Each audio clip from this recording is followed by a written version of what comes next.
Li Wuliang traversed into the world of divine slaying, becoming a classmate of Lin Qiyee, and due to his penchant for alcohol, also a fellow patient. Since the age of 17, his greetings had taken on a peculiar tone.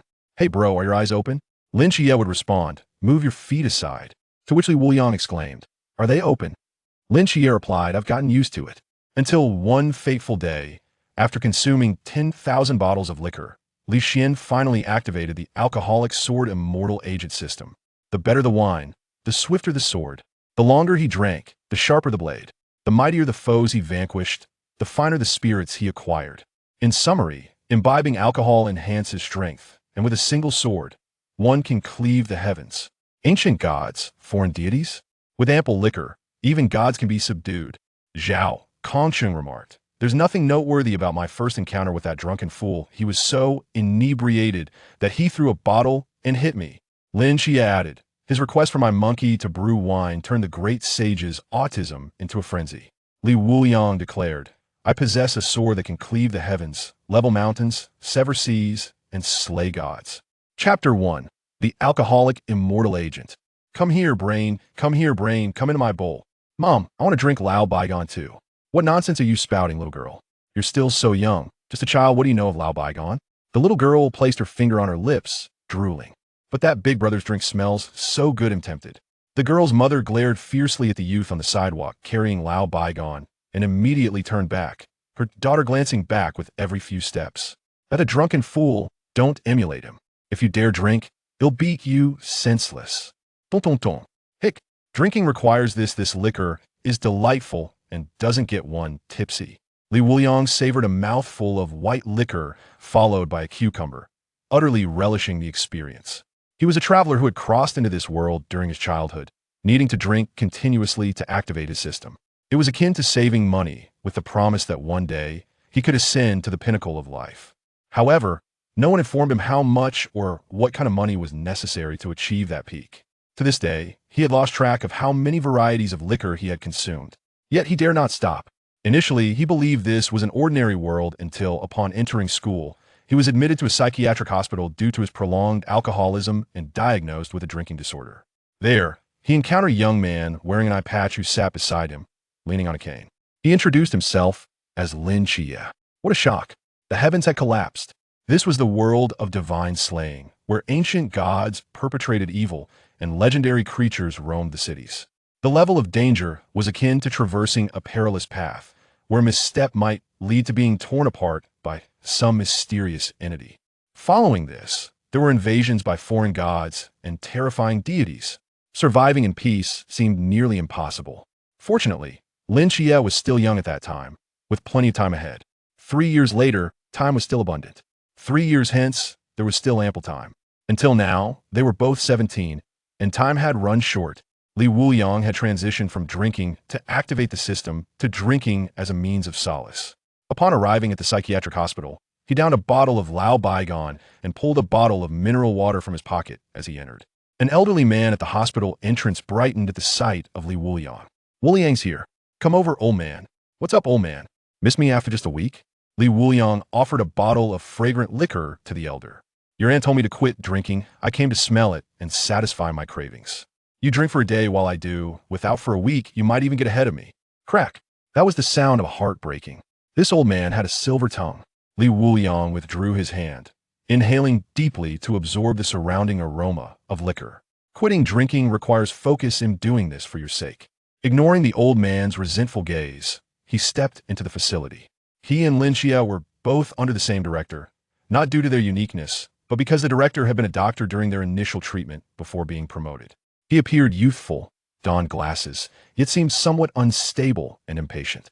"Director, I've been feeling quite muddled lately. Could you prescribe me some more medication?" The director merely glanced at the mineral water bottle in his hand, his eyelids twitching. "Just stop taking the medication when you drink." Li Wuliang joyfully exclaimed. "Does that mean I'm cured?" The director, puzzled, replied. "Huh?" Li Wuliang chuckled. "Didn't you say to stop the medication? You little rascal." The director's hands trembled with anger, wondering where he had mistakenly conveyed something that led Li Wuliang to misunderstand. Yet he didn't suspect that Li Wuliang wanted to continue drinking. "I'm not joking. Your liver and kidneys show signs of degeneration due to your long-term drinking. If you continue, You will die. I'm not jesting. At this, Wuliang immediately focused, asking, is there still hope? Seeing Wuliang's attitude shift, the director sighed, if you quit drinking and recuperate, you might improve somewhat. I understand that this drinking disorder is difficult to resolve, but we can face it together. Wuliang nodded, I meant my kidneys. Then he took a swig of the fragrant liquor, and the aroma was simply overwhelming. Witnessing this, the director's heart sank completely. He waved his hands, urging Wuliang to leave immediately. Wuliang finished the liquid in the mineral water bottle, and suddenly, a voice echoed in his mind. Ding! Detected that the host has consumed 10,000 bottles of high-purity white liquor. Every 100 milliliters of blood contains 200 milliliters of alcohol. The alcoholic sword immortal agent system has been activated. Finally, it was activated. He hadn't anticipated it to be so straightforward, merely requiring a sufficient alcohol concentration in his bloodstream. Had he known, he would have treated alcohol like eye drops. Wuliang immediately examined the system introduction before him. Alcohol is the essence of grain. The more you drink, the younger you become. All side effect from drinking will be eliminated, retaining only the essence. Drinking enhances mental fortitude. Continuing to drink will improve the agent's progress. For every 100 reached, a new ability will be granted. Unlock the hangover mode. The longer you drink, the stronger the accumulated power becomes, and it must not be interrupted, currently reaching a maximum of Chugging. Defeating other divine agents or mysterious beings in this world will yield rewards in liquor. The better the liquor consumed, the greater your strength and agent progress. While drinking, speed and power are tripled. Next is a blessing from a representative of the liquor realm. Qinglian sword immortally tie by. Young friend, raise your glass to the moon. Let's float a great white. System, please drink heartily after finishing this cup. There's an entire case more to follow. The new user-exclusive benefits have been credited. Please collect them after the hangover. Wuliang stared at the introduction, suddenly enlightened. Drinking would make him stronger. The more he drank, the better he would become, thus enabling him to defeat stronger foes and acquire even more exceptional liquor. This was a perfect, virtuous cycle. Soon after, he noticed that his mind was no longer muddled, and his consciousness was clear. It felt as though he had drunk for free. Damn, Wuliang exclaimed, causing the director to roll his eyes at the scent of liquor. Hurry up, get out. As soon as he exited, Wuliang spotted Lin Qiyee, who was retreating with his cane, and he hurriedly jogged over. Hey bro, are your eyes open? He stretched his leg out in front of Lin Qiyee. Lin Qiyee replied, move your leg aside. He merely wanted to roll his eyes the moment he entered. He had smelled the liquor, guessing it was residual from Wuliang's departure. Yet, to his surprise, his luck was poor. He lost the bet. Wuliang excitedly proclaimed, they're open. Good fortune comes in pairs. The first piece of good news was that his system had been activated. The second, which initially seemed like bad news, was that Lin Qiyee had opened his eyes. Had it not been for the system, he would have planned to cling to Lin Qiyei's leg throughout, serving as his aide. Now, with the system activated, the plot could officially commence, and following Lin Qiyei's lead, formidable enemies would surely abound. Lin Qiyee gritted his teeth, clenching his fists. I've gotten used to it. Chapter 2. The first hangover? Wuliang scrutinized him. I don't believe it. Lin Qiyee felt a sense of relief. He had only begun to vaguely perceive his surroundings, and yet he had encountered this inebriate. At his most exaggerated moments, he was tripped and caught by Wuliang a staggering 8 times in a single day. Dismissing Wuliang, he simply prepared the medicine and departed. However, he found the doctor's inquiries today rather peculiar. The questions did not align with those on the single page. Before long, he returned home with a bucket of oil, and before he could step inside, he was greeted by an alto familiar aroma.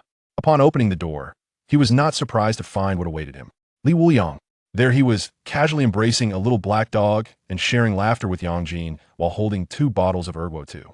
Having known Lin Qiyee for quite some time, he had visited their home on numerous occasions. Initially, Lin Jin and the little black dog were quite wary of him, but their demeanor improved over the course of 2 years. They guarded Lin Qiyee, but did not wish for him to completely sever ties with the outside world. On the contrary, having a friend could prove to be a more advantageous choice for Lin Qiyee. Since Wuliang's arrival, Lin Qiyee had become significantly more cheerful. Why are you back at my house again? How many times must I tell you that you can't drink here? Lin Qiyee exclaimed in frustration. Look at him. What a bright child. Wuliang jovially slapped Lin Qiyee on the shoulder, saying, come on, your home is my home, let's not be so formal. Before Lin Qiyee could protest, his aunt emerged from the kitchen, carrying dishes. Qiye's back. Make sure to speak nicely with Wuliang. Look, this fish was bought by him. Over the past few years, you've eaten plenty of the chicken, duck, and fish he's brought home, his aunt teased with a smile. At this, Lin Qiyee was left speechless. He could only swallow his grievances he didn't mind, but his younger brother and aunt needed the meat. For their sake, he endured. After a hearty meal and drinks, as Li Wuliang prepared to leave, Lin Qiyee's aunt chased after him. Wuliang, since you were classmates with Qiyee, please look after him a bit more tomorrow when he goes to school. Upon hearing this, Li Wuliang was instantly alert. The plot was unfolding. He turned abruptly to see Lin Qiyee, who was inside helping to clear the table. This kid had kept it from him. Gathering his thoughts, Li Wuliang quickly assured, "Don't worry, they'll look after Qiyee." After bidding farewell to his aunt, Li Wuliang shivered, taking a large swig of his sauce-flavored liquor. Good thing I came today, otherwise I would have missed such an important moment. Tomorrow would mark the first encounter between Zhao, Kongcheng, and Lin Qiyee. And Lin Qiyee would also meet the ghost-faced man, leading to the awakening of the divine ruins. Simultaneously, he could seize the opportunity to slay a few ghost-faced men and acquire some drinks. Currently, the sauce-flavored liquor and the old bygone he had consumed after awakening the system had not yielded even a 1% increase in progress. The only way to resolve this issue was to defeat the mysterious entities to earn rewards. By the way, a hangover. After claiming the exclusive benefits for newcomers, I should be able to handle the ghost-faced man. Could it also be linked to some divine ruins? With this thought, Li Wuliang felt a surge of excitement and soon made his way back home. His residence was not particularly close to Lin Qiyee's, but it was spacious and devoid of the chaos typical of a drunkard's abode. Several dozen boxes of liquor were neatly arranged. Mysteriously, his parents had vanished in the second year after his arrival, likely due to some unfortunate incident. The inheritance left behind was enough for him to indulge in for decades. Moreover, it seemed that his family's lineage held some connections, though he had little interest in delving into them. Over the years, no one had sought him out, and that was just fine. Before long, he noticed the bottles of white liquor depleting. Although his drinking capacity had increased, Li Wuliang discovered he still felt nauseous. The more he drank, the more muddled his thoughts became. He felt deceived. System, didn't you say it would only retain the essence and eliminate the side effects? Why do I still feel sick and lightheaded? Ding! Host, is this not the essence of drinking? If the host is dissatisfied, the system can offer alternatives, such as drinks that harm the kidneys but do not cause intoxication, or those that damage the liver but do not induce nausea. Li Wuliang raturta. Nonsense. This is all essence. I intend to savor it. So, don't disturb me. Activate hangover mode. Hangover mode activated. Drinking must continue for 6 hours without interruption. 6 hours? You underestimate me. I, Li Wuliang, am the wine sovereign of Tsangnan. As he finished speaking, he noticed a pair of delicate, long legs flash before him. They were less than half a meter away, swaying right in front of his eyes. Just a fleeting glimpse, yet Li Wuliang recognized them immediately. Cognac is finesse de leg, onying. Raise a glass to the bright moon, though miles apart. We share this moment. I suppose I have a beauty to keep me company. Li Wuliang laughed heartily. Outside, Hong Ying exclaimed, Long Xian, there's a pervert, help me, take him down.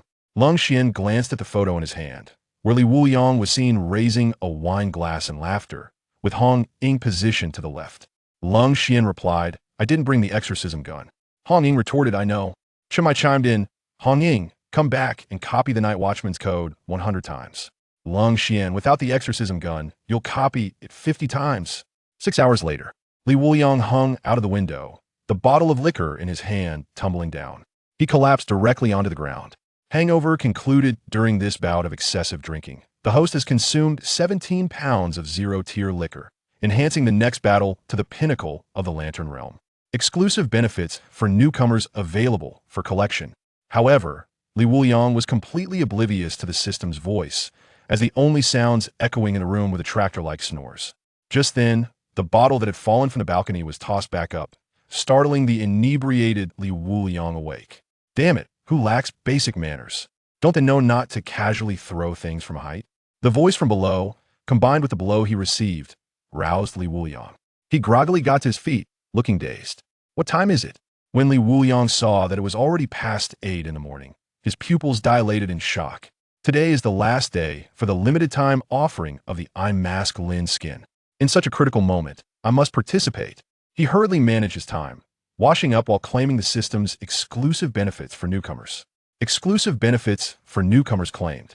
Gained ability. One sword opens the heavens. Gained 2 entire spirit wine. Jian Nan Chun Shui. In an instant, a fierce sword intent surged from within Li Wuliang, enveloping the entire house in a dense aura of sword energy, and his mental power soared within him. At that moment, the sword energy seemed to be brewing, reaching a critical point. This is bad. Li Wuliang bit down on his toothbrush and swiftly leapt from the window. Boom! The overwhelming sword energy erupted, sending a blue beam of light soaring into the sky, dispersing the clouds above. Good thing I ran fast, otherwise the residents on the rooftop would have come to me for repair costs. With a sigh of relief, Li Wuliang pulled the toothbrush from his mouth. Oh, this young lad is quite festive. He's wearing red underwear. Upon looking down, he saw an elderly man smiling up at him. He glanced at himself and felt a wave of embarrassment wash over him. I forgot I was only in a pair of red underwear. Returning home, he surveyed the chaos, shards of glass and empty bottles strewn about. Li Wuliang skillfully transferred funds to the cleaning service, even adding an extra 100. He then promptly accessed the introduction. One sword opens the heavens, a sword capable of cleaving the skies. No one can obstruct or evade it. 2 entire spirit wine, Jian Nan Chun Shui. Brewed by the wine saint using spring snow blended with spirit fruits. Smooth on the palate with a potent aftertaste, unique effect. Significantly enhances swordsmanship proficiency. Li Wuliang traversed into the world of godslaying, becoming a classmate of Lin Qiyee, who also shared the same affliction of alcoholism as a part-time companion. Since the age of 17, his greetings had taken on a peculiar tone. Hey, brother, are your eyes open? Lin Qiyee replied. Move your feet a bit. Li Wuliang exclaimed. Are your eyes open? Lin Qiyee responded, I've grown accustomed. Until one fateful day, after downing a staggering 10,000 bottles of liquor, Li Xian finally activated the alcohol sword immortal agent system. The better the wine, the swifter the sword. The longer he drank, the sharper the blade. The mightier the foes he vanquished, the finer the wine he obtained. In summary, drinking leads to strength. A single sword can cleave the heavens. Ancient gods, foreign deities? With enough liquor, even gods can be bested. Zhao, Kongcheng remarked, there's nothing noteworthy about my first encounter with that drunken fool. He carelessly threw his bottles and hit me. Lin Qiyee added, he asked my monkey to brew wine for him, transforming the great sage's autism into a frenzy. Li Wuliang declared, I wield a sword that can split the heavens, level mountains, sever seas, and slay gods. Chapter 1. The Alcohol Immortal Agent. Come to me, brain. Come to me, brain. Come into my bowl. Mom, I want to drink Lao Baigon too. What nonsense are you spouting, little girl? You're still so young, a girl at that. What do you know about drinking Lao Baigon? The little girl placed her finger on her mouth, saliva dripping everywhere. But that big brother drinks it so enticingly, I'm tempted. The mother shot a fierce glare at the young man on the sidewalk carrying a bottle of Lao Baigon, quickly dragging her daughter away, turning back every few steps. That's a drunkard. Don't follow his example. If you dare drink, he'll beat you to death. Thud, thud, thud. Hiccup. Drinking has to be like this. The liquor is good and doesn't give you a hangover. Li Wuliang relished a mouthful of white liquor followed by a slice of cucumber. He was a traveler who had crossed into this world during his childhood, needing to drink continuously to activate the system. It was akin to saving money one day. You could reach the pinnacle of life. Yet, it never specified how much money or what kind was needed to ascend to such heights. To this day, he had lost count of how many different wines he had consumed. But stopping was never an option. Initially, he believed this world to be ordinary, until he was sent to a mental hospital due to prolonged alcoholism shortly after enrolling in school, where he was diagnosed with alcoholism. A young man wearing an eye patch sat next to him with a cane, introducing himself as Lin Qiyee. Oh my, the sky was falling. This was the world of godslaying, where the ancient god sect wreaked havoc and legendary creatures roamed the city. The danger level was akin to simply walking down the street. One could be torn apart by mysterious entities. Then came the invasion of outer gods and corrupt deities. Surviving peacefully seemed nearly impossible. Fortunately, Lin Qiyee was still young then, with plenty of time ahead. 3 years later, time was still abundant. 3 more years passed, and time remained in ample supply. Now, at 17, both he and Lin Qiyee were 17. Time had run out. Li Wuliang had transitioned from drinking to activate the system to drinking to drown his sorrows. Upon arriving at the mental hospital, He downed a bottle of Lao Bygone and pulled out a bottle of mineral water as he entered. The elderly man at the hospital entrance lit up upon seeing Li Wuliang. Wuliang is here. Come over, old man. What's up, old man? Haven't seen you in a week, and you miss me this much? Li Wuliang offered him a taste of his aromatic liquor. Your aunt told me to quit drinking, so I came to smell yours to satisfy my cravings. My attempt to quit drinking is rather pointless. You drink in a day. What I do in a week, you might even surpass me. Crack. That was the sound of a heart breaking. This old man was quite the charmer with his sweet words. Li Wuliang retracted his hand, took a deep breath, and inhaled the surrounding aroma of liquor. Quitting drinking requires focus, and doing this for your own good. Ignoring the old man's resentful gaze, he walked into the ward. He and Lin Qiyee shared the same director, not because they were special, but because the director had been a doctor during their initial treatment and had since been promoted. He appeared young, wore glasses, but lacked gravitas and patience. Li Wuliang said, "Director, I've been feeling foggy lately. Could you prescribe me some medication?" The director merely glanced at the mineral water bottle in Li Wuliang's hand, his eyelids twitching. "Just stop the medication while you're drinking." Li Wuliang exclaimed in delight. "So does that mean I'm cured?" The director, puzzled, replied. Li Wuliang laughed. "Didn't you say to stop the medication? You little rascal." The director's hands trembled in rage, questioning where he had misspoken that Li Wuliang misunderstood, without suspecting that Li Wuliang wished to continue drinking. "I'm not joking with you. Your liver and kidneys show signs of degeneration, the consequence of your long-term drinking. If you continue, you will die. I'm not kidding." At this, Li Wuliang immediately became serious. Is there still hope? Seeing his change in attitude, the director sighed. "Fortunately, if you quit drinking and recuperate, you might improve somewhat. I understand that alcoholism is hard to resolve, but we can face it together." Li Wuliang nodded. "I meant my kidneys." Then he took a swig of the aromatic liquor, and the flavor was incredibly rich. Witnessing this scene, the director's heart sank completely. He waved his hands, urging Li Wuliang to leave quickly. Li Wuliang drained the aromatic liquid from the mineral water bottle and suddenly heard a voice in his mind. Ding! Detected that the host has consumed 10,000 bottles of high-purity white liquor for every 100 milliliters of blood. There are 200 milliliters of alcohol. The alcohol sword immortal agent system has been activated. Finally activated. Who would have thought it would be so simple, only requiring a sufficient concentration of alcohol in the blood to work? Had he known, he would have treated alcohol as eye drops. Li Wuliang eagerly examined the system introduction before him. Wine is the essence of grain. The more you drink, the younger you become. All side effect from drinking will be eliminated, preserving only the essence. Drinking enhances mental strength. Persisting in drinking will elevate the agent's progress. Reaching 100 will grant a new ability. Unlock hangover mode. Once activated, the longer you drink, the stronger the accumulated power, and it must not be interrupted. Currently up to the river boundary. Defeating other divine agents or mysterious entities in this world will yield rewards. In liquor, the better the wine consumed, the greater the increase in one's power, and the more progress made in the agent's journey. While drinking, speed and strength are tripled. Next, a blessing from a colleague in the world of wine. Qinglian sword immortally tie by. Young friend, raise your glass to the moon. Let us float a great white. System, please drink heartily. After finishing this cup, there's another box waiting. Newcomer exclusive benefits have been credited. Please claim after your hangover. Li Wuliang stared at the introduction and suddenly understood. Drinking would make him stronger. The more he drank, the better he would become. The stronger he got, the mightier the enemies he could defeat, and the more exceptional the wine he would acquire. This was a perfect virtuous cycle. Immediately, he realized his mind was no longer foggy, and his awareness was clear. It was as though he had drunk white liquor for free. Damn! Li Wuliang cursed, causing the director to roll his eyes. Hurry up and leave. Just as he exited, he spotted Lin Qiyee leaning on his cane, retreating. He hurried over. Hey, brother, are your eyes open? He stretched out his leg, placing it in front of Lin Qiyee. Lin Qiyee replied, Move your leg. He only wished to roll his eyes upon entering. He caught a whiff of the liquor's scent, betting it was the residue left after Li Wuliang had departed. To his dismay, his luck was poor. He lost the bet. Li Wuliang grew excited. Your eyes are open. Good news comes in pairs. The first piece of good news was that his system had activated. The second, originally bad news, had turned into good news. The eye-patched Lin had opened his eyes. Without the system, he would have planned to cling to Lin Qiyei's leg throughout, hoping to become his uncle. Now, with the system in hand, as the plot formally commenced, Following Lin Qiyee's path would ensure a steady stream of enemies. Lin Qiyee clenched his fists, gritting his teeth. I've grown accustomed. Chapter 2. First, a hangover, oh?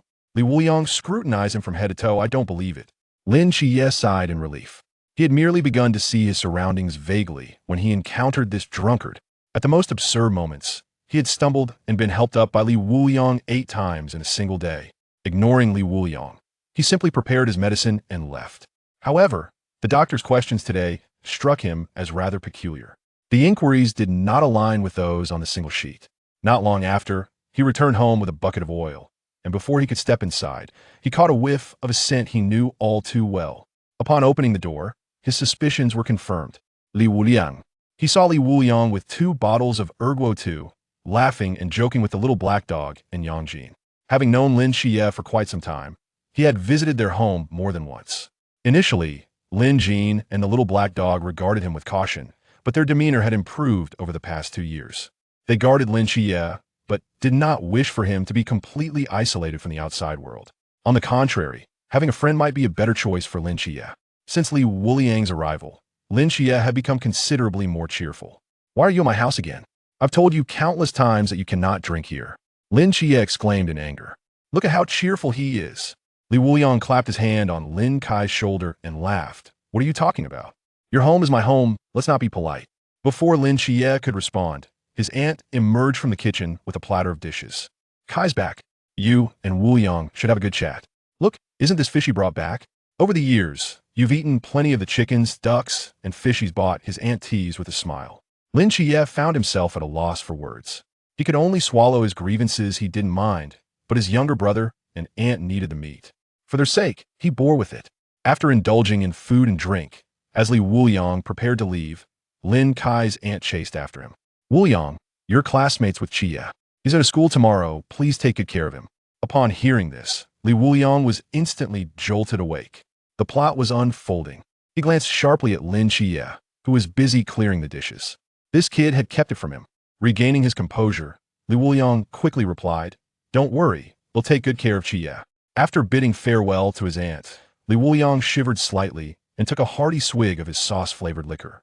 Thank goodness I came today, otherwise I would have missed such an important moment. Tomorrow would mark the first encounter between Zhao, Kongcheng, and Lin Qiyee would also meet the ghost-faced man that night, awakening the divine ruins. Simultaneously, he could seize the opportunity to slay a few ghost-faced men and procure some liquor. The sauce-flavored liquor and the Lao Bygone he had consumed after awakening the system had not increased his progress even by 1%. The only way to resolve this issue was by defeating the mysterious adversaries to earn rewards. By the way, a hangover. After receiving the newcomer exclusive benefits, I should be able to handle the ghost-faced man. Could it also be related to the divine ruins? With this thought, Wuliang felt a surge of excitement as he hurried home. His residence was not particularly close to Lin Qiyei's, but it was spacious and devoid of the disarray typical of a drunkard's abode. Dozens of boxes of liquor were neatly arranged. The year after he traversed into this world, his parents mysteriously vanished. If all went as expected, it was likely due to an accident. The inheritance left behind would last him for decades of drinking. Moreover, there seemed to be some connections within his family lineage, but he had little interest in delving into it. Over the years, no one had sought him out, and he was fine with that. Before long, as he consumed bottle after bottle of liquor, he noticed that although his tolerance was increasing, he still felt nauseous. The more he drank, the more muddled his mind became. Wuliang felt deceived. System, didn't you say you would retain only the essence and eliminate the side effects? Why do I still feel sick and dizzy? Ding. Host, is this not the very essence of drinking? If the host is dissatisfied, the system can provide alternatives, such as those that harm the kidneys without getting one drunk, or those that harm the liver without causing nausea. Wuliang exclaimed, Nonsense. This is all essence, I want to savor it. So don't disturb me. Activate hangover mode. Hangover mode activated. Drinking cannot cease for 6 hours. 6 hours? You underestimate me. I, Wuliang, am the wine sovereign of Tsangnan. Just as he finished speaking, he caught a glimpse of a pair of long, delicate, fair legs flashing before him. They were less than half a meter away, dancing right before his eyes. It was fleeting, yet Wuliang distinctly recognized the owner of those legs. The finest legs in Tsangnan, Hong Ying. Raise a glass to invite the bright moon. We share this moment across the horizon. I suppose this counts as having a beauty for company. Wuliang laughed heartily. Outside, Hong Ying called out, Lin Qiyee, there's a pervert, help me take him down. Lin Qiyee glanced at the photo in his hand, where Wuliang was raising his wine glass in laughter with Hong Ying to the left of the frame. Lin Qiyee replied, I didn't bring the exorcism gun. Hong Ying retorted, I know. Shun Mai declared, Hong Ying, return and copy the night watchman's rules 100 times. Lin Qiyee, copy 50 times for not bringing the exorcism gun. 6 hours later, Wuliang hung from the window, the bottle of liquor in his hand plummeting to the ground. He collapsed directly onto the floor. Hangover has ended during this revelry. The host consumed 17 pounds of zero-tier liquor, and the next battle can be enhanced to the peak of the Lantern Realm. Newcomer exclusive benefits can be claimed. However, Wuliang was oblivious to the system's voice. Only the sound of tractor-like snores echoed throughout the room. Just then, the bottle that had fallen from the balcony was hurled back up, striking the slumbering Wuliang awake. Damn it! Who lacks manners like this? Don't they know not to throw objects from height? Voices from below, combined with the sudden impact, roused Wuliang. He stumbled to his feet, dazed. What time is it? Upon realizing it was already past 8 in the morning, his pupils widened. Today is the last day for the limited-time offer on the Eye Mask Lin skin. At such a critical moment, I must be there. He hurriedly managed his time, washing up while claiming the system's newcomer exclusive benefits. Newcomer exclusive benefits claimed. Gained ability. One sword opens heaven. Gained 2 entire spirit wine. Jin Nan Chun Shui. In an instant, a fierce sword intent surged from within Wuliang, enveloping the entire house in intense sword energy and his mental strength soared. At that moment, the sword energy seemed to be brewing until it reached a critical point. Not good. Wuliang gritted his teeth around his toothbrush and dashed out of the window. Boom! An overwhelming surge of sword energy erupted, sending a blue beam of light soaring into the clouds, dispersing the dark clouds above. Good thing I ran fast, otherwise the residents on this rooftop would have sought me for repair fees. Wuliang pulled the toothbrush from his mouth and let out a long breath. Oh, young man, you seem festive, wearing red underwear. Looking down, he saw an elderly man smiling up at him. He glanced at himself and felt utterly embarrassed. I forgot I was only wearing red underwear. Returning home, he surveyed the chaos, with shards of glass and empty bottles strewn about. Wuliang skillfully transferred money to the cleaners, adding an extra 100. He then promptly pulled up the introduction. One sword opens heaven, a sword that can cleave the heavens, unimpeded and unavoidable. 2 entire spirit wine, Jian Nanshun Shui. Brewed by the wine, Saint using spring snow blended with spirit fruits. It is smooth on the palate with a powerful aftertaste unique effect, significantly enhances swordsmanship proficiency. Chapter 3. Dreaming of Sword Practice. The members of Team 136 fixed their gaze upon the distant azure beam of light. Chun Mai looked out the window with profound contemplation. A divine agent has awakened the forbidden ruins. However, this sword intent piercing the clouds does not correspond to any known deity. The breakfasting Hong Ying and the others set down their chopsticks, astonished by this spectacle. A divine agent has awakened. I must investigate. Hong Ying donned her coat and was about to rush over, but a firm grip from Lin Qiyee pulled her back. The newly awakened agent, at best, has only a rudimentary grasp of their power. Our presence might provoke their hostility. Zhao Kongcheng happened to be there. He excels in such matters. Si Xiaonan nodded in agreement. Hong Ying, if you go, it might lead to a confrontation. Voices crackled through the earpiece, urging them to continue eating while one of them went to explore. Upon hearing this, Hong Ying exhaled in relief. Very well, Zhao Kongcheng, be cautious. If there is any malice, retreat immediately and wait for us to arrive. Understood. Hong Ying valued every member of her team and shared a particularly close bond with Zhao Kongcheng. They frequently operated together, complementing each other's strengths. At that moment, Zhao Kongcheng lit a cigarette as he made his way back, a prominent bump on his forehead drawing attention. A gentle touch revealed it to be hard and painfully swollen.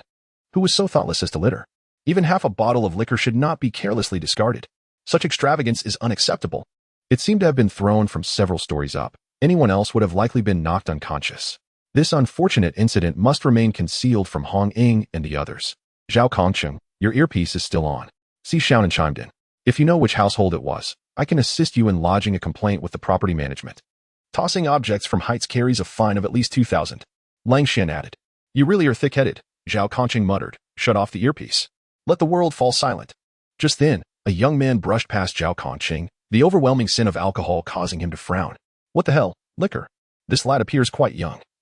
Is he drinking so early due to his relatives? Soon enough, Zhao Kongcheng located the residence of the divine agent, which was not difficult to find, on the 16th floor. There was only one unit without a single window. Upon ascending, he noticed the door ajar, accompanied by the sound of cleaning within. Hello, I am Zhao Kongcheng. He pushed the door open and stepped inside, only to be taken aback by the chaotic state of the room. A woman in her 50s was tidying up. Upon seeing Zhao Kongcheng, she remarked with a look of annoyance, "You're looking for Wuliang, aren't you? He just left. You must have crossed paths with him. That boy drinks far too much. He has been causing a ruckus again." Zhao Kongcheng's cigarette slipped from his lips, his expression blank. The pungent aroma of alcohol in the room was unmistakable. Furthermore, the bottle he had seen earlier was still sitting on the balcony. Clearly, the person he had just brushed past was the newly awakened divine agent. In the next moment, the fallen cigarette ignited the spilled liquor, and Zhao Kongcheng acted swiftly. Embracing the woman and leaping out of the window, he drew a knife and embedded it into the wall to slow their descent. A fiery explosion erupted behind them, causing the woman to tremble in his arms. Upon landing, he glanced into the distance, vaguely recalling the school uniform emblazoned with Songnan No. 2 Middle School. Meanwhile, Wuliang hastened to the school, immediately directing his attention to Lin Qiyee in the back row. Wuliang, being late is one thing, but can't you even knock? The teacher adjusted his glasses and shouted at Wuliang. Normally, Wuliang was never punctual, a fact everyone had grown accustomed to. But today he displayed an unusual lack of decorum. Wuliang waved his hand dismissively, chuckling, "Apologies, teacher. I'll treat you to some liquor later. My brother is attending school today, and I'm a bit too excited." He strode directly towards Lin Qiyee. At that moment, Lin Qiyee felt utterly overwhelmed. He had thought Wuliang would skip school after drinking heavily, yet here he was. Even more frustrating was that this inebriated companion occupied the seat behind him. Fortunately, once Wuliang returned to his seat, he produced a bottle of his first lesson, second-order spirit wine, Jian Nanchun Shui. He examined the bottle. Its surface marked with ancient inscriptions, yet the wax seal was remarkably fresh. As soon as he opened it, a rich fragrance wafted through the classroom. Upon seeing the wine bottle, Lin Qiyee's expression transformed into one of sheer astonishment.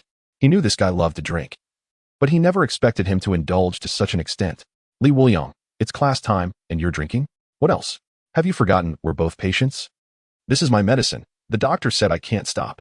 Lin Qiyee was at a loss for words, yet this lifestyle was not entirely displeasing. Attending school, returning home, assisting his aunt with chores, protecting his little household was his greatest aspiration. A unique sense of fulfillment enveloped him. Wuliang disregarded everything and took a swig straight from the bottle. The strong spirit entered his throat, smooth yet potent. What a fine wine. However, he soon realized his mental acuity was soaring. With a sound of shattering, he broke through to the next realm. The second-order spirit wine lived up to its reputation, significantly enhancing his mental prowess. The sensation of becoming stronger through drinking was quite pleasant. Almost immediately, he felt as if he were on the verge of inebriation, his mind growing hazy and his limbs becoming numb. Ding! Progress of the wine sword immortal agent increased by 2.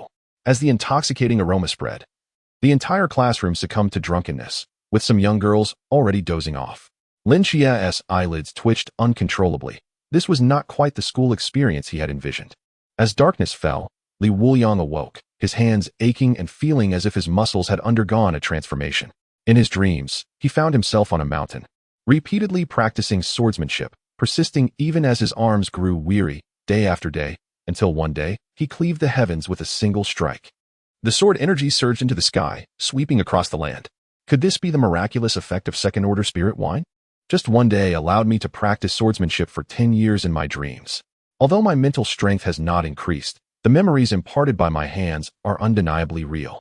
Wuliang gazed at his hands, feeling an overwhelming sense of nostalgia. At that moment, he suddenly realized the classroom was empty, with only the teacher remaining. Upon seeing him awake, the teacher helplessly stated, "Be careful on your way home. Drink only when you get there." His illness was known to the teacher, who understood that leniency was also a part of teaching ethics. School out? Wuliang looked up at the moon, contemplating whether he would make it in time. The ghost head should not be stolen. He seized the remaining Jian Nanchun Shui and dashed out. Shortly thereafter, outside the old city, Jiang Qian remarked, "Do you smell something strange?" Her nose twitched as a foul odor assaulted her senses, leaving her breathless. Wang Xiao furrowed his brow. What is that smell? It resembles kitchen refuse. Only Lin Qiyee wore a grim expression. He was all too familiar with this odor. Chapter 4. A sword opens the heavens. Wuliang.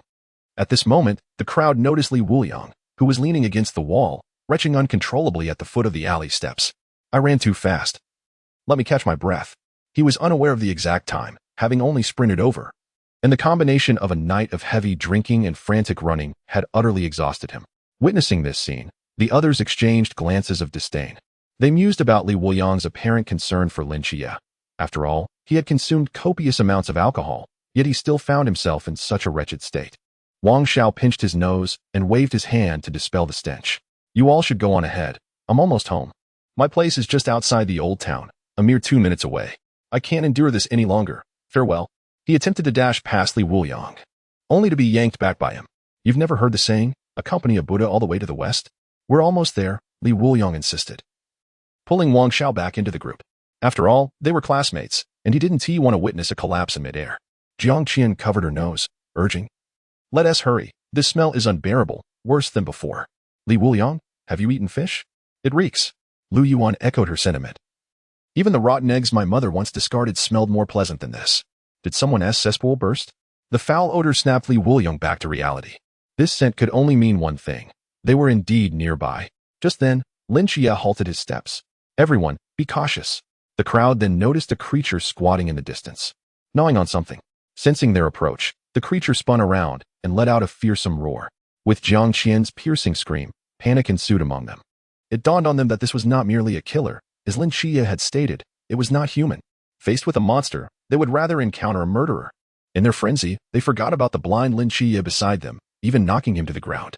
However, this time, Li Wuliang did not intervene. There were 2 ghastly figures, one in front and one behind. They could escape to the left without issue. Lin Qiyee's expression hardened. He could not see the unfolding chaos, but sensed a predatory presence looming ahead, eager to pounce. Li Wuliang, are you still with us? We must flee. Lin Qiyee called out.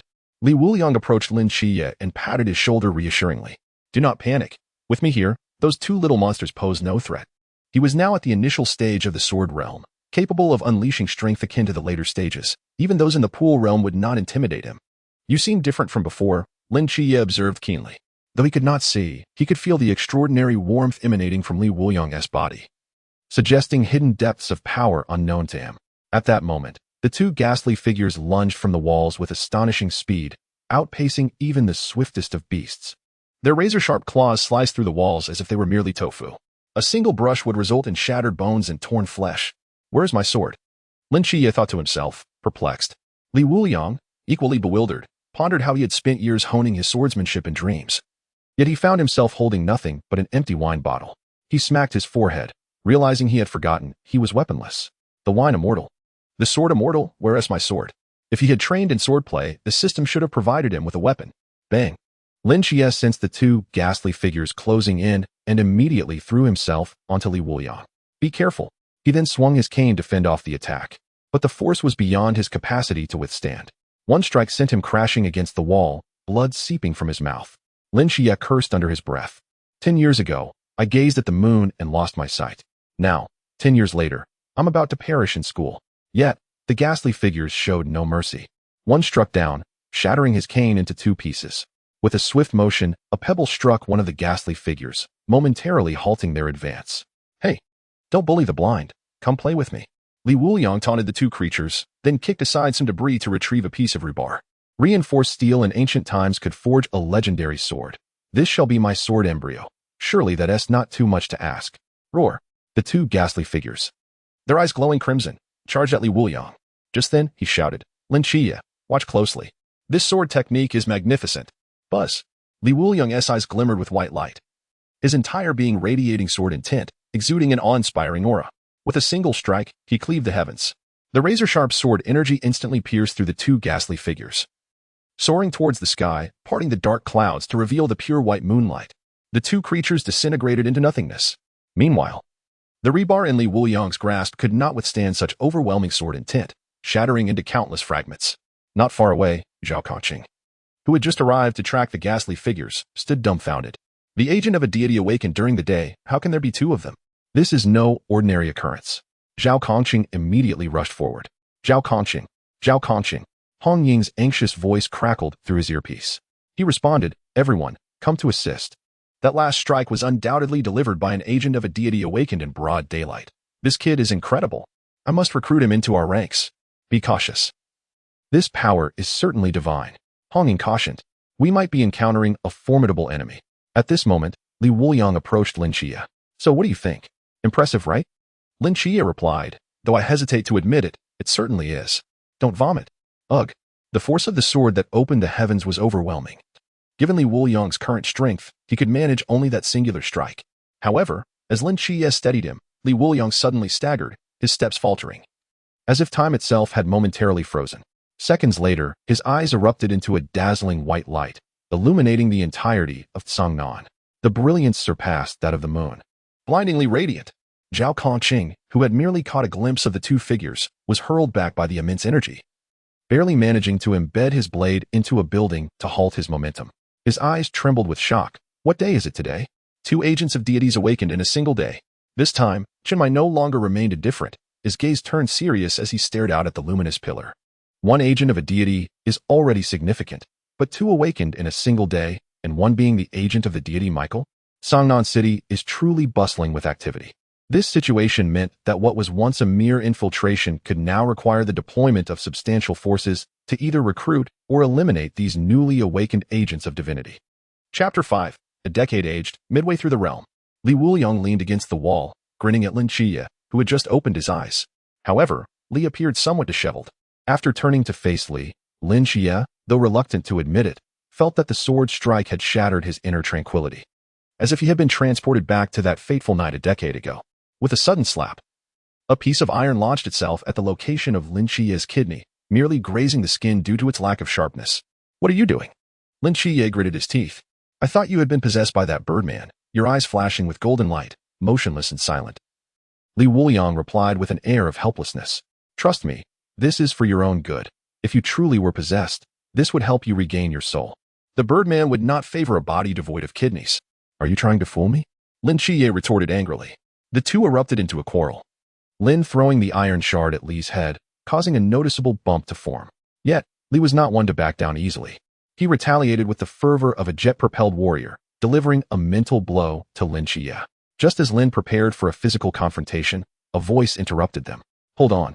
Before you two continue your banter, I had something to say, but now I've forgotten. Zhao Kongcheng interjected, clutching the back of his head as he approached. The prominent bump on his forehead indicated it would take weeks to heal. After adjusting his demeanor, he managed to muster a somewhat unsettling smile. Hello, classmates. I am Zhao Kongcheng. Would you be interested in learning about the Night Watchers? Without hesitation, Lin Qiyee replied, not interested. Zhao laughed heartily. I knew that at your age. The thought of saving the world would seem absurd, right? You must be joking. He quickly turned to Wuliang. This classmate here may not want to know. But perhaps you would like to learn more? Li nodded. Do the Night Watchers allow drinking? Absolutely not. It is strictly forbidden. Then forget it. Zhao Kongcheng felt an overwhelming sense of malice from the world around him. It seemed this generation of youth was markedly different. He recalled that at their age, he dreamed daily of saving the world and aspired to become an astronaut. Besides, you're underage. Why would you even consider drinking? As the two began to walk away, Zhao dashed forward, blocking their path and smoothing back his hair. These two appeared quite formidable, necessitating a change in strategy. He first addressed Lin Qiyee. Why do you not wish to join the Night Watchers? Fear of death, Lin replied bluntly. Is that all? Zhao inquired. Indeed. I'll fetch my backpack. You can talk to him, Lin said, and Zhao promptly stepped aside to let him pass. At that moment, as Wuliang prepared to follow, Zhao pulled him back. Let us get to know each other, shall we? I visited your home earlier today, and we nearly crossed paths. What a coincidence. Please believe me. I am not a bad person. Zhao's eager expression made Li feel a bit nauseous. He had spent the entire day searching for Li and would not have been there had it not been for the two ghostly figures that had fled. Moreover, he sensed that Li appeared more approachable than Lin Qiyee, especially considering their unique bond. If he could draw one in, the other would likely follow suit. You want to let me drink, so why should I even consider it? Did you see that sword strike earlier? It was absolutely magnificent. Wuliang shouted. His ability to drink was his golden ticket. Denying him that was akin to cutting off his livelihood. Alcohol was a legacy from his parents. He cherished every drop.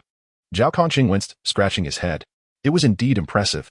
Perhaps I could speak to my superiors on your behalf? Then speak to them and find me afterward, Li said. Waving him off and turning to leave, Zhao sighed, realizing he would have to seek out another target.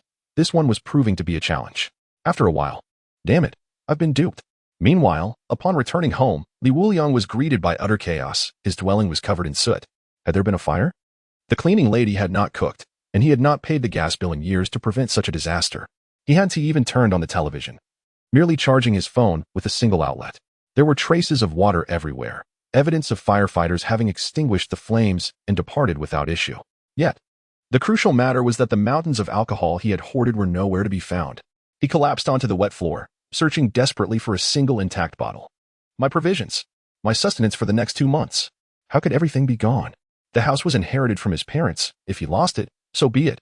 But how would he grow stronger without his supplies? Eventually, he stumbled upon a bottle of preserved liquor, its surface coated in ash. He did not disdain it. Surviving such a catastrophe was its greatest achievement. However, as soon as he picked it up, the bottom shattered, spilling the precious liquid across the ground. Mingling with the dust and water, becoming one in a bittersweet union. Old by, no. Tears streamed down his face, not of sorrow, but of nostalgia for his lost provisions. At that moment, he noticed an object in the corner that seemed utterly out of place in his home. Wuliang crawled over in an odd manner and picked up a cigarette, but, damn it, Zhao Kongcheng, you better perish at the hands of the ghostly king, otherwise, I will hunt you down. Zhao had claimed to have visited, in this cigarette but bore the mark of his exclusive brand. The truth was clear. Zhao Kongcheng had come and burned down his house. Wuliang lay on the floor, inhaling the faint aroma of liquor lingering in the air. Suddenly, a thought struck him. Right. Didn't I receive a reward for killing the mysterious one? System, show yourself. He promptly accessed the system. And as expected, the host has utilized the sword to slay 2 ghostly figures in the realm, achieving the accomplishment of overkill.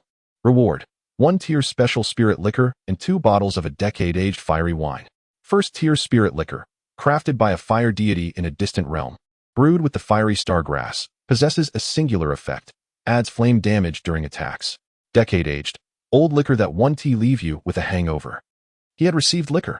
Wuliang eagerly claimed the fiery wine from the system. Wow, this is potent. Wuliang marveled at the intensity of the fiery liquor. After drinking the system's reward, he realized that the previous spirits had lost their allure. Perhaps the second-tier liquor could still serve as a substitute. Yet, in terms of flavor, those industrial spirits were no different from swill. Downing 2 servings brought immense satisfaction. Even the damp floor was of no concern. After all, he had long been sullied by the ghostly figures. Suddenly, a shattering sound resonated within him. A surge of mental energy coalesced, breaking through his limits. Midway through the realm, this left Wuliang utterly astonished. System, even after drinking Jian Nanchen Shui, my spiritual power has not surged this much. What is going on? The enhancement of spiritual power through alcohol corresponds to the host's realm. While the effects of alcohol can be repetitive, certain benefits only manifest upon the first consumption. Moreover, the Yinjiu is a 10-year-old vintage, undoubtedly rich in spiritual energy. Chapter 6, Financial Loss. Upon hearing the system's explanation, Wuliang began to comprehend the situation. The alcohol provided by the system could augment his abilities. For instance, it could enchant blades and enhance his swordsmanship proficiency. The older the alcohol, the greater the increase in spiritual power. Ah, I see.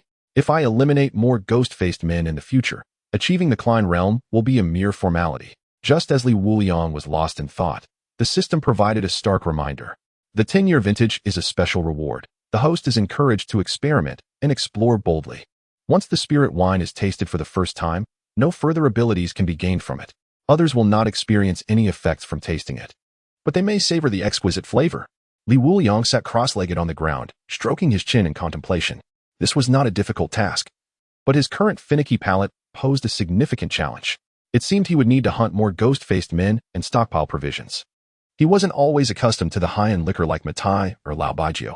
Initially, he had grown tired of cheap spirits sold in supermarkets, such as catfish liquor and diluted white liquor, before finally upgrading to Maotai. Otherwise, the expense would have decimated his finances. After tidying up his room, he realized he had no place left to sleep. The cleaning lady had evidently not anticipated the state of the room and thus had not cleaned it, leaving only a message of refund and apology on his phone. Most importantly, it contained evidence of Zhao Kongcheng's wrongdoing. The footage still captured Zhao Kongcheng in a compromising position. Wuliang scoffed. With such irrefutable evidence, let us see how you will defend yourself. Both the wine and the home would need to be compensated. In that moment, he seemed to forget that he was the one who had shattered the wine bottles that morning, which had led to Zhao Kongcheng's cigarette igniting the explosion. The neatly cut shards of glass from the bottles still lay piled outside the garbage bin like construction debris. Such details were merely glossed over in his mind. Soon, after downing a bottle of Yinjiu, he gradually drifted into slumber. Meanwhile, at the 136th team's base, Zhao Kongcheng, have you lost your mind? Or has a grenade exploded in your head?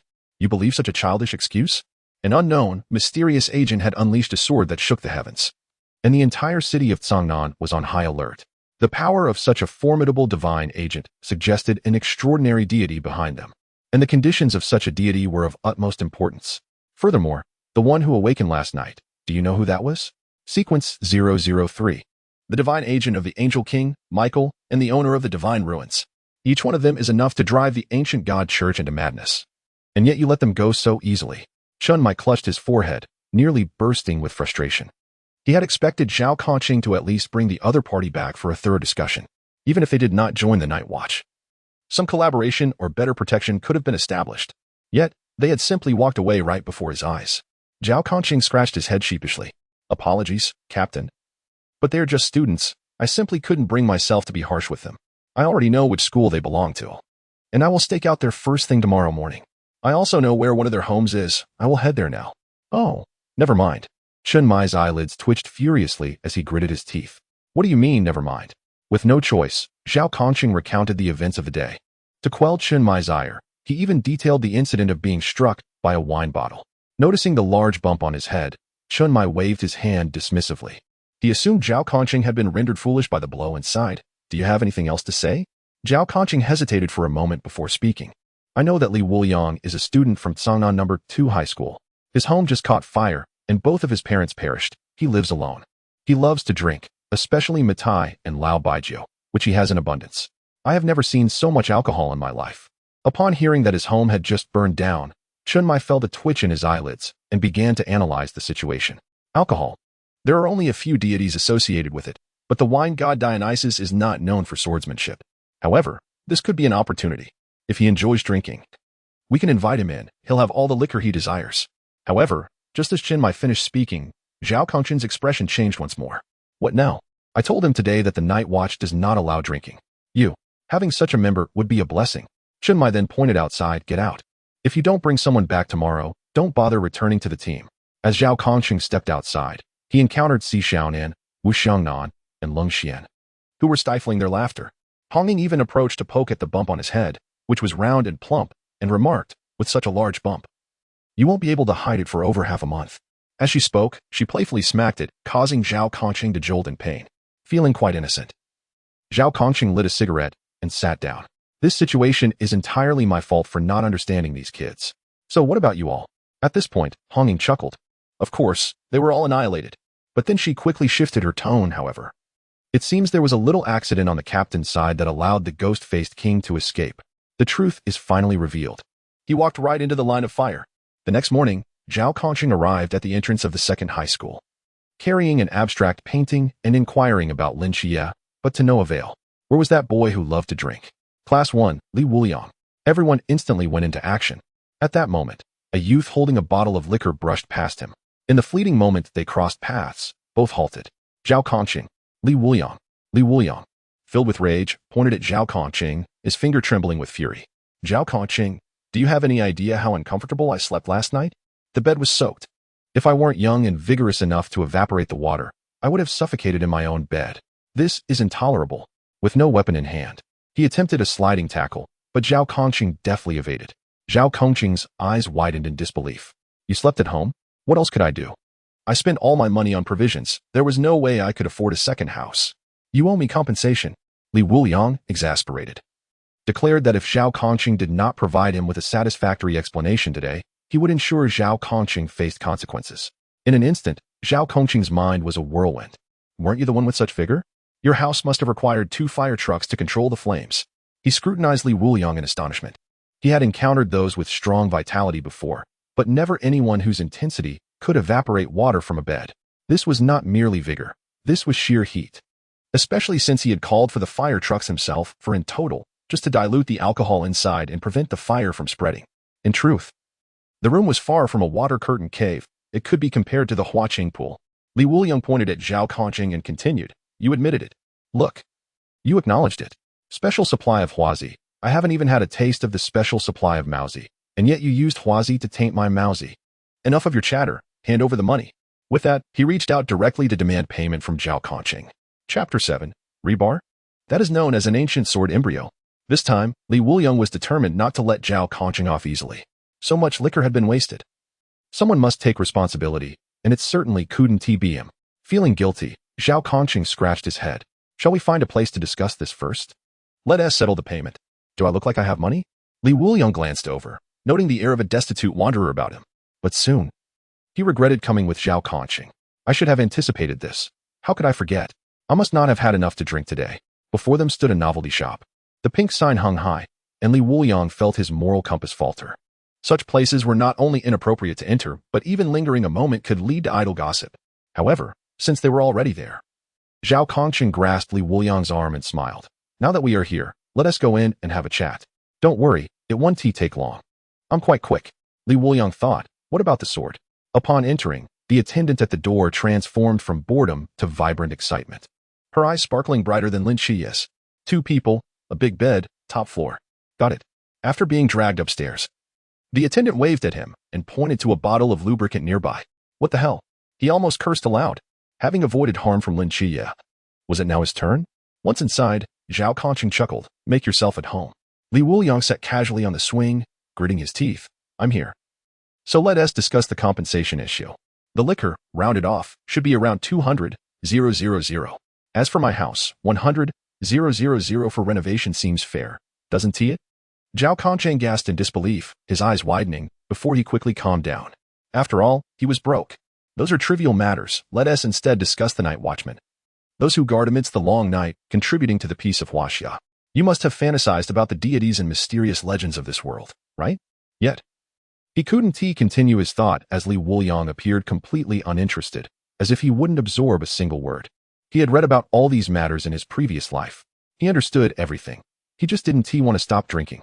Joining the night watchman would be tantamount to discarding his golden opportunity. It would be akin to throwing away a watermelon to pick up a sesame seed.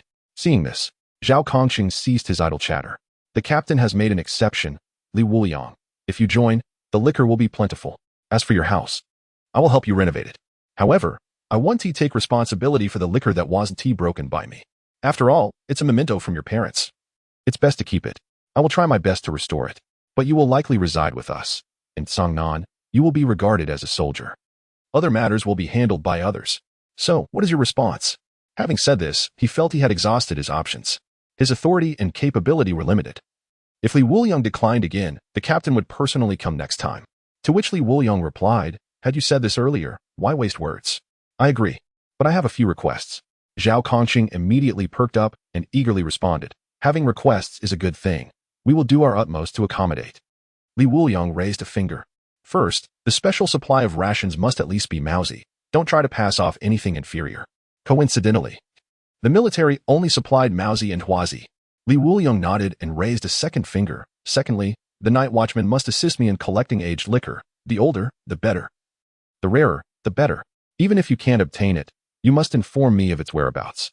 I can mention this to the captain. It shouldn't be a difficult task for him. Zhao Kongcheng readily agreed. Then, Wuliang raised a third finger. Finally, equip me with a sword. A sword? Zhao Kongcheng was puzzled. He recalled that Wuliang had used a sword when he had slain those 2 ghoul-faced beings. How could he be without one? Zhao Kongcheng directly inquired, what did you use when you last killed the ghoul-faced beings? A sword should be hard to come by, right?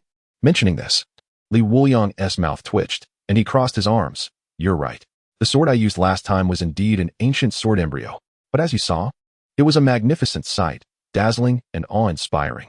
My ancient sword embryo shattered into countless fragments. I was performing the duty of a night watchman. Naturally, the night watchman should compensate for the loss. Zhao Kongcheng was even more confused. How did you come by this ancient sword embryo? The records show that your parents left you nothing of value, just a red book and a bank card. At that moment, he recalled seeing a pile of construction debris after they had left, and beside Wuliang was a heap of metal scraps. The patterns and luster were unmistakably rebar. Zhao Kongcheng quietly asked, is the ancient sword embryo you mentioned incredibly hard, inscribed with spiral patterns, and composed of various rare metals, a treasure of civilization? Indeed, you understand. Wuliang was astonished that Zhao Kongcheng could guess even 1/10 of it. Meanwhile, laughter erupted in Zhao Kongcheng's earpiece. Hongying, brother Kongcheng, are you trying to kill me with laughter? It's just rebar. What ancient sword embryo? Why are you playing along with this joke? Si Xiaonan, exactly, brother Kongcheng. You are a bit biased. Last time my glasses broke, you didn't reimburse me, and now you agree to this. Lung Xian, Xiaonan, I'll buy you new glasses. Chenmai, Zhao Kongcheng, agree to him. As soon as the captain spoke, everyone fell silent. With Chenmai's approval, Zhao Kongcheng smiled at Li Wuliang. All 3 requests are granted. But could you do me a small favor? Li Wuliang furrowed his brow but felt elated since all his conditions were accepted. You're not asking me to bring Lin Qiyee into the Night Watchman, are you? Zhao Kongcheng immediately gave a thumbs up and exclaimed, exactly. Just bring the kid back. What do you say? Li Wuliang readily agreed. I would do so without you asking. However, he is different from me. He has his own little family. A brother who loves him and an aunt. Zhao Kongcheng asked, is it difficult? Li Wuliang replied, not at all. All right, those in the liquor industry are indeed straightforward. Zhao Kongcheng was overjoyed. It was important to note that unlike Li Wuliang, Lin Qiyee had attachments. He didn't know how to make the other accept him, let alone persuade him to join the Night Watchman. However, Li Wuliang was different. Their relationship was not ordinary. Yet, Li Wuliang continued. You should first find him and give him a chance to adapt and reflect. I will tell you where his family is. Afterward, leave the matters to me. Chapter 8, The Welcome Ceremony. This is the base of Team 136, which will be your home from now on. As for the school, the military has already sent someone to negotiate. Publicly, you will simply be a soldier, a member of the honorable military. Zhao Kongcheng brought Li Wuliang back to the base of Team 136, which appeared outwardly as a simple office. Inside, there was nothing particularly special. Suddenly, with a loud pop, a colorful barrel burst open, showering Li Wuliang with confetti. Welcome, newcomer. Si Xiaonan exclaimed excitedly as she jumped out, applauding enthusiastically. Li Wuliang laughed heartily. I've long heard of you all. My name is Li Wuliang. I hope to be well acquainted with everyone. Tonight, drinks are on me. Lung Xian stepped forward with a light smile. No need for drinks. We have our rules, but feel free to indulge. We are fine with just food. It seemed he referred to Li Wuliang as a wealthy country bumpkin, as if he had mountains of resources at home and wouldn't mind tossing half a bottle out the window. Upon hearing this, the group's gaze shifted to the large bump on Zhao Kongcheng's forehead, which had turned red and glossy as if polished. Zhao Kongcheng awkwardly glanced at Li Wuliang. You see, this is all your fault. Li Wuliang felt quite innocent. After all, he truly had no idea what had transpired. Toss half a bottle? How could he bear to waste it? At that moment, a voice of astonishment and disbelief came from behind. Pervert. Li Wuliang turned to see. What the leg? The crowd gasped collectively, especially Lung Xian, who pulled out a photograph from his pocket. It depicted the moment Lung Xian raised a bottle of liquor. What a coincidence. When Qimo remarked, this is the first time I've seen someone so audacious. Should we mourn? Even Wu Xiangnan covered his eyes, unable to bear the forthcoming spectacle. Hong Ying stormed over, visibly furious, and pressed Li Wuliang against the door. So, you are the pervert known as Li Wuliang. Had I known, I would have dragged you back that night and given you a good thrashing. You should know why flowers are so vibrant. She was clearly still aggrieved by the events of that night. Having recited the Night Watchman's rules 100 times, equivalent to writing 100 chapters of a novel in one night, her hands had swelled, and the next day, she struggled to hold her gun, only to be relegated to the back for support. When had she ever suffered such humiliation? But now, Li Wuliang's attention was entirely captivated by her long, fair legs. Truly, the finest legs in Songnan. Hong Ying, feeling both shy and angry, exclaimed, What are you looking at? Li Wuliang shrugged. Since I've seen it, what do you suggest we do? Fight? He was unafraid of a brawl, in fact. This was perhaps the best way for Team 136 to get to know him. The others turned their eyes towards Deputy Leader Wu Xiangnan, who adjusted his glasses and said, To the rooftop. Hong Ying, hold back a bit. Wuliang has just awakened. Understood. Soon, they all ascended to the rooftop. Li Wuliang, intrigued, turned to Zhao Kongcheng. I need to borrow your knife, as I have no sword. Zhao Kongcheng tossed his knife over without hesitation. Feel free to use it. My knife is sturdier than your ancient sword. Li Wuliang didn't drink either. He merely played with the knife, a smile tugging at the corners of his mouth. That seems appropriate. Ladies first. At this moment, Hong Ying revealed her divine killing gun but chose not to employ her forbidden technique, as they were merely sparring without martial skills. Feeling slighted by the disregard, Hong Ying, who initially aimed to test Li Wuliang's temperament, suddenly felt provoked and leaped into action. Since ladies go first, you should gracefully step aside. Li Wuliang narrowed his eyes, sensing numerous openings. Clang. The knife and gun clashed as Li Wuliang deftly maneuvered past the divine killing gun, the blade grazing Hong Ying's cheek, leaving a red mark. Had he intended to strike her down, this blow would have determined the victor. Hong Ying stumbled backward, the sting on her cheek igniting her anger.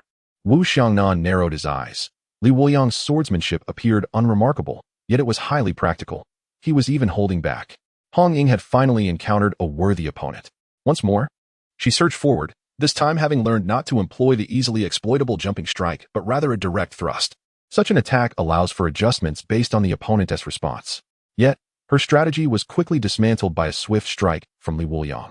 He struck the tip of her gun with such speed that everyone present was left in awe. Lung Xin commented, his sword-wielding speed rivals that of a bullet. Is this even humanly possible? Wu Xiangnan noted, this kid is indeed peculiar. His technique resembles that of a novice, yet his proficiency and mastery over the weapon are astonishing. Zhao Kongcheng chuckled, perfect, let that Hong Ying girl have a taste of defeat. On the other side, after being disarmed, Hong Ying no longer dared to be complacent. Yet, Li Wuliang spoke softly, I'll give you another chance, ladies first. Pervert, get lost, she retorted, swinging her long gun, moving in rapid zigzags, increasing her speed until she created an afterimage. With the gun shooting out like a dragon, she aimed directly at Li Wuliang's abdomen. Li Wuliang took a deep breath, then focused his gaze, swinging his sword. Bang! The crowd was utterly astonished.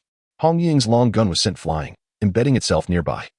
While Li Wuliang remained steadfast in his position, not having moved an inch. You lost, Li Wuliang stated calmly, without a hint of condescension or mockery, his tone unusually serene. Hong Ying retrieved her divine killing gun and turned to Li Wuliang. Have you been practicing swordsmanship since childhood? Li Wuliang shook his head, a spark of pride igniting in his eyes. My time practicing swordsmanship is shorter than you can imagine. That's what true genius looks like. Are you convinced? Not at all. Let's continue. However, Hong Ying shook her head, sheathed her divine killing gun, and recognized her own limitations. She could see that Li Wuliang had not even exerted half of his strength. Continuing would only lead to further humiliation. Turning away, she smiled. Welcome, Li Wuliang, to Team 136. Just as she finished speaking, she noticed that Li Wuliang had pulled out a bottle from who knows where and was drinking heartily. With the simple welcoming ceremony concluded, Li Wuliang made his way to Chen Mai's office. Upon entering, he found Chen Mai regarding him with a gentle demeanor. Don't be formal. That's just how they are. It's the best way for us to communicate. I assure you, our team is worthy of your trust. Li Wuliang shrugged. If I minded, I wouldn't cooperate. Didn't you see I refrained from drinking before I acted? At this moment, Chen Mai dropped the pretense, stating plainly. I agree to all your conditions. You may retrieve the liquor now. However, you will need to wait for the sword. We all use knives. And swords are not suited for soldiers, so we are crafting one for you. I wanted to discuss your divine protector with you. Is he a deity of Huaxia? Upon hearing this, Li Wuliang set the bottle down. It is somewhat the case, yet there are certain distinctions that cannot be articulated. Chen Mai nodded thoughtfully. What about his conditions? To seek out the finest wines in the world. Li Wuliang replied. Chapter 9. To shatter my wine. One must pay a price. To seek the finest wines in the world? Chen Mai was taken aback by this contractual stipulation. Such quests, classified as searches for objects, are among the safest for divine agents. However, the lack of a precise target, merely the phrase to seek the finest wines, renders the task rather arduous. Li Wuliang continued. I am merely a drinking companion to that person. He appeared before me, and I offered him some Maotai, to which he accused me of deceiving him. Thus, I developed a penchant for fine wines, tasked with seeking out the world's best, to present to him. This condition, fabricated by Li Wuliang, was arguably the most realistic. Were there no conditions at all, when Lin Qiyee arrived, both would be in the same boat, with their relationship remaining amicable. If it were not deceitful, it could easily turn into deception. After this explanation, Chen Mai found himself convinced, for he was not the only one in similar circumstances. A previous divine agent had encountered a similar situation, albeit that agent met an untimely demise.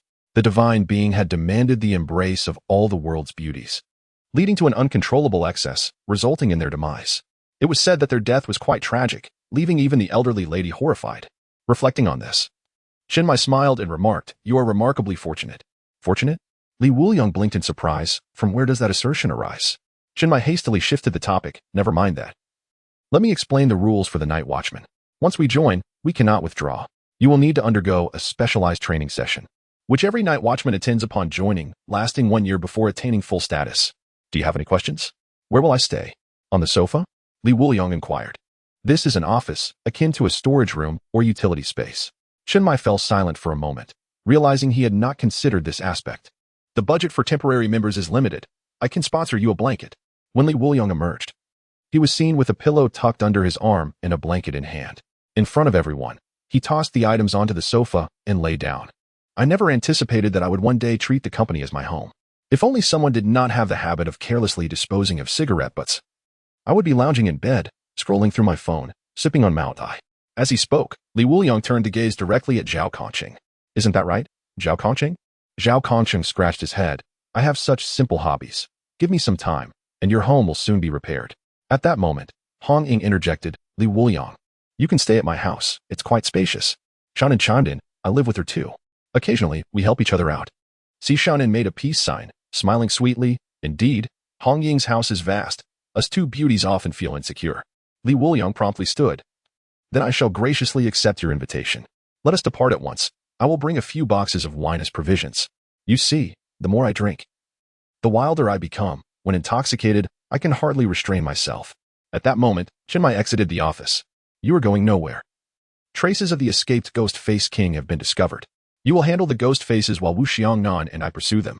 Remember, do not let him escape. Wuliang then received a straight blade tossed in his direction. Use this for now. Rules may be rigid, but I can bend them for you, provided you prove worthy. Wuliang's lips curled into a smirk, naturally. He recalled that tonight was the occasion when Lin Qiyee encountered the ancient god sect transporting the Ghost Faces, coinciding with Zhao Kongcheng's return. Hence, tomorrow would mark Zhao Kongcheng's demise.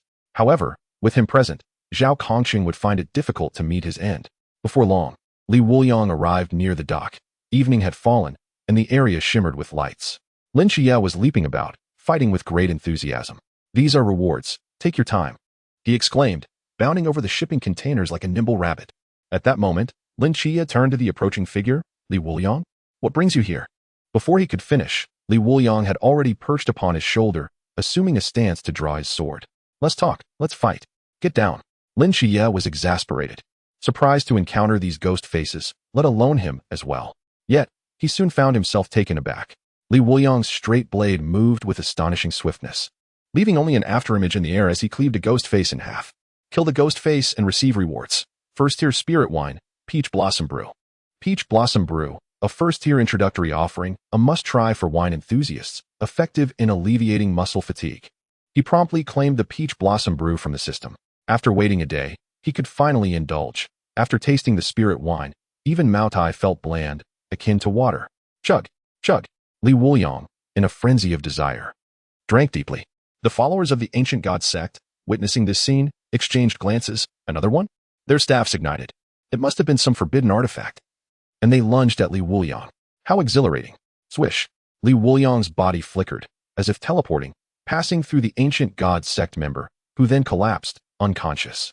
Defeated ancient god sect minion, rewarded with first-tier spirit wine, Apricot Blossom Brew. Apricot Blossom Brew, brewed using ancient methods, bitter yet not spicy, with a smooth aftertaste. Inspired by the widow at the village entrance. Oh, a new wine. Wuliang chuckled. However, upon reading the description, his smile faltered. Were these 8 characters truly meant to describe wine? They seemed more like the fantasies of an old man yearning for the widow. I shall drink to honor. Crack. A ghost face suddenly dashed past him, shattering the new brew, leaving only a sliver of bottle. Wuliang's expression turned icy in an instant. Lin Qiyee swiftly kicked the ghost face into a vehicle, denting it, and turned to Wuliang, shouting, What are you dawdling for? Are you waiting to die? Yet. Wuliang, fixated on the remnants of the wine, paid no heed to Lin Qiyee. He drank the last drop. This wine indeed had a sweet aftertaste. Yet, with so little, it was tasteless. Lin Qiyee was at a loss. What on earth are you doing? Get out of the way. Suddenly, Lin Qiyee felt a chill and dashed upwards. He gazed at Wuliang, who crouched slightly, sword drawn, an invisible aura emanating from him. You shattered my wine. You shall endure a punishment more agonizing than death. The ghost faces exchanged glances, intimidated by the horrifying aura, none daring to make the first move. Until their inner thirst for blood overtook their fear, they surged forward. Draw your sword. Swish. Like a full moon, in but a second, the sword returned to its sheath. The bodies of the ghost faces were instantly torn asunder. Yet they still drew breath, closing their eyes only after witnessing their own bodies collapse to the ground. Lin Qiyee observed that fleeting moment with meticulous attention. Although Wuliang appeared to have struck only once, each ghost-faced figure had actually endured 18 blows. Moreover, he had skillfully avoided critical areas such as the heart and head. Thus, even when reduced to jagged fragments, the ghost-faced beings retained their consciousness, acutely aware of their waning life force. Chapter 10. You disdain me. Wuliang, have you joined them? Lin Qiyee inquired, his gaze reflecting surprise. He had believed that Li Wuliang's temperament would preclude him from aligning with the Night Watchman. After all, such a formal military organization forbade the consumption of alcohol. To be denied drink was tantamount to taking Li Wuliang's life. Li Wuliang shrugged nonchalantly. What is the alternative? This is a formal enlistment, replete with benefits and even special supply of Maotai. Why wouldn't I join? Conversely, you, out here in the dead of night. Your little black dog won't bite you if it finds out. Lin Qiyee's brow twitched, yet he quickly suppressed the urge to unleash his wrath upon Li Wuliang. It was simply his nature. This man had a sharp tongue, much like himself, albeit he could not reciprocate it. If you cannot speak sensibly, you ought to remain silent. Lin Qiyee retorted. At that moment, Zhao Kongcheng interjected, Li Wuliang, did you encounter the ghost-faced beings? They've been dealt with. Send someone to clean up shortly. Li Wuliang replied casually. Zhao Kongcheng exclaimed, so swift. This is disastrous. Previously, Hongying left me none, and now with you added to the mix. When will my merits ever increase? Li Wuliang offered, spend the night drinking with me, and I shall bestow upon you a grand gift. Thanks, but no. The merit from two ghost-faced beings pales in comparison to the punishment for a single night of drinking. Li Wuliang rolled his eyes. Having intended to present the head of the ghost-faced king from the Chuan realm to him, but without drinking, matters were unlikely to proceed. Just then, Lin Qiyee turned to depart. His intention had merely been to test the forbidden ruins bestowed upon him by Nikes. This was merely a chance encounter. As for Li Wuliang's enlistment with the Night Watchman, while surprising, it held no sway over his decision to refrain from joining. Li Wuliang watched Lin Qiyee's retreating figure, merely raising a glass of peach blossom wine without attempting to stop or persuade him. The time for his own appearance had not yet arrived. Zhao Kongcheng was not adept at convincing others to join, but his fervor and determination often inspired a few, and Lin Qiyee was particularly susceptible to such fervor. Before long, Wu Xiangnan arrived, adjusting his glasses. The scene before them revealed 11 corpses of ghost-faced beings. 10 had been dismembered, while one bore marks of being scorched by some force before being killed. Clearly, another had been present here. At that moment, Li Wuliang had already reached the front of Hongying's villa. Gazing upon the villa, complete with a small garden, he marveled, Hongying, the home left by your parents after their sacrifice is larger than mine. When he had read the scene in the novel, he had felt little reaction, after all. It was merely a villa. Yet, seeing it in reality, he could only exclaim, extravagance knows no bounds. The small garden was meticulously tended, surely cared for by someone with great affection. Hongying's forehead throbbed with veins, her fist clenched as she bid out, Li Wuliang, are you intent on seeking trouble at this hour? Although not overly sensitive regarding her parents' disappearance, she was still affected by it. His tone seemed disrespectful, particularly with the mention of sacrifice, which felt like the last shred of hope slipping away. Li Wuliang suddenly recollected, oh right, my parents truly did make sacrifices, while yours are merely missing. Ah, missing. The sight of familiar things stirs memories, reminding me of my own parents, who are undeniably gone. Hongying, care to share a drink with me tonight? Hongying slapped her forehead, taking several deep breaths. Li Wuliang's words consistently incited her ire, but this time, upon the mention of parents, she felt no sadness, only a fierce desire to beat him senseless. If you don't come in soon, you might as well not come at all. Before entering, Li Wuliang glanced back at a distance, as if locking eyes with someone. He waved playfully and, with a sly grin, closed the door. He swiftly drew the curtains, leaving Lung Xian utterly dumbfounded. How did he know? This would not do. Living with a drunkard and 2 young ladies was unsafe. He needed Hongying or Xiaonan to open the curtains for oversight. Inside the villa, Li Wuliang's rapid curtain closure made Hongying immediately vigilant. Could it be he harbors some intentions towards me? No, I must sleep with my gun. Subsequently, Hongying led Li Wuliang to her room. You shall stay here. Remember to knock if you seek me, or Xiaonan. After saying this, she entered her own room.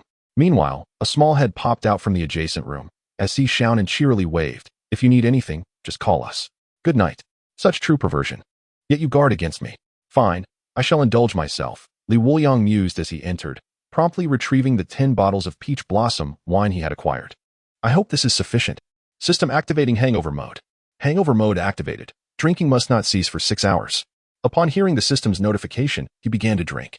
Tomorrow marked the day of the ghost-faced king's emergence. He eagerly anticipated what exceptional wine the mysterious figure from the Chuan realm would provide. Yet for now, he was merely at the mid-stage of his realm, facing an adversary 2 levels above him who commanded the forbidden ruins.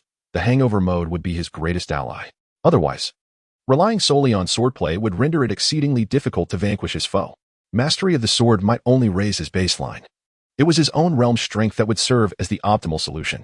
Otherwise, he would be the one to exclaim how splendid that strike had been. Just as Li Wuliang took a delicate sip, the door swung open, and Hong Ying entered clad in sleepwear. Upon her entrance, she grumbled, "It's all your fault. You've ruined my mood. You owe me, share some of that wine." Li Wuliang's eyes sparkled with delight. "Of course. 10 bottles. We shall drink until dawn." Hong Ying's beautiful eyes fluttered. Enhanced by the flush brought on by the peach blossom wine, she was simply breathtaking. She too sought the drink to ponder her parents. Reluctant to share her burdens with the team, believing some emotions were best processed alone. Yet somehow, in Li Wuliang's presence, these concerns seemed insignificant. After taking a sip of the peach blossom wine, she felt a subtle surge in her mental acuity. However, the wine's potency was formidable, equivalent to approximately 70 proof. After just a few sips, she began to feel the effects. Meanwhile, Li Wuliang continued to drink heartily. "Your tolerance needs improvement," he teased. Hong Ying's cheeks flushed. "Mind your own business. Just drink." At that moment, the system chimed in. The host, accompanied by a beauty, has entered hangover mode, triggering achievement rewards. Acquired 1 bottle of second-tier spirit, Beauty's Nectar. "Come, let us savor this." Upon hearing the trigger of the achievement, Li Wuliang promptly produced the wine. Good wine is meant to be shared. Hong Ying took it and immediately took a sip, feeling a refreshing stream flow into her lungs. Her eyes brightened. "This is delicious." However, she soon noticed Li Wuliang frowning at the wine bottle. "What are you staring at? Can't you pour it into a cup? I only have this 1 bottle. What if you blow on it?" Hong Ying's face flushed red with indignation. "How dare you? Li Wuliang, look down on me. Give it to me." Agent progress increased by 10, current progress 26. Chapter 11. You are jealous. The two were positioned in an exceedingly intimate manner. Hong Ying's knee pressed against Li Wuliang's diaphragm, preventing him from fully savoring this suggestive moment. She returned to her seat like a victor, her face brimming with pride. Clearly, the effects of the wine were potent, and she was feeling tipsy.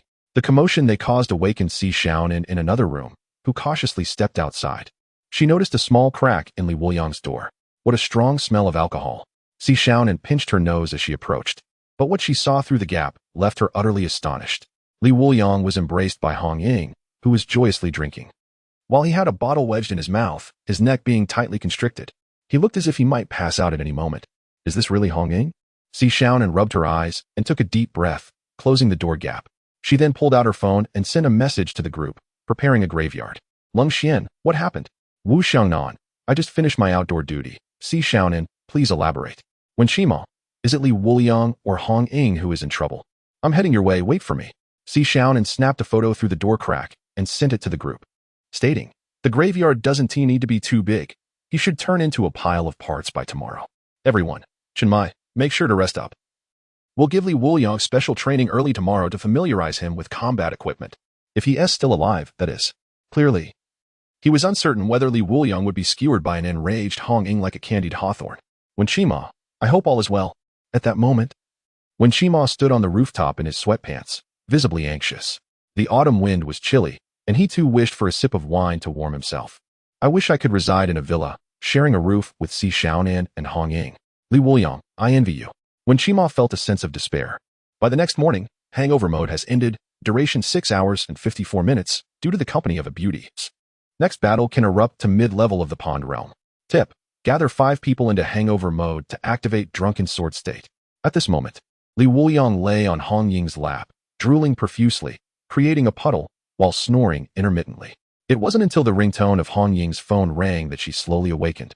Rubbing her eyes and glancing at the phone. What time is it? Ouch. Her head throbbed painfully. She had unknowingly gotten drunk last night.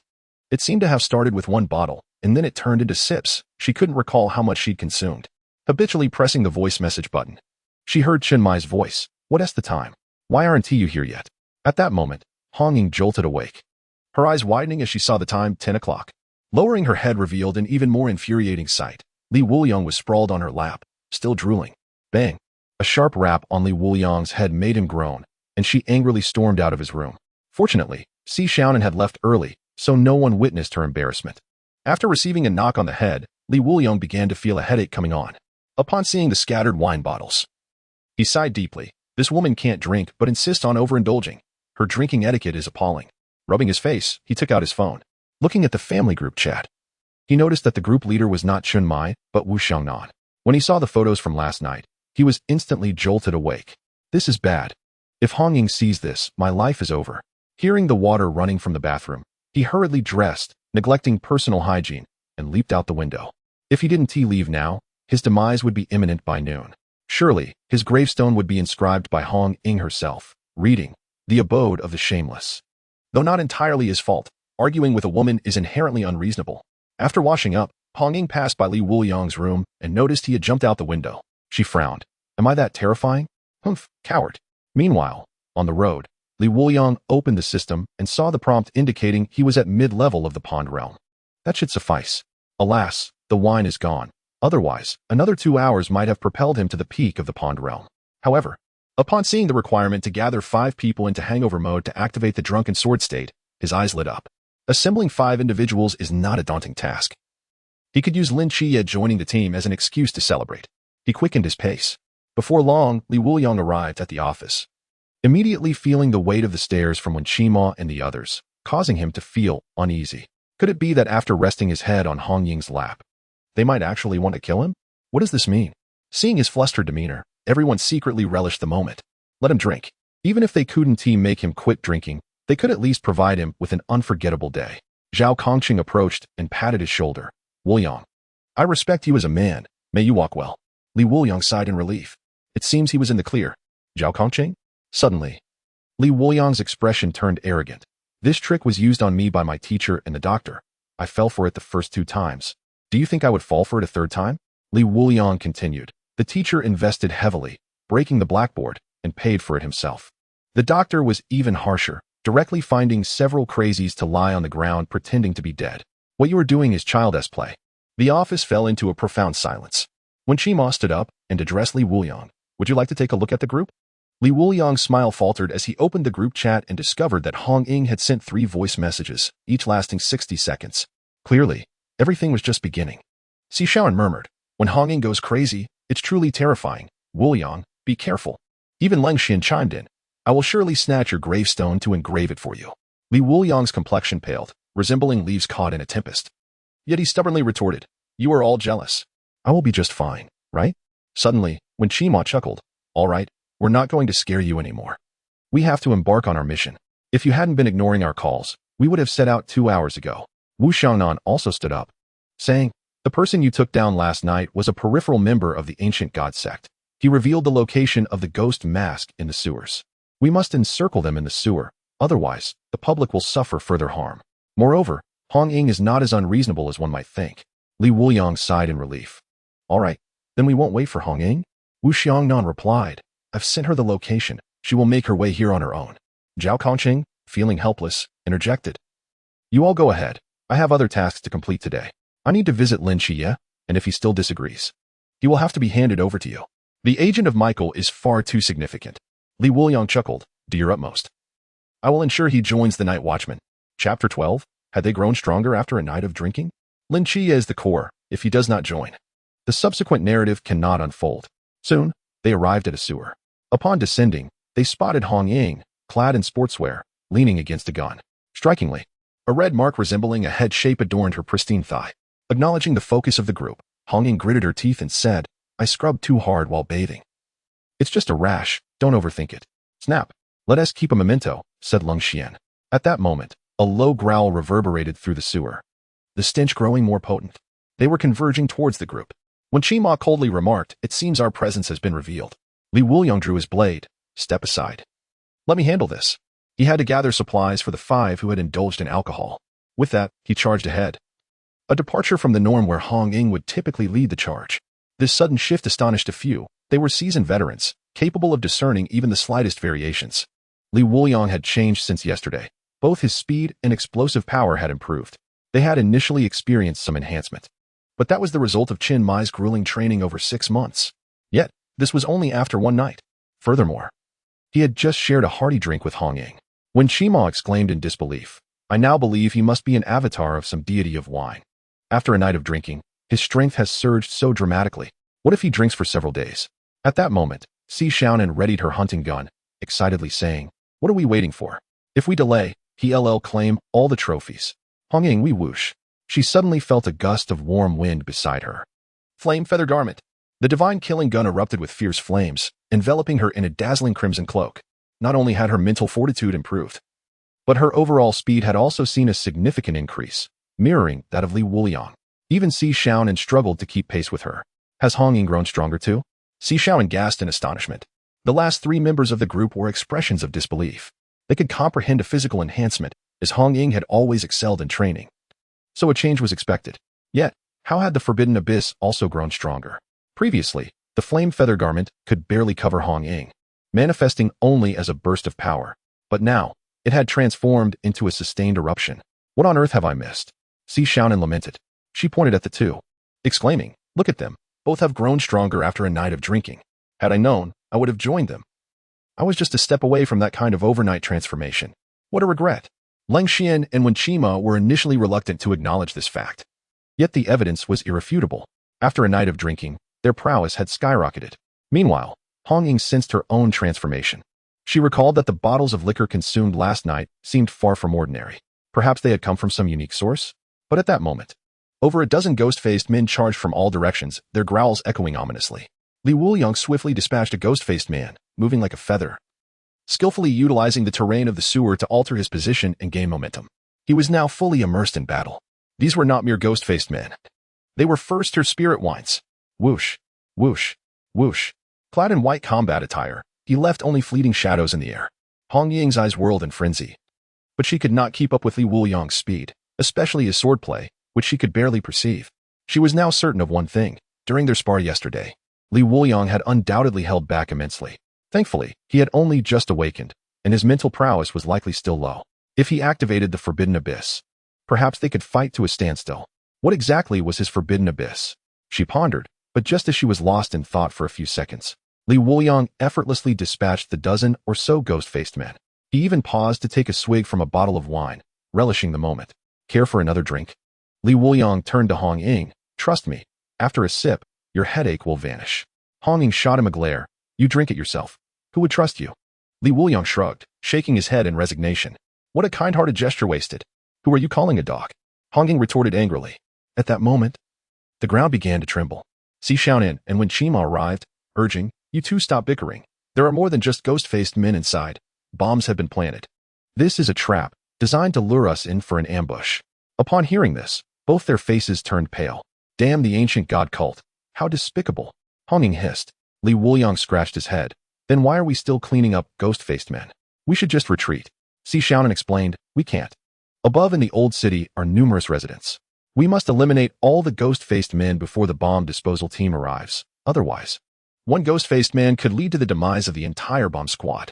In that moment, Li Wuliang suddenly grasped the meaning behind the emblem on Zhao Kongcheng's badge. If something went awry, it would reflect their incompetence. But to prevent such incidents, they were now facing the threat of bombs in a confined space. Soon, the sewer would transform into a colossal oven, and escape would be impossible for them. Outside, the sky began to drizzle. The sound of raindrops mingled with the growls of the ghost-faced men, resonating in the sewer. Li Wuliang pressed his earpiece, asking, is the bomb's location clear? Long Xian examined the explosives before him. It's apparent, but it seems the ancient god cult was rather hasty. The quantity remains uncertain. At that moment, Wu Xiangnan spoke through the earpiece, 180 bombs. The ancient god cult's instructions were hurried, so they likely installed just over 100. His expression was cold as he gazed at the bloodied and battered cultist before him. Upon hearing this number, Li Wuliang felt a shiver run down his spine. Then, a voice crackled through the earpiece. Li Wuliang, can you handle it? As soon as those words were spoken, everyone understood the implication behind Li Wuliang's earlier statement. He intended to stay behind. Li Wuliang's eyes shifted, and he finally sighed. I'll give it a try, but it would be wise for you to evacuate the higher-ups. Chenmai replied, I have news about the wine brewed by the god of wine, Dionysus. When you return, I'll share the details. Come back alive. Li Wuliang then turned to Hong Ying and the others. You should all withdraw. You're too slow and won't be of any assistance. However, Hong Ying shook her head and said, after drinking your wine, I must contribute something. Leave the remaining ghost-faced men to me. The other two had no intention of retreating either, leaving Li Wuliang feeling helpless and under increased pressure. He grasped a wine bottle in one hand and a knife in the other. Though intoxication began to surface, his gaze remained remarkably clear. Let us begin. Chapter 13. No efforts can stop it at Lin Qiyee's home. Zhao Kongcheng placed a headset in front of him. You've heard it right? This is your friend. Our comrade. He had arrived before Lin Qiyee finished school, helping his aunt wash vegetables. However, midway through, the voice from the headset unsettled him. The ancient god sect was targeting someone, and it could very well be him. Such a significant move to eliminate a newly awakened divine agent was highly worthwhile for them. Otherwise, if he grew stronger, he would become a formidable threat. Lin Qiyee fell silent, glancing at the empty table, feeling an unexpected sense of discomfort. For the past decade, despite Li Wuliang's brashness and his penchant for drunken antics, he had been a constant presence in Lin Qiyee's life, aside from his aunt and brother. With Li Wuliang gone, he felt as if a part of his home was missing. Thank you, but I need to think it over. I want to make amends for the past 10 years to my brother and aunt, at the very least, to ensure their peace of mind. Although Li Wuliang seemed unreliable, there were times when he was more dependable than anyone else, worthy of trust, except when intoxicated. In the end, Lin Qiyee declined, feeling that since Li Wuliang had become a night watchman, there was no need for him to follow suit. Especially after witnessing Li Wuliang's skill with a blade last night, he doubted his own ability to defeat him even if he activated the Forbidden Ruins. After activating 2 Forbidden Ruins, he still couldn't clearly discern Li Wuliang's swift movements. They resembled a dance more than swordplay. Zhao Kongcheng sighed. Very well. I shall take my leave. You heard them fighting. I cannot remain uninvolved. What is your Forbidden Ruins? Lin Qiyee inquired. Zhao Kongcheng chuckled awkwardly. I'm just an ordinary person who performed well in the special forces. I want to be selected as a night watchman. Farewell. Enjoy your meal with your aunt. Once outside, Zhao Kongcheng pressed the headset, saying, Li Wuliang, I failed. It's up to you now. Li Wuliang replied, I got it. Just wait a moment. I'm busy. Zhao Kongcheng? Hong Ying. He has drunk 3 bottles in a row. He is about to pass out. Zhao Kongcheng, can't you stop him? This is a mission. Hong Ying, I can't even get close to him. Aside from the captain, no one else in my knowledge could stop him. At this moment, Li Wuliang was already in a semi-intoxicated state. Yet, the more inebriated he became, the faster he moved. Like a darting swallow. His blade hummed as he executed each movement with an elegance that seemed preordained. Graceful and ethereal. So captivating that one could easily be entranced, provided they could see clearly. Upon spotting a bomb, he would swiftly sever the connecting wires. This method was impossible for anyone else to accomplish, but only Li Wuliang's swift sword could attempt it. Shenmai had considered this aspect, which is why he agreed to let Li Wuliang take a shot. The results were remarkable, within a mere 5 minutes. He had already disarmed 30 bombs. Hong Ying, Si Xiaonan, and Wen Qima split into 3 groups, battling the ghost-faced men in the sewers. At this juncture, Long Xian stated, this section of the sewers spans 13 kilometers, with a total of 13 branches. Hong Ying, Xiaonan, and Qima, you 3 take the branches, and let Wuliang handle the remaining 10. This will save us a great deal of time. We have 15 minutes left. Holding a bomb in hand, he monitored the time for everyone. Time was now the most precious commodity, and no mishaps could occur. At that moment, a voice resonated in Li Wuliang's mind. The host has achieved the Wind Chaser achievement, earning a reward. First tier spirit wine, sweet potato brew, aged 10 years. First tier spirit wine. Sweet potato brew, a favorite of a certain swordsman from another realm. Only wine can immerse him in a state of forgetfulness, erasing painful pasts. Unique effect, enters a state of selflessness for 3 seconds, with the 10-year aging enhancing it to 30 seconds. State of selflessness, forgetting the mundane. Only the sword in hand remains. Confidence surged. Hearing the system's voice, Li Wuliang felt more assured. He was aware that this place was not only filled with ghost-faced men and bombs, it also contained a ghost-faced king from the Chuan realm. Killing the Chuan realm and the Zhan realm was no simple feat. Speed and strength were on an entirely different level from these ghost-faced men, and they possessed exceptionally high recovery abilities. Observing the markers on the map, the astonishment in Lung Xian's eyes deepened. Each flicker of the red dot indicated a significant distance moved, representing Li Wuliang's progress. Lung Xian, a monster has joined our team. Wu Xiaonan, at this moment. You shouldn't be making inferences about Li Wuliang. Lung Xian, no, I genuinely mean a monster. You haven't seen the speed at which the red dot flickers. Suddenly, Li Wuliang came to a halt at a corner for nearly half a minute. Lung Xian anxiously asked, Wuliang, why have you stopped? Li Wuliang replied, notify the repair crew for the sewer, and have them come here to block it. Lung Xian, did you cut off the sewer pipe? Li Wuliang, you underestimated me. I broke it by crashing into it. Everyone, even the previously tense Wu Xiangnan and Shenmai couldn't help but cover their eyes. This child is beyond salvation. He breaks a sewer pipe and is so proud of it. He is truly one of a kind. But soon, Si Xiaonan arrived, and upon a glance, she felt her scalp tingle. Si Xiaonan, he has every right to be proud. That massive sewer pipe has been completely shattered by him. Ugh, the stench. He has even gotten stuck in it. Gross. Shenmai furrowed his brow tightly. Li Wuliang had reached his limits. Speed was a double-edged sword once it exceeded his control. He could no longer direct his direction and force. That collision was akin to being struck by a car traveling over 60 miles per hour. Even if his body showed no external injuries, internal damage was inevitable. The rescue team needed to be dispatched immediately. At this moment, Wuliang was shaking off the foul water from his body using his speed. He sensed something was amiss, yet there were still many bombs to dismantle. Since he had begun, he was determined to see it through. Wuliang took a hearty swig of wine and continued, though his speed noticeably diminished this time. With each bomb he disarmed, he would call out a number, while Lang Xian calculated. As the countdown dwindled to the final 3 minutes, Lang Xian suddenly declared, "Enough." Wuliang, the member of the ancient god sect, was quite unruly. 180 bombs had already been installed. At this moment, Wuliang gazed at the boxes before him, his lips twitching slightly. Indeed, the ancient god sect had only installed 180, with several more boxes containing bombs yet to be activated. If they were all set, we would surely ascend to the heavens. A collective sigh of relief escaped the group. Si Xiaonan chuckled. Finally, it's over. Time to go home and take a bath. Hong Ying also sighed. Thanks to Wuliang. Otherwise we would have had to abandon this place. Yet, at this moment, Lang Xian sensed something amiss. The red dot began racing toward the old city, and ahead of it, another red dot appeared. That was Zhao Kongcheng. Just then, Zhao Kongcheng announced, "The Ghost Mask King is with me." Chapter 14. Support from the Drunkard? A triangular no-entry sign was firmly planted in the ground. The boundless space had been unleashed by Zhao Kongcheng, isolating the Ghost Mask King within that confined area. Outside, the skies were heavy with rain. The Ghost Mask King, with a ghastly visage and a long tongue protruding, paced menacingly.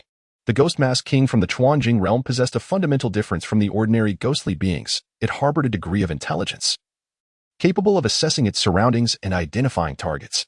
However, Zhao Kongcheng, smoking a cigarette, appeared calm on the surface, though internally he was teetering on the edge of collapse. It was a natural instinct to feel fear, yet standing here and confronting the Ghost Mask King was no small feat.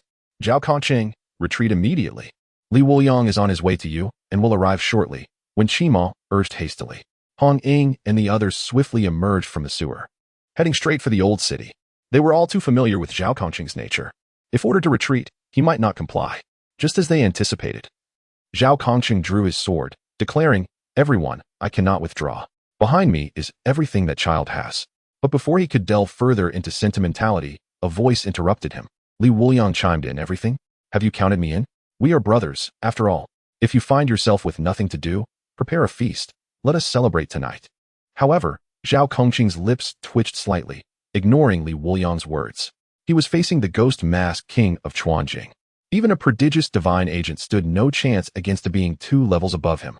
At the very least, he could buy a little time. Every second counted until the captain and vice-captain arrived for their rescue. At that moment, the Ghost Mask King discerned that Zhao Kongcheng was merely an ordinary person, and it let out a furious roar, as though hindered by an insignificant ant. The Ghost Mask King moved with incredible speed, its claws lunging toward Zhao Kongcheng's chest in the blink of an eye. With a resounding clang, Zhao Kongcheng managed to block the strike with his sword held across his chest. However, the Ghost Mask King activated its forbidden void, manifesting its ghostly visage. In an instant, the stars seemed to reverse, and directions became disoriented. Zhao Kongcheng's senses were rendered useless. He felt like an ordinary individual caught in a formidable trap. "I am but an ordinary person, yet I am regarded so highly as to warrant the use of the forbidden void." Zhao Kongcheng spat the smoke aside. Adopting an indomitable stance, utilizing the sensation of raindrops, he pinpointed the Ghost Mask King's location and struck, sending it flying. At that moment, he felt an inexhaustible surge of strength, embodying the fervor of a battle-hardened warrior. Zhao Kongcheng's adrenaline surged against such a formidable foe, enhancing his reflexes as if he were a god of war. However, in the next heartbeat, the Ghost Mask King charged at him, and with a resounding thud, Zhao Kongcheng was sent sprawling. He coughed up blood, muttering, "Chuanjing, this creature is truly beyond the capacity of an ordinary person to combat." Meanwhile, inside the room, Lin Qiyee furrowed his brow, wondering who was tapping on his window. Turning his head, he saw a bat persistently knocking against the glass. He opened the window. The bat exclaimed, "A drunkard has knocked out over a dozen of my brothers. Boss, avenge us." "A drunkard?" Wuliang. Lin Qiyee mused. "What is he doing here? Isn't he supposed to be on night watch?" The bat continued, "Perhaps it's because there's a man fighting a ghostly being in front of your home. He might be here to assist." Lin Qiyee's forehead twitched, his smile strained. "Next time, focus on the essentials." He shut the window and returned to his table. His aunt served him a piece of meat, saying, I heard Li Wuliang has gone off to join the army. Why didn't he come for one last meal? He has no parents or relatives. You are his only good friend. You should keep in touch with him, Lin Qiyee's aunt added. Lin Qiyee smiled and replied, I know. Aunt. He quickly finished his meal and stood up, saying, I'm done, Aunt. I have to step out for a bit. His aunt looked on in confusion, wondering what was troubling him. He's probably just not very hungry today. Li Wuliang joining the army might be weighing on him, Li Jin remarked. His aunt nodded, understanding the sentiment. A friend from childhood departing abruptly would naturally cause some heartache. As soon as he stepped outside, the bat guided his path, leading him to the triangular sign not far away. His pupils constricted. Indeed, this was the place. He sensed an invisible barrier surrounding the area. Boundless space? Zhao Kongcheng. Are you there? What brings you here? Inside, Zhao Kongcheng was taken aback by Lin Qiyee's arrival. He hadn't expected Lin Qiyee to be the first to arrive. What are you doing here? Leave quickly.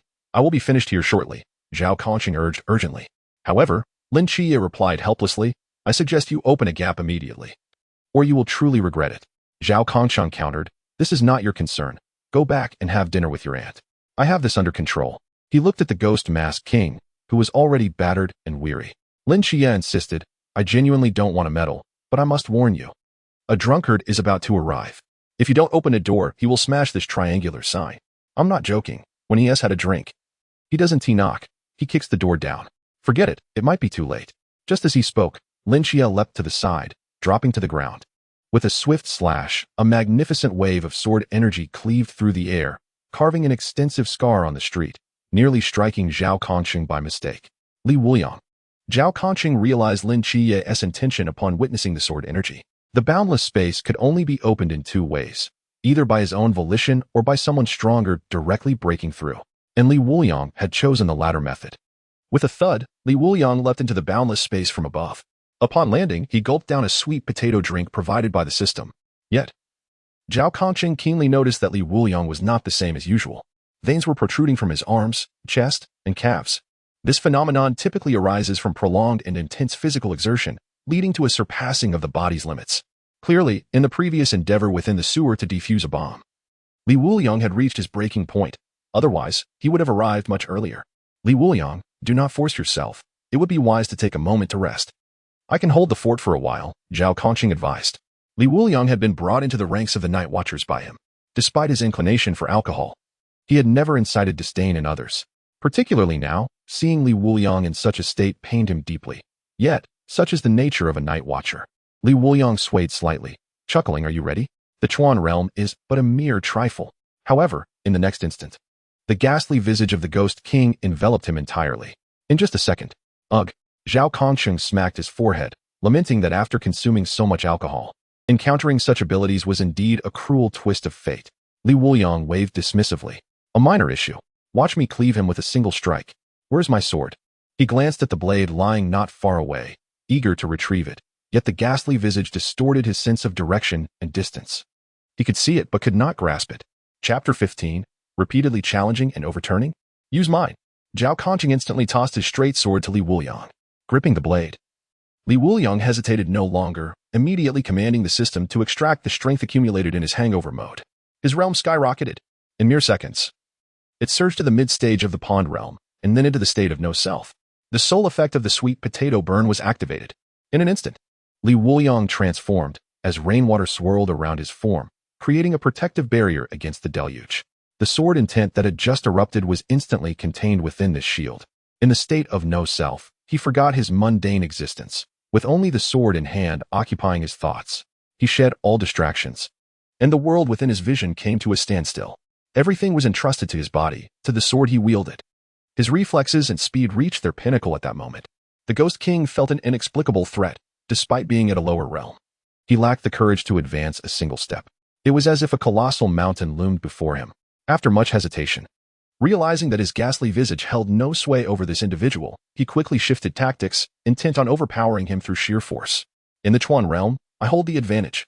In the next moment, whoosh, a flash of sword light sliced through the air, piercing the Ghost King's right arm and severing it considerably. The Ghost King did not relent. His injured arm rapidly began to regenerate. He swung his claws wildly, desperate to shred this accursed foe, yet each of his attacks was effortlessly parried. The two observers watching this spectacle felt as though they were witnessing a slow-motion event. Zhao Kongcheng and Lin Qiyee were in a daze. Bullet time? Lin Qiyee queried. Zhao Kongcheng shook his head. No, it's just that Li Wuliang's speed is extraordinary. Honestly, have you never seen him practice swordsmanship? At that moment, it seemed as if bullet time had transcended into reality, not through the distortion of time, but rather because Li Wuliang's strikes were executed with such rapidity.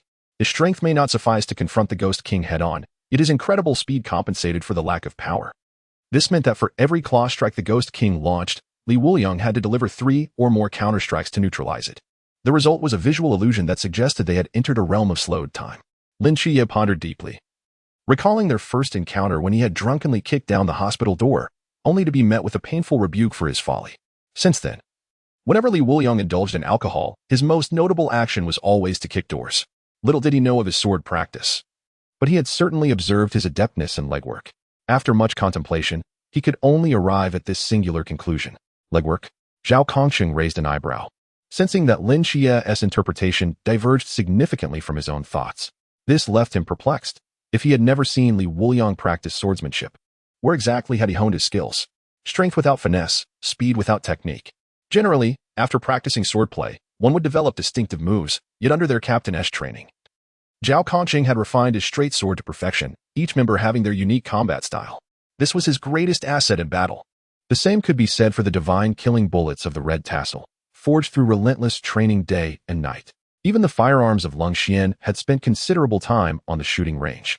Each member of the squad had initially resided almost entirely within the training grounds, their minds consumed with perfecting their techniques or contemplating how to improve.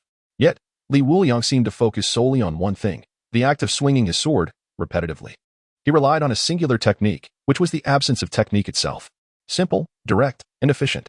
This was manageable against foes like the Ghost King, but would pose challenges against stronger adversaries. At this juncture, the battle between Li Wuliang and the Ghost King entered a new phase. The Ghost King's body had been cleaved into uniformly sized pieces, yet a pool of black liquid pooled on the ground as he restored himself to his former state. However, his aura had become exceedingly chaotic, and his body and power had been significantly diminished. Roar! At that moment, Li Wuliang abruptly paused, his gaze gradually regaining clarity. Is it over? The state of no self could only last for 30 seconds, and he intended to utilize this brief window to diminish the Ghost King's power, thereby hindering his regenerative abilities. Observing the Ghost King panting heavily, he realized his objective had been accomplished. Yet, it was at this moment that the Ghost King activated his ghastly visage once more. Li Wuliang immediately felt the world tilt. Ugh, how do you still possess the strength to utilize the forbidden void? It seems I did not strike enough. This left both Zhao Kongcheng and Lin Qiyee speechless. As Lin Qiyee proposed, I'll go assist, it appears he has emerged from that state, with Li Wuliang regaining his normal consciousness. He found himself unable to resist the ghastly visage. Zhao Kongcheng also rose, prepared to join him in battle. After observing for a while, it seemed that they were both ready to step in and finish this. Li Wuliang's combat foundation was inadequate. He still needed practice. However, upon hearing their intent to assist, Li Wuliang immediately shouted, "No one come near. No one dares to claim my kill." He had endured so much preparation and suffering solely to obtain the rewards from the Ghost King. In the immediate term, the Ghost King was the only entity he could defeat, and the rewards would undoubtedly be substantial. Seeing his resolute demeanor, Lin Qiyee halted his steps and grasped Zhao Kongcheng's arm. I know him. He does not want us to intervene now. If we step in, he may very well throw a drunken tantrum. His tone was serious, striking a note of peculiarity. Zhao Kongcheng was taken aback. A drunken tantrum? Lin Qiyee nodded. Indeed, a drunken tantrum. When he throws one, he is capable of feats beyond what a sober person could achieve, without limits, yet devoid of a lower boundary. This represents a state of being, an elevated realm. Aside from Li Wuliang, no one can embody the intoxication of drunkenness with such a fresh and unconventional flair, while simultaneously appearing utterly unrefined. Zhao Kongcheng was taken aback, imprinting this incident deeply in his mind. At that moment, Li Wuliang was struck by the clawed king of the ghost face, leaving a bloody mark on his arm, followed swiftly by wounds on his back and thigh. The tide of battle had shifted. Yet, in that very instant, Li Wuliang closed his eyes and took a deep breath. A gentle breeze caressed his face, and the rain ceased. He began to leap repeatedly in place, appearing to soar and plunge due to the ghostly visage beneath him. One moment he was airborne. The next he was grounded, at times horizontal and at others inverted. The secret technique of repeated horizontal leaps. Observing his state, Lin Qiyee and Zhao Kongcheng exchanged bewildered glances. What sort of technique was this? Certainly not, Zhao Kongcheng asserted with conviction, until a moment arrived. He assumed a stance to draw his blade and suddenly gazed ahead. The clawed king of the ghost face materialized, its claws poised to crush Li Wuliang's skull. But Li Wuliang's gaze sharpened. His sword ignited like a radiant flame, enveloped in a dazzling blaze, a sword that could rend the heavens. In that instant, an overwhelming sword intent was unleashed, surging like a rainbow toward the sky. The scene of that fateful night replayed itself. Yet this time, the onlookers were not limited to Lin Qiyee. The 136th squad was also approaching from a distance. Chapter 16. This sword, equality for all beings. The boundless void was cleaved open from above. The clawed king of the ghost face was bisected, hurled into the air by the force of the sword's aura, leaving not a trace behind under the onslaught of sword energy and flames. Host has slain the clawed king of the ghost face, earning a reward, 3rd-tier spirit wine, Moon in the Well. Moon in the Well, a fine liquor born from the blunder of a certain realm's most formidable drunkard. It is advised to dilute before consumption. Unique effect, enables the user to freely resize their weapon based on mental strength. Zhao Kongcheng's eyes widened, his facial muscles twitching incessantly. What had he just witnessed? A newcomer, awake in less than a week, not only defeated the clawed king but did so with a single strike. Such an occurrence would be unbelievable to share. Suddenly, enlightenment dawned upon him. So that was it. He understood why Li Wuliang repeatedly leaped in place. Lin Qiyee turned to Zhao Kongcheng, anticipating his explanation. Zhao Kongcheng elucidated.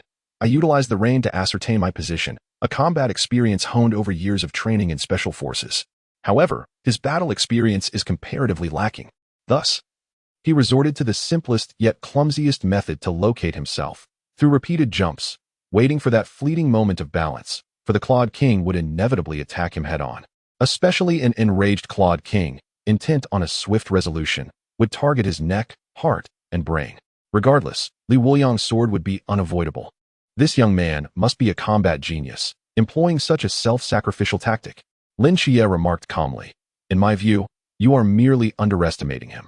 You assert he possesses only speed and strength, lacking technique. Yet is it possible he does not require technique? Upon hearing this, Zhao Kongcheng awkwardly scratched his head. It did seem that way. He had to admit he had always perceived things through the lens of experience. This was a soldier's habit. Experience is deemed more reliable than intuition. His encounters with the 136th squad had shaped his understanding. But now faced with an entity so distinctly different from Hong Ying and her companions, his experience felt insufficient. Meanwhile, Li Wuliang remained stationary, motionless. Zhao Kongcheng chuckled. Well, it's over. No need to stand there posing. Lin Qiyee had already approached and hoisted Li Wuliang onto his shoulders. With a hint of exasperation, he remarked, he has fallen asleep. I will take him back. I'll explain to my aunt. Just then, Hong Ying and Wen Qima arrived. Upon witnessing the chaotic scene, their pupils constricted. They had never encountered such a brutal battle. Spotting Lin Qiyee carrying Li Wuliang, Hong Ying approached decisively. Hand him over. He is staying at my place. Saying this, she gently took Li Wuliang from Lin Qiyee's grasp. Lin Qiyee was taken aback. Had he misheard? Staying at whose home? Who was this long-legged beauty? Was it the perks of being a night watchman to have such a lovely residence? Hong Ying turned to Lin Qiyee and introduced herself. I am Hong Ying. He intended to persuade you to join the squad. However, it seems that we'll have to wait until he awakens. I hope one day we can serve in the same team as agents of Michael. With that, she turned and departed. Wen Qima followed, wishing to assist with Li Wuliang, but was met with a glare from Hong Ying that sent him retreating. Reluctantly, he trailed behind. Wen Qima remarked, it's inconvenient for you to manage alone. Let me help you return.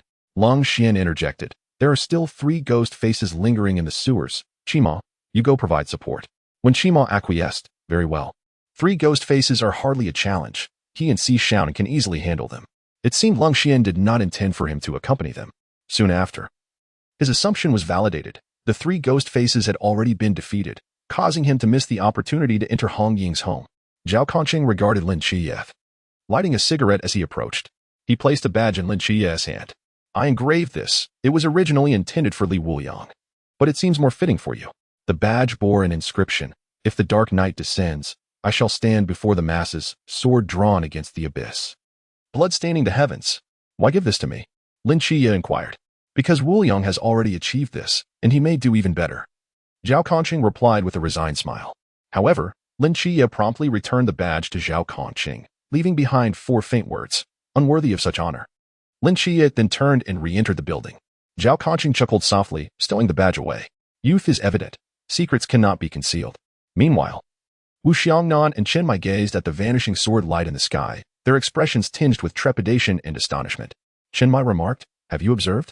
This young man's strength increases daily. Especially this strike, or rather, this sword, is even more terrifying than the last. I fear I could not fully defend against it.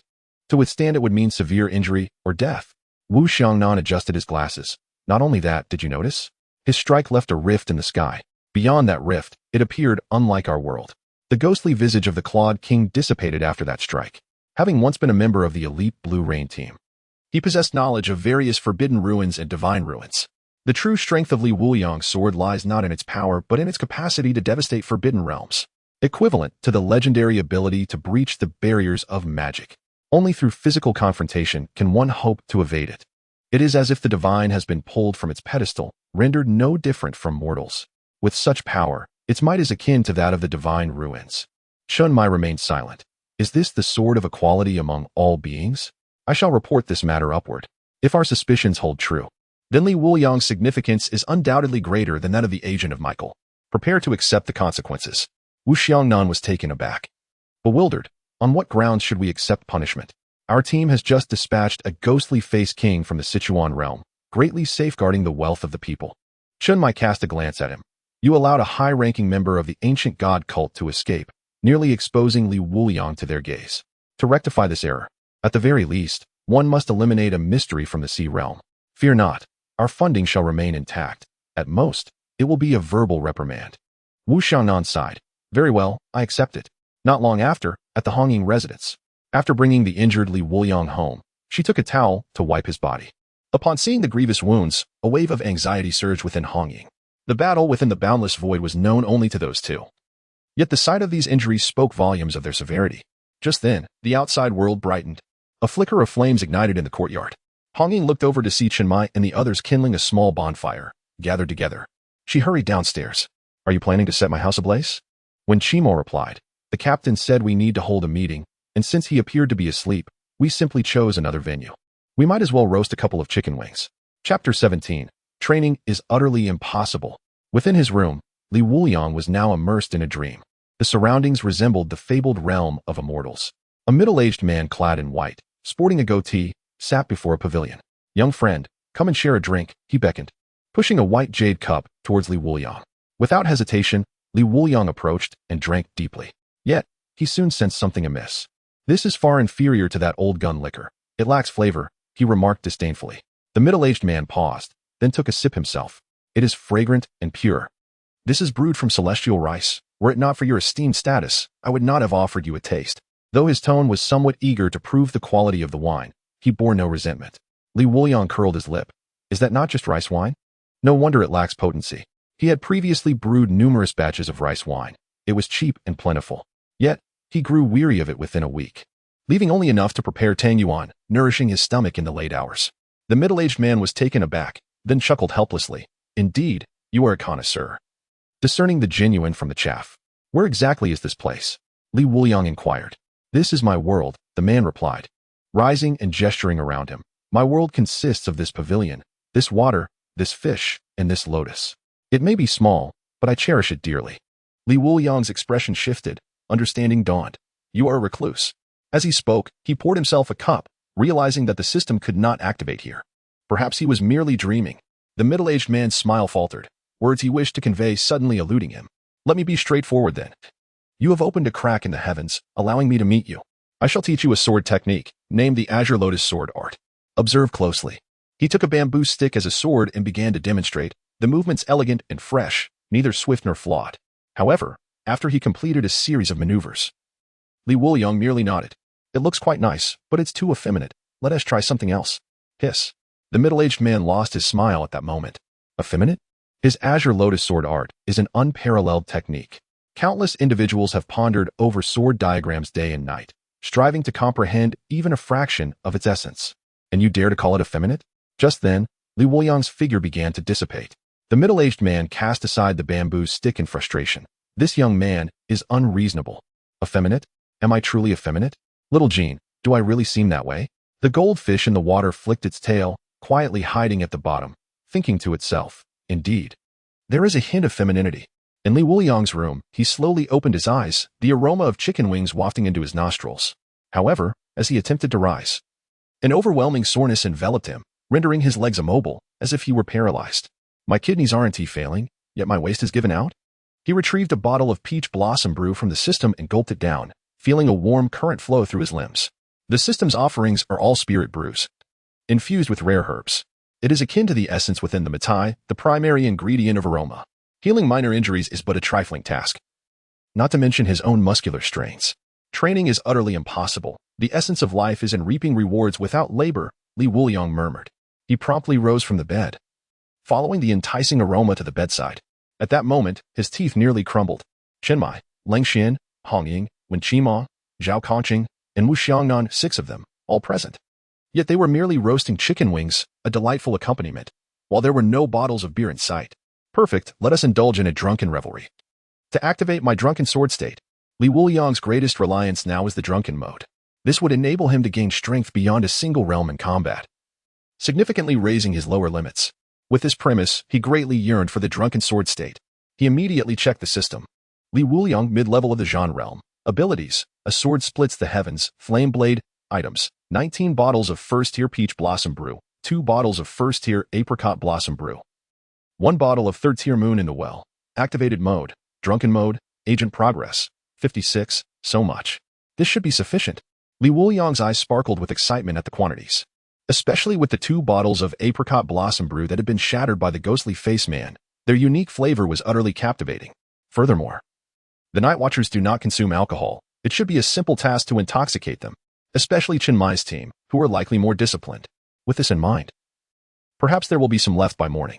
Moreover, the agent progress has reached 56. After another round, I should be able to activate the next ability. A promising future awaits. At that moment, Li Wuliang felt a surge of exhilaration. Once the agent progress is maxed out, the bestowed ability will resemble a sword that splits the heavens, an extraordinary skill capable of compensating for a significant gap in realms. How could one not anticipate such a prospect? With this thought, Li Wuliang leaped through the window. As soon as he landed, everyone's eyes widened in disbelief. Lengxian, he's awake. Zhao Kongcheng, good gracious. Typically, one with such severe muscle damage should be bedridden for half a month. How can he still move? Wu Xiangnan, it's a good thing he's awake, but Wuliang, are you truly alright? Every single one of them wore exaggerated expressions, and Si Xiaonan's chicken wing inadvertently fell into the fire. The resilience exhibited is truly extraordinary. Li Wuliang adjusted his hair and chuckled. Of course, one must consider who I am. I am the wine sword immortal. Do you comprehend what that entails? At that moment, Chenmai interjected. Now that you are awake, why not join us? We are currently convening to determine your training direction. Training? What am I supposed to train for? Li Wuliang replied, astonished. When Qiyue waved his hand and smiled, hot weapons, physique, speed, and combat techniques. You'll undergo some training here. And by the time you attend the rookie training camp of the Night Watchers, you will undoubtedly be ahead of the curve. However, Li Wuliang outright rejected the notion. Forget it. I can grow stronger by drinking. With this time, I could sober up and enjoy a couple more bottles. Upon hearing his words, the others displayed no surprise.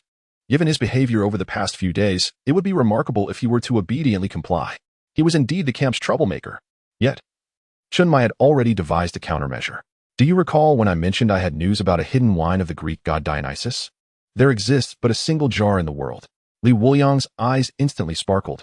The system's reward of a decade-aged wine could significantly enhance his mental power. If it were wine brewed by a deity from this realm, it must be at least a millennium old. He eagerly anticipated what effects it might yield. Captain, please tell me. Li Wuliang promptly became obedient.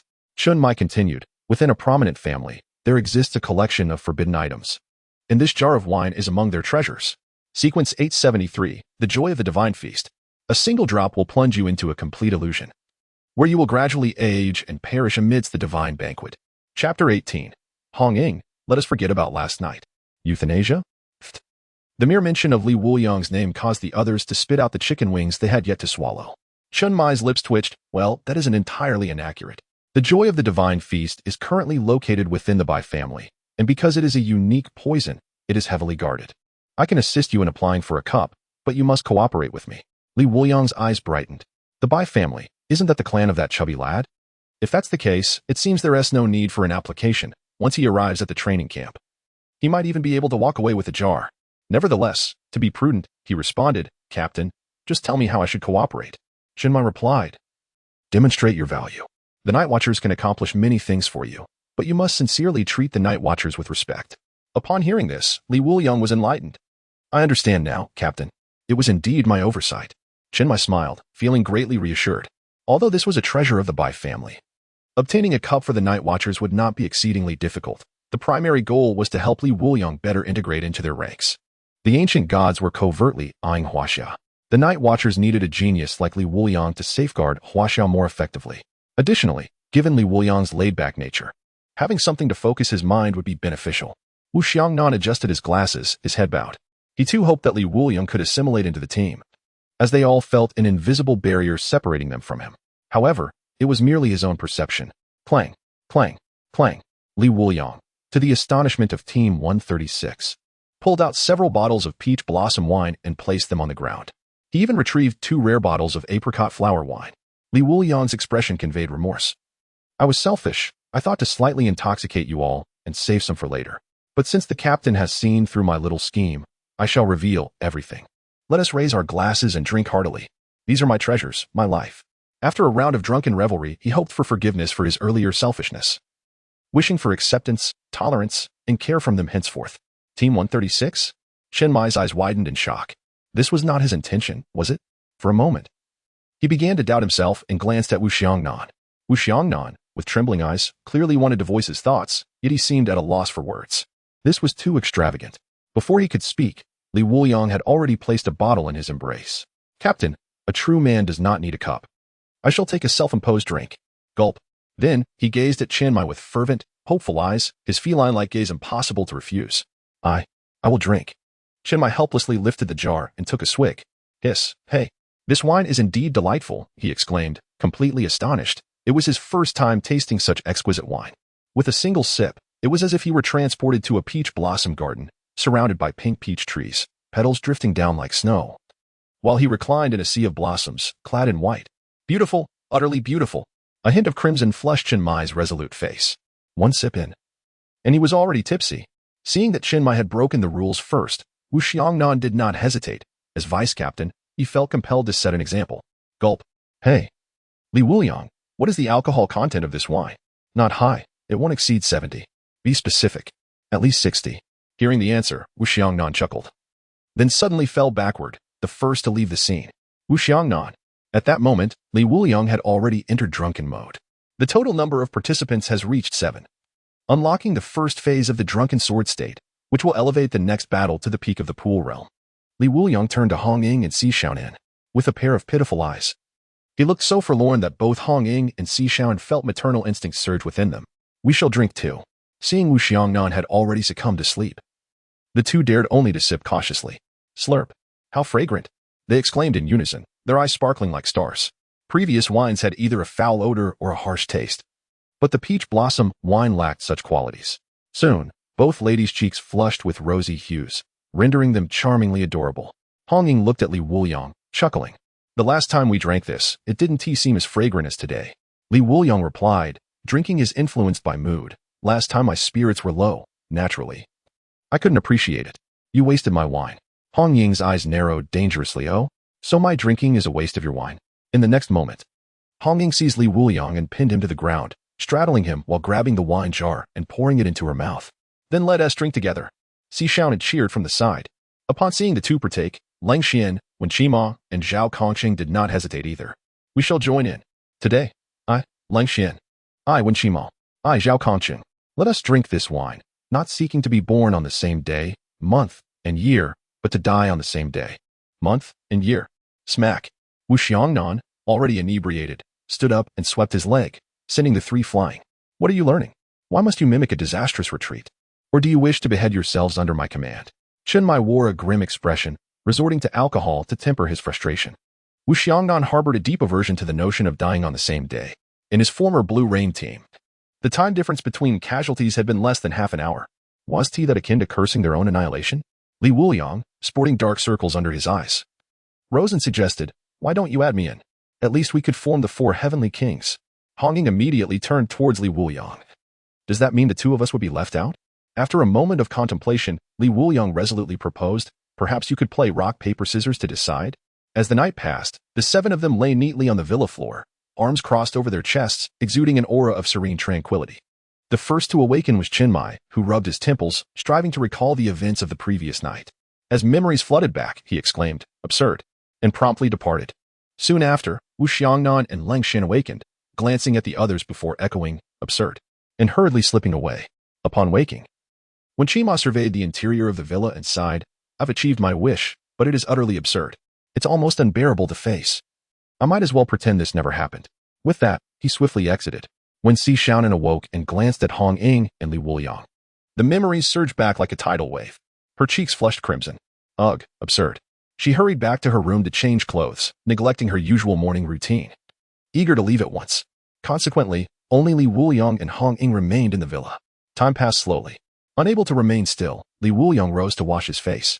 Just before leaving, he addressed Hong Ying. "Let us treat last night as if it never occurred. I bear you no ill will." Chapter 19. Drunken Sword. Huh? Hong Ying executed a swift move, flipping Li Wuliang over. What on earth happened? Clarify. However, Li Wuliang wore a sorrowful expression, pressing his lips together in silence and turning his head away. "It's perhaps better you don't remember. Let last night's events fade into the wind." With that, Li Wuliang departed, leaving Hong Ying bewildered. At the peace office, as Li Wuliang arrived, he noticed everyone turned their heads away. Qiyue stood with his arms crossed over the table, looking grave. Li Wuliang found himself at a loss for words. In no time, Hong Ying kicked open the door with a flying kick, lunging towards Li Wuliang. "Tell me, what on earth transpired last night?" Li Wuliang once again turned his head away. "Ask them." Hong Ying immediately fixed a fierce glare on Lin Qiyee. "Lin Qiyee, you say?" Lin Qiyee remained silent. Qiyue interjected, "Hong Ying, stop making a scene. Last night was utterly absurd, and since you've forgotten, it's for the best." Hong Ying's expression shifted dramatically. If the captain spoke thus, what had she done last night? Suddenly, a metallic box fell to the ground, and as Lin Qiyee bent to pick it up, he discovered that the photographs within had spilled out. A chill ran down his spine. Upon looking up, he found Hong Ying staring at him intently. She approached, picking up the photographs and examining them closely. Initially, the images depicted a joyful gathering with everyone drinking merrily. However, as time passed, the visuals grew increasingly abstract, and fragmented memories began to resurface in Hong Ying's mind. Her face turned an intense shade of red, and the photographs slipped from her grasp. The first image captured Li Wuliang drinking. The second showed him holding Hong Ying's divine killing gun and performing a pole dance. The third depicted Hong Ying, her eyes shining, assisting Li Wuliang in transitioning from a pole dance to a striptease. Nothing could be more absurd than this scene. At this moment, Li Wuliang felt utterly helpless and resigned. Despite being the victim, it seemed as though it was Hong Ying who bore the brunt of the shame. Just then, Li Wuliang's phone rang. "I'm not in a good mood right now. Please call back later." Click. The call ended abruptly. Qiyue then announced, "All right. Let us put this to rest. No one should mention last night again. In any case, welcome Li Wuliang as a temporary member of the Night Watch. Li Wuliang, come with me to the training ground. I wish to assess your swordsmanship." He had intended to gauge Li Wuliang's skill level since last night. The sword that could cleave the heavens should not be his sole means of combat. Refining his swordsmanship was paramount. Otherwise, starting with a powerful move could easily expose vulnerabilities to the enemy. Before leaving, Li Wuliang paused and turned to Zhao Kongcheng. "By the way, Lin Qiyee has agreed to join the Night Watch. Please fetch him." Instantly, everyone raised their heads to look at Li Wuliang. They were all aware of Lin Qiyee's identity as the agent of Michaela. How could his stance have shifted so rapidly? He agreed in just a day. Zhao Kongcheng was taken aback and inquired, "Was that Lin Qiyee on the phone?" "Indeed. Why didn't you say so earlier?" He had tirelessly advocated for Lin Qiyee to join the Night Watch, and now it was accomplished. This was a mission fulfilled. Si Xiaonan exclaimed in delight. "Does this mean our team has gained 2 divine agents this time? What a luxurious lineup." When Qiyue lamented, "What is there to laugh about? Both of them are destined to become extraordinary figures. We cannot allow them to shine in a small place like Cognac. They might very well become leaders of special teams in the future." Li Wuliang replied, "Please don't flatter me. It makes me shy." No sooner had he spoken than Qiyue pulled him out. "If you're shy, then practice more." On the way, Li Wuliang opened the system to check on the aftermath of his hangover. Drunken Sword State unlocked at Stage 1. In the next battle, you may reach the peak of the Pool Realm. Drunken Sword State. In combat while intoxicated, there is a probability of striking the enemy's weakness directly, with effectiveness increasing alongside inebriation, up to a maximum of 100%. Condition to unlock the next stage. Successfully strike the target's weakness 10 times consecutively in Drunken Sword State. Li Wuliang immediately felt invigorated. Striking weaknesses. A divine skill. This was indeed a divine technique. For an ordinary person, identifying weaknesses in an opponent is exceedingly challenging, requiring exceptional combat skills and experience, something that cannot be mastered overnight. Even if one were to master it, disparities in strength could render them unable to land a hit. The dynamic vision of Lin Qiyee in the Forbidden Abyss merely slowed the surrounding actions in his view, allowing him to identify flaws. However, whether one could strike was entirely uncertain, but the Drunken Sword state was different. It allowed one to directly exploit these flaws without requiring high skill or proficiency. With a powerful sword to open the heavens as a facade, and the Drunken Sword state to lower the threshold, one cannot merely describe it with the word pleasure. As he spoke, he felt a wave of dizziness wash over him. The effects of the alcohol had yet to dissipate. Last night, he had indulged more than usual. Without hesitation, he reached for the bottle of moon in the well. Chenmai observed this scene without offering any counsel. He thought it would be beneficial for the lad to learn a lesson. Consuming alcohol before a battle is a grave mistake. It clouds the mind, leading to unstable and inaccurate strikes. He secretly hoped that Li Wuliang would indulge further, allowing him to temper the young man's fervor. After all, weren't Hong Ying and Long Xin once like that? When they first joined the Night Watch, they were filled with youthful zeal, excitement, and unbridled ambition, lacking the composure required. Yet now, even the most spirited Hong Ying executes her tasks with the utmost seriousness and caution. Soon, the two arrived at the training ground, which resembled a construction site. Deserted and quite remote. We've arrived, Chenmai announced as he stepped out of the vehicle, with Li Wuliang following closely, still clutching his bottle. Chenmai then handed Li Wuliang a sword, specially crafted from the same unique steel as the straight blades they typically wielded, exceptionally resilient. Let us see if you can adapt to it. Upon receiving the sword, Li Wuliang drew it from its sheath and waved it casually a few times, feeling remarkably comfortable, as if he had wielded it countless times before. Indeed, this is far more pleasant than a knife, he remarked with a smile. Chenmai unsheathed his own straight blade, declaring, I recommend that team members use swords in close combat. The Night Watch's swordsmanship is formidable, invincible, and capable of cutting through anything. It embodies our spirit of relentless advancement. You, however, are an exception. Has Zhao Kongcheng mentioned the 5 paragons to you? Li Wuliang looked puzzled. Who? Chenmai responded. The pinnacle of humanity. 1 sword, 1 steed, 1 sovereign, 1 void, and 1 teacher. 1 sword represents the zenith of swordsmanship. You will have the opportunity to meet him someday. As for 1 sovereign, he is the supreme commander of our Daxia Night Watch. Chapter 20. The Azure Lotus Sword Technique. Li Wuliang's emotional control noticeably waned after consuming alcohol. Among the 5 paragons of humanity, there were dishwashers, delivery workers, and a middle-aged programmer. Only the teacher was somewhat respectable. He was a teacher. What are you laughing at? Chenmai inquired, bewildered. Nothing, Li Wuliang quickly responded, concealing his smile. Chenmai found it perplexing, attributing it to Li Wuliang's inebriation, which suited his purpose. Since you are familiar with the sword, let us spar. With your strength? I am the only one in the team who can practice with you, Chenmai suggested. Li Wuliang's prowess was evident from his defeat of the Ghost-Faced King. Even Hong Ying and the others stood no chance against him. However, practice must adhere to a certain standard. Li Wuliang had already outpaced them all. Even in the realm of mere perception, his strength was formidable, likely surpassing those of the Pool realm. First and foremost, let it be known, the 1 sword to open the heavens is off limits, Chenmai cautioned. He lacked the confidence to withstand such a strike, and should something go awry, Li Wuliang could inadvertently bear the accusation of slaying a captain, a burden he could not bear. Li Wuliang nodded in understanding. Then, shifting his stance, he pointed the sword at Chenmai with one hand. Captain, you must be cautious. In that moment, Chenmai felt a chilling aura of sword intent pierce his brow, causing his hair to stand on end. Without hesitation, Li Wuliang charged forward. Though his face bore the signs of intoxication, his eyes were remarkably clear. Thrusting towards Chenmai's heart, his attack was parried, but before Chenmai could retaliate, Li Wuliang stepped back and struck again. Clang! In a single move, Chenmai's straight blade was sent flying. Captain, have you ever been defeated? Chenmai's eyes widened in shock. Li Wuliang remained composed. That decisive strike had exploited Chenmai's opening, forcing him to relinquish his weapon. In a real battle, he would have met his demise. He had tasted defeat before, but never so swiftly and unexpectedly. Chenmai shook his head. Do not be overly arrogant. I will now fight seriously. With that, he retrieved his straight blade, his expression growing grave. This time he made the first move. Chenmai's swordplay was fierce, each strike honed through battle, as delicate as dust yet imbued with terrifying power. This left Li Wuliang little opportunity for resistance. To create an opening, one must first engage. He had no intention of allowing Li Wuliang to retaliate. After only a few exchanges, Li Wuliang's sword was knocked from his hands, just as Chun Mai's had been moments before. His hands trembled, and his palms turned red. The sword emphasizes speed, while the knife emphasizes power. When faced with myriad mysteries, the knife technique proves more efficient. Chen Mai, having regained his footing, remarked, "Captain, you are impressive. I have gained much insight." Li Wuliang genuinely admired him, having thought that in his drunken state, he could initiate the next stage of development against the captain. It seemed he had overestimated his capabilities. As he contemplated his next move, he sighed quietly. It appeared he had only one option left. With that, he drew his sword and downed the moon in the well in one gulp. "Captain, let us continue." Chen Mai again swung his blade, still intent on denying Li Wuliang any chance to counterattack. Yet now, Li Wuliang moved gracefully, his form akin to a dance.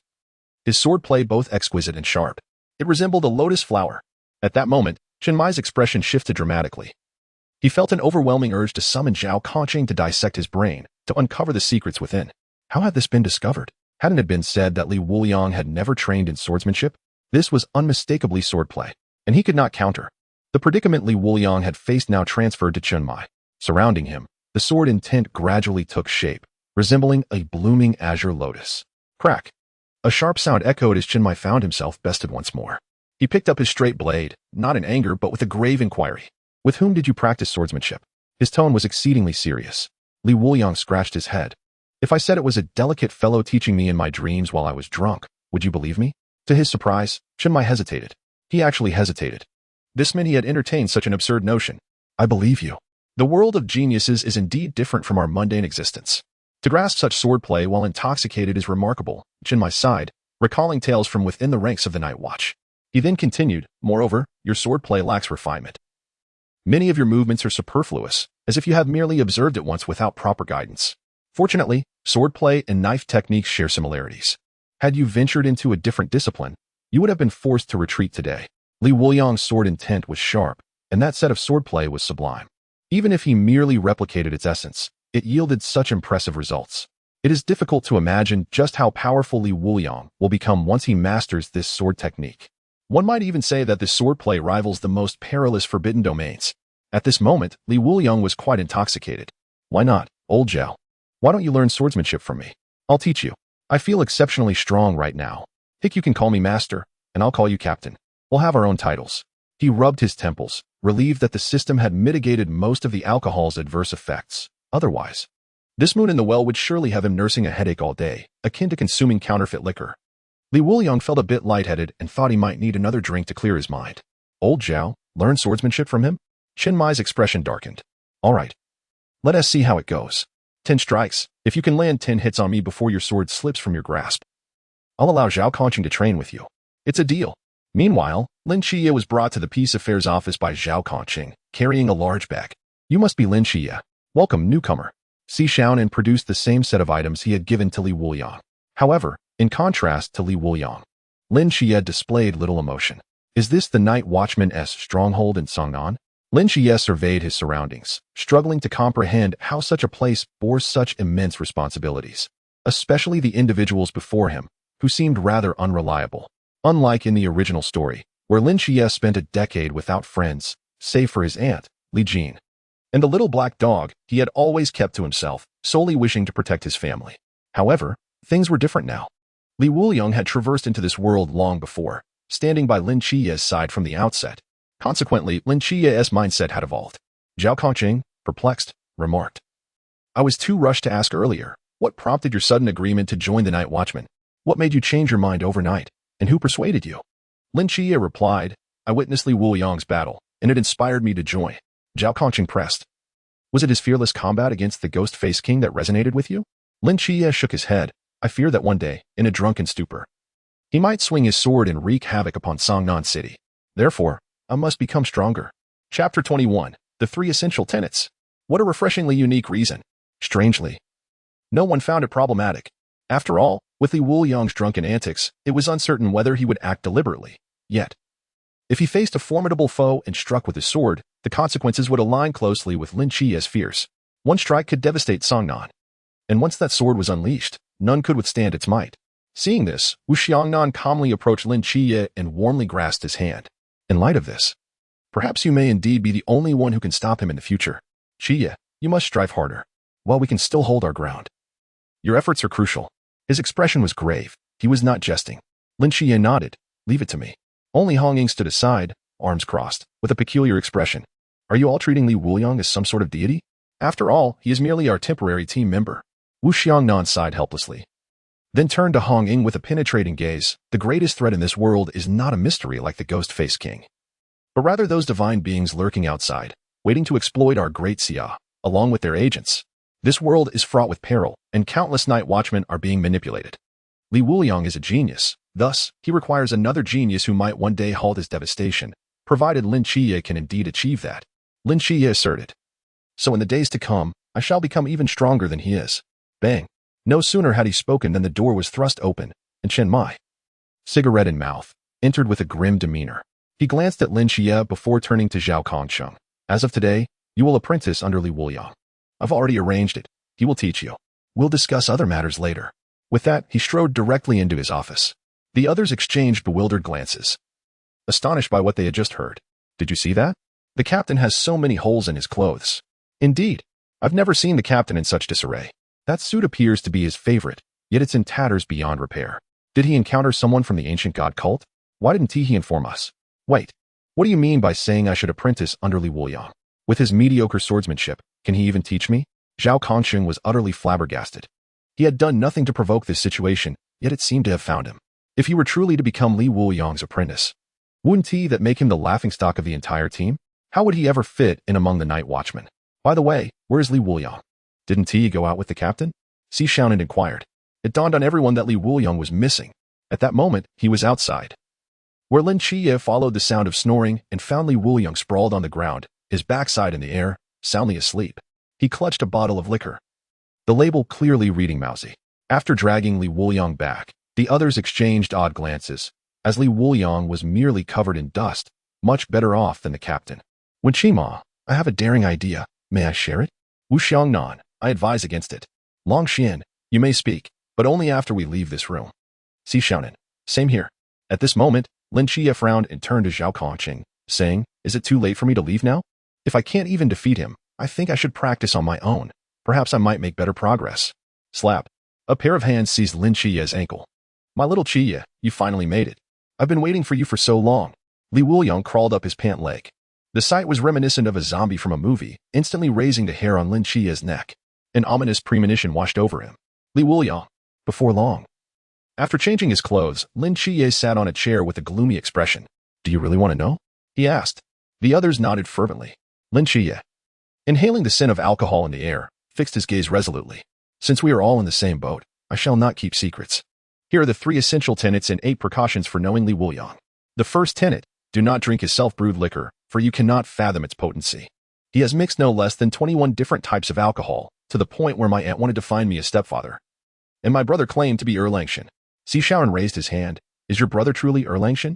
The group turned to look, and Si Xiaoran quickly sat down, sticking out his tongue. I was just asking. No need to be so fierce. The second tenet, when Li Wuliang is inebriated, he becomes as stubborn as a mule. You cannot sway him, so do not gamble with him while he drinks. Wu Xiangnan raised an eyebrow. Do you have any examples? Lin Qiyee replied coldly. Once he got a doctor drunk, and the doctor wagered that he couldn't find a girlfriend. As a result, he ended up in the nurse's dormitory that night. And what happened next? If it were not for that nurse leaving for a job out of town, he would have found love.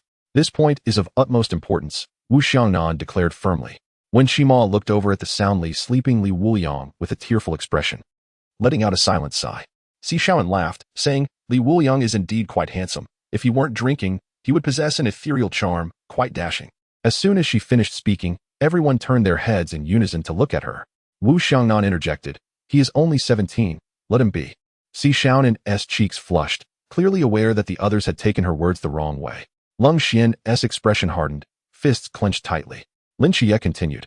The third principle is to buy more clothes. When he is about to vomit, he must hold on to something, be it a person, a wall, or both. This point requires no further explanation, as we just witnessed a practical demonstration. Now, let us proceed to the 8 essential precautions. Meanwhile, in the ancient god sect, Qiyue sat calmly at the table, her gaze coldly observing the several cultists before her. Tell me, was the ghost-faced king slain? Or was it by the agent of that newly awakened unknown deity?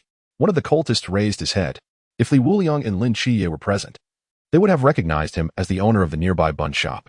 Indeed, I saw it with my own eyes. A sword cleaved through the void realm, creating a rift. I can assure you, it was quite real. Qiyue's eyes narrowed as a cold smile crept onto her lips.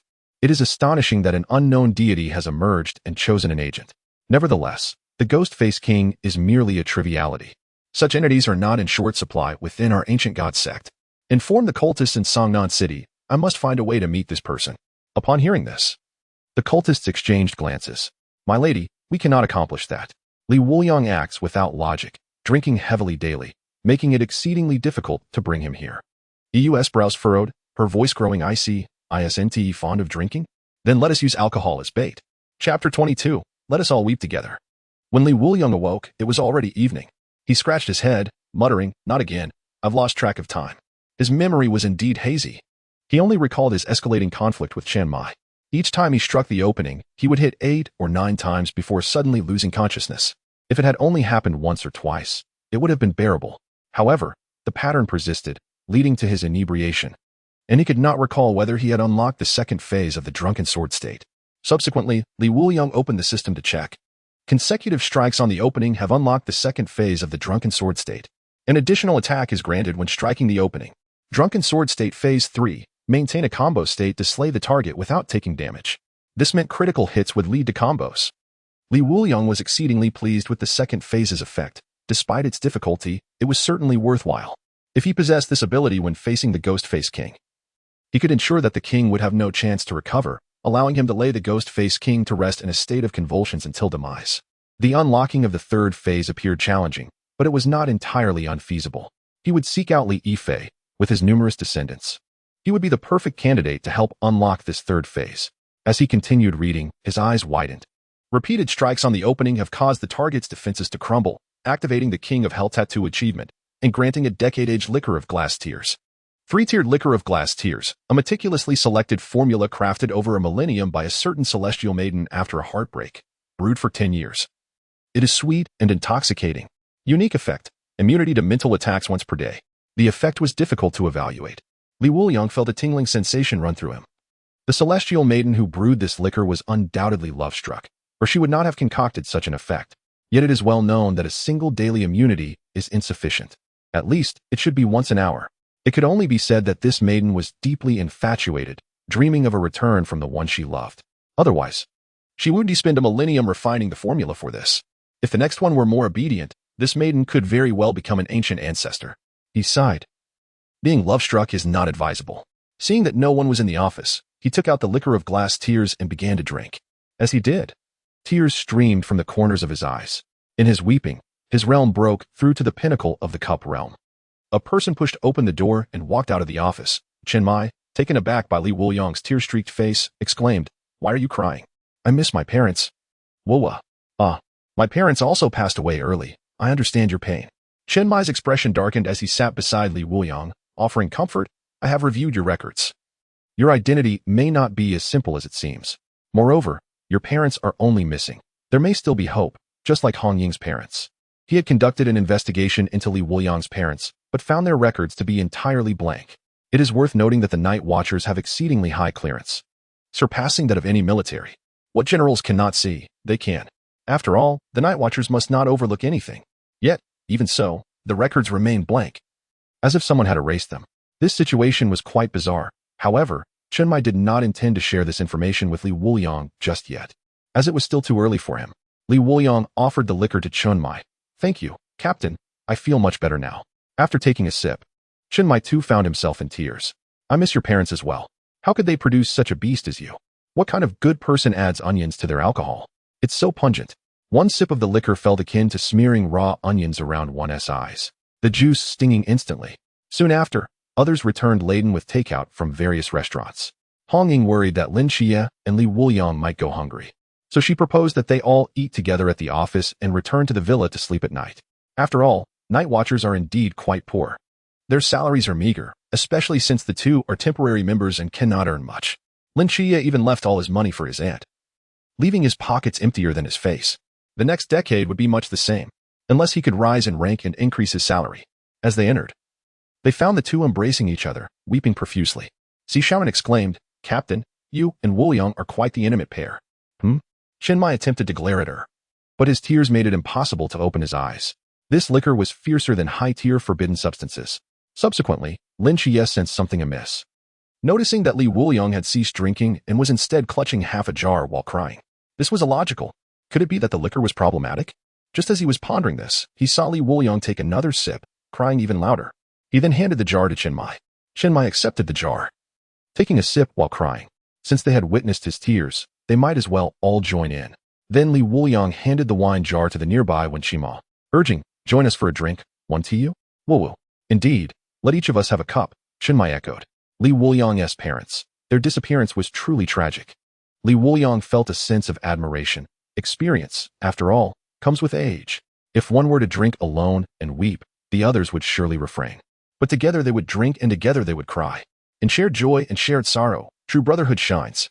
Hong Ying's expression dimmed as she reached for a wine glass, at which point Wu Xiangnan interjected, "We've already drunk through the night. Let us consider this an exception. Drinking again today would breach protocol." Vice Captain Lung Xian interjected, "Let us indulge just this once. I, too, long for my parents. Don't you?" Wu Xiangnan hesitated, then took an empty cup, conceding, "Then let us make this our final toast." Soon, the exquisite Isekai'd tears were distributed. Lin Qiyee found himself with an extra cup and promptly activated his divine senses, discovering no abnormalities. He pondered whether he had been overly cautious. However, as everyone consumed the drink, the tears flowed freely, unstoppable like a burst dam. What a betrayal. We placed our trust in you and the captain. Just today, I learned the 3 key principles and 8 essential rules, only to end up in this predicament. Woo. It's truly unpreventable. Lin Qiyee shut down his divine senses and sank to the ground, weeping bitterly. Wuliang, how could you be so reckless? What is this madness? 10-year-age Isekai'd tears. A fine wine, but it hits hard, Wuliang lamented. Hits hard? Lin Qiyee's internal alarms blared. Spit it out. This hits hard is no less than 80 proof. But it was too late. Wu Xiangnan had already succumbed, slumped over the table, tears streaming from his eyes. Si Xiaonan and the others had begun to spin in place. Thoroughly intoxicated. Half an hour later, the group finally regained their composure, and Wuliang promptly stowed away the remaining Isekai'd tears, sensing that this liquor would certainly have greater implications in the future. Meanwhile, Team 136 had been utterly incapacitated by the Isekai'd tears, each member sporting red-ringed eyes. Bloodshot and weary. Wu Xiangnan had even prominently displayed the words prohibition of alcohol in large letters for all to see. Chapter 23. Is he eating fertilizer? Where does Lin Qiyee reside? Would you like to stay with me? When Qiyee inquired as everyone dined. At this, all eyes turned toward Hong Ying. Having taken one in, having another shouldn't be too much, right? Just as everyone anticipated Hong Ying to suggest the villa, she sighed. I have no rooms available. How about this, Qiyee? Let Qiyee stay with you. Staying with Lung Xian is also an option. Lung Xian shuddered. His room was filled with photographs. Having Lin Qiyee, there would be compromising. What Lin Qiyee would think was uncertain, but if this got out, he would undoubtedly be torn apart by the team. I have no space either, Lung Xian quickly replied. When Qiyee chuckled, perfect. Come stay with me. That way, we'll have company. Only Lin Qiyee wore a peculiar expression. Sister Hong Ying, you're living with Wuliang? Hong Ying nodded. Yes, and Si Xiaonan too. If you come, there's only the floor left. Then I'll take it. Lin Qiyee exclaimed, what a joke. Wuliang is living with 2 beautiful women. I want that kind of treatment too. Not possible, Hong Ying firmly rejected. He's in the room, and Xiaonan sleepwalks. It would be inconvenient for anyone outside. Xiaonan sleepwalks? When? She exclaimed, bewildered. Enough said. He is staying with me, Wu Xiangnan interjected. Thank you, Vice Captain, Lin Qiyee responded. Wu Xiangnan sighed. I've missed my chance to teach Wuliang, but I will instruct you on the night watchman's rules. His resentment toward Wuliang was boundless. The 2 from Team 136 had repeatedly broken the rules, either drinking or disobeying orders. This trend must be curtailed. Thus, Lin Qiyee, as a newcomer, must be molded properly to fulfill his duties. A sense of foreboding crept into Lin Qiyee's heart. As night fell, just as everyone was preparing to return and rest, Chenmai suddenly received a phone call, his expression shifting dramatically, becoming grave. Hong Ying, Xiangnan, you stay, everyone else may leave. The group exchanged bewildered glances. What's wrong, Captain? Has the ancient god sect resurfaced? When Qiyee inquired. In an instant, Wuliang perked up. His reserves had been depleted for the Drunken Sword mode. The agent's progress had reached 83 points. This was the moment to replenish his stock. Chenmai stated, the ancient god sect has set up a formation in the city, which has been discovered.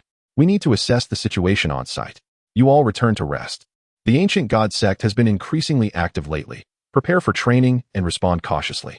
Wuliang, Lin Qiyee, they may very well be targeting you. Especially you, Lin Qiyee. You must exercise greater caution. His tone was serious, indicating that he perceived Wuliang as somewhat safer than Lin Qiyee. Suddenly, he widened his eyes. Wait a moment. Wuliang, to what level have you ascended?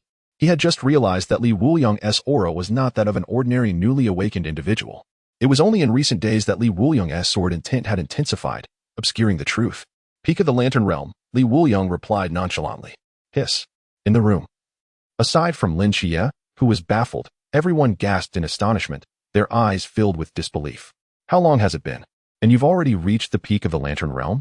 When Qiyee, he has almost caught up with you. Si Xiaonan exclaimed. Lung Xian counted on his fingers. A week. He only awakened a week ago. To reach the peak of the Lantern Realm in just a week. This pace is faster than a rocket. No. Only one person is faster than Wuliang. But that is different. Chenmai pressed. Wuliang, have you been cultivating spiritual energy? He found his own question to be rather peculiar. Without cultivating spiritual energy, how could one progress? Wuliang shook his head. You never told me how to cultivate. Does this require cultivation? He was genuinely perplexed, for the original text did not elaborate much on spiritual energy cultivation. Moreover, he had relied on drinking to grow stronger. Having a cheat code yet needing to train was not the attitude one should possess. His words struck like a thunderclap. Chenmai turned to Wu Xiangnan. Did you not provide him with the methods to cultivate spiritual energy? Wu Xiangnan directed a look at Wen Qiyee. Didn't you give it to him? When Qiyee looked at Hong Ying, he is staying with you. Didn't you teach him? Hong Ying replied. I thought the captain had given it to him.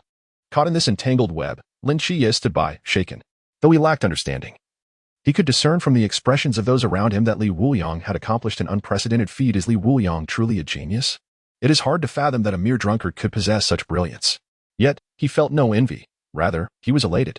The stronger Wuliang became, the safer he would be in this enigmatic world. However, he would inevitably bear the burden of it. During the day, victory was uncertain, but at night, the odds might shift. After extracting the powers of Nyx a few more times, a significant transformation in strength awaited him. Zhao Kongcheng silently lit a cigarette, his expression somber. It turned out that among these geniuses, there was indeed one exceptional talent. My heart feels lightened. Captain, would you like a smoke? He inquired. Smoking is prohibited in the office, but this time is an exception, Wu Xiangnan interjected. He too craved a cigarette. How long had it taken him to reach the pinnacle of the realm? A year, perhaps? Chenmai took a deep breath. So, how did you enhance your mental strength? Please do not conceal it any longer. His gaze sharpened, heavy with scrutiny, as he stared directly into Wuliang's eyes, intent on discerning any deceit. Wuliang feigned innocence. Captain, I have already mentioned it. If you do not believe me, that is not my fault. Chenmai's expression turned pensive, his mind racing with thoughts. Suddenly, his eyes widened in realization.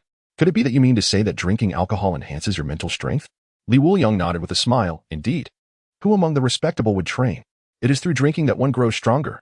At this moment, Hong Ying's expression shifted. That's right. After drinking Wuliang's liquor, my own power has greatly increased, and my mental strength has surged. He is not lying. When Qiyee exclaimed, incredulous. Surely, he must be drinking fertilizer. Particularly the kind from farms. Otherwise, the potency could not be so great. Wu Xiangnan responded, if such a fertilizer truly exists, I would assist you in consuming a pound daily. Let us see if you will still be lazy in the future. Wuliang sighed in relief. At last, someone had corroborated his claims. The exquisite nectar was not given in vain. Chenmai furrowed his brow. Wuliang, how many forbidden ruins do you possess? Wuliang replied. I'm not certain. He genuinely could not specify a number. Once his quota was filled, he would acquire another ability. Now confirmed, it would be difficult to explain later. Chapter 24. You even harass cats? Chenmai nodded. Remember these 3 words. I am uncertain. No matter who you encounter in the future, always respond thus. However, I will report that you possess multiple forbidden ruins. Specific details will not be inquired about, and the matter will remain known only to a select few.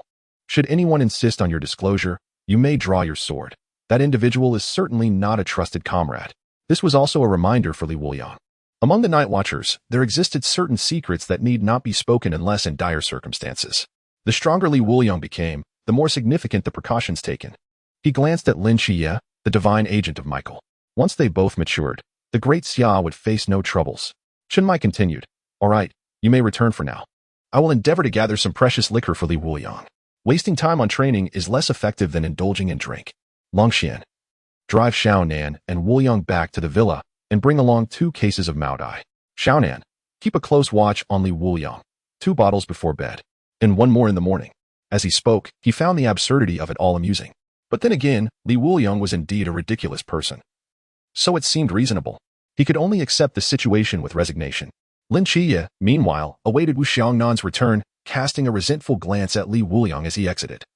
Especially when Li Wuliang turned back with a cheeky wave. That only fueled his irritation. Not long after, at the Honging villa. I'll leave you here. Won't you invite me in for a moment? When Qiyee teased. There are women inside. It's not convenient. We can meet openly, Li Wuliang retorted, slamming the door shut. Letting him in would surely lead to trouble with Honging later. But as he turned, he found Si Xiaonan standing right behind him. Drink? Certainly. Si Xiaonan cheerfully helped him open a bottle, using a swift motion to knock off the cap. The meaning was clear. Go ahead and drink. Watching Li Wuliang down 2 bottles, already slightly tipsy, Si Xiaonan nodded in satisfaction. Task accomplished. I'm off to bed now. Good night. Si Xiaonan bounced back to her room. Li Wuliang smirked. It was hard to fathom why the god of trickery would choose such an agent. Was he perhaps fond of Loli? Reflecting on Loki's legends, the probability seemed high. TSK. While this Maotai was delightful, it did not enhance mental strength. He glanced helplessly at the 2 cases of Maotai. Only the liquor rewarded by the system could bolster his mental prowess. These mass-produced beverages were merely for rinsing one's mouth. Upon returning to his room, he closed his eyes, preparing to sleep. Soon, a soft meow stirred him. Li Wuliang opened his eyes and gazed out the window, where a small white cat sat, watching him with peculiar azure eyes. Meow, it called again, tapping on the window, signaling him to open it. Li Wuliang's eyes lit up as he sheathed his sword and approached the window. Upon opening it, the white cat spoke. I am the whisper of the ancient gods. I wish to discuss something with you. Is this how we converse? Li Wuliang asked, noticing the eager sword behind him. The whisper replied, soon, we shall meet. There is no need for haste. Are you suggesting we won't meet today? Li Wuliang's interest waned, and just as he was about to lower his sword, a bright idea struck him. Then, would you care to join me for a drink? The white cat's eyes widened. And the whisper was equally taken aback by Li Wuliang's unexpected proposition. What do you mean? Don't ask, you'll soon find out. Li Wuliang declared, pulling the white cat inside. At that moment, the whisper caught sight of Li Wuliang's flushed face, clearly a sign of intoxication. Let go of me, you drunkard. The whisper scolded. Someone, break this enchantment. A subordinate, looking anxious, replied, My lord, that is impossible unless the white cat dies or time runs out. To evade surveillance, this was a necessary measure. What? The whisper was baffled. Meanwhile, Li Wuliang dragged the 2 cases of Maotai closer, patting them. See? After we drink, I will converse with you on anything. If we don't finish, our bond is insufficient, and there will be nothing left to discuss. Now, let us begin. Li Wuliang swiftly activated the system's hangover mode. He recalled the whisper of the ancient gods, one of the 3 deities, whose greatest contribution was recruiting the brother into their fold, and whose powers were extraordinarily formidable. Such a being had sought him out. A single bout of drunkenness would likely not suffice to contend with this force. Thus, he must strive to accumulate as much as possible, and indulging in libations with the ramblings of a drunken mind might be his only chance. Perhaps it could even trigger an achievement. Li Wuliang uncorked the bottle and poured it vigorously into the mouth of the white cat. After downing a bottle, the cat's belly could no longer withstand it. Meanwhile, the ramblings of a drunken mind also turned red in the face, as the cat's intoxication directly transmitted to him. Nausea. Dizziness. Damn Li Wuliang. He bellowed in fury. However, upon witnessing the cat vomit, Li Wuliang uncorked another bottle to continue his indulgence. A mischievous grin appearing on his face, the long night is just beginning. He cackled. The following morning, Honging, weary and disheveled, tossed her fist aside and ascended the stairs barefoot. Sniffing the air, she couldn't help but raise an eyebrow, such a strong smell of alcohol. Could he have drunk all night? Damn the ancient god sect for sending merely a petty pawn, causing me to waste an entire night in interrogation. Honging fumed with resentment. The ancient god sect's follower from last night was merely a fringe figure, tasked with waiting there, knowing nothing. Yet, due to the involvement of Li Wuliang and Lin Qiyee, she had to exercise caution, resulting in a sleepless night of questioning before confirming the individual was indeed just a trivial pawn. Just as Honging was about to enter her room, she hesitated and then approached Li Wuliang's quarters. Upon pushing the door open, she was greeted by the sight of 2 boxes of liquor reduced to a sea of empty bottles. Li Wuliang lay sprawled on the ground, grinning unabashedly, clutching the white cat by the scruff of its neck. The cat's eyes were wide open, its body stiff with evident lifelessness. Niu is dead in his sleep. Li Wuliang mumbled in his stupor. Honging was flabbergasted. You scoundrel. Your Ernyo has perished.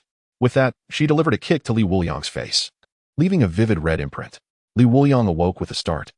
Glancing at the breathless white cat in his grasp and shaking his head helplessly, it seems we won't be able to converse any longer. Moments later, he was seized by Honging by the ear. When no one is around to drink with you, you resort to a cat. Huh, you can't even spare a cat. Li Wuliang pondered for a moment and decided to keep the matter of the ramblings to himself, realizing that revealing it would only incite unnecessary tension among others. Fortunately, he feigned dejection, saying, Ernyo was my good brother. He went to Cat Star to join me in drinking. I shall give him a grand burial. I will personally carve his tombstone. Chapter 25. Are you jesting? He teaches me swordsmanship? In the ancient god sect, damn. Just who is this fellow's divine agent? A whole night of drinking. In a fit of rage, the usually refined Qiyue had transformed into a frenzied brute, smashing everything within sight. The subordinates of the ancient god sect had long since retreated. How could Lord Qiyue be reduced to such a state, akin to being inebriated? It seems the secretary from Songnan has caused a problem. Perhaps it is best we refrain from inquiring further. Look, Lord Qiyue is propping himself against the wall, vomiting. He truly is intoxicated. They dared only to hide in the corners, fearing Qiyue's wrath might claim them. With a cold gaze, Qiyue muttered, Li Wuliang, I shall remember you. Next time, you shall not be so fortunate. Elsewhere, a modest mound in the small garden, Ernyo's grave was not particularly conspicuous. Li Wuliang glanced at the system. Sober mode has ended, amplifying to the initial level of Chugging. Triggered one of the Living Yama series achievements. Drink your companion to death, rewarded with second-tier spirit liquor bamboo leaf green. Triggered one of the Living Yama series achievements, even the cat you forced to drink. Rewarded with second-tier spirit liquor pseudo-dream drunkenness. Accumulated 3 triggers of the Living Yama series achievements, increasing constitution by 10. Second-tier spirit liquor bamboo leaf green. Smooth on entry, a line seals the throat. Unique effect, immunity to toxins. Second-tier spirit liquor pseudo-dream drunkenness, imitation product, drinkable. Whether one awakens is a matter of fate. Unique effect, one day in a dream. Having consecutively triggered a series of achievements, my fortune seems rather favorable. Yet, it appears to have little to do with Qiyue. The system remains somewhat meticulous. Acquiring 2 types of spirit liquor at once is still commendable. Li Wuliang murmured. Suddenly feeling his body stiffen, his physique began to swell as excess flesh vanished. Although he had never been particularly overweight, his constitution had not been robust. Initially, the system merely eliminated the after-effects of drinking, yet the damage from the past remained. This enhancement in constitution directly restored Li Wuliang's body to near perfection. He appeared as if he had undergone years of training, with defined facial features and a pair of resolute brows, exuding an extraordinary aura. His overall demeanor experienced a significant elevation.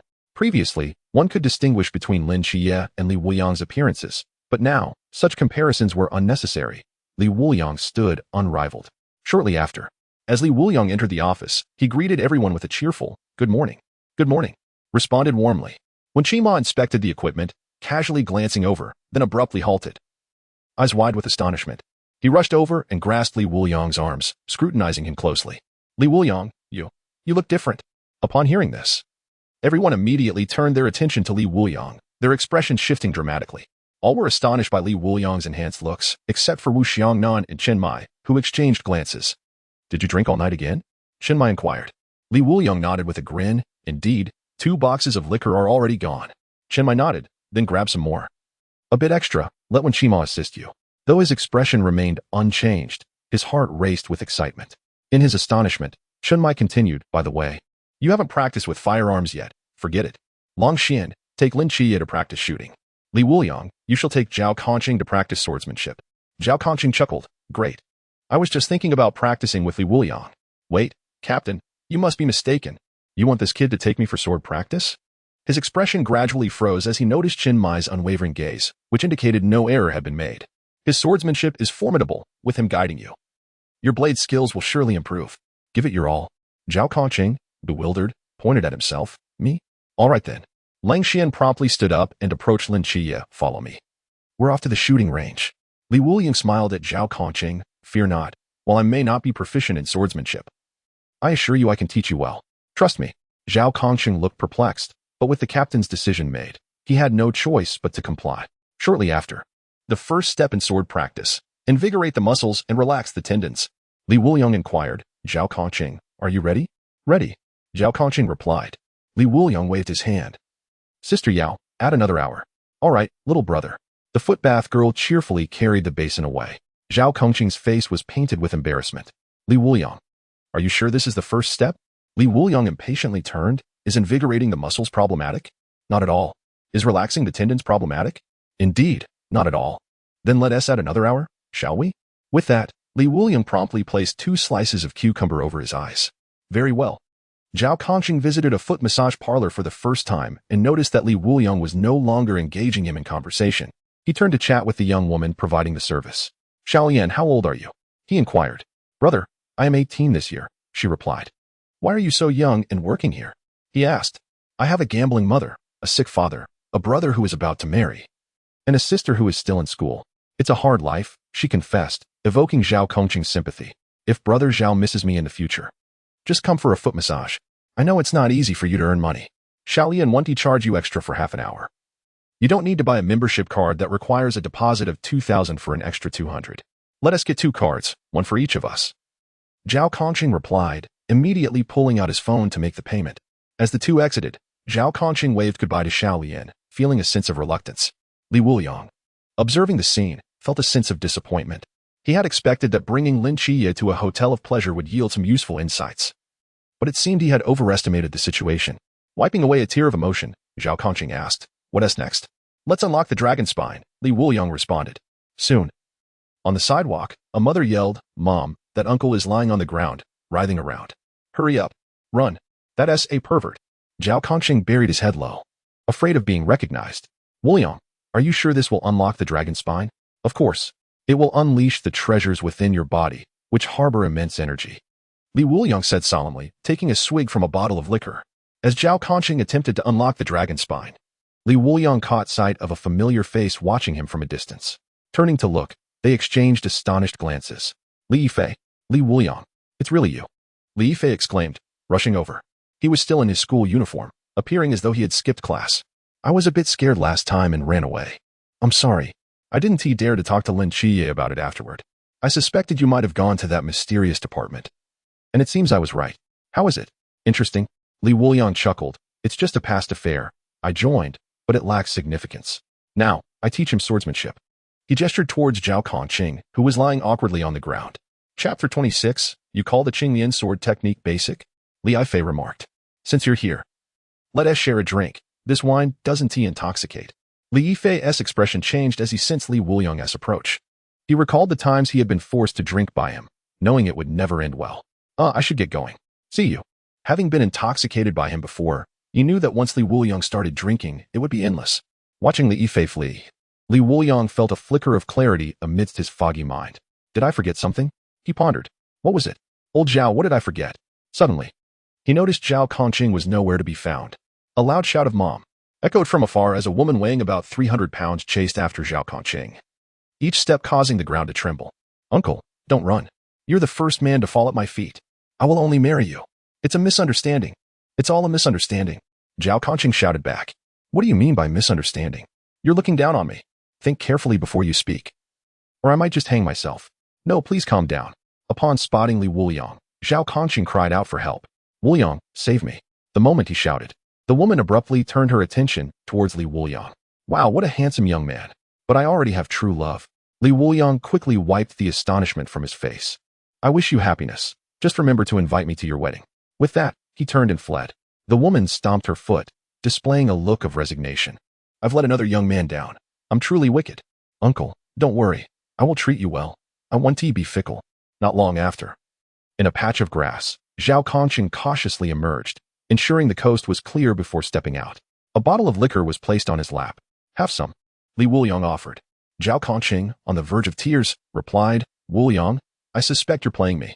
Unlocking the dragon spine is useless. Hearing this, Li Wuliang stopped drinking, indignantly stating, you're slandering me. Feel your waist. Isn't it stronger? Isn't the range of motion larger? Zhao Kongcheng complied and was astonished. It's true. My body has indeed become more agile. You really have some skills. Li Wuliang smiled, adopting a demeanor of a wise master, lacking only a beard to complete the image. Can we start practicing swordsmanship now? Zhao Kongcheng asked. All right. I will teach you a foundational sword technique called the Qingyan sword technique. Watch closely. With that, Li Wuliang demonstrated the technique, employing flexibility to counter rigidity, unveiling layers of sword moves. However, upon completing the demonstration, Zhao Kongcheng was left bewildered. You call this basic? Indeed. It's my first sword technique. Isn't it basic enough? Wuliang replied, puzzled. Can it be made simpler? Zhao Kongcheng awkwardly rubbed the back of his head. Can we simplify it? Wuliang contemplated for a moment before saying, if that's the case, start from the very basics. Practice drawing your sword 1,000 times each day, day after day. That will suffice. You can't be serious. Zhao Kongcheng exclaimed in disbelief. What kind of swordsmanship is that? Wuliang, in a fit of frustration, threw the bottle to the ground and shouted, if you want to learn this, then think for yourself. I'm leaving. With that, he turned and hurried towards the office, his speed increasing. Zhao Kongcheng felt a pang of guilt. Wuliang had indeed tried to teach him, but the technique was undeniably challenging. Not to mention, merging it with knife technique seemed far-fetched. Well, I'll try swinging the knife 1,000 times. Perhaps it will yield results. He picked up the empty bottle and prepared to chase after Wuliang, only to discover it was light and devoid of contents. I knew he wouldn't waste liquor. Zhao Kongcheng sighed with resignation. Upon returning to the office, Wuliang saw that Lin Qiyee and Lin Qiyee had also come back. When Shima turned to Wuliang and asked, how did it go with Zhao Kongcheng? Is your disciple promising? His knife techniques are exceptional among us, rivaling even the captain. To his surprise, Wuliang replied, him? He knows nothing and can only start from the most basic. His words caused the atmosphere to stiffen. Are you sure it's not your teaching that's at fault? Hongning questioned. Wuliang nodded. I taught him my first sword technique, and he couldn't grasp it. All my efforts to help him unlock the dragon spine and loosen his muscles have gone to waste. A whole day squandered. It's truly a pity. How about you? Lin Qiyee? He asked, but upon being questioned, Lin Qiyee fell silent. Instead, Si Xiaonan teased, today, Lin Qiyee didn't hit the target at all. Our agent, Michael, is not without shortcomings. Lin Qiyee felt his face flush with embarrassment. He never anticipated that despite possessing the celestial domain of mortals, he would perform so poorly in marksmanship. Over the course of a day, he had not hit a single target. Wuliang exacerbated the situation. Don't worry, Lin Qiyee. At least Zhao Kongcheng is here to share the bottom with you. Noting that time was still on their side, he produced a bottle of Chugging and drank from it. The host's agency value has reached 100%. You can now extract the next ability. Finally, Wuliang had thought he would need to consume another bottle to fill his agency value and intended to extract it that very night. With this in mind, he promptly washed his hands and face, ensuring his cleanliness. He returned to the sofa with a solemn demeanor. Although the others found his behavior somewhat puzzling, they said nothing, treating it as a ceremonial prelude to drinking. System extraction. Congratulations, the host has extracted the sword technique, the Way of the Vanishing Path. The Way of the Vanishing Path. Within 1,000 miles, the sword strikes and lives are extinguished, regardless of friend or foe, strong or weak, annihilating all vitality. A wave of murderous intent gradually brewed within Wuliang. He felt akin to an unparalleled demon, shrouded in resentment and killing aura after slaughtering thousands. Panic surged through him. Wuliang's complexion changed dramatically. Much like the sword that cleaves the heavens, an overwhelming force suddenly surged within him, a power he could not contain. The killing intent intensified. Chenmai and Wuxiangnan shared a grave expression. This was not good. Everyone needed to evacuate the office immediately. In a swift motion, Lin Qiyee activated the celestial domain of mortals, cradling Si Xiaonan and Lang Xian as he leaped through the window. Honging also kicked Wen Qima out of the way. Chenmai and Wuxiangnan jumped from another window simultaneously. In the next moment, the sky was stained crimson with a surge of murderous intent. A chilling sensation enveloped the team, causing cold sweat to trickle from their spines to their calves, leaving them with goosebumps. Honging trembled, asking, Captain Wuliang, is he all right? Chenmai remained silent, equally shocked. The commotion mirrored the awakening from that fateful day. After years as a watcher, he had never encountered anything like it. Could one person truly awaken twice? It seems there is no destructive force. Let us wait a moment, Wuxiangnan said gravely. Chapter 27, Dream Training. No destructive force? Chenmai scoffed. This was not merely harmless, but should it erupt, it would become a nightmare for Congnan City. He surveyed the surroundings. This was the first time the office was enveloped in an unbounded void, isolating it. He knew this kid would be a handful, but he hadn't anticipated it would be this much of a hassle. Wuxiangnan remarked, Do you wish to make the ancient god cult restless? To keep the watchers in constant fear? Chenmai's words left Wuxiangnan in silence. Only those who can stir up trouble are true geniuses. It is our fortune in Congnan, Chenmai smiled. Lin Qiyee's eyes glimmered as he clenched his fists. He was growing stronger. I need to accelerate my progress. His aim in joining the Watchers was to prevent Wuliang from losing control one day. Yet now, Lin Qiyee felt his confidence waning. Not far from them, a small black dog sat on the ground, gazing towards the office. Li Jin wore a serious expression. Swordsmanship transcends the divine. The murderous aura is demonic. There is a significant issue with Li Wuliang, but who exactly is he an agent for? Let us return for now, the small black dog said, rising and wagging its tail as it followed Li Jin slowly. As the group returned, they were greeted by a chorus of snoring sounds. Upon entering, they found Li Wuliang comfortably asleep on the sofa. How can he sleep so soundly? Hong Ying asked in astonishment. Should you wake him and inquire? Lung Xian suggested. Let him rest peacefully for a while. By the way, where is Zhao Kongcheng? Wu Xiangnan queried. At that moment, Chen Mai's phone rang. This is Chen Mai. Yes. He is my man. Please have him come back. The others looked at Chen Mai, whose expression had darkened considerably. Is there trouble with Zhao Kongcheng? Hong Ying asked nervously. Yes. What happened? He was taken by the authorities for not having his ID. They picked him up from a foot spa. Chen Mai replied solemnly.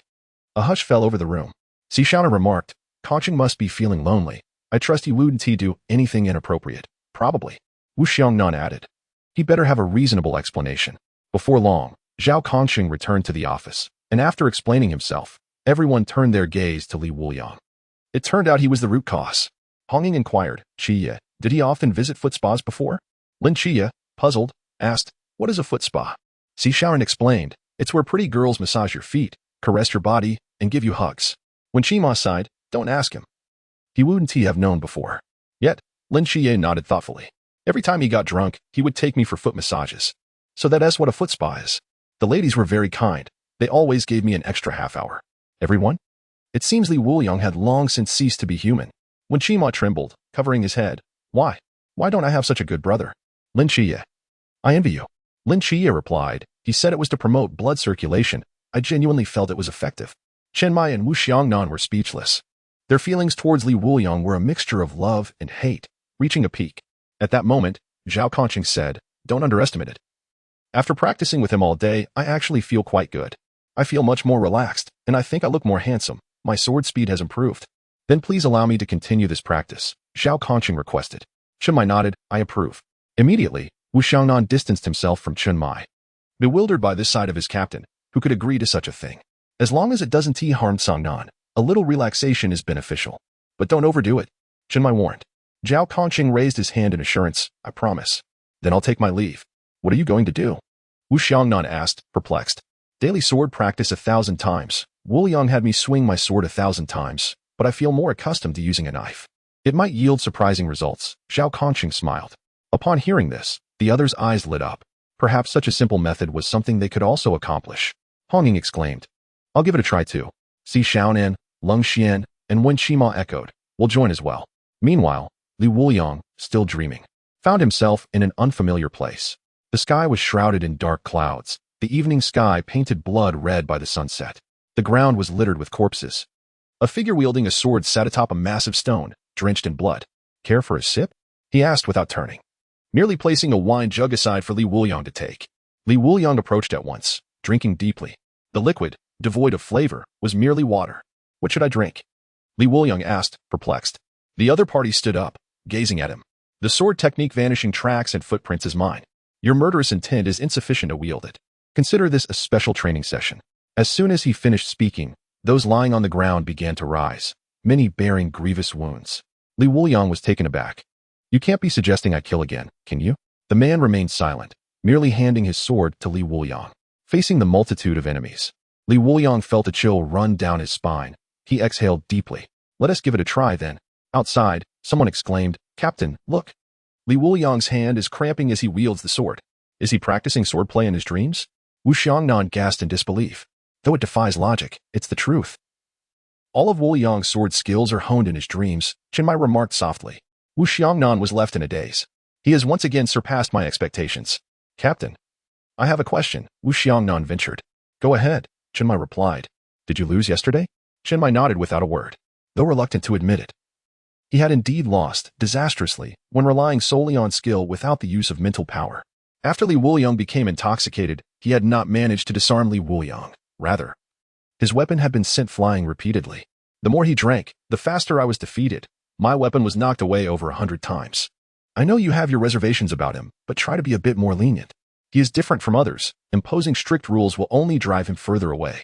Conversely, Lin Qiyee, you may impose some constraints to prevent him from straying under Li Wuliang's influence. He is far more principled than Li Wuliang. Wu Xiangnan remained silent for a moment before sincerely stating, I will. Li Wuliang slept for an entire day.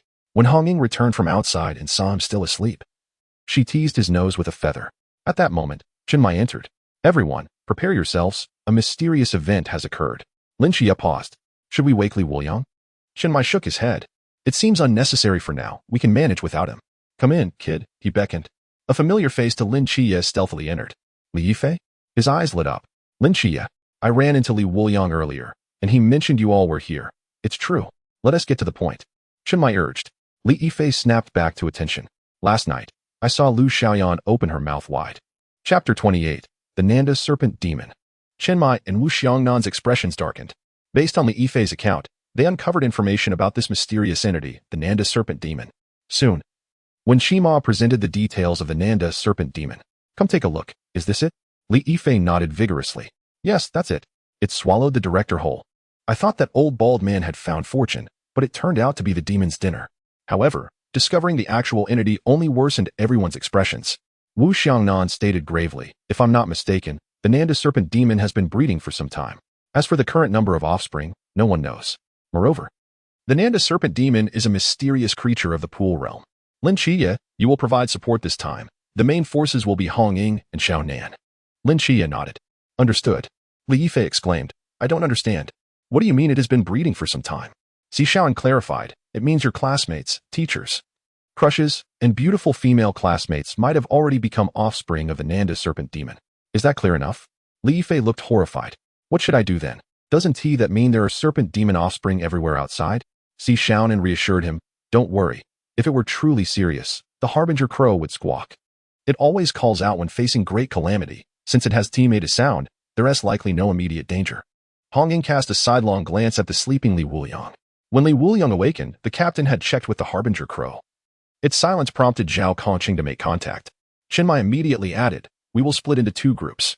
One will focus on investigating the situation regarding the serpent demon offspring around the school, as this may involve a large number of individuals, possibly extending beyond the campus. If necessary, the military will dispatch personnel for coordination and containment. The second group will infiltrate the school. Lin Qiyee, Honging, and Xiaonan. You will accompany Li Yifei to locate the Nanda Serpent Demon's mother. This incident will end once she is eliminated. Once the mother is dead, all other offspring will vanish simultaneously. Everyone, exercise caution and carry your demon-repelling firearms. Before long, Lin Qiyee and the others arrived outside the school. Why do we have to climb over the wall? Can't we just use the front entrance? Li Yifei grumbled, eyeing the high wall with a frown. Does it look like we're middle schoolers? If the security guards are also serpent demon offspring, we'll be completely exposed. As Lin Qiyee finished speaking, he was met with a cold glare from Honging. Are you implying I'm old? Not at all. He stammered. I doubt you would dare. If Li Wuliang were present, he would surely have made a similar jest. Xiaonan casually shook a jar, and Honging chided. You've had a bit too much. You should keep track of your own age. Li Yifei burst into laughter, finding it quite amusing. Lin Qiyee turned away, struggling to suppress his laughter. Honging felt irritated. What do you kids know? This is called maturity and a mature demeanor. Hurry up and get in. Stop dawdling. With that, the three of them easily scaled the wall, while Li Yifei clumsily tumbled to the ground. Meanwhile, inside the office, Li Wuliang lay on the floor, his eyelids twitching uncontrollably. In his dream, everyone had perished. So he could return, right? Li Wuliang wiped the blood from his body. Although the task was not difficult, it was exhausting. He, who preferred to reap without labor, had no desire to move. The other person nodded. Next time, remember to bring a bottle of sweet potato liquor. I'm starting to crave that flavor. Sweet potato liquor? Li Wuliang recalled that the system had previously rewarded him with a bottle. Its effect was to enter a state of forgetfulness. He had always wanted another bottle. The effect was no longer important, as he simply cherished the taste. My brother loves it. I never appreciated it before, but now I'm starting to miss it. Let us go. With that, the person gave Li Wuliang a gentle push. Next time, bring me sweet potato liquor, and I will teach you a sword technique. A feeling of loss surged within Li Wuliang. He suddenly sprang to his feet. What sword technique? He gasped for breath, cold sweat beading on his forehead. At that moment, he noticed the muscles in his arms had become more refined, his physique enhanced from previous augmentations. However, this time, practicing swordplay in his dreams had refined those muscles further, making them easier to control. His strength had significantly increased. Where's everyone? During the day, no one is around. Huh? Li Wuliang then spotted a note on the table. If you're hungry, there's food in the fridge. If you're thirsty, there's wine under the table. We've gone to carry out a mission. Sending love. Beside the note was a rabbit plush toy belonging to Si Xiaonan. Mission, Nanda Serpent Demon. Li Wuliang's eyes widened in astonishment. My wine. It is important to note that those offspring are mysterious and can yield at least first-tier spiritual wine, which is perfect for replenishing stock. He immediately dashed out of the office, sprinting towards the direction of the second high school. Before long, when Qiyee spoke up, everyone, we are in grave danger. The captain has encountered the offspring of the serpent demon, and the non-Toa serpent demon has spread out. To prevent further disaster, you must quickly locate the source. Otherwise, once the serpent demon goes berserk, it will be uncontrollable. Upon receiving this news, Lin Qiyee's brows furrowed. We are not faring well here either. There are serpent demon offspring everywhere. Honging added, exactly. We discovered 3 human skins in the girls' dormitory. The situation is about to spiral out of control. Everyone promptly readied themselves for battle. Although the serpent demon offspring posed little threat to them, they were lethal to ordinary people. The Night Watchers protect those ordinary individuals who are powerless against the mysterious. A heavy casualty count would signify their failure and negligence. Stop. Someone is attacking the serpent demon offspring on the street. It's Li Wuliang. Long Xian shouted urgently through the earpiece. Huh. Hong Ying was momentarily taken aback. He has awakened? Long Xian replied, not only has he awakened, but he is also quite spirited. How did he discern the serpent demon offspring? Lin Qiyee's expression changed at that moment. This is bad. The serpent demon offspring have stopped pretending and are now attacking the students around. The serpent demon offspring in the school began to reveal their true forms. Their menacing fangs frightening students into a frenzy. Everyone, to the gymnasium. Lin Qiyee shouted immediately. He drew his straight blade and, accompanied by Li Yi, rushed towards the gymnasium. Let Li Wuliang assist at the school. Wu Xiangnan suggested. Lang Xian responded, he isn't wearing an earpiece, so he can't be notified. At that moment, Wu Xiangnan remembered that this operation had not anticipated Li Wuliang's participation, so he had not been equipped with a communication device. Where is he now? At the school entrance. Meanwhile, Li Wuliang was wielding his sword, skillfully performing a flourish. The serpent demon offspring were easy to identify. They lacked blood vessels in their necks. In the dream world, he had slain countless beings, and his keen eyesight rivaled that of Lin Qiyee, who had activated the divine ruins. Due to his speed, he effectively possessed half the abilities of the divine ruins. Li Wuliang approached the security booth. Brother Chen, long time no see. The security guard was momentarily stunned. Li Wuliang, call the police immediately. There are monsters causing a ruckus at the school. Li Wuliang smirked. I am here to exterminate the monsters. Upon his entrance to the school, the non-Toa serpent demons all turned their heads and lunged towards him. In the dormitory, Hong Ying and Si Xiaonan felt liberated. Lung Xian, what happened? Why are they all running outside? They are looking for Li Wuliang. Zhao Kongcheng declared, I'm here too. Si Xiaonan urged, Kongcheng, you should leave. The serpent demon offspring are stronger than the ghost face people. You can't fight them. Lung Xian interjected, he can handle it. Si Xiaonan and Hong Ying exchanged bewildered glances.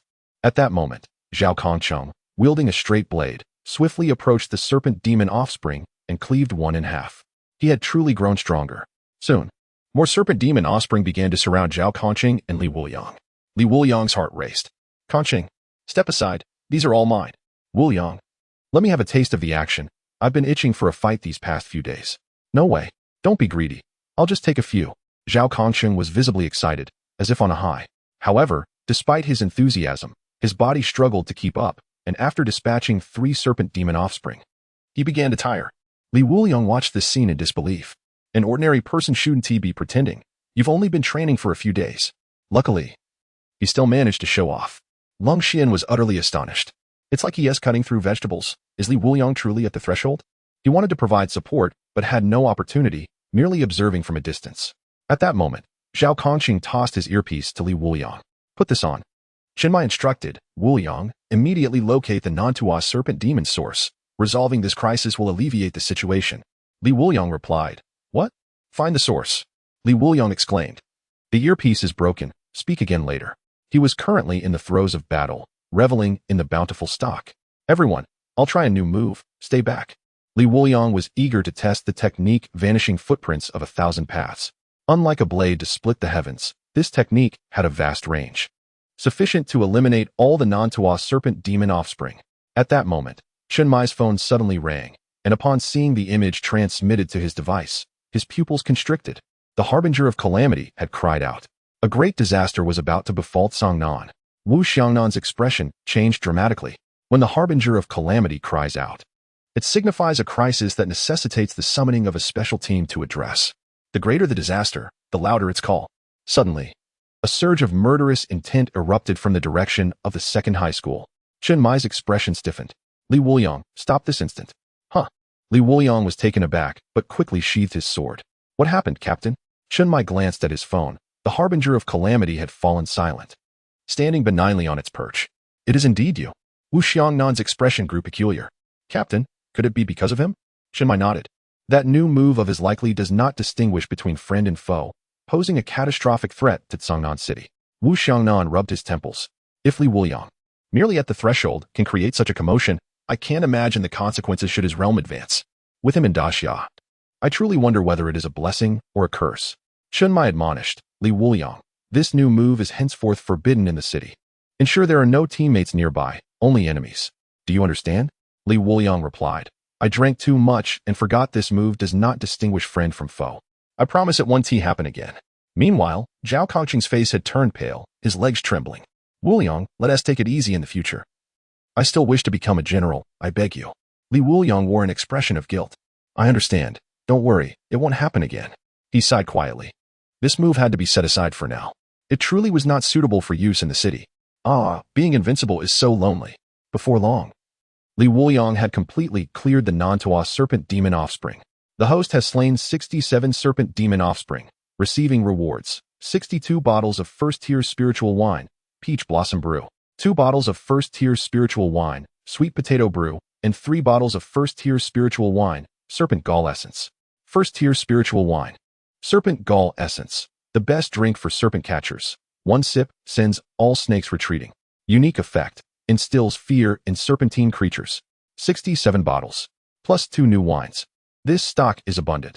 I can find even more people for a drunken revelry, Li Wuliang murmured with a smile. Hong Ying and Lin Qiyee soon joined him, along with a bespectacled young man. Li Wuliang immediately pointed at him. And Qingyu? And Qingyu smiled and adjusted his glasses. Long time no see, Li. The two individuals were already acquainted, though their interactions had been rather limited. Lin Qiyee was initially bewildered, yet swiftly comprehended the situation. And Qingyu, a prodigious student from Congnan City, was renowned for his academic excellence, while Li Wuliang was celebrated as the most notorious drinker among the youth of Congnan. It was only natural for these two outstanding individuals to appreciate one another. And Qingyu approached Li Wuliang. Could you assist me, classmate Li? I have a special brew. Crafted from 37 varieties of starchy crops, fermented for 30 days. I sampled a bit, and it tastes quite delightful. Since we're classmates, we can discuss it further. How many bottles do you have? 3, each 1 liter, quite substantial. You go wait behind the teaching building. I'll fetch you a larger one. The two exchanged knowing smiles, their unspoken understanding palpable. However, while they conspired, Hong Ying and her companions eavesdropped attentively. Only Lin Qiyee, adept at reading lips, grasped fragments of their conversation about a fine wine and secretive drinking behind the teaching building. Lin Qiyee, perplexed, wondered how Qingyu, an exemplary student, could cultivate such a close relationship with a notorious drinker. And Qingyu's eyes sparkled with excitement as he promptly returned the demon-slaying gun to Lin Qiyee and hurried towards the back of the teaching building. This only deepened the intrigue for Hong Ying and the others. Suddenly, Li Wuliang pointed his sword directly at Li Yifei. Reveal yourself, little treasure. Lin Qiyee's expression hardened.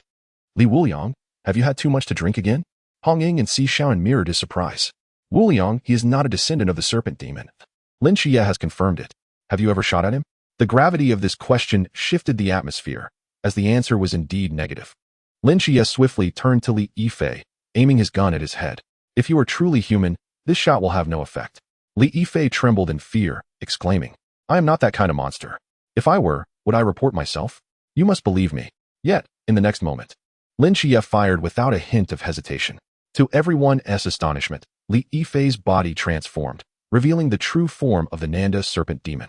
He turned to Li Wuliang, bewildered. How did you know my true identity? Li Wuliang, uninterested in dialogue, struck with his sword, the tip clashing against the scales, producing a spark before penetrating through. The sound of tearing echoed in the ears of the onlookers. Although the sword was of average quality, Li Wuliang's sword energy allowed it to slice through the hardened scales effortlessly. He then positioned the sword against the serpent demon's neck, addressing the group. I will take him behind for a brief inquiry. The scene is too gruesome. Do not follow. The Nanda serpent demon's desire to join the Night Watch was partly for self-preservation, but also due to the instigation of the ancient god sect. The rewards for slaying their members were enticing, and Wuliang had no intention of letting such an opportunity slip away. Thus, enlisting Qiyue's assistance in interrogating the Nanda serpent demon was a fitting solution, serving dual purposes. Chapter 30. Go ahead and ask. Wuliang, he can still move. How do you plan to interrogate him? Just kill him quickly, Honging urged. The Nanda serpent demon, displaying a fierce countenance, thought it ludicrous that such minor injuries could threaten him, feeling underestimated. Previously, when Lin Qiyee encountered the ghost-faced man, the Nanda serpent demon had contemplated joining the Night Watch. However, his plans had crumbled, and now he found himself captured. As he prepared to retaliate, a sudden numbness coursed through him, rendering him powerless. Am I poisoned? The Nanda serpent demon's pupils constricted. This symptom indicated only one possibility, poisoning. Yet, he was a Nanda serpent demon, impervious to toxins. Wuliang took a hearty swig of bamboo leaf liquor, which could imbue his attacks with a poison effect, though it could not be combined with other effects simultaneously. Nevertheless, these were minor details. He initially intended to sever the Nanda serpent demon's meridians, leaving him alive for questioning. This creature had lived long, yet was a coward at heart. Terrified of death. To be safe, Wuliang drank a vial of serpent gall. In an instant, the Nanda serpent demon perceived his adversary as a natural enemy. Trembling with fear. Why am I feeling this way? Why am I afraid? He could not comprehend the unfolding events. Wuliang sneered. Do not fear yet. The real terror is yet to come. With that, he dragged the Nanda serpent demon to the back of the teaching building. And Qiyue had somehow procured 2 surgical knives. Poised and ready. Upon seeing the Nanda serpent demon being brought over by Wuliang, his excitement surged. I knew this world was extraordinary today. I have finally found a clue. He was a madman. If he could not personally dissect such a mysterious entity to uncover the truth, it would be his greatest regret in life. Wuliang instructed, he is currently poisoned. Help me stimulate his pain receptors, make him as uncomfortable as possible. No problem. I assure you will wish for death, and Qiyue replied with a smile, fully grasping Wuliang's intentions. It was merely an interrogation, with mutual benefits at stake. The prospect of a cost-free vivisection thrilled him. Soon, agonizing screams echoed from behind the teaching building. Honging wanted to investigate, fearing the worst, but Lin Qiyee stopped her. Let Wuliang handle it. He harbors no ill intentions. Listening to the Nanda serpent demon's cries, Honging sighed in resignation. Very well. But I will report this to the captain. And it needs to be swift. Many offspring of the Nanda serpent demon remain outside. Until the progenitor is eliminated, this mission will not conclude. After speaking, she settled down, while Si Xiaonan lost all interest in venturing near. Only Zhao Kongcheng lay on the ground, fully content, recovering his strength. Today marked the first time in many years he experienced such exhilarating combat.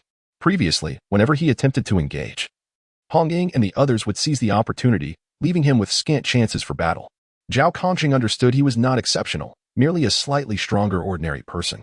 Even facing an enigmatic being like the Nanda serpent demon could potentially be his last fight.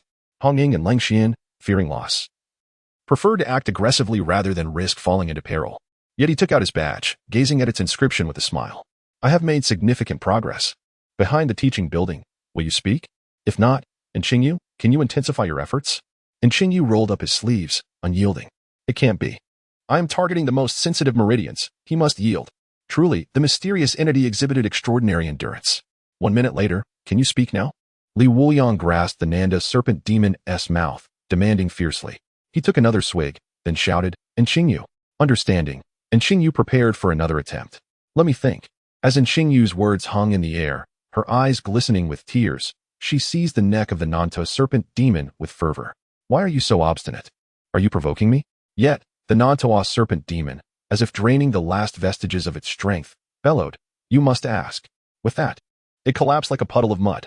Did you not inquire? Qiyue glared at Wuliang, whose face was a mask of confusion, her teeth almost grinding to dust in frustration. She doubted her skills, her knowledge, her very abilities. Yet she never questioned the fact that Wuliang had not posed a single question. Have you had too much to drink? Wuliang sighed, realizing he could not shift the blame. Where are the members of the ancient god sect? Silence reigned. You see, I asked, yet he remains mute. Qiyue, do not touch me. I shall speak. The Nanda serpent demon felt on the brink of madness. Death was not the most terrifying prospect. The real horror lay in finding oneself at odds with these two. The Baozi shop next to Lin Qiyee's house is one of their strongholds. Can you spare me now? As soon as the words left his lips, Wuliang severed its head. Here's your head. I must take the body back for accountability. If only it had been like this from the start, it would have been easier for everyone. And Qiyue wiped the sweat from her brow, her eyes devoid of complaint. Filled instead with excitement. Is this for me? A transaction, a give and take. You have essentially seen his body, only the head remains. Wuliang remarked, recalling that it was by dissecting the non-Tuo serpent demon's head that Qiyue had awakened her singular truth. Thus, it was only fitting that he granted to her. When will you provide me with the wine? Once I am finished. Could you repeat that? I will leave it for you at the supermarket across from the school. You may collect it afterwards. Now that's what I call a true brother. Wuliang dragged the corpse of the non-Tuo serpent demon before Hong Ying and her companions. Upon witnessing the grim sight, Shaoran felt a pang of distress. Wuliang, are you not being too cruel? Wuliang sighed, his obstinacy left me no choice. For the protection of countless lives, I wield my sword against the abyss. Zhao Kongcheng was taken aback. As soon as the matter concluded, everyone hastily returned to the office. Chenmai, arms crossed, regarded them with grave seriousness. Do you comprehend the extent of the damage you've caused? Hong Ying and Shaoran turned red, averting their gazes. Only Lin Qiyee felt at ease. He had merely swung a knife, causing little more than a cosmetic alteration. Chenmai continued, the windows, doors, and corridors on the first floor of the dormitory must all be repaired. Do you not consider the financial strain on the night watchers? Our budget has always been tight. Wuliang's eyes brightened. Captain, I fought at the school gate. I assure you, no school property was harmed. No compensation is necessary. Chapter 31. Is this truly for us? Chenmai's eyelids twitched as he observed Wuliang's growing pride. No damage? Almost all of it was obliterated. Wu Xiangnan quickly rose to place a hand on Chenmai's shoulder. They are still just children. Do not be angry. Remember, they are the backbone of our future night watchers. Indeed, he understood Chenmai's current frustration. After all, the night watchers were perpetually impoverished.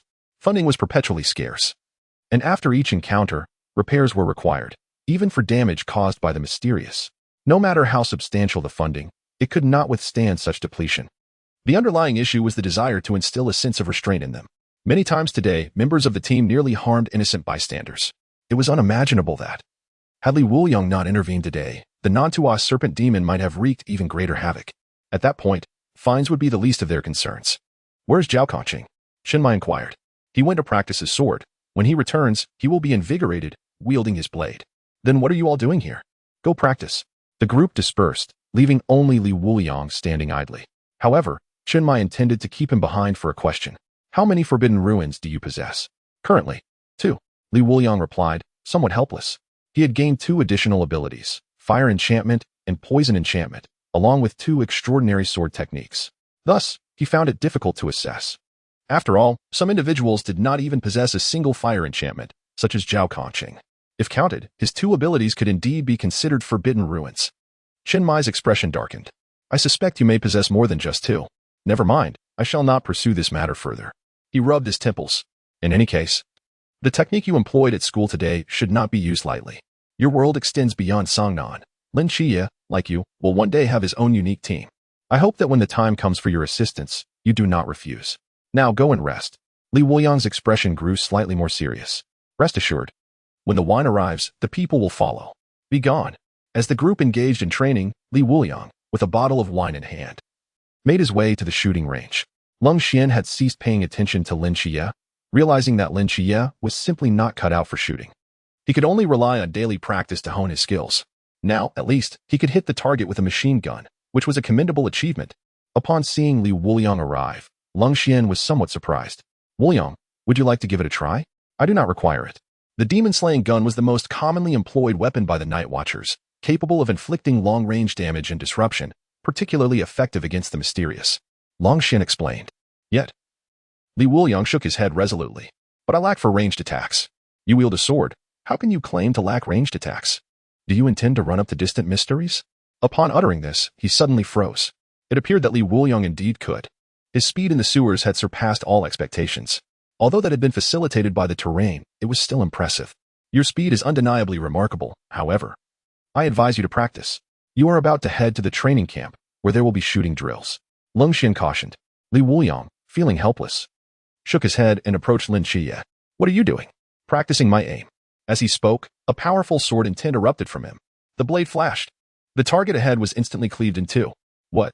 Lin Qiyee and Lung Xian gaped, their eyes wide with astonishment. Li Wuliang nonchalantly sheathed his sword, flipping his hair with flair. Did you see that?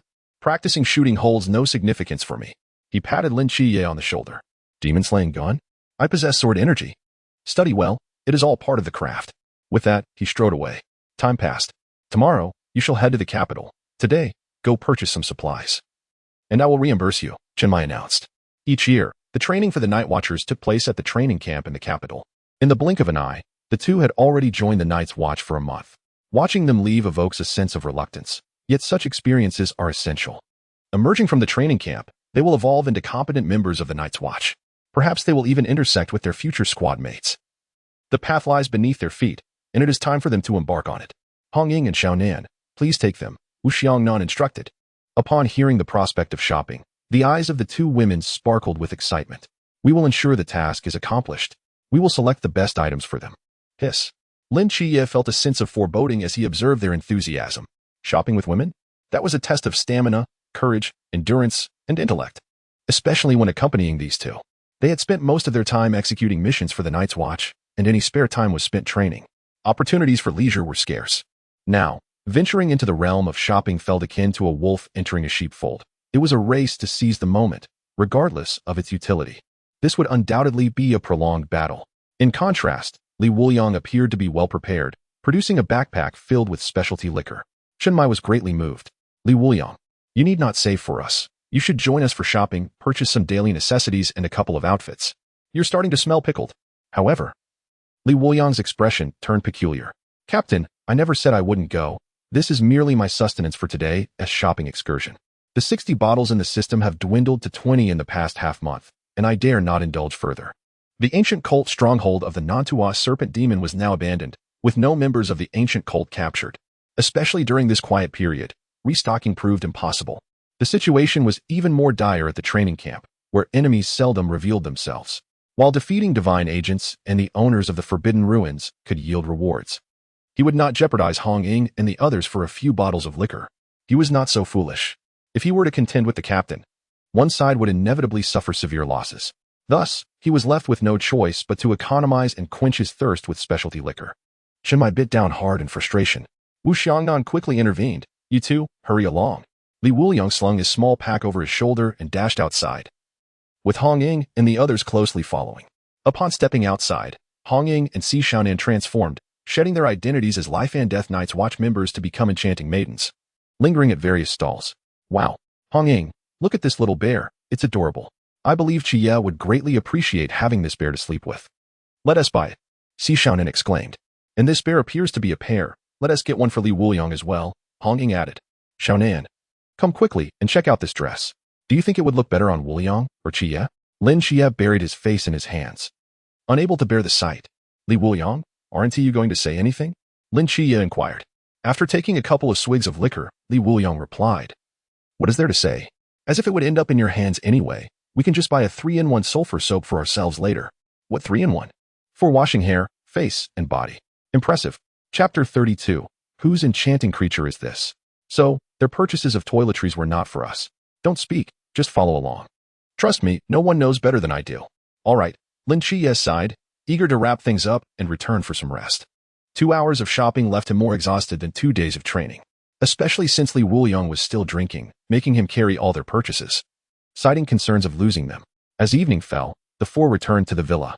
Lin Qiyee set down their belongings before heading back to Wu Xiangnan. Meanwhile, Li Wuliang remained in his room, sipping liquor while gazing out the window, reminiscing about his fleeting friendship with Ernyo. At that moment, Hongying approached, clad in a delicate pink nightgown. Isn't this the nightgown you bought for me? Li Wuliang remarked. Hongying was taken aback. She had intended to join him for a drink as a farewell gesture, but now she felt a surge of expletives rising within her. Li Wuliang placed the liquor aside and offered her a bottle of peach blossom wine. This scene required fine wine. A man should not be stingy. Oh, you're willing to share? Hongying smiled, having observed Li Wuliang drinking liquor consistently for days. This type of wine had not seen the light of day for quite some time, indicating a considerable reserve, although she was particularly fond of alcohol. This exquisite beverage was undeniably enjoyable. If Hongying wants to drink, it must be fine wine. They clinked their glasses and took a hearty sip. Hongying's cheeks flushed slightly. Don't read too much into it. I'm just keeping you company for a bit. I'll head back to rest soon. You should also sleep early. The captain has already purchased tickets, and you all must depart in the morning. Wuliang nodded. I understand. System, activate hangover mode.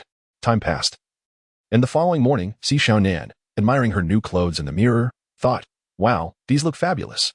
If I flaunt this, I'll surely captivate that fool. Upon discovering that Hong Ying was not in the adjacent room, she immediately thought of Li Wuliang's quarters. Upon pushing the door open, the overwhelming stench of alcohol startled her. Wow, how much have you all drunk? The smell is so strong. But the sight that met her eyes sent her mind into a frenzy. There lay Hong Ying atop Li Wuliang, who was snoring blissfully, their positions quite intimate. Caught off guard, the innocent Xiaonan felt her cheeks burn with embarrassment. You too. I cannot bear to watch this. Soon. Both were abruptly roused by Xiaonan's forceful tugging. To be precise, she pulled Hong Ying up, who, despite her dazed state, was determined to drag Li Wuliang toward the station. At the station, Chinmai furrowed his brow as he glanced at the time. What is going on? It's one thing for Li Wuliang, but why haven't Hong Ying and the others arrived yet? Even Zhao Kongcheng is absent. Wait, Li Wuliang should have been here by now. The members of Team 136 were all present, especially Lin Qiyee, who trembled while clutching a photograph, quickly tucking it away in his pocket as a significant memento. Before long, several figures sprinted from afar. Li Wuliang was being dragged by Hong Ying, his body skimming the ground. Fortunately, his drunken state spared him from any embarrassing incidents. Captain, we're late, Hong Ying gasped, having thrown on a coat and donned bunny slippers in haste. Chinmai's expression darkened. How much did you drink? All night, Hong Ying admitted, her voice tinged with shyness. Well, as long as you made it in time. Where's Zhao Kongcheng? As soon as Chinmai finished speaking, Zhao Kongcheng hurried over. However, judging by his appearance, it was evident that he too had spent the night awake. He let out a sigh, contemplating how his little team had come to this. If someone were to conduct a surprise inspection, his lifelong reputation would be tarnished. All right, help them onto the vehicle, Chinmai instructed. Lin Qiyee took over the languid Li Wuliang from Hong Ying's hands. Captain, we're getting on the bus now. We'll see each other in a year. Chinmai nodded with a smile. I hope you all achieve everything you desire there, strength and trustworthy companions. No more melodrama. Let us board. Just as Li Wuliang was dragged into the compartment, he slowly began to awaken. Where am I? Lin Qiyee replied, on a train. Li Wuliang rubbed his eyes and replied nonchalantly, 5. 5? Lin Qiyee was somewhat bewildered. 4, 3, 2, 1. Next moment. Suddenly, Chinmai's large face was pressed against the window. Get off. Hurry. If you miss the train, the ticket is non-refundable. Lin Qiyee was left speechless. Chinmai, clutching their tickets, dashed away without looking back. What is going on with the captain? Lin Qiyee inquired. As soon as you boarded, the captain received a call. This year's training has been relocated to the outskirts of Cangnan. Right outside our door? Wu Xiangnan nodded. Lin Qiyee's expression shifted oddly. He surmised that the training camp had been moved here because of him and Li Wuliang. It was convenient for support and observation, after all. Given that both had joined the Night Watchman only a month prior, it was challenging to assess their capabilities during this time. However, it was fortuitous. Being close to his brother and aunt meant he could visit occasionally. If anything were to happen in Cangnan, he could rush back immediately. Yet, the most exhilarated were not Li Wuliang and Lin Qiyee, who were relieved about avoiding the train ride, but rather Xiaonan. So, does that mean most of the things we bought yesterday belong to us now? Those items can't be returned. A glimmer of cunning danced in her eyes. Meanwhile, on the outskirts of Cangnan, Yuan Gang arrived at the training camp and inspected the nearly completed facilities, nodding in satisfaction. Not bad, the progress is swift. He pondered the inexplicable allure of this place, prompting the sudden relocation of the training camp. Upon returning to his office to review the roster, his eyes widened in disbelief. These are this year's newcomers? The heir of the Mo family S-Knife, the young master of the Bailey family, 2 divine agents, and 3 high-risk Forbidden Realm beings? My goodness. In previous years, having even one of such caliber was considered exceptional. Having 2 is quite rare. And now, they all appear together. Yuan Gang had been responsible for the training camp for many years and had never encountered such an extraordinary lineup. Moreover, for some of these individuals, it would be a challenge even for several instructors to contend with them. How was he to manage this? He then retrieved the information on the divine agents. I understand the agent of Michael, but has the intelligence on the Night Watchman deteriorated to this extent? A certain sword-wielding wine god agent? What a vague description. The requirements listed included enjoys drinking, must consume alcohol, weapon, sword, and current peak strength in the realm. Where did this anomaly come from? As he continued reading, his expression changed dramatically. Cross-border assassination of the Ghost-Face King from the Chuan realm and the Nantua Serpent Demon from the Pool realm? Is this the kind of record that a mere human can achieve? Yuan Gang's countenance shifted wildly, while the night watchmen were not devoid of talent. None had displayed such formidable accomplishments in their first month. However, he soon reassured himself. In the early stages, personal talent in martial arts can indeed bridge the gap between realms. Yes, that must be it. At least he convinced himself of this. For if such individuals turned into troublemakers, how would he contain them? Wine? At that moment, Yuan Gang noticed a comment from Chen Mai beside the dossier. Must provide an unlimited supply of alcohol, at least special grade Maotai? Humph. Coming to my place, expecting to drink? That's a pipe dream. I will see how he can manage that. There's no one in this world I cannot handle.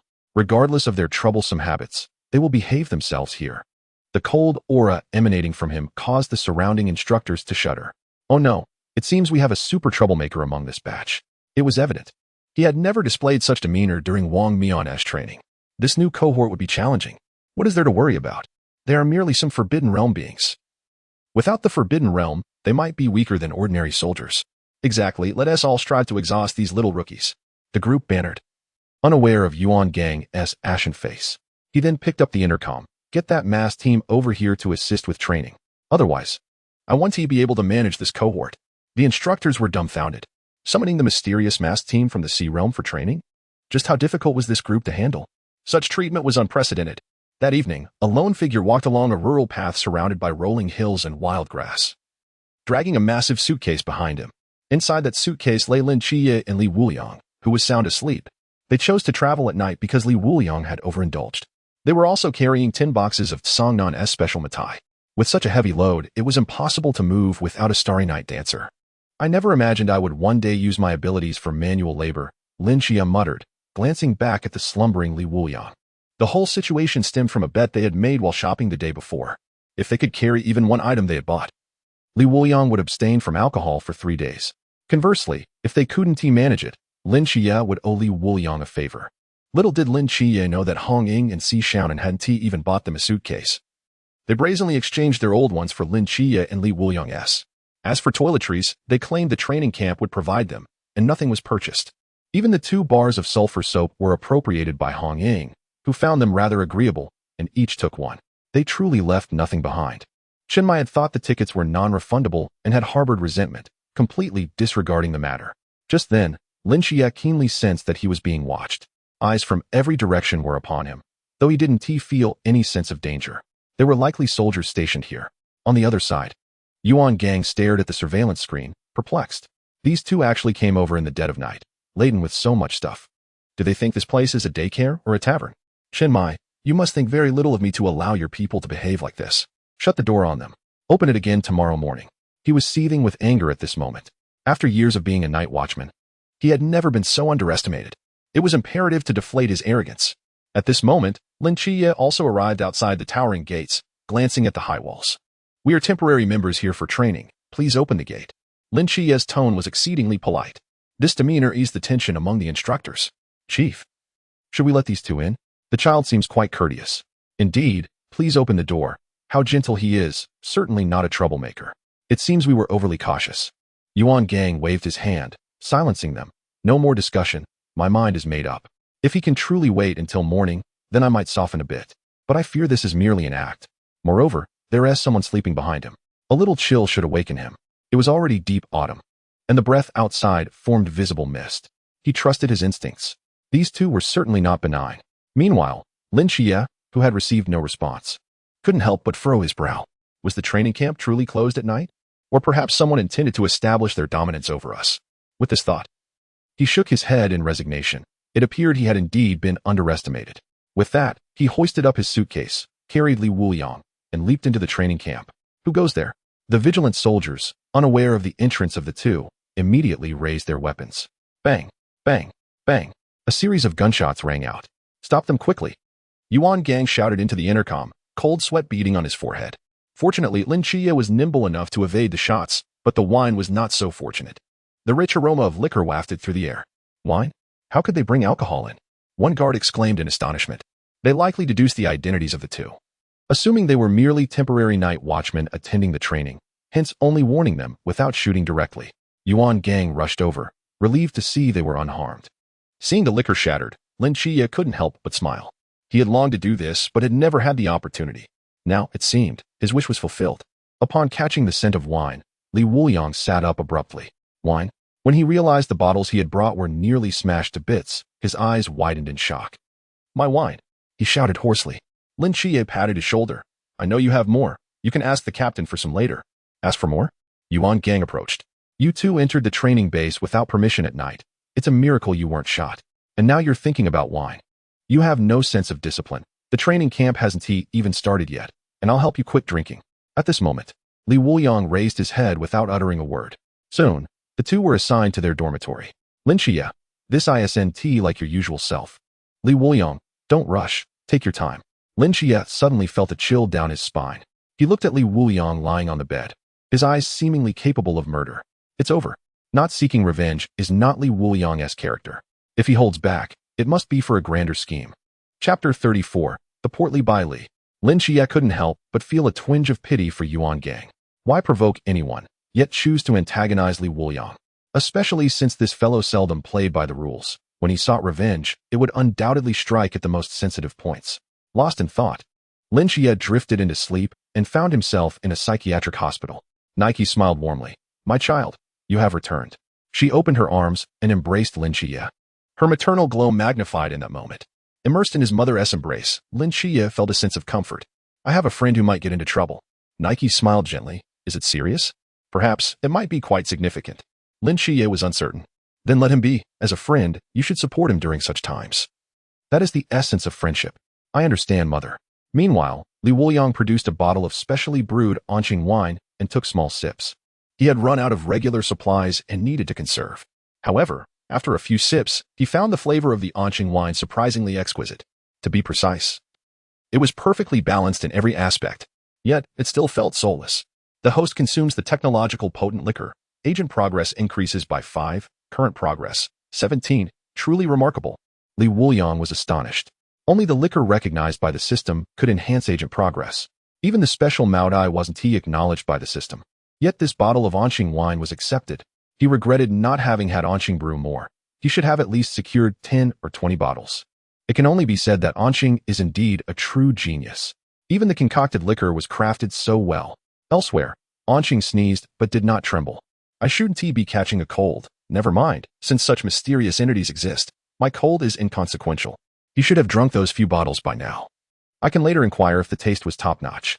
Initially intrigued by Wuliang's fondness for liquor, he dedicated a month to research, ultimately concocting 3 bottles. Unfortunately, he hadn't had the chance to present them to Wuliang before he joined the Night Watchman. Alas, we will surely meet again in the future. Days passed, and the number of people in the training camp gradually increased. Wuliang seemed to have entered a silent period, merely taking out a can of his stock to sip daily. He no longer even got drunk. Maintaining a sober state for so long sent chills down Lin Qiyee's spine. He initially planned to report this matter to Chiang Mai before Wuliang created trouble. To prepare him, however, the phone signal was isolated. The next day, Wuliang even came to collect their phones. At that moment, Wuliang sat in a chair. Scrutinizing the monitors, his brow furrowed in concern. Something was amiss. Wuliang was exceedingly peculiar. A perplexed instructor remarked, "These 2 divine agents appear rather docile, Chief. Perhaps you're overthinking it." Wuliang's gaze intensified, pointing at Wuliang. The agent of Michael seems normal, but he is anything but. Watch closely. Understood. The instructor replied. He was afraid of hard-headed troublemakers, but if the opponent pulled something significant at the wrong moment, it could jeopardize many plans. Especially now. His mind was rife with unease, and he could firmly ascertain that the source of this unease was none other than Wuliang. Young master, allow me to arrange another room for you. This one is already occupied by 2 individuals. Silence. Do not disturb my roommate. I shall remain here, for it is how I shall make good friends. All of you, hurry and leave. A group hurriedly exited the dormitory. Lin Qiyee and Wuliang exchanged glances and approached the entrance. The dormitory was in utter disarray. A chubby young man scratched his head, unsure of where to begin. Upon noticing their presence, the chubby fellow turned around, excitement radiating from him. You must be my roommates. What a pleasure. I am Bailey Tumming, hailing from an ordinary family. He then produced a box filled with various Rolex watches, offering them to the 2. A small local specialty, a token of friendship for my roommates. Please do not refuse. As Bailey Tumming spoke, his enthusiasm grew, almost as if he would weep if they declined. I do not want it. Lin Qiyee sidestepped him and returned to his spot. Bailey Tumming grew anxious. The rules here prohibit bringing extra items. Otherwise, I have many wonderful souvenirs to share. Just accept this for now. Bailey Tumming's sincerity was palpable. Yet Lin Qiyee, being cautious by nature, held reservations regarding this seemingly affluent stranger, suspecting ulterior motives. His gaze shifted to Li Wuliang. I am Bailey Tumming. No. You are Bailey Fatty.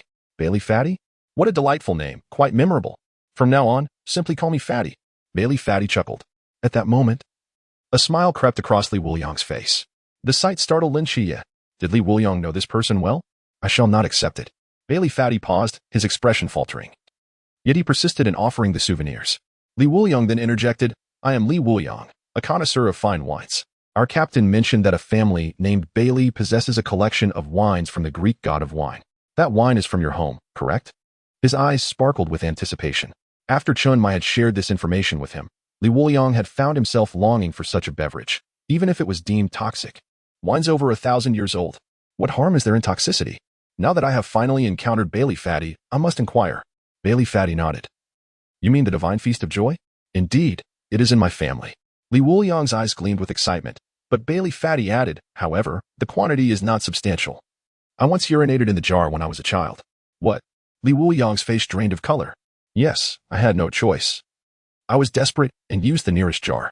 Bailey Fatty scratched his head, a hint of embarrassment on his face, though it can still be used. Drinking it would certainly be unpleasant. However, I did manage to set aside 2 bottles. If you desire them, I can arrange for my family to send them. Li Wuliang promptly embraced Bailey Fatty. Good brother, you shall hold the second position in my heart, right after Lin Qiyee. Lin Qiyee? So, in your heart.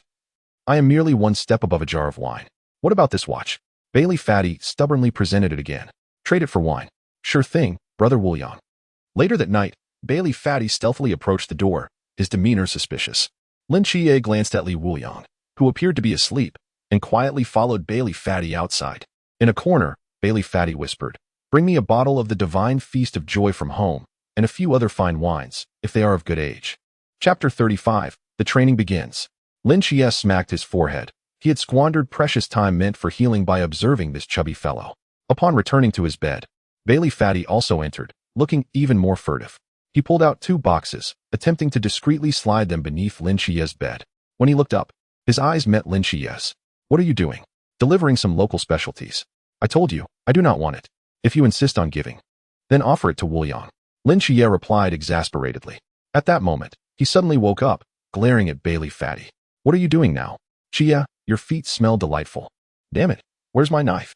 He thought having a wine enthusiast friend like Li Wuliang was already quite enough. Surely, fate would not subject him to further absurdities. Yet, he soon discovered that it could. Just as he was about to erupt, Lin Qiyee cleverly remarked, You should take a whiff of his. His smells good too? Bailey Fatty inquired, puzzled. He cautiously approached to sniff. Bang.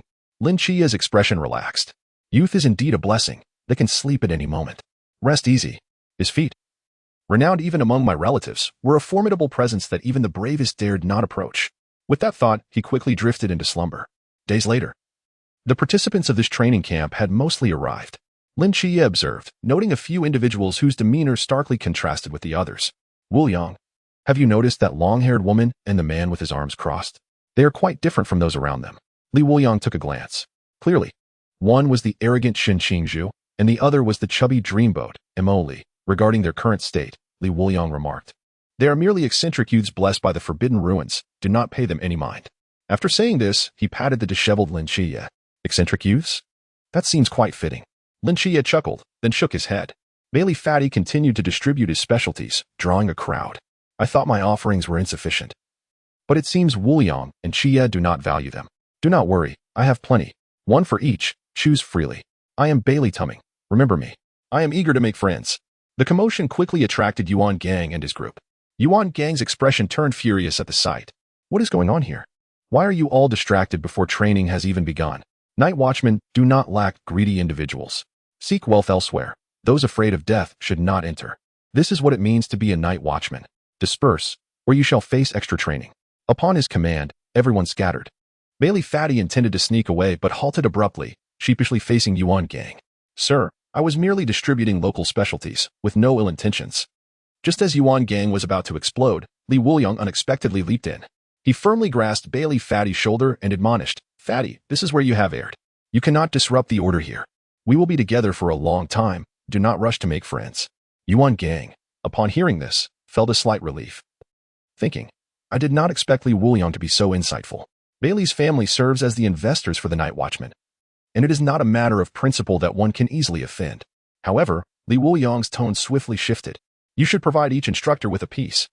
You have not endured the hardships of the Night Watchman. Even a single suitcase that I and Qiyue use is merely a remnant of the old employee's belongings.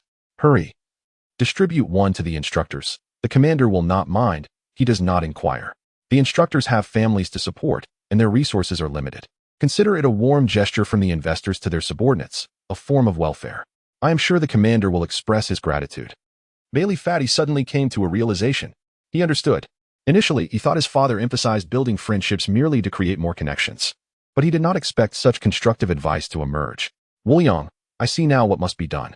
I have neglected the diligent instructors. Please, choose a piece without hesitation. In that moment, the instructors turned their gazes towards Wuliang, their expressions complex, for they truly desired it. The Night Watchmen are impoverished. Each one, from top to bottom, struggles to make ends meet. That meager allowance barely suffices. Everyone perseveres solely out of a sense of responsibility. Wuliang glared fiercely at Li Wuliang. Well played. You've outmaneuvered him. Distributing benefits to the Night Watchman is both just and reasonable. He could not utter a word of refusal. Yet, should he acquiesce, it would signify his defeat. Conversely, if he declined, the instructors, who were indeed short on funds and had always followed him, would leave him with little face. Noticing Wuliang's hesitation, Li Wuliang continued. Even if you disregard the living, you must consider the fallen Night Watchmen, right? Their families deserve additional support for their living expenses. Since we cannot bring back their husbands or sons, we should at least ensure their parents, wives, and children can live somewhat better. In that moment, Wuliang chose to compromise. You have one. Take these. I will help you convert them into money, and the fallen Night Watchmen deserve their share. He cast a deep, contemplative glance at Li Wuliang. Only this once. At that moment, Wuliang felt less angered. Upon returning to his office, a smile unexpectedly appeared on his face. This bold individual truly is audacious, yet possesses a commendable character. Although this time Li Wuliang targeted him deliberately, his reasoning was indeed difficult to refute, especially regarding the benefits from the Bailey family. If one can take advantage, they should. The following morning, 240 participants stood in neat rows on the training ground. Wuliang approached the forefront. At that moment, he exuded an aura entirely distinct from before. It was as if he had emerged from a sea of corpses and blood. The previous Isekai'd merely a disguise. The imposing authority and unassailable presence caused the newcomers to shudder in fear. The instructors stood rigidly behind him, their bodies perfectly aligned. Wuliang's eyes narrowed slightly, disdainfully surveying the lethargic crowd before him. Some of you arrived with notable achievements and honors, some hail from illustrious families, while others are arrogant and disregard the rules. But here, you are all a bunch of worthless rubbish. His gaze swept across the assembly. Sure enough, several bold individuals faltered. Feeling empowered by their status, they lost sight of their limitations. Yet such worthless individuals dare to call themselves Night Watchmen? If the Night Watchmen were composed of your ilk, the great Xiao would have perished long ago. I know you are not afraid of death, but sometimes, death is merely a form of liberation. Especially when you realize that your trusted comrades, who are trying to save you, have had their heads severed, with the likes of you dragging them down. Your future comrades may never find peace in death. I know some of you harbor discontent. If you do, step forward. Wuliang's voice was commanding, causing many to display expressions of distress. However, a few individuals appeared eager to act, and Wuliang's eyes narrowed. This was precisely what he desired, for these bold individuals to reveal themselves. As long as they dared to step forward, he would strike with precision. I will not submit. A figure emerged from the crowd, albeit unsteadily. Upon seeing Li Wuliang approach, seemingly intoxicated, Wuliang's expression shifted. What audacity! To drink on the very first day of training. Among this group, the most troublesome would undoubtedly be Li Wuliang. As Li Wuliang brandished his liquor, Bailey Fatty glanced down at his trousers, pondering how Wuliang had procured such contraband. At this moment, Li Wuliang stepped forward, pointing at Wuliang. I have waited several days for this. Not only did you spoil my drink, but you also forbade me from drinking. Shen Mai promised me that as long as I joined the Night Watchman, I could drink freely. He instructed me to seek an explanation from you. So will you provide one today? Lin Qiyee watched the scene unfold, feeling a sense of resignation. He understood Li Wuliang's pettiness better than anyone, yet the others remained unaware of how fearsome he could become when provoked. Initially, he thought the prior incident would suffice. But unexpectedly, it was merely a tactic to lower Wuliang's guard. When silence reigns, The unexpected can be astonishing. Meanwhile, Shen Qingzhu and Mo Li stood in the ranks. Observing the developments, particularly, Shen Qingzhu felt a newfound respect for Li Wuliang. He too was unwilling to submit, and he intended to stir the pot. He could not allow these veterans to look down upon him. An explanation? Yuan Gang scoffed. What if I refuse? He contemplated rebuffing Li Wuliang's demand to leave the Night Watchman, but then he suddenly considered a possibility. Perhaps the other truly wished to resign. Had he thought of this sooner, he would not have needed to ask. Simply summoning those from above would have sufficed, sparing him all this trouble. Li Wuliang sneered. If so, let us make a wager. A wager? On what? On how many will land safely? Yuan Gang's expression shifted dramatically. How did you know? Only a few instructors were aware of the arrival of the masked squad, and he alone knew they were coming by plane. Did someone leak information? I bet 8. 8. Yuan Gang was puzzled. The masked squad consisted of 7 members. If he had known, he would not have claimed 8. Who is the 8th? Yet since the opportunity had presented itself, he could not let it slip away. Fine, I accept your wager. I bet 7. If I win, you will double your training and refrain from drinking during the training camp. Li Wuliang's eyes gleamed. My demands are simple. Allow me to drink. And you must provide the liquor. Agreed. Yuan Gang readily acquiesced. He smirked inwardly. Once he secured victory over Li Wuliang, the others would be easier to manage. At that moment, Li Wuliang turned to Shen Qingzhu. Help me out. Fetch me a piece of ancient sword material. Ancient sword material? Shen Qingzhu was taken aback. Reinforced steel. Lin Qiyee was exasperated with this lively character. Simple enough. Shen Qingzhu directly activated his ability, detonating a concrete pillar from which he extracted a fine rebar. Its sturdy texture made it easy to wield. This was one of his favored weapons. However, he held an even greater fondness for a baseball bat, which offered a delightful grip and delivered a painful blow. Following this, Li Wuliang took the rebar, swung it a couple of times, finished his drink, and tossed the bottle aside. Wang Mian, you may descend now, Yuan Gang announced, turning his gaze to Li Wuliang, to provide you with an unforgettable training experience. I have specially summoned the masked team. They consist of 7 members, and you are bound to lose. Upon hearing the name masked team, the crowd was immediately struck with astonishment. Within the Night Watchman, special squads were legendary. The masked team was the youngest of these legends. Good heavens. They actually brought the masked team for our training. This is utterly outrageous. After all, they had previously defeated a mysterious squad that crossed the sea, showcasing extraordinary strength. It's over. I thought Li Wuliang had a brilliant plan, but it turns out he just handed himself over, failing to think through the wager beforehand. We should focus on how they intend to train us. Mo Li and the others braced themselves for a formidable challenge. How will they train us? The Night Watchman wouldn't summon these individuals for mere hand-holding. Lin Qiyee mused. His curiosity piqued as he observed Li Wuliang, genuinely intrigued by how he would navigate this situation. 7 individuals, yet how would the 8th arrive? Suddenly, Li Wuliang stepped forward, his gaze sharpened, assuming a sword-drawing stance. Meanwhile, in the sky, boss, catch me. One shouted in panic. I can't take it anymore. I'm afraid of heights. 7 individuals jumped from the plane, and Wang Mian cast a glance at the vortex, muttering, Can't you show a little promise? Rose, focus. Otherwise, this will be humiliating. Just then, Wang Mian's spine tingled. Every hair on his body standing on end as an eerie chill surged through him, as though he had been locked onto. This is bad. Something's amiss. On the ground. Lin Qiyee's pupils constricted as he shouted, Surrender quickly. Don't let him swing that sword. Stop him. He activated the mundane divine domain and sprinted desperately towards Li Wuliang. He recognized that posture and momentum all too well. At that moment, Li Wuliang radiated an overwhelming sword intent, akin to a peerless blade poised to be unsheathed. The terrifying aura compelled everyone to retreat. Even Yuan Gang felt a surge of alarm. Stop him. Lin Qiyee shouted hoarsely. If that sword were unleashed, the consequences would be dire. Behold, a single stroke cleaves the heavens. The sword energy surged upward, dominating the space above. Wang Mian's pupils narrowed as he activated the divine ruins. On the ground, the rebar shattered into countless fragments, leaving the arena in complete silence. Li Wuliang stood alone in a circle devoid of onlookers, while everyone gazed skyward at the exploding aircraft. Li Wuliang, calm and composed, declared, I shall take disciples. In that moment, nearly everyone, including Shen Qingzhu, trembled, their hands shaking from a deep-seated fear. They felt an insurmountable chasm separating them from Li Wuliang. A divide nearly impossible to cross in this lifetime. Yuan Gang observed the explosion above, and a pallor crept onto his resolute face. Once he regained his composure, he turned to Li Wuliang. How dare you? That was your comrade. Precisely why I trust them, Li Wuliang replied. As his words fell, the 7 descended from the sky, appearing as though they emerged from a celestial rift, utterly disheveled. 8 individuals. At that moment, the crowd noticed that one of them was carrying a figure in military attire. Did this mean Li Wuliang triumphed? No, there was still one person carrying another. 9. Who exactly emerged victorious? Yuan Gang's gaze flickered as he scrutinized Li Wuliang. When you say trust, do you mean trusting them to return the pilot? Chapter 37. You truly have taken disciples. Our wager is settled, Yuan Gang said slowly, taking a deep breath. His emotions were tumultuous. He had initially viewed Li Wuliang as merely a rebellious spirit, but now realized he was an indomitable force. Wang Mian set the pilot down and turned to Li Wuliang. Was that sword strike you're doing? Indeed. Do you harbor a grudge against the masked team? Not at all. Simply due to a wager? Yes. Their dialogue unfolded like a tempest before the storm, yet unexpectedly. Wang Mian turned to Yuan Gang.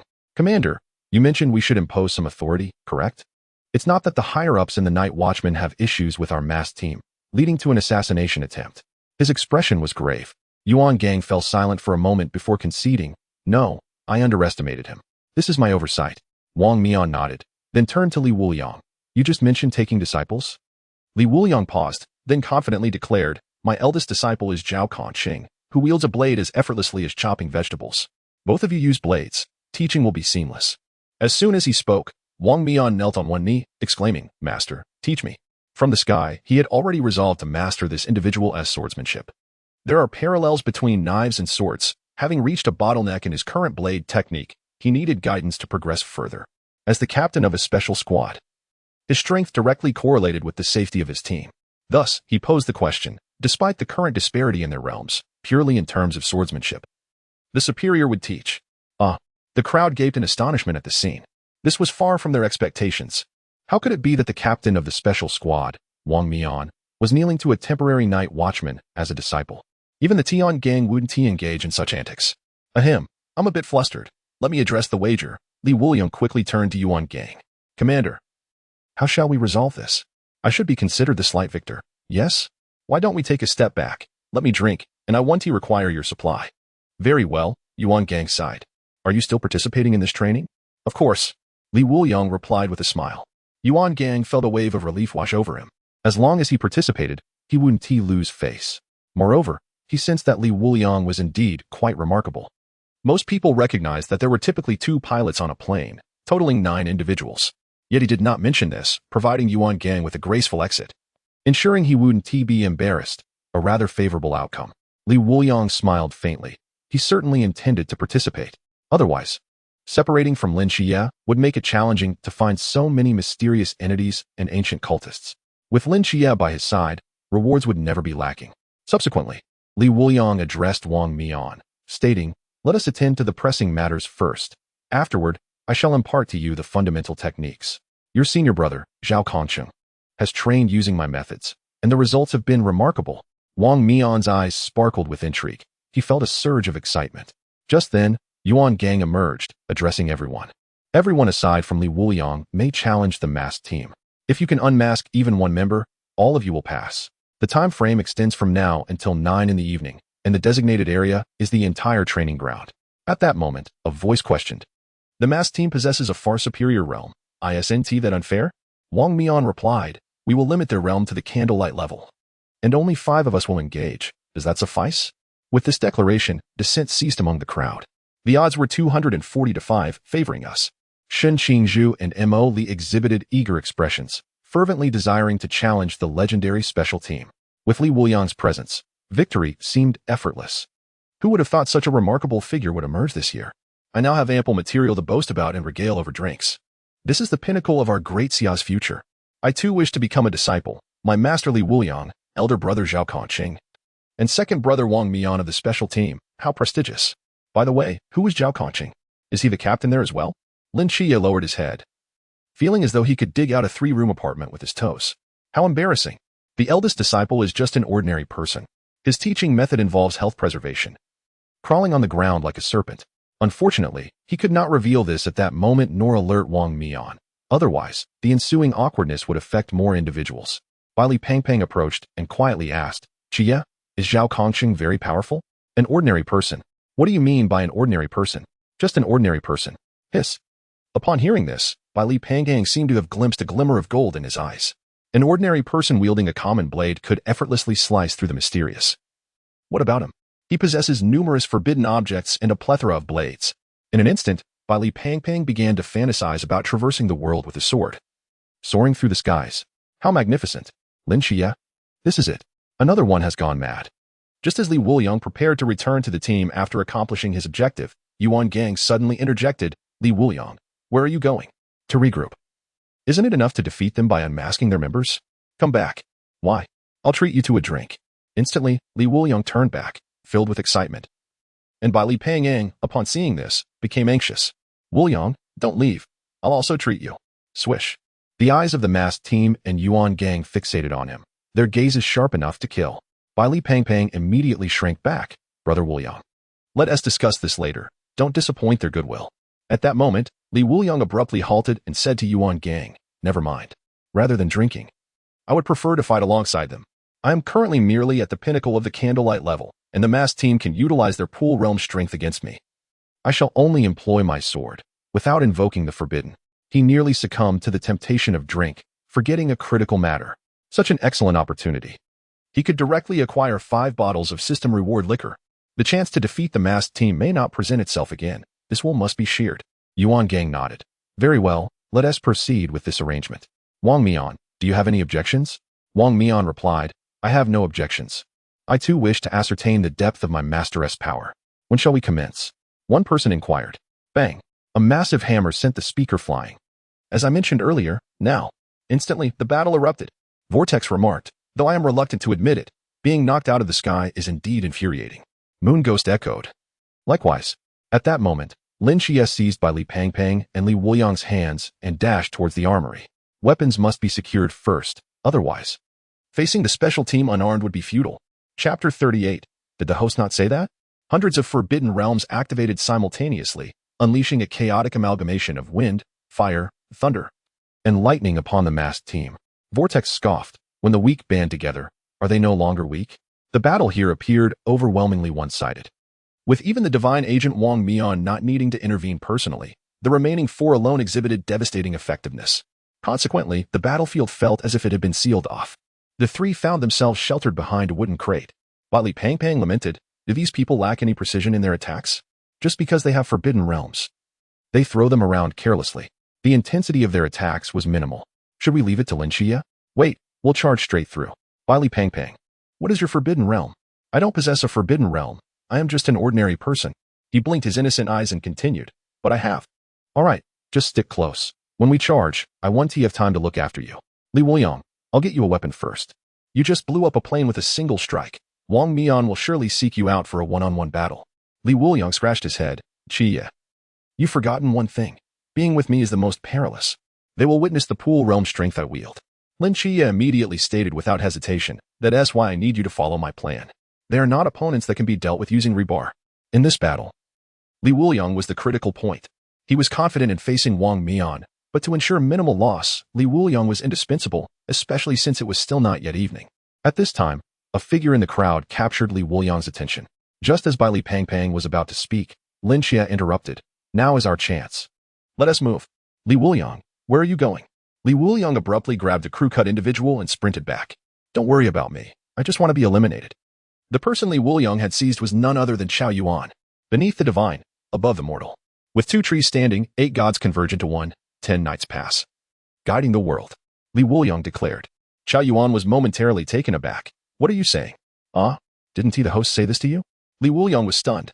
This was Zhao Yuan's introduction, and also the opportunity to meet Lin Qiyee. How could he be unaware? The host told me, would without bounds, chaos in myriad forms.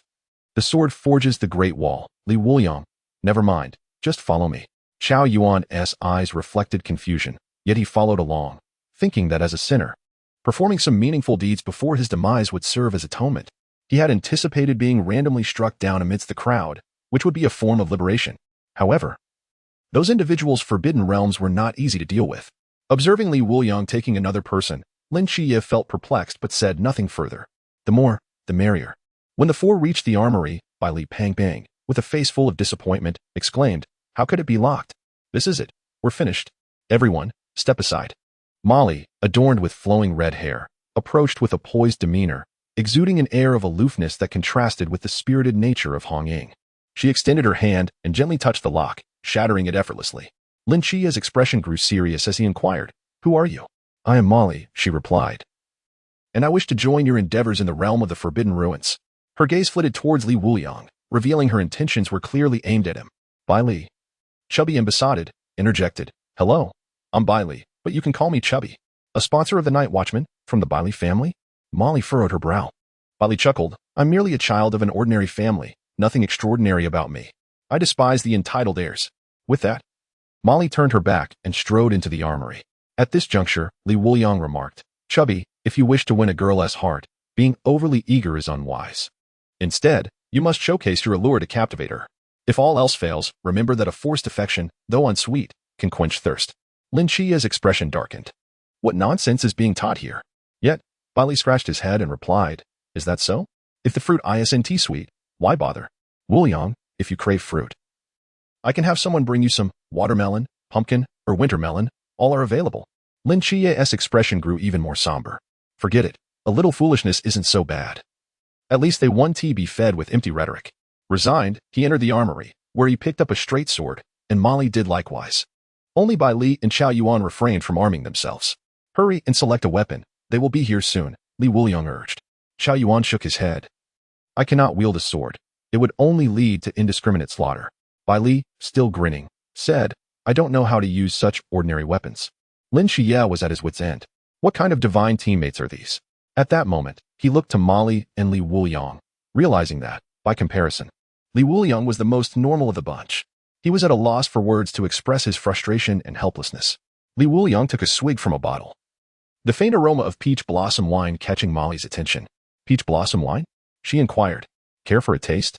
he offered, handing her a bottle. As the heir to the Mo family's sword techniques, Molly had been partaking in beverages since her earliest memories, with peach blossom wine being her favorite. Yet, her noble status had crafted a facade of aloofness. Deep down, she remained a warm-hearted girl. Upon receiving the bottle, she took a hearty sip, a rush of delight enveloping her. Suddenly, Lin Qiyee hurled the straight sword behind Molly. A shadow was silently cleaved in two. "While you indulge in drinks, do you not regard our masked squad with some seriousness?" The figure of the moon ghost materialized. The strike seemed to slice through air itself. Molly staggered back, her expression shifting to one of gravity. "I felt nothing at all. The masked squad lives up to its reputation. Be cautious, there may be more than one," Lin Qiyee warned urgently. The figure of the balance also revealed itself, stating, as Moon Ghost mentioned, "While the situation outside is precarious, your revelry here is rather disrespectful to us." At that moment, Li Wuliang's expression shifted slightly. Among the abilities of the masked squad, the balance was particularly troublesome. He could neutralize attacks, meaning any strike against him would be diminished in power. Molly unleashed her technique, a strike infused with the essence of myriad movements. The high-frequency vibrations harmonized beautifully with the Mo family's swordsmanship, yielding a result greater than the sum of its parts, especially given that she was among the few in the training camp who had reached the pool realm. However, as she swung down, the moon ghost, like a wraith, did not evade but instead allowed the sword to pass through him. "What is this ability?" Molly gasped in astonishment. Lin Qiyee's gaze hardened as he discerned the moon ghost's actions, solemnly stating, "He transformed part of his body into moonlight to evade the attack." Chapter 39, Reversal, all reversed. The moon ghost was momentarily taken aback. He had not anticipated his ability to be seen through so easily. "What does it matter? You lack the capability to defeat me." At that moment, Li Wuliang casually picked up a straight sword. The vast armory contained no swords, which disappointed him. Yet, the Night Watchmen were known for wielding knives. "Let us play a bit," Li Wuliang said with an innocent grin, appearing harmless. However, the balance and moon ghost felt a chill run down their spines. "This fellow is not right. The space is too confined to maneuver. Let us retreat." The balance decisively commanded, leading the moon ghost to withdraw. They concealed themselves once more, lying in ambush. Molly's eyes widened in disbelief. Are they actually retreating? The need for space implies weakness. Only when one lacks confidence does one act in such a manner.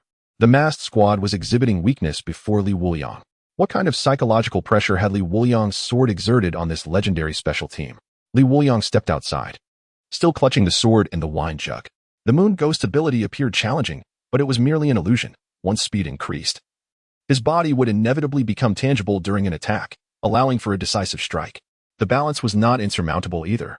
It merely involved averaging the attacks. Strength was one thing, but technique was another. He was a swordsman. Whoosh! A flying blade was past Li Wuliang's neck as the moon ghost launched his attack. Let us see if you can withstand this, he declared, aiming for Li Wuliang's forehead, only to be effortlessly parried. Is that all?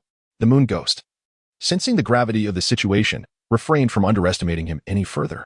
As a stealthy assassin, he relied on his agility and unpredictability, aiming for a series of strikes. Yet, each of his attempts seemed to be anticipated. Li Wuliang merely flicked his blade to counter them. Clang, clang, clang. The moon ghost darted from various angles. Yet the outcome remained unchanged. Li Wuliang easily thwarted each assault, even taking sips from his drink in the process. The moon ghost, frustrated, thought, I refuse to believe I cannot even graze him. With a sudden burst of speed, he accelerated. As an assassin, physical coordination was paramount. His attacks needed to be elusive and unpredictable. However, Li Wuliang's defense was equally ingenious. He moved with an almost artistic grace, blocking with an effortless fluidity. What kind of monster are you? Even the captain might not escape unscathed from my attacks. The moon ghost was taken aback, and his mindset shifted. Initially driven by a desire for revenge for that one strike, he now sought to showcase his prowess. It had devolved into a matter of pride. I refuse to believe I cannot even cut your clothes. The moon ghost, infuriated, pressed on. With all his might, he slipped through a gap. Suddenly, the observer's heart rang with alarm. Instantly, he activated his forbidden realm, diminishing Li Wuliang's impending assault. Thud. Li Wuliang struck the back of the moon ghost with the hilt of his knife, causing it to spit blood violently. Remarkably, the moon ghost managed to slice a corner of his garment.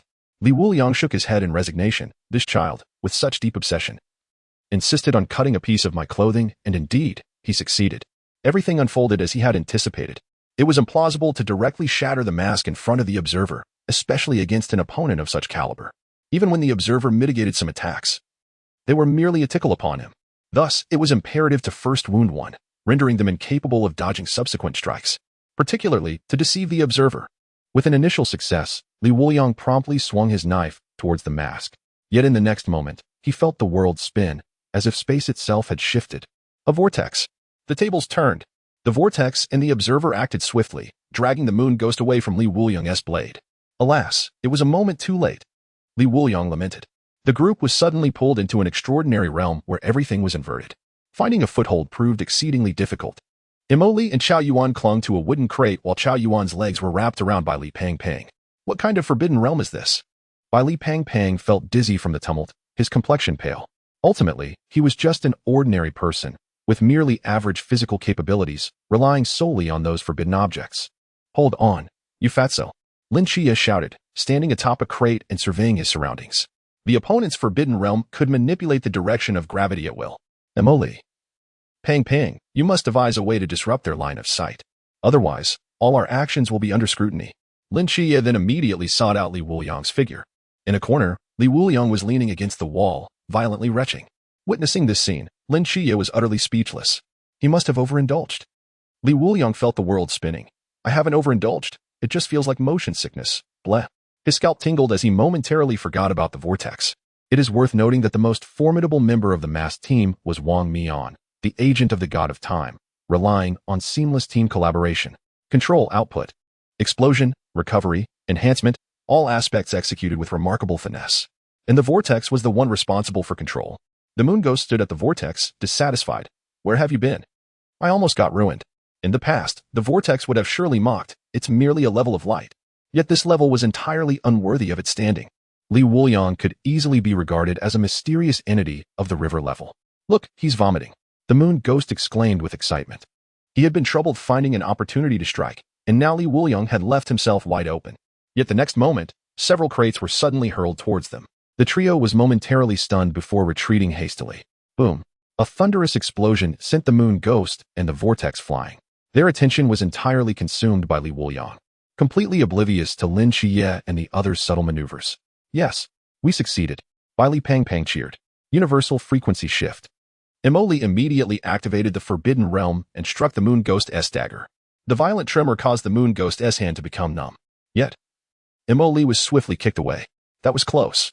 The moon ghost gasped, shaking his hand. He had nearly faced disaster. The high-risk forbidden realm was not to be taken lightly.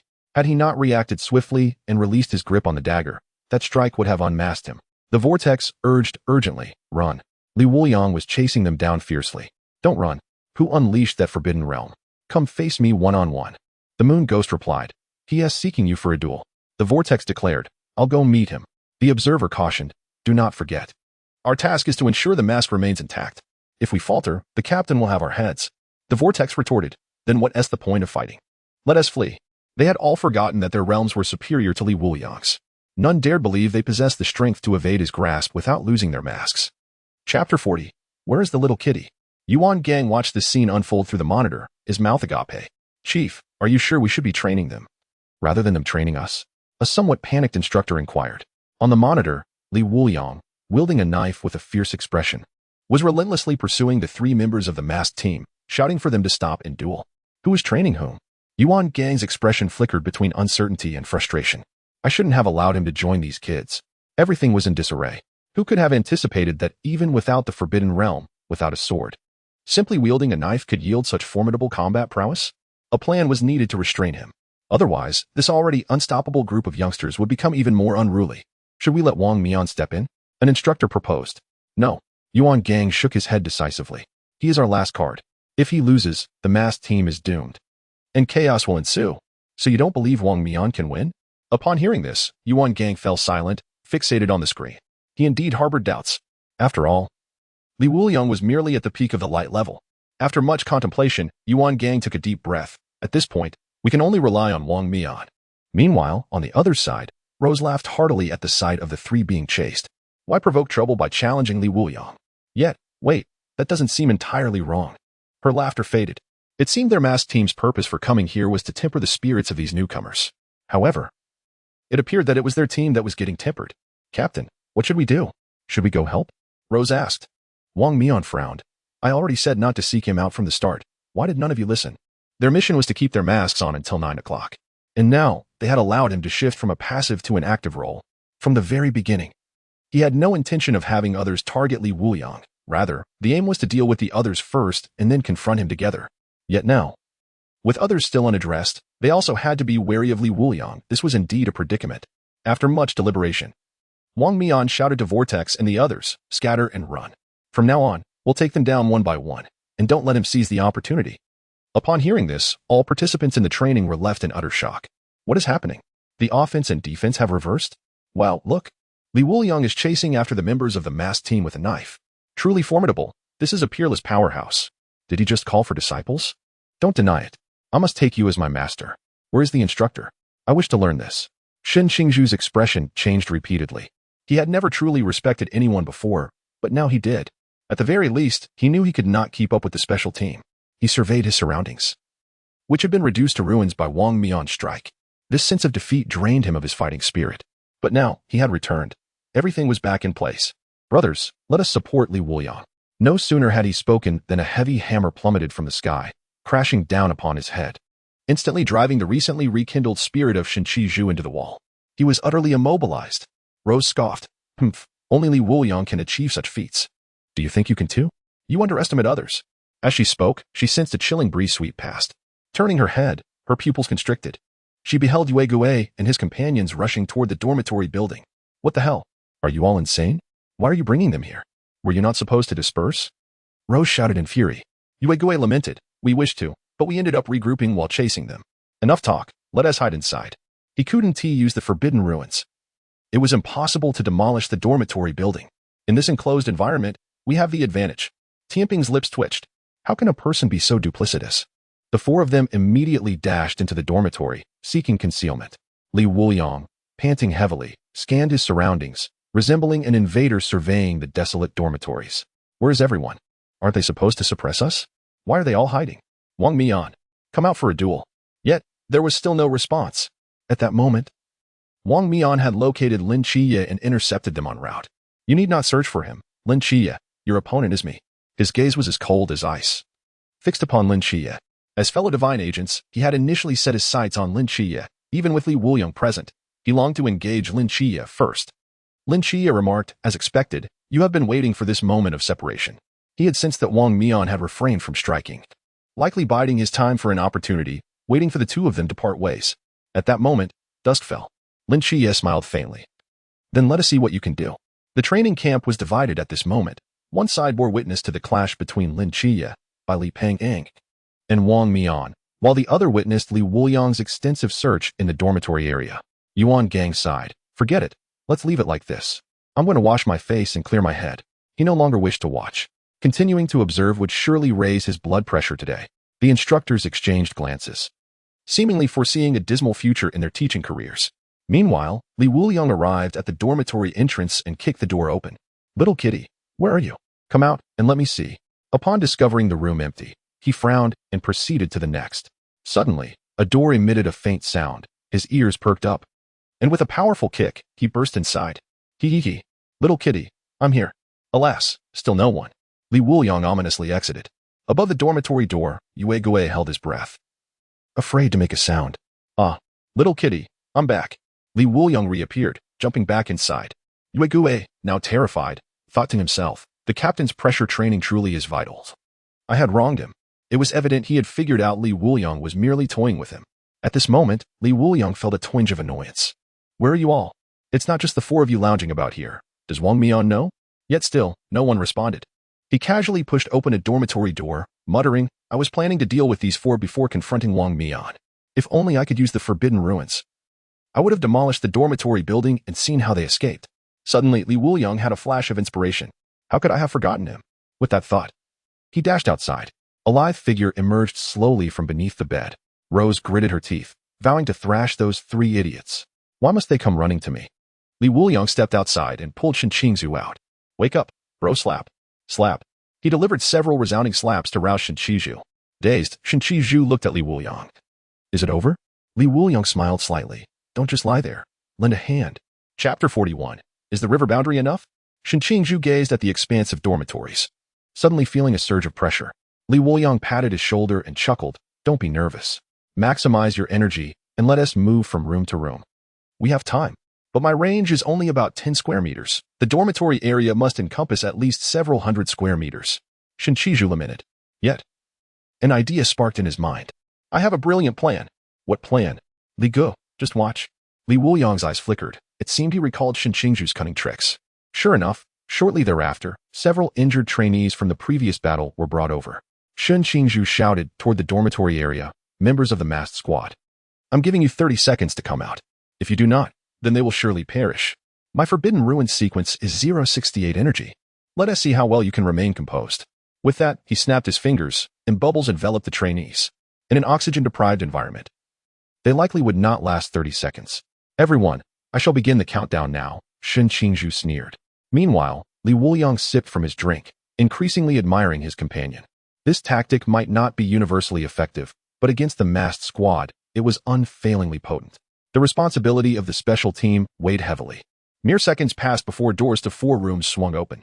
Tianping, Qiyue, Rose, and Xuanhua emerged, their gazes icy as they fixed their eyes upon Qingzhu. Their stares had seemingly killed him thousands of times. "Stop it, we're coming out," Tianping announced. "No wonder Instructor Yuan wanted us here. You truly are quite troublesome. Resorting to such heavy-handed tactics against your own, are you truly fit to be a night watchman?" As they stepped out, the injured trainees immediately rose from the ground, bowed to them, and filed out. A gentle breeze tousled Tianping's hair, the autumn wind carrying a hint of desolation. Qingzhu flashed a bright smile. "Goodbye, everyone. Your opponent is not me." With that, he bolted out of the dormitory area. Wuliang shook his arm and finished the contents of his bottle, appearing slightly intoxicated. He gazed at the 4 of them. "No more jokes. Give it your all together. I am eager to discover the limits of my potential." "All-out effort?" Tianping paused, then chuckled helplessly. "Do you comprehend the realm of our full power? You are indeed formidable, yet there remains a significant chasm between us. We are still operating within the pool realm while sparring with you," spoke Xiangwei. Wuliang shook his head. "I said all-out effort. You claim my realm is insufficient, correct? Is the river realm adequate?" Drunken mode, activate. In an instant, Wuliang's realm ascended dramatically, his aura surging with unstoppable momentum. Pool realm stage 1, pool realm stage 2, pool realm stage 3, pool realm peak. River realm. The pupils of the 4 contracted sharply, astonished as they beheld Wuliang. "Why, you are in the river realm." "Impossible. How could you be in the river realm? Did you not just awaken? How could your realm elevate so swiftly? How did you accomplish this, Wuliang? Have you been concealing your true strength all along?" Meanwhile, on the other side of the monitor, Yuan Gang, fresh from washing his face, witnessed this spectacle. His expression marked by disbelief. "Shenmai, what kind of monster have you enlisted as a night watchman?" At that moment, he realized that there was no turning back for Wuliang. Fortunately, he spoke into the microphone. "Wuliang, Your battle with them will not be included in today's training. Tianping, if he wishes to fight, let him respond with full force. His current objective was to ensure both parties were free from concern over the rules. Yuan Gang also wished to ascertain the true extent of Li Wuliang's strength. The commotion attracted Wang Mian and Lin Qiyee. Ceasefire. Wang Mian began to approach to assist. But Lin Qiyee swiftly positioned himself in front, coldly stating, "Did I agree to a ceasefire? I will not allow you to impede him." Wang Mian frowned, then sighed. "Very well. Let us proceed. I will resolve this swiftly." At that moment, Bailey Pang Pang and Chao Yuan hid behind a rock. Chao Yuan, hurry and help. I cannot pick up a blade. I would only commit further sins. At such a time, you still speak of this. Ba, my apologies. Chao Yuan was but a youth, constantly preoccupied with atonement. Bailey Pang Pang could only helplessly retrieve his forbidden object to assist Lin Qiyee. Meanwhile, Li Wuliang drew his sword, appearing inebriated, and pointed at the four. River Realm, is that sufficient? Tianping exchanged glances with the others. The next moment, a vortex ensnared Li Wuliang, as Tianping clasped his hands together, reversing their positions. Suddenly, it was as if Li Wuliang floated in midair. Yet soon, he discovered a balance point. Regardless of the shifting directions, his origin remained unchanged. This maneuver resembled the ghost-faced King's specter. Fortunately, he had devised a solution. In the loss of direction and stability, he simultaneously gained more directions and footholds. He himself was the axis. Do not be distracted by these interferences. As long as I know where you are, it suffices. Tianping's expression shifted. Indeed. His combat awareness was exceptional. The captain had once remarked that the reversal technique was child's play against the strong. Those who feared need not employ it. And those unafraid, even less so. Vortex, Moon Ghost, Xiangwei, launch an attack without giving him any opportunities. The three immediately charged forth. A colossal hammer, the size of a building, descended from the heavens as Li Wuliang activated his drunken sword state. In a flash, he appeared behind Xiangwei, drawing his sword in an instant. Bang! Moon Ghost materialized, wielding a dagger to parry Li Wuliang's strike. However, the force of Li Wuliang was overwhelming, leaving a trail of blood on Moon Ghost's shoulder as he deflected the blade. Continuous attacks do not afford him a chance to react. Tianping, all together. As the words fell, the four began an unrelenting onslaught against Li Wuliang, who executed the green lotus sword technique, weaving through their incessant strikes. A lotus formed from sword energy blossomed in the air. River Realm, elevated. Your pool realm suffices. Completing his declaration, Li Wuliang conjured several shadows that darted past the four. With a strike, the lotus unfurled. The four collapsed to the ground. Yuan Gang's pupils trembled as he observed through the monitor. They were defeated so easily? His strength had reached the sea realm, allowing him to discern the subtlety in Li Wuliang's final move. In that moment, Li Wuliang's speed had become so swift it blurred the visual perception. Typically, such velocity eludes human consciousness. Yet, in his inebriated state, Li Wuliang bypassed awareness through muscle memory and neural response, executing a shortcut, achieving an unpreventable strike. Chapter 42. I treat all equally. Li Wuliang sat unsteadily on the ground, beads of cold sweat forming on his forehead. The veins in his arms and calves attested to the exertion he had just expended. Though his realm had been elevated, his physical constitution remained woefully inadequate. Particularly, such sword techniques exacted a significant toll on the body. Continuous usage would render recovery exceedingly difficult. Fortunately, he possessed Peach Blossom Brew. Li Wuliang promptly retrieved the brew to replenish his vitality. Delightful. The restorative effects were remarkable. The swelling in his arms and calves visibly subsided. He then glanced at the four individuals on the ground before rising to depart. As Li Wuliang walked away, a faint voice, as delicate as a thread, emerged slowly. He has left? It seems he has departed. Are we still lying here, or should we assist the captain? Let us rise. Lying here is too exhausting. The four sat up, examining their wounds, each one merely a hair's breadth from fatality. Had Li Wuliang been their enemy, they would likely be dead. The vortex lamented. How embarrassing. For of us unable to best a single person, and we are still a special squad. Upon returning, who knows how the captain will reprimand us. But it will surely be terrifying. Wang Mian was amiable yet exceedingly rigorous during training. The special squad's duty was to handle matters that other teams could not resolve. If Li Wuliang had been an adversary, he dared not contemplate the potential consequences. Tianping sighed. Let us find the captain and regroup. Rising, he stood abruptly. With a sharp turn, Xiangwei's face flushed crimson like an apple. Ah. Tianping, quickly put your pants back on. Tianping suddenly felt a chill at his waist. Glancing down to discover his belt had been severed by Li Wuliang. He quickly adjusted his attire, securing it with a rope. Moon Ghost laughed. Haha. Who would have thought you'd wear blue cat-themed underwear? Seems you have a peculiar taste. As he stood, A gust of wind whisked away his modesty. Sunflag underwear. Your taste isn't bad either, Tianping mocked. At this moment, both individuals turned their gaze towards the whirlpool. A chill ran down the spine of the whirlpool as it exclaimed, "Do not come any closer. What do you want? I refuse to get up. Do not touch me." Yet, its resistance proved futile. Soon, a pair of square-cut shorts became visible. Goodness, you are still wearing those. I always believed our disparity lay in intellect. But little did I know you belonged to the square-cut faction. I am truly mistaken about you, lamented Tianping, with an air of pride. The whirlpool straightened its chest and declared, "A man should be far-sighted. I anticipated this day long ago, which is why I have always worn square-cut shorts. This is called foresight." The two exchanged solemn glances filled with a hint of pity. This child must have been stripped of dignity too often, Rosie remarked through clenched teeth. Enough. Is this the time to discuss undergarments? If you have no shame, I feel embarrassed for you. But in the next moment, two streams of nosebleed trickled from beneath their masks. Ah! A piercing scream echoed through the dormitory area. On the other side, Wuliang, upon hearing the shriek, felt a tinge of satisfaction. I treat everyone equally, on the battlefield. Does it matter if one is male or female? He then glanced at the rewards provided by the system. Defeated the masked team Tianping. Reward. Third-tier spirit wine Zishanking. Defeated the masked team Whirlpool. Reward. Third-tier spirit wine Tianyashu. Defeated the masked team Rosie. Reward. Third-tier spirit wine Zishanking. Defeated the masked team Moon Demon. Reward. Third-tier spirit wine Zishanking. Third-tier spirit wine Zishanking. Brewed by ancient deities during their travels, this wine is stimulating yet has a mild after-effect, allowing for rapid recovery of stamina. Third-tier spirit wine Tianyashu. Brewed from the remnants of the celestial phoenix, it is exceedingly potent. Unique effect. Sword drawing speed increased by 10. Zishanking appeared to be the standard variant among the third-tier spirit wines. The four had indeed encountered a rare variant today, which was quite fortunate. However, it was puzzling why even the remnants of a female celestial were so fond of brewing wine. The previous one, Liu Lei, had fared even worse, lost in the throes of romance. Wuliang continued to examine the details.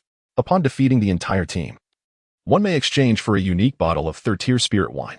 After a moment's hesitation, he opted to claim it directly.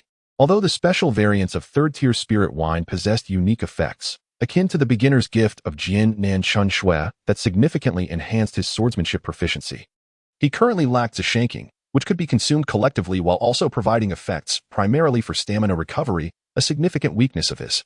Despite previous improvements, he still lagged considerably behind those who trained consistently. For instance, he could only execute the paired lotus technique of the Qinglian sword technique once, as his stamina would not suffice for a second attempt. Additionally, two members of the masked team had not appeared, leaving him with no excuses to challenge them again. Those two were support roles. He had also utilized his hungover mode, regrettably missing the opportunity.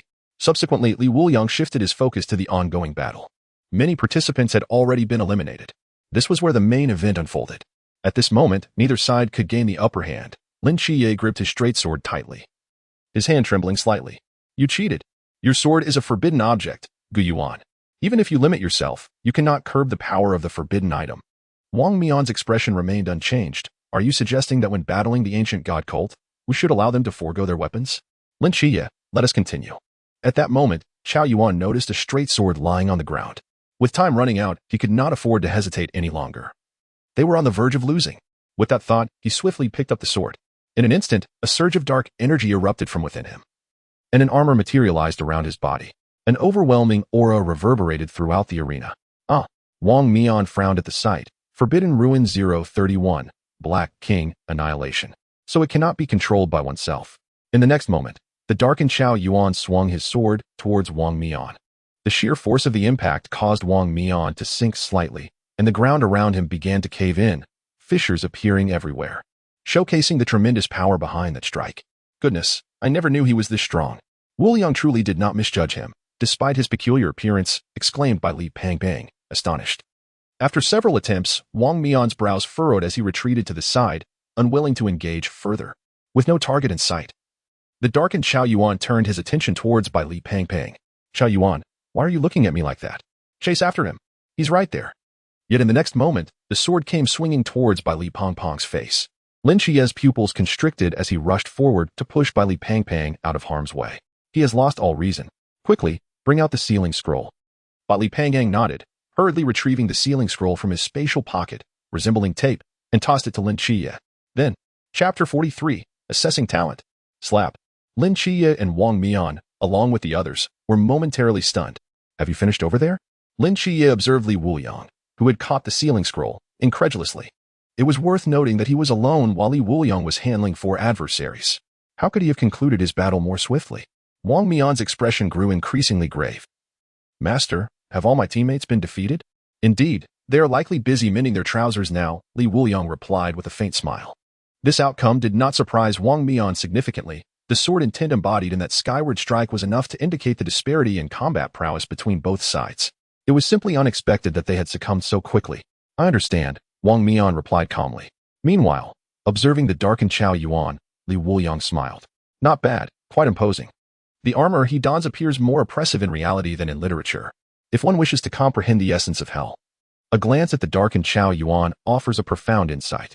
The demons within him clawed and struggled to break free from the armor, yearning to shatter their confines. Zhao Yuan was the prison that bound these malevolent spirits, yet he was ensnared within, unable to escape, destined to sink alongside them. Such a forbidden ruin cannot be controlled by the kind-hearted. One must be more malevolent than the demons themselves to instill fear in them. Yet the result was that Zhao Yuan had ventured into the Buddhist temple. Beyond enduring the torment inflicted by the forbidden ruin, it served no other purpose. However, Li Wuliang grinned. Encountering me is indeed a stroke of fortune for you. He extended his hand towards Wang Mian. May I borrow your sword for a moment? This little blade may not withstand the pressure. Wang Mian nodded, tossing Gu Yuan to Li Wuliang. Upon receiving it, a formidable power surged through him, invigorating him entirely. Truly remarkable. It was no wonder it was a forbidden object. I must also acquire a fine weapon when the opportunity arises. Though I wonder if the system will grant such a reward. As Gu Yuan was drawn, it radiated a brilliant blue light. A cold glimmer flashed in Li Wuliang's eyes. In the narrative, the method to suppress the Black King's annihilation was achieved by Lin Qiyee utilizing the sealing scroll. This method, in essence, compelled the malevolent spirits to retreat, akin to a swift-acting remedy. However, he intended to employ traditional Chinese medicine, emphasizing a more formidable approach, asserting, my medicine is even stronger. With a swift clash of blades, the direct sword imbued with the Black King's annihilation became remarkably resilient, almost unbreakable. The force exerted upon Li Wuliang's legs was unprecedented, causing the ground beneath him to sink several centimeters. Impressive strength indeed. Li Wuliang relinquished his sword and struck Zhao Yuan with a punch to the face, subsequently seizing the opportunity to force him back several steps with the blade. His eyes ignited with an insatiable thirst for vengeance. Let me show you what true malevolence is. In an instant, an almost tangible aura of murderous intent surged skyward, enveloping the entire training camp in a crimson mist. Zhao Yuan, awaken! With a thunderous shout from Li Wuliang, Zhao Yuan abruptly opened his eyes within the confines of his armor. It was him. The instinct for survival gradually allowed him to regain control.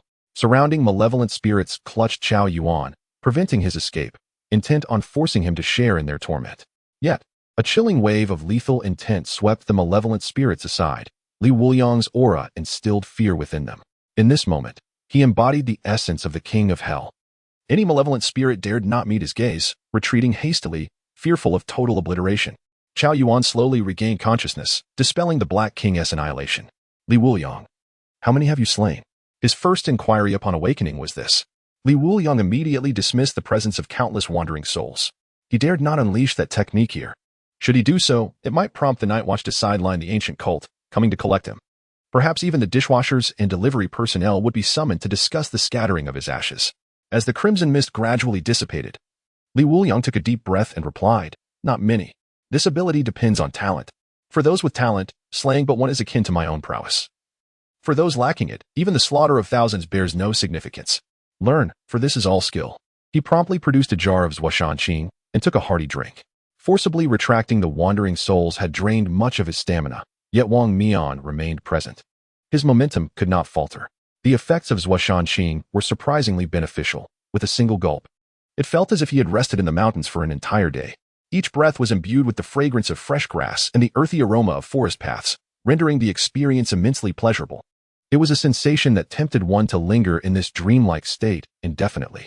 Li Wuliang tossed the jar to Lin Qiyee, urging, take a sip. It will relieve your fatigue from the day. Lin Qiyee frowned and subsequently passed it to Molly. I do not drink. He found it hard to believe that Li Wuliang could offer anything of quality, suspecting it to be another potent brew that would knock him unconscious with a single sip. Yet, upon tasting, Molly's complexion brightened. Wow, this is delightful. Give me some more. After Bailey Pankang took a sip, he too felt invigorated. Qiyue, this wine is so comfortable. Won't you have a taste? He inquired. Lin Qiyee's throat moved slightly. Having just expressed his disinterest, it now seemed somewhat embarrassing to indulge. But it truly did sound delightful. In that case, he hesitated, deciding against it. This wine shall belong to me. Molly interrupted, downing the remainder of the drink in one go. Refreshing. Lin Qiyee sighed, conceding, very well, I'll return it. After Li Wuliang returned the sword to Wang Mian, he chuckled. Do you yield? Wang Mian sighed. I concede, yet I yearn for a match with my master to gauge just how far apart our skills lie. This was a source of his inner turmoil, had it not been for the need to report to Instructor Yuan. He would have long since challenged Li Wuliang to a duel. To maintain composure for this long was commendable. Suit yourself. Li Wuliang casually picked up a blade and calmly stated, you may strike first. In the next moment, Wang Mian propelled himself forward, opting not to utilize the power of the Forbidden Abyss. Instead, he aimed his blade directly at Li Wuliang's chest. Witnessing this, Lin Qiyee's lips twitched slightly. Previously, he had relied on suppressed objects. Now, he cast everything aside to engage in a genuine duel, revealing a stark double standard. At this moment, Li Wuliang activated his Drunken Sword state. The speed of his blades intensified. With a swift motion, he exploited an opening, slicing Wang Mian's hand. Remarkably, this was merely seconds into their exchange. This must be an anomaly. I was at fault, Wang Mian conceded. In the blink of an eye, Li Wuliang delivered a blow to the crook of Wang Mian's arm, causing his sword to clatter to the ground. Wang Mian's expression turned to one of utter confusion. He began to question whether he had truly exerted himself over the years, pondering why he was so easily exposed to vulnerabilities. Why am I so full of flaws? Once more, he implored. After being struck again, Wang Mian's defenses crumbled entirely. Why? I have worked so hard. I practice daily. How can I be so easily caught off guard? His mindset began to unravel. Li Wuliang approached and patted Wang Mian's shoulder. Young man, the road ahead is long. This endeavor relies on talent. Do not compare yourself to me. It may lead to despair. Upon hearing this, Zhao Yuan joined Wang Mian's side. Our talents may be lacking. Let us compensate with effort. Keep pushing forward. Chapter 44. A modicum of success. Defeated the leader of the masked team, Wang Mian, and received the reward, 3rd tier special spirit wine, 9 dust heart. 3rd tier special spirit wine, 9 dust heart, brewed by a certain male swordsman after 9 reincarnations. Achieving enlightenment before retreating into solitude. Unique effect, significantly enhances comprehension. Triggered one of the Living King of Hell series achievements, kill without heart's remorse. And received a reward, 10-year aged 2nd tier spirit wine, Dong Hu Chun. 10-year aged 2nd tier spirit wine, Dong Hu Chun, brewed by an old monster in the lake. Generally not shared with outsiders. Flavor may be diluted. Unique effect, increases resilience against impacts. 4 triggers of the Living King of Hell achievement. The next trigger will yield the Ghost Blade, Yin Luo Shao. What? Li Wuliang stood frozen in place upon receiving the system notification. Finally, a weapon was to be bestowed upon him, yet it felt almost trivial. Each achievement was not easily triggered, especially the Living King of Hell achievement, which he had stumbled upon purely by chance, devoid of intention. It was purely fortuitous. Yet, to receive a weapon so promptly left him feeling somewhat vexed. Alas, I am so benevolent, yet I am compelled to trigger the Living King of Hell achievement. This truly burdens me, Li Wuliang lamented. Nevertheless, the other 2 wines were indeed remarkable. 9 dust heart could enhance one's comprehension, a rather enigmatic quality, yet it was evident who possessed it. Those with high comprehension could achieve results in a fraction of the time compared to others. For instance, a talented swordsman could attain in a day what would take others a month or even a year. This would prove immensely beneficial in the future. As for Dong Hu Chun's resilience against impacts, its benefits were self-evident. It simply made one more robust. However, for Li Wuliang, the most advantageous aspect was that Dong Hu Chun was aged for 10 years. This signifies that he can break through to the realm of the pool. No longer will he be relegated to the lowest tier of the lamp realm. The mere thought of this caused a smile to involuntarily creep across his lips. A rather lewd grin at that. Master? Wang Mian nudged Li Wuliang. Huh? What is it, still fighting? Li Wuliang snapped back to reality and inquired. Wang Mian shook his head, then removed his mask, revealing a face marked by determination yet tinged with youth. This was the consequence of his forbidden realm. Each usage cost him some of his lifespan. Yet, he was merely in his early 20s. Regardless of the reasons, I have lost, utterly defeated. Had he activated the Forbidden Realm, the outcome might have been uncertain, but the distinction lay in the fact that Li Wuliang had not employed such means. In fact, his realm was even lower, and he was younger too. Yet, His swordsmanship had led to my complete downfall, forcing me to question myself. For this, I found no excuses. At that moment, Wuliang approached. I was mistaken. I should not have agreed to allow that oddity, Wuliang, to participate in the training camp. Or I should have dealt with him beforehand. He has disrupted all my plans. His expression was solemn and grave. Unfortunately, from the very beginning of this training camp, it had been teetering on the edge of failure. Inviting the masked squad to apply pressure was intended to give these recruits a sense of hope and purpose. However, most importantly, many mysteries, much like the masked squad at this very moment, infused a sense of despair and helplessness. Yet, one must not give up until the last moment. This is the responsibility and obligation of the Night Watchers. If the Night Watchers falter in the face of despair, where can the ordinary citizens of that city retreat? Wuliang spoke at this juncture. Do you consider them to be like me? Wuliang's gaze sharpened. What do you mean? Wuliang first opened a bottle of peach blossom wine to help Li Pangpang and Xiao Yuan recover from their injuries. Then smiled at Wuliang. Even someone as reclusive as Xiao Yuan is willing to join the Night Watchers and contribute to the Great Xia, let alone others. I believe your display of authority is entirely unnecessary. At the very least, they are more loyal to the Great Xia and hold greater respect for the Night Watchers than I do. Upon hearing this, Xiao Yuan pointed to himself. Somewhat puzzled, am I a recluse? What is a recluse? Li Pangpang chuckled. A recluse is someone who stays home all day, lost in thought about impossible matters, possessing an almost obsessive fervor for certain lifeless things. Xiao Yuan thought for a moment and then nodded. I suppose that does describe me. Wuliang took a deep breath and waved his hand. Enough, there is nothing more to discuss now. However, Wuliang, I have been observing you closely and have finally discovered your weakness. At once, everyone perked up their ears, particularly Wang Mian, who was deep in thought. Wuliang did not hold back and stated directly, your weakness is your stamina. After a fight, you need to drink a barrel of wine. Is it not true that your wine is what restores your energy? Your physique appears to have been enhanced, yet compared to others, it still falls short. It is evident that you do not exercise regularly and only engage in occasional activity, relying solely on your formidable talent. In battle, you depend on muscle reflexes and your terrifying combat instincts. Thus, your training henceforth will require special customization. While his tone was serious, it was, in fact, a form of care. Having Wuliang is a blessing for the Great Xia, now that he has chosen to join the Night Watchers. He is entitled to have this extraordinary blade tempered into a legendary sword. Such would not be a waste of talent. Wuliang found himself momentarily speechless. It was all true. He had underestimated this veteran instructor, who had survived countless battles. Merely through the details gleaned from surveillance, he could deduce so much. Indeed, stamina was his Achilles heel. However, his chosen method of enhancement was through drinking. The ethereal wines provided by the system are brewed from precious spiritual materials. Even the first-tier peach blossom wine is so. The more one drinks, the stronger one's physical constitution becomes. It was akin to the final move of the Qinglian sword technique, the lotus blossom, which he had previously been unable to execute. Only in the past couple of days had his stamina finally reached the required level to perform it. Seeing Wuliang fall silent, Wuliang felt a surge of joy. He had guessed correctly. This initial display of authority had not been a complete failure. Success or failure hinged entirely on Wuliang. He was now the idol of all the recruits participating in this training. As long as he obeyed and listened, the others would surely follow suit. Rather than attempting to enforce compliance among all, it was now simpler, provided he could successfully rein in Wuliang. Only the final step remained. With this thought in mind, Wuliang continued, since drinking aids you, I will not restrict your consumption of alcohol. The previous wager stands. I will supply you with unlimited wine, adhering to Chun Mai's specifications, with a minimum of premium Maotai. Moreover, the records indicate that you require better wine, which will also aid in your strength enhancement. I will exercise my authority to assist you in this matter.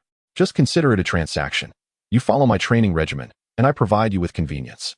At this, Wuliang no longer hesitated, extending his hand with a smile. Then I shall respectfully comply. Additionally, I have one more request. Could we host a grand banquet tonight for a collective revelry? Chapter 45. A special skill, ascending in place? A banquet? Wuliang raised an eyebrow, but then a meaningful smile crossed his face. Very well, let everyone get to know one another. Saying this, he shook hands with Wuliang. This smile caused Lin Qiyee and Wang Mian to hold their breath in surprise. Could it be any more sinister? The banquet was undoubtedly fraught with issues, serious ones. Lin Qiyee shook his head in resignation. It's over. These two together will surely make for lively times ahead. Li Pangpang exclaimed excitedly, what lively times? The more lively, the better. I shall foot the bill for the banquet. Coincidentally, the divine feast that Wuliang requested should be arriving soon. When Li Wuliang had spoken to him earlier, he had already expedited the delivery from home. It would be a shame to waste it, in a sense. This was also a specialty of his family. Otherwise, the title of the Forbidden Artifact Museum would be in vain. Before long, the newly defeated recruits began to gather, many of them being carried on stretchers by others. Yuan Gang indeed began to organize the training grounds, preparing for the feast. In a corner, the 7 members of the masked squad stood together. Wang Mian asked, "How did you 4 end up losing? Even if you had scattered, you shouldn't have been taken down so easily. If we delay a bit longer, once I handle Lin Qiyee, we might be able to defeat the master together."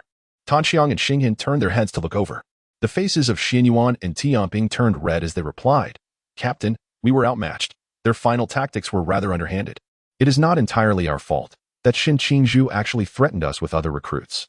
So, in a moment of panic, am I to blame?" Wang Mian, visibly displeased, coldly announced, "Each of you will have 2,000 deducted from your allowance as team expenses. Any objections?"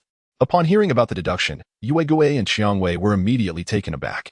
"Captain, we only receive 4,500 a month, which includes 5 insurances and a housing fund. With such a meager amount, if you take away half, I won't survive." Yue Gui lamented. Xiang Wei pouted, displaying her dissatisfaction without uttering a word. Xuanhua then chimed in, "Captain, look at our pants. They've been shredded." Wang Mian glanced down, his expression filled with helplessness. The 3 men could not muster a single intact piece of fabric. Observing Yue Gui's trousers transformed into shorts, he sighed silently. It was all a calamity. Why didn't Xiang Wei wait? "Xiang Wei, why are you wearing a skirt?" Wang Mian was taken aback. Team uniforms were standardized, without distinction between male and female styles. Yet now, 2 of the 4 had donned casual attire, 1 had turned into shorts. And Xiang Wei had even transformed into a short skirt. Was this still his team? Where was the discipline? As these thoughts crossed his mind, he felt a surge of dissatisfaction rising within him. "Our pants were all destroyed by him." Xiang Wei pointed at Li Wuliang. "He treated us all equally, not sparing even me." With teary eyes, she looked at Wang Mian, trying to awaken whatever scant conscience he possessed. "As a girl, I am being bullied like this. Alas, what can I expect as a member of the masked team under Captain Wang Mian? I no longer harbor hopes for revenge, but could you refrain from deducting money? Let me buy a new pair of pants." Wang Mian covered his face and waved his hand. "Forget it, pretend I said nothing." Ultimately, he chose to compromise. At least the incident of him being beaten into submission had not reached these individuals' ears. At that moment, bottles of liquor were brought forth.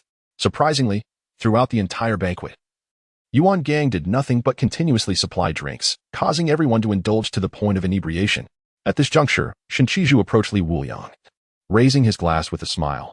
"I, Xin Qingzhu, have never bowed to anyone, but I must admit, I truly admire you.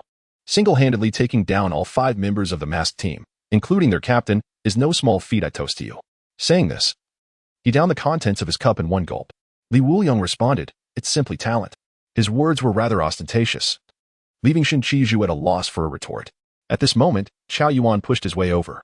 "Wuliang, thank you for today. If it weren't for you, I would have likely caused much bloodshed." Li Wuliang patted Qiao Yuan on the shoulder. "Once we drink, we are all brothers. Let me share a heartfelt truth with you. You are too kind. Who taught you to suppress evil spirits and take them to the temple? Have you never heard the saying that good people are taken advantage of? From now on, listen to me. I'll take you to the ancient god sect to see the real world. You must be fiercer than the evil spirits." "To the ancient god sect?" Qiao Yuan asked, somewhat bewildered. "Trust me, you won't regret it." Li Wuliang did not elaborate further, continuing, "First, toss aside those Buddhist scriptures and seek out a fight. Xin Qingzhu is familiar with this. When he signals, just follow his lead." Meanwhile, Lin Qiyee's eyes had lost their luster. It was over. Yet another misguided 136 squad. Only now it was an expanded version. Within 6 months, Li Wuliang would undoubtedly lead this group astray. At that moment, Bai Li Pangping chuckled, "Wuliang, everyone is in high spirits. Let us see a performance." The crowd began to clap and cheer, urging Wuliang on. Sensing the atmosphere, Li Wuliang felt a rush of confidence and climbed onto the table. "All right, since everyone is in such high spirits, I'll treat you all to a little act. Let us call it a sitting on the spot." The crowd responded with bewilderment. The members of the masked team in the corner were stunned by the term. Xuanhua exclaimed, "Holy crap, your master is going to ascend." Tianping interjected, "What nonsense are you spouting? Ascending on the spot? He doesn't intend to swallow a sword, does he? If you ask me, he is probably planning to drop dead." Yue Gui laughed. Meanwhile, Yuan Gang, observing the banquet from a distance, was intrigued. He too wanted to see what Li Wuliang could pull off. Shortly after, Li Wuliang produced a bottle of 10-year-aged Donghu Chun. "Ladies and gentlemen, allow me to perform a little trick," he proclaimed, tilting the bottle to create a small whirlwind. Although it seemed unimpressive at a regular gathering within the training camp, it was rather mundane. But the next moment, a tremendous force radiated from Li Wuliang's body. Before the astonished gaze of all, he broke through. Li Wuliang's spiritual power surged from the Lantern Realm, effortlessly ascending to the Pond Realm. His spiritual power had long reached the peak of the Lantern Realm, and the breakthrough was merely a matter of opportunity. While most individuals took a long time to find this opportunity, he had achieved it through drinking. He could be considered the first of his kind. Yuan Gang initially remained in a daze before his eyes widened in shock. This kid had truly accomplished something remarkable. On the other side, Xuanhua turned to Wang Mian and asked, "Captain, how long did it take for you to break through?" Wang Mian replied, 3 days. Xuanhua remarked, "I took a week to reach the Pond Realm." He wasn't exaggerating. He truly possesses talent. The masked team fell silent, as did the entire venue. After his breakthrough, Li Wuliang boasted a unique skill, ascending on the spot. "I'll reveal it to everyone during the next performance." Chapter 46, The Collective Alcohol Poisoning Incident. By Li Pangpang swallowed hard. "Impressive." A voice broke the silence, and the crowd snapped back to reality, especially Emoli, whose eyes sparkled as she gazed at Li Wuliang. He noticed this and thought, "It's over. One must not be too outstanding, or they will attract unwanted attention from women." At that moment, Emoli approached him, saying, "Wuliang, congratulations on your successful breakthrough." "Thank you," Li Wuliang replied with a smile. However, Emoli continued, "Let us have a match." Her words ignited a frenzy among the crowd. "A match? I fainted early and missed the incredible display by the great Wuliang. Yes, I was knocked out by the masked team's hammer and have no idea how he won. Let us see it, great one." With everyone in high spirits, Li Wuliang scratched his head and stood up. "All right then." The next moment, Emoli unexpectedly produced a knife from who knows where, clearly having planned this in advance. As the heir of the Mo clan's knife school, she had been honing her skills since childhood. This evening, she had been waiting for the opportunity. And now she had succeeded in getting Li Wuliang to agree. Li Wuliang glanced around, realizing there were no suitable weapons nearby. He walked over to the ruins and pulled out a piece of rebar. Fortunately, Wang Mian had not yet responded. Otherwise, he would have struggled to find an appropriate weapon. "Let us do this." Emoli's expression shifted suddenly as she lunged forward, swinging the knife. The Mo clan's knife techniques emphasize speed, accuracy, and lethality, sacrificing versatility for these principles. This is why, in this world, only the Mo clan's knife school could stand firm. Even the techniques practiced by the Night Watchmen were completed under the guidance of the Mo clan. As Molly approached with an air of seriousness, the rebar struck her hand with a resounding impact. The knife clattered to the ground, echoing sharply in the silence. Stunned, onlookers gaped in disbelief. Is this truly the heir of the Mo family? It all happened so swiftly. Was this even a full move? Molly's face flushed slightly. "I wasn't prepared. I must continue." Yet soon enough, the same scene unfolded again. Wang Mian lowered his head, familiar with what was to follow. After several exchanges, Molly's temper flared, and she lunged at Li Wuliang, exclaiming, "Why are you so insulting? Can't you give me some space? It infuriates me." Li Pangpang quickly stepped in to embrace Molly, his own cheeks reddening at the moment he held the goddess. "Ah, this is just a spar. I'll buy you a car, buy you clothes. Please don't be angry. Get lost, you rich second generation. Let me tear him apart." "Calm down, Molly." Meanwhile, Li Wuliang remained unfazed, shaking his head as he settled back into his seat. At that moment, several men in suits approached. Li Pangpang immediately called out, "Everyone, come help. By the way, hand that wine to the person next to the rebar." A bottle of mineral water was placed directly before Li Wuliang, its label inscribed with the words "Divine Feast of Joy" in a crooked, childlike script. "Is this the wine left behind by the Greek god of wine after a millennium?" Li Wuliang was taken aback. The transparent bottle held a liquid that shimmered with a pale golden hue, resembling twinkling stars within. It was breathtaking. He swallowed hard, poured himself a glass, and drank it all in one go. A wave of pure wine fragrance enveloped his senses, elevating him to a celestial banquet in the clouds. The Greek gods were reveling in their feast, seeking pleasure. Was this an illusion? Li Wuliang's expression shifted in surprise, as he truly felt as though he had entered the divine banquet. The scenes before him were strikingly vivid, devoid of any semblance of fantasy. In legend, the Greek gods only gathered at such feasts, marking the moments when the deities of Olympus congregated in their fullest glory. An idea dawned upon Li Wuliang. Perhaps the divine feast of joy was merely a relic left behind by the god of wine, a memento of the gods. The gods are mostly gone, and the wine god is the embodiment of hedonism, so this memento fits his style perfectly, especially considering the appearance of the goddesses. Even Li Wuliang, who had seen countless images, felt a slight warmth in his nostrils. The wine god truly had an eye for detail. The host has consumed the Millennium-Age Divine Feast of Joy, triggering the achievement Millennium Dream, and earning the 4th tier Special Spiritual Wine Dragon's Breath Elixir. 4th tier Special Spiritual Wine Dragon's Breath Elixir, brewed by the Dragon King of the Dragon Palace. Unique effect, Dragon's Might. As the visions began to fade, Wuliang gradually returned to consciousness, akin to awakening from a profound dream. He gazed around at the familiar yet somewhat alien surroundings. Li Pangpang was still restraining Molly, indicating that not much time had elapsed. Suddenly, his realm ascended once more. He vaulted directly into the advanced tier of the pool realm, leaping 2 levels at once. Truly, the Millennium-Aged wine had a remarkable effect on his mental prowess. Wuliang marveled. At that moment, Lin Qiyee remarked, "You've leveled up again?" Upon seeing Wuliang nod, Lin Qiyee felt an overwhelming sense of pressure multiply several times. He was only at the advanced tier of the Lantern realm. He had thought his progress was swift. But Wuliang was advancing even faster. Just then, Wuliang's eyes sparkled as he gazed at the bottle of wine. To Lin Qiyee, this signaled alarm bells in his mind. He is intoxicated. "Qiyee, aren't you going to share a good drink? Isn't that rather uncouth?" "I don't think so. You should keep the good stuff for yourself," Lin Qiyee hastily replied. "That won't do. It must be shared." With that, Wuliang procured a large basin. "Everyone, let us blend the Divine Feast of Joy into one." Upon hearing this, the crowd became intrigued. And even Molly managed to wriggle free from Li Pangpang and join them. Before long, a basin filled with half a bottle of the Divine Feast of Joy was freshly concocted. Wuliang intended to save the remaining half for Chen Mai and the others. Good wine should be remembered among old friends. After all, without Chen Mai, he would have never discovered such exquisite wine. At that moment, Yuan Gang sensed something amiss. The basin of wine shimmered with golden radiance. He rushed over, desperate to stop everyone from drinking, but it was too late. "Wuliang, are you out of your mind?" The next instant, everyone collapsed to the ground. Li Pangpang stared at the scene, bewildered. What just happened? He had been a moment too slow. While he was just pouring himself a drink, everyone fell in unison. "Wuliang, what's wrong with them? Are they watching a movie? Huh?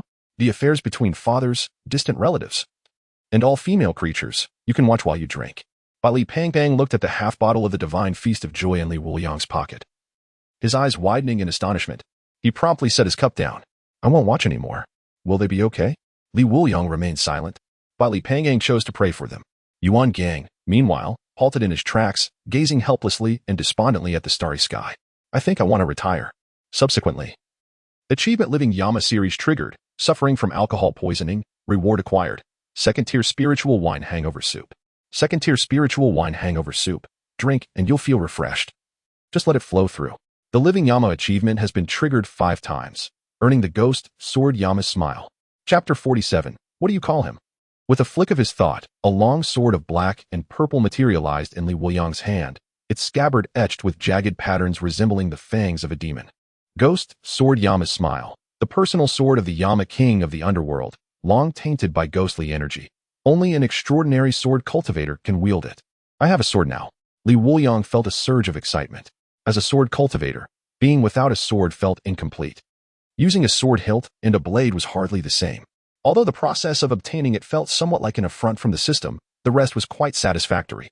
Observing the new recruit sprawled out asleep, Wuliang sighed. "Your sacrifices are worthwhile. If you ever need anything in the future, just call, and I will certainly come." Behind him, Yuan Gang's mouth twitched, his facial muscles twitching in frustration. "Wuliang." "Yes, here." Wuliang leaped from his seat, wearing an innocent expression as he gazed at Yuan Gang, appearing harmless and unaware of how he could commit such outrageous acts. "I understand you, Instructor Yuan. Come to me for my special hangover soup, just a little, and they sleep soundly through the night, ready to be the cheerful night watchman by morning. With nothing else to attend to, I shall take my leave for some rest," Wuliang said, handing Yuan Gang the hangover soup he had just received as a reward. Li Pangpang felt as if he had plunged into a calamity alongside Wuliang. For the joy of the divine feast was a gift he had bestowed upon Wuliang. Thus, he bore a share of the blame. "I haven't let you go yet." Yuan Gang handed a sobering soup to Lin Qiyee, instructing, "Go and serve them the soup."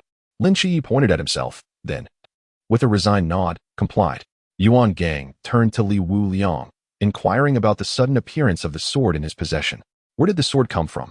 The others may sleep it off, but I cannot allow Wuliang to leave without clarifying this matter."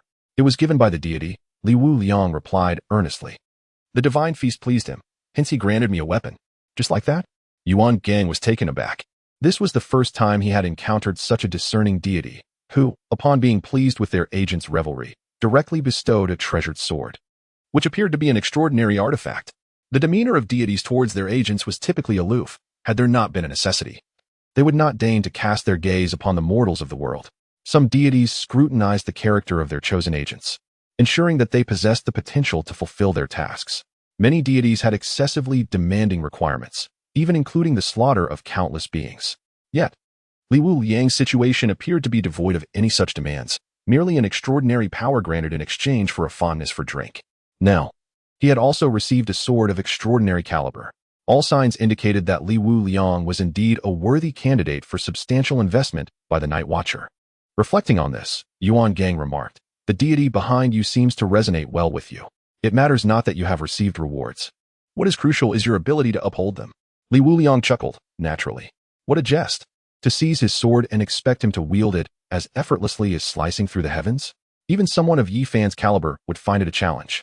At that moment, Wuliang slapped his forehead, his expression turning to one of helplessness and melancholy. "I forgot. The hangover. I neglected to consider that one cannot cease during a hangover. Now, I am practically incapacitated." When he acquired Yin Luo Xiao, time had already stood still, and he had not succeeded in accumulating any strength during that period. Although he had not incurred a loss, the absence of gain equated to a loss. Especially with so many indulging in the hangover, he could have potentially attained strength surpassing that of the river realm. This was undoubtedly a significant opportunity, once missed. It would be challenging to find another. No, I must return for another round. Wuliang gritted his teeth. Li Pang shivered in response. What had he just heard? Was Wuliang truly intending to indulge everyone in the divine feast once more? His 200 pounds of flesh quivered. A prospect that was utterly terrifying. Wuliang, where are we going back to? To the dormitory, to sleep, of course. Have you forgotten that our dormitory was demolished? Suddenly, Wuliang halted his steps. While part of the dormitory area remained intact, much had been destroyed. He quickly turned around. Wang Mian, come here and assist. Wang Mian, startled, hurried over. Master, did you call for me? Wuliang gestured towards the dormitory. Restore it. Understood. As Wang Mian activated the temporal rebuilder, the entire dormitory area rapidly returned to its former state from the morning. The consumption involved was not significant enough to alter life and death. Upon returning to the dormitory, Wuliang lay on his bed. Noticing Lin Qiyee was absent, he got up and left. Soon, he found himself on a high platform, where he saw Lin Qiyee alongside a beautiful woman. Nix. Wuliang's eyes widened. The black gauzy dress accentuated her curvaceous form, exuding an aura of elegance and beauty, especially her slender, fair neck. Could she truly be a mother of several children? He wouldn't mind playing the role of a father. At that moment, Nix gently grasped her hand, pulling the distant Wuliang closer. Lin Qiyee was startled. Mom, let him go. He is my friend.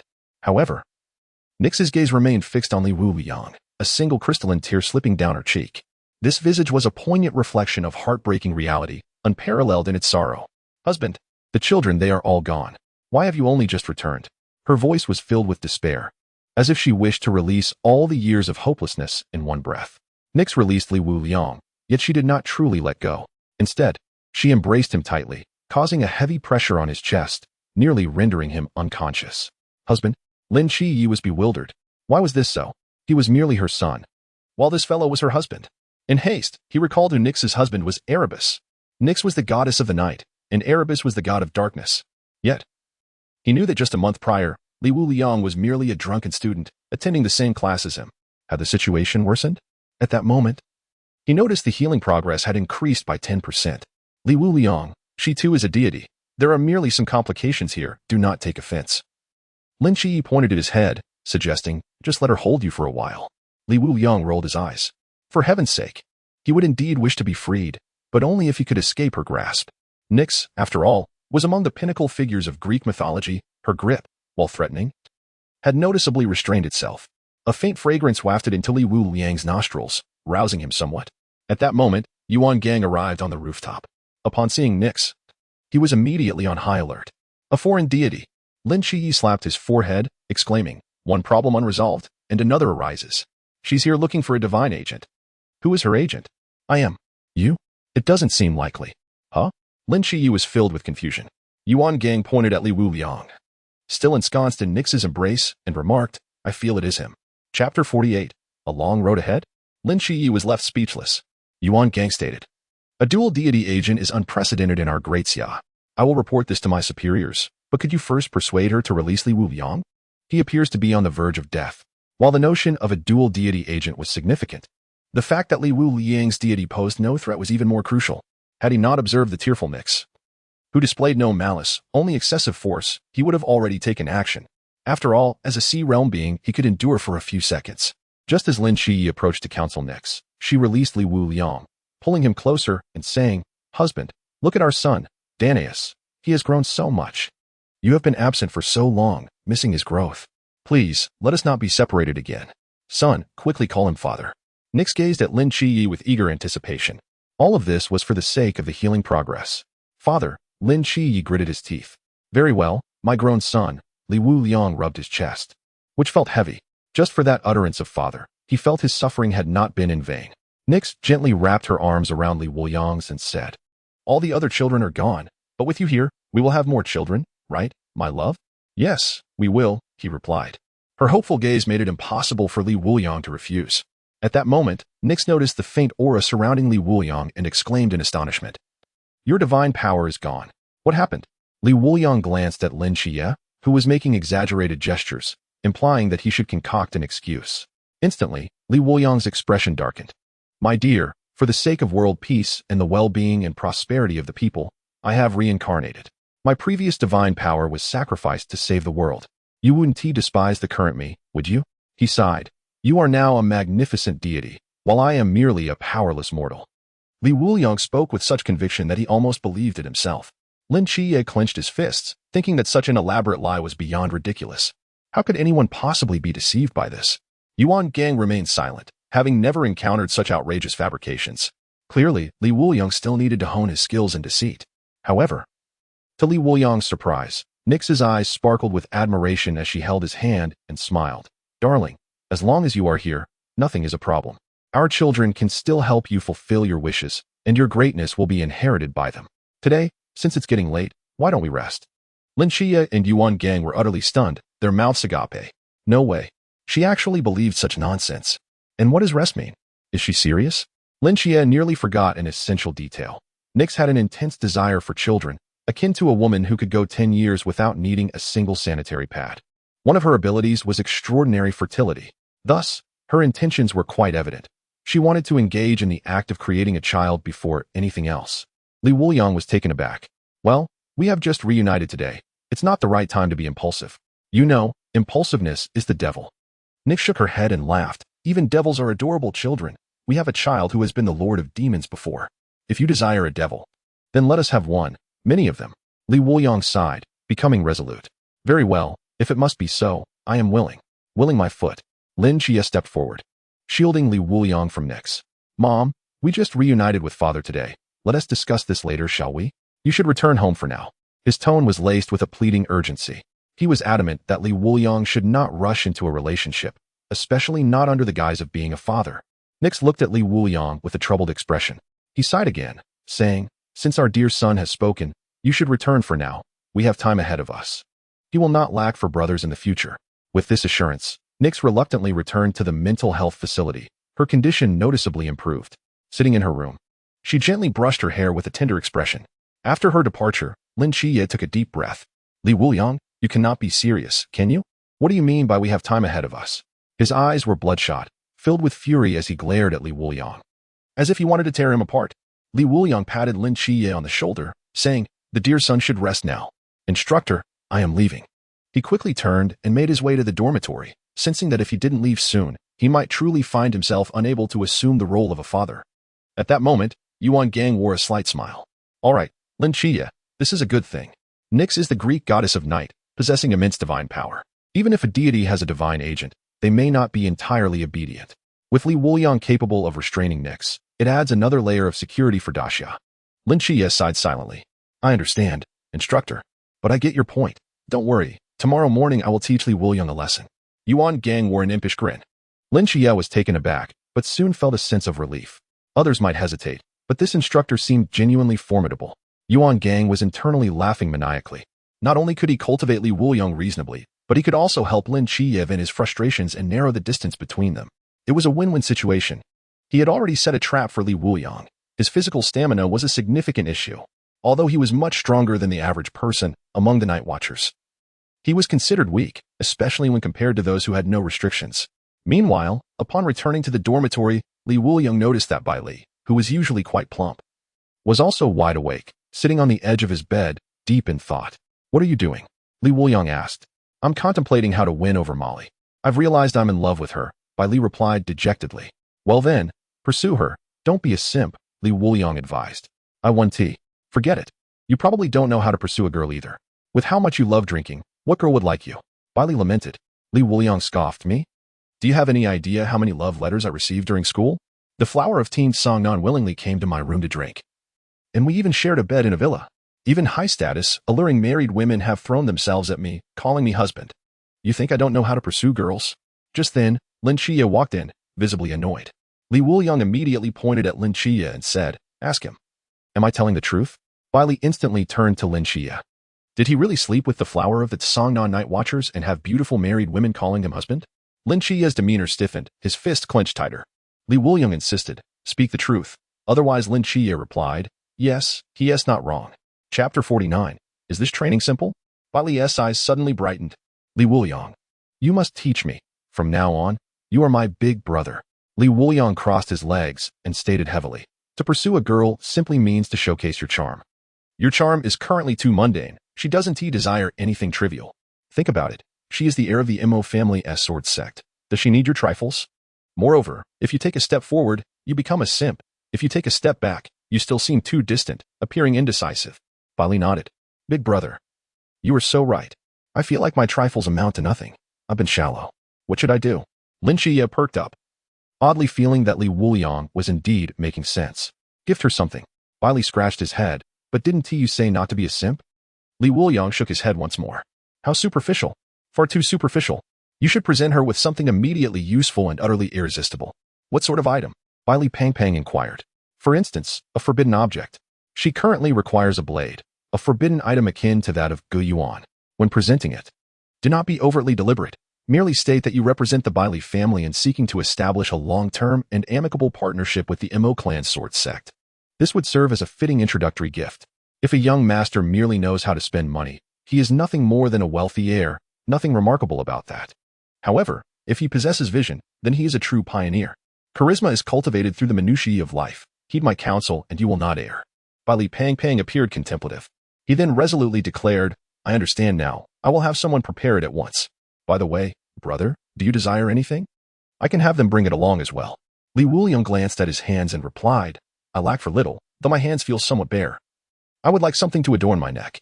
As for my wrists, it would hinder my swordplay." Bai Li Pong's eyes lit up, and he laughed. I see. Meanwhile, Lin Qiyee closed his eyes in exasperation. The following morning, "Assemble!" With a sharp whistle, Bai Li Pang jolted upright. "Assemble? Wuliang, Qiyue, it's time to gather." He hurriedly donned his clothing and dashed outside, only to suddenly halt in his tracks at the door. The two individuals in the adjacent bed remained utterly still. However, when he turned around, his eyes widened in disbelief. Li Wuliang lay sprawled, having drunkenly fallen against the upper bunk, while a bottle of liquor rested beside Lin Qiyee's pillow, his head sporting a swollen bruise. Most notably, Li Wuliang's foot was awkwardly positioned atop Lin Qiyee's face. A coherent sequence of events flashed through his mind. Li Wuliang had gotten drunk, the bottle had startled Lin Qiyee awake, and upon awakening, Li Wuliang had risen, causing his foot to land on Lin Qiyee's visage. "Unbelievable. I will arrange for you two to have a proper excuse," Bai Li Pang said. Yuan Gang, upon learning of the incident, personally came to inspect the situation. The scene was nothing short of a farce, even more absurd than what Bai Li Pang had described. Separate their beds. Henceforth, there will be no more bunk arrangements in the training camp. This was the first time he had witnessed such a scenario. He found himself at a loss for words. Before long, the two emerged from their slumber and joined the assembly outside. Lin Qiyee, however, appeared notably resentful. He swore that last night had been the most unforgettable of his life. Never had he experienced such a reversal of fortune. Today marks the commencement of formal training, which will be divided into two segments. The first segment will restrict your forbidden realm, rendering you incapable of utilizing any abilities beyond your physical prowess. This phase will last for 6 months. During this period, you will acquire the combat skills and corresponding strategic techniques essential for a night watchman, as well as learn how to utilize terrain for support and retreat. The second segment will compel you to engage with the Forbidden Realm as much as possible, pushing you to the brink of exhaustion, instilling fear. You will also learn how to confront various mysterious scenarios, teaching you how to overcome or escape from the unknown. At this moment, murmurs began to ripple through the crowd. As some felt that fleeing was somewhat disgraceful, they vowed to stand firm until the end. Wuliang, overhearing this, smirked coldly. What? Do you all consider fleeing to be shameful? If you encounter a mystery beyond your capabilities and manage to escape, I would actually commend you. Each night watchman is a carefully selected individual, nurtured with great effort by the daxia. Each is immensely valuable. It is entirely normal to flee if one cannot win. The ability to convey information to mitigate disaster is itself a skill. Among the night watchmen, there exists a group dedicated to exploring the capabilities of mysterious entities. Some of you may know them. They're the Watchers. Indeed, those ordinary individuals devoid of forbidden realms and forbidden objects. Their presence enables the night watchmen to receive more accurate information, allowing them time to analyze and resolve the mysteries. Wuliang fell silent. Zhao Kongcheng was a watcher. Having perished at the hands of the Ghost-Faced King, that most magnificent strike ultimately yielded but a single blow. Although his assistance was invaluable, the subsequent crises only intensified. To ensure Zhao Kongcheng survives until the end, one must either incapacitate him completely, rendering him incapable of being a watcher, or empower him. At this moment, Wuliang, your training will differ from the others. I will train you alone, Wuliang declared. The others promptly followed their respective instructors to the training area to practice sword techniques. While Li Pangang said, Wuliang, we shall proceed ahead. Wuliang nodded, a nagging sense of foreboding lingering within him. He swiftly retrieved a flask of liquor from the system and took a hearty swig. This brought him some relief. Wuliang's smile froze upon his face.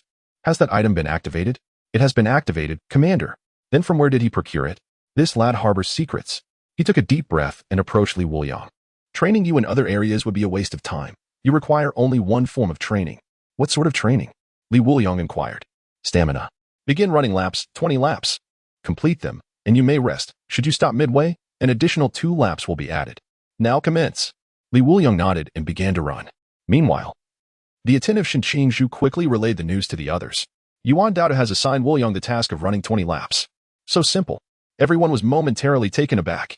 Though their stamina was not exceptional, 20 laps would be a breeze, with only by Li Pangpang finding it somewhat challenging. Yet it was hardly insurmountable. This seems a tad too simple. Surely, there must be additional training. Wuliang's prowess is considerable, and there should be areas for enhancement, Emily remarked. She recalled that before training with the sword, she would always run laps as a warm-up, which was a perfectly standard practice. However, Wuliang found himself breezing through the first 10 laps without breaking a sweat, just as he thought he could disregard the task entirely. The 8th lap came and went effortlessly. The 9th lap was slightly taxing. By the 10th lap, he felt he might collapse. The 11th lap nearly brought him to his knees. By the 12th, he gasped for breath, begging for respite. Chapter 50, he possesses all qualities, save for shame. Did he collapse?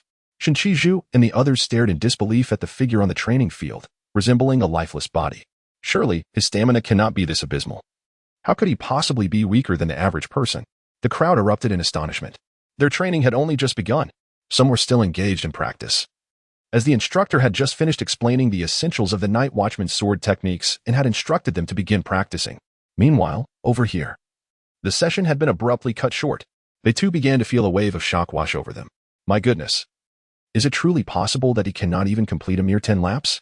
Initially, they believed that Wuliang would have the easiest time. Yet he proved to be an unexpected surprise. No wonder he drinks so heavily. Without a little alcohol, his stamina simply cannot keep up. Amidst the cacophony of voices, Molly raised her brows slightly, her gaze tinged with a hint of skepticism. She recalled her childhood training with the sword. Her physical prowess had never been this feeble.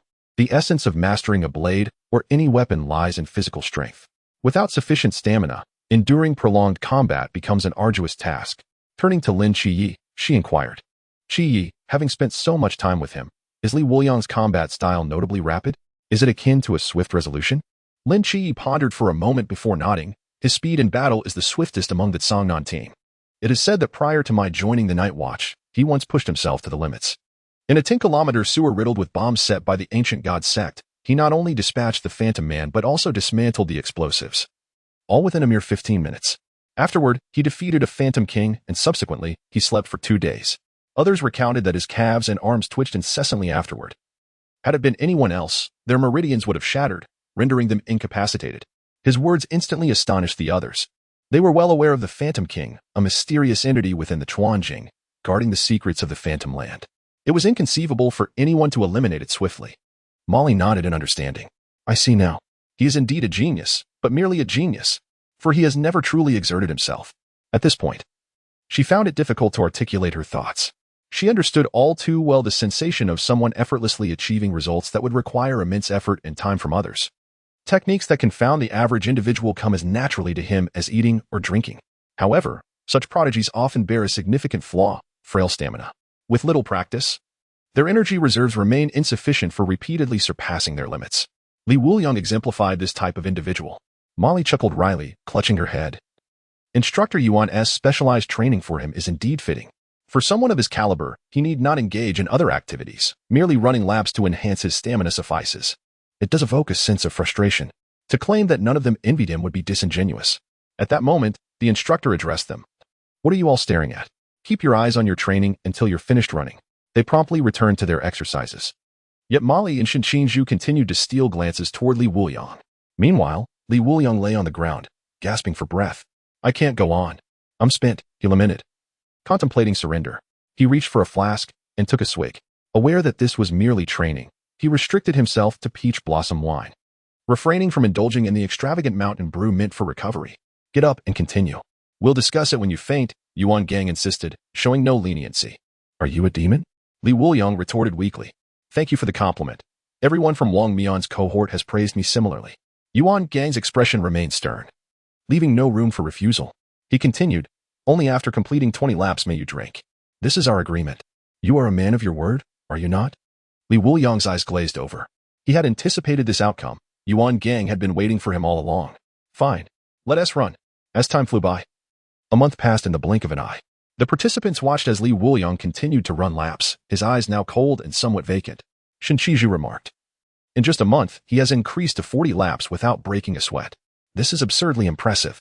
The others chimed in. Boss, to us, you are the strongest. You can surely manage 40 laps, right? Qingju's lips twitched. Me? Absolutely not. He dared not agree. Yet, the group was collectively astonished by Wuliang's rapid progression. This was no longer the performance of an ordinary human. Typically, surpassing one's limits once a year is commendable, twice is exceptional, and thrice is already a feat beyond compare. Yet, Wuliang had tripled his own capacity. This was nothing short of a transformation. In the distance, Yuan observed this spectacle. His expression a mix of astonishment and satisfaction. He turned to Wang Mian beside him and commented, It has been a month. Why not seek your master to learn some techniques instead of training your team here? The masked team had remained in Songnan for a month, primarily due to the recent frequent appearances of the ancient god sect, necessitating timely interventions. Wang Mian replied, He has instructed me. I am following through. Yuan raised an eyebrow. What has he taught you? Wang Mian replied, Endless sword practice, starting with 5,000 strokes a day, with no upper limit. Yuan was left speechless. Wang Mian elaborated, At first, I didn't comprehend it, but gradually, I noticed a marked improvement in my swordsmanship. Both my speed and power have significantly enhanced. Moreover, my master mentioned that once the break comes, he will take me for additional training or suggest I seek out senior brother Zhao Kongcheng, who can guide me as well. Yuan, somewhat puzzled, urged, Then go. Wang Mian confessed, I have a bit of social anxiety. Yuan's expression shifted dramatically. He realized he should have arranged for Wang Mian to undergo social training long ago. He never expected that even as the captain of a special team, Wang Mian had not outgrown this quirk. With a resigned sigh, Yuan concluded, Very well. Then wait for him to finish. Wuliang continued to squander his potential. My task is to fully unleash it. You know, I have never encountered anyone whose potential is as extraordinary as his. Just as he was about to finish his thought, they noticed Wuliang had completed 42 laps. Wuliang called out to Yuan I added 2 laps today. I'm off to rest. Without looking back, he sauntered toward the others' training area, beginning to direct them with animated gestures. This scene left Yuan seething, his lips twitching in exasperation. How shameless. I had previously suggested he add 2 laps to spur his progress, yet he now easily manages 50 laps. He had never witnessed such an audacious genius. Every other prodigy among the Night Watch toiled diligently, driven by competition. Only Wuliang seemed to revel in racing through his laps merely to boast and drink during others' training sessions. Chapter 51. Is this your special training? Initially, Wuliang would return directly to the dormitory after training. However, now, running dozens of laps felt trivial. Enjoying the gentle breeze outside with a drink felt far more delightful. Li Wuliang, if you're bored, why not train with Wang Mian? Yuan Gang suggested, unable to bear the sight any longer. He had previously attempted to curb this behavior, but having pressured Li Wuliang with promises, he felt unable to break his own word. Thus, he could only allow this folly to continue. Li Wuliang appeared to be a mere drunkard, yet he possessed a sharp mind. All right, are you letting us out of the training camp? Li Wuliang queried. Yuan Gang shook his head. No. What training methods do you employ that necessitate a training camp? Li Wuliang scoffed lightly, expressing his concern about the potential negative consequences. While effective, training here might lead to disciplinary action against you. Upon hearing this, Yuan Gang was enraged, perceiving it as a slight against his authority. Who did he think he was? The head of the training camp. Who could possibly discipline him? You may train as you wish, if it yields results. It will be implemented across the entire army, Yuan Gang declared resolutely. Is that so? Li Wuliang narrowed his eyes slightly, a hint of amusement playing on his lips. Yuan Gang, feeling emboldened, replied, yes. I stand by my words. Even if the heavens themselves descended, it would still be my call. Let all bear witness. Li Wuliang nodded in acknowledgement. In that case, I shall not be held accountable. I will make a phone call to arrange for the training equipment and personnel to be delivered. Are you covering the expenses? Yuan Gang immediately retorted. You can pay for it yourself. No way, use Wang Mian's. You think I'm your maid, to reimburse you for such trivial expenses? At that moment, Li Pang approached, amiably presenting a black card. Wuliang, use mine. The password is 6 once. It will remain valid thereafter, and remember to include me as well. Li Pang's timely gesture warmed Li Wuliang's heart. Rest assured, you will certainly be included next time, Li Wuliang replied with a smile. He then retreated to a corner and dialed a number. Beep, beep. Hello, Wuliang. Why are you calling when you should be training? I am currently engaged in special training with Xiaolian. On the other end was Zhao Kongcheng. Bring Xiaolian, along with Xiao Hong and the others, to the training base. Also, bring a set of equipment, as your second junior brother is about to begin his special training. You must hurry. After hanging up, Zhao Kongcheng's expression froze, his eyes gleaming with excitement. Goodness, Wuliang has established a faction, and I am still the eldest senior brother. I wonder which fortunate soul will become my second junior brother. I have heard that several newcomers this year are exceptional. Could it be Qiyue? He is too temperamental for that. With this thought, he turned earnestly to Xiaolian and said, your brother's schooling has been settled. Prepare your things quickly. I will find a vehicle to take you somewhere. Xiaolian's eyes sparkled with gratitude. Thank you so much, Kongcheng. In the future, whenever you need me, I will gladly extend my services to you. You have been so kind to me, I wish to reciprocate. Perhaps next time you recharge your card, I can offer you a discount of 20%. Zhao Kongcheng's expression suddenly turned serious. Silly girl, your elder brother would never allow you to work for free. Everything remains as usual. Recharge another 1,000. Ding. Zhao Kongcheng looked contentedly at the payment record, feeling a surge of nobility. Half a day later, a van filled with young women from the club arrived at the training ground. The soldiers stationed at the gate were taken aback by the sight. Zhao Kongcheng chuckled. I am Zhao Kongcheng, the Watcher of Songnan City, here to assist. After being granted passage, 2 soldiers exchanged puzzled glances. The commander stated that all special training items were to be cleared, yet if memory serves, the logo on those women's uniforms signifies a foot bath establishment. Does it not? Hiss. The night watchman's perks extend even to this? Best not to dwell on it. It has nothing to do with us. Let us continue our post. Soon, Yuan Gang found himself entranced by the women's uniforms emblazoned with the foot bath establishment's logo. At that moment, he was left breathless, wishing he could deliver 2 resounding slaps to Li Wuliang. Although the night watchman operated under strict confidentiality, the area had been sealed off, rendering it no different from a typical new recruit training camp. Yet, this was utterly absurd. Li Wuliang glanced at Xiaolian and the others, nodding in satisfaction. Have you brought everything? Xiaolian replied with a smile. Of course, dear Wuliang. To reward you, we even brought ear cleaning tools, half price. What are we waiting for? Boil water and prepare for foot baths, Li Wuliang declared. Wang Mian felt a shiver run down his spine. He sensed several eyes boring into him from behind. Without needing to guess, he knew it was Vortex and Moon Ghost, among others. Their gaze grew increasingly intense. He immediately approached Li Wuliang and inquired, Master, are you certain this is special training and not something else entirely? Li Wuliang responded, naturally. Compare yourself with your elder brother, and you'll see. He had already reclined on the sofa, extending his foot in readiness. Just then, a thought struck him. He turned to Yuan Gang and exclaimed, what are you waiting for? Join us. Me? You want me to join you? Yuan Gang questioned incredulously. Of course, otherwise, how can I be assured you won't back out later? Li Wuliang insisted. Hiss.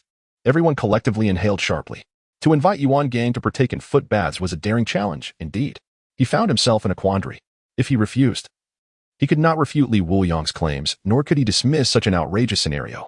However, if he participated, he knew that the title of foot bath instructor would haunt him for the rest of his days, perhaps even inscribed on his tombstone. A deadlock. At that moment, Li Wuliang resembled a devil, reaching out his hand to drag him into the inferno of foot baths. This boy was terrifyingly persuasive. While Xiaolian prepared, Wang Mian remained skeptical. Unable to contain himself, he approached Zhao Kongcheng. As the eldest senior brother, let us have a match. A duel? Indeed. Perhaps it would be best to refrain. You are merely a rookie, and it would be unfair to engage you in combat. The crowd in the distance looked on in astonishment. Shen Qizhu turned to Lin Qiyee and asked, has that watcher always been so bold? Without hesitation, Lin Qiyee replied. He has displayed even greater bravery on other occasions. Emily maintained a calm demeanor, yet her eyes sparkled with intrigue. At this moment, the two had drawn their blades. Wang Mian did not wield a spear, while Zhao Kongcheng, being an ordinary person, wielding a spear would be absurd. Zhao Kongcheng grasped the hilt of his sword, his expression becoming serious. Second junior brother, I am about to commence. Wang Mian nodded in response. Bring it on. In an instant, Zhao Kongcheng leaped forward, his blades slicing through the air with a resonating hum. Clang. The blades clashed together. They faced off, the light of their swords flickering as Zhao Kongcheng unleashed an all-out assault, managing to overpower Wang Mian. Zhao Kongcheng grinned broadly. Do you yield, second junior brother? I do not. Then let us continue. But in the next moment, Zhao Kongcheng twisted his waist, seamlessly evading Wang Mian's attack, and placed his blade against Wang Mian's neck. With this strike, you are dead. You have lost, second junior brother. Chapter 52. All down the drain.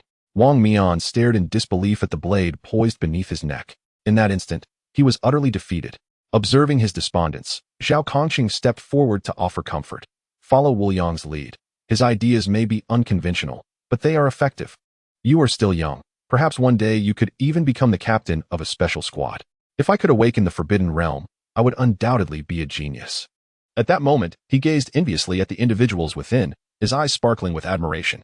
Even the most dismal Forbidden Grounds can grant entry to the Night Watchers, rather than relegating one to the role of a mere observer. Yet, every carrot has its corresponding hole, and he harbored no dissatisfaction. Aspiring to one day become a general, then return home to visit his mother, was also a commendable path. Wang Mian nodded in agreement. Even in the absence of Forbidden Grounds, I am willing to acknowledge your prowess. I hope that one day we may collaborate, he stated earnestly. The Watchers are of utmost importance. Akin to the eyes of the Night Watchers, indispensable. The presence of a Watcher of Zhao Kongcheng's caliber is indeed a blessing for Congnan. At that moment, Xiaolian waved her hand. Brother Kongcheng, the water is ready. Come and sit down. You've only completed half today. Zhao Kongcheng's heart soared as he hurried over. Wang Mian also took a seat, albeit with some restraint during his first foot massage. Yet, under the delicate hands of Xiao Min, he gradually relaxed, closing his eyes to savor the experience. Wuliang had already reclined, but unlike the others, his expression was urgent, his gaze desolate, and his mood heavy. Welcome to the fragrant foot bath. I am Xiao Yao at your service. As he submerged his feet in the warm water, a pair of hands gently caressed his feet, causing him to feel somewhat uncomfortable, as if he were under the scrutiny of fiery gazes, mocking him. Oh, sir, you have onychocryptosis. I shall assist you with that shortly. You can handle that? Of course. How old are you? I'm 25. What made you pursue this line of work? My father is aging, having toiled his entire life on the farm. I wish for him to enjoy some comforts. If this month's performance is good, I should have enough for a down payment on a house in the city. How much more do you need?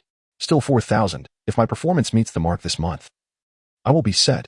Li Wuliang, overhearing their conversation, felt a subtle twitch at the corner of his mouth. It was done. Zhao Kongcheng number 2 had emerged.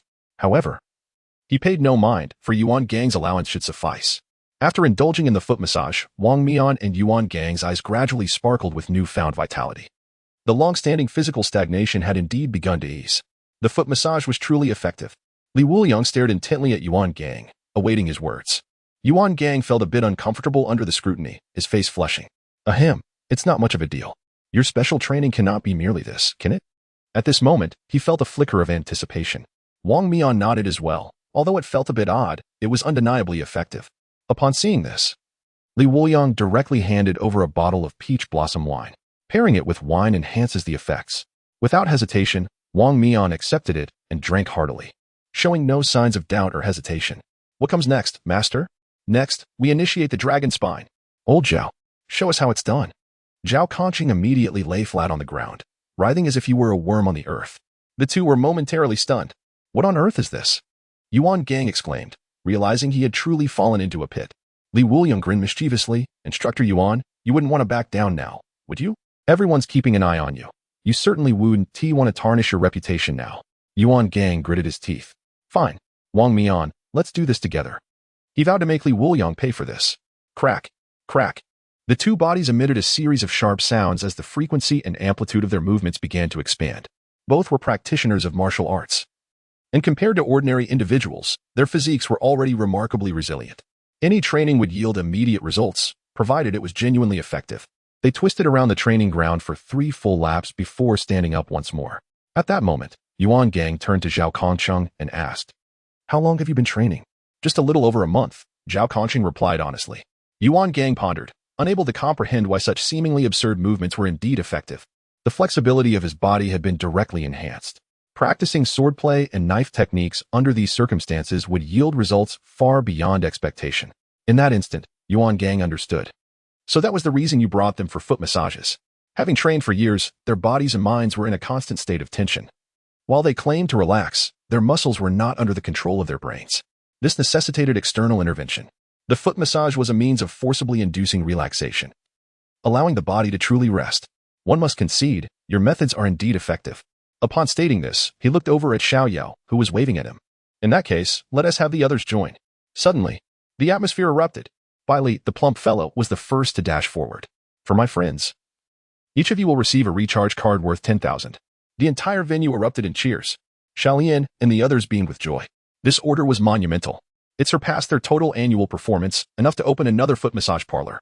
Shinqingzhu's subordinates chimed in. Boss, you must have frequented such places before, right? Any tips to share? Shinqingzhu's cheeks flushed. He had never been to one. Yet, he couldn't lose face. Of course. Listen carefully, first. Dip your feet into the water slowly. It's easy to get burned. I'm Xiaoai. It's a pleasure to serve you. I'm Shinqingzhu. Hello, Xiaoai. For a moment, he became flustered, stumbling over his words. Lin Qiyee, on the other hand, confidently took a seat and began to enjoy the experience. Oh, you served in the military. No wonder you don't come to the shop. As per the usual, I'll add an extra half hour for you. The technician said with a smile. This left everyone in awe. No words were exchanged, yet there was a complimentary extension. No wonder he was close to the legendary Li. Meanwhile, Wuliang, having completed his endeavors, withdrew to a corner and produced a bottle of 4th-tier spiritual liquor, dragon saliva. This 4th-tier special-grade spirit had the effect of augmenting one's dragon might, a power that left him feeling somewhat conflicted. After all, he was human.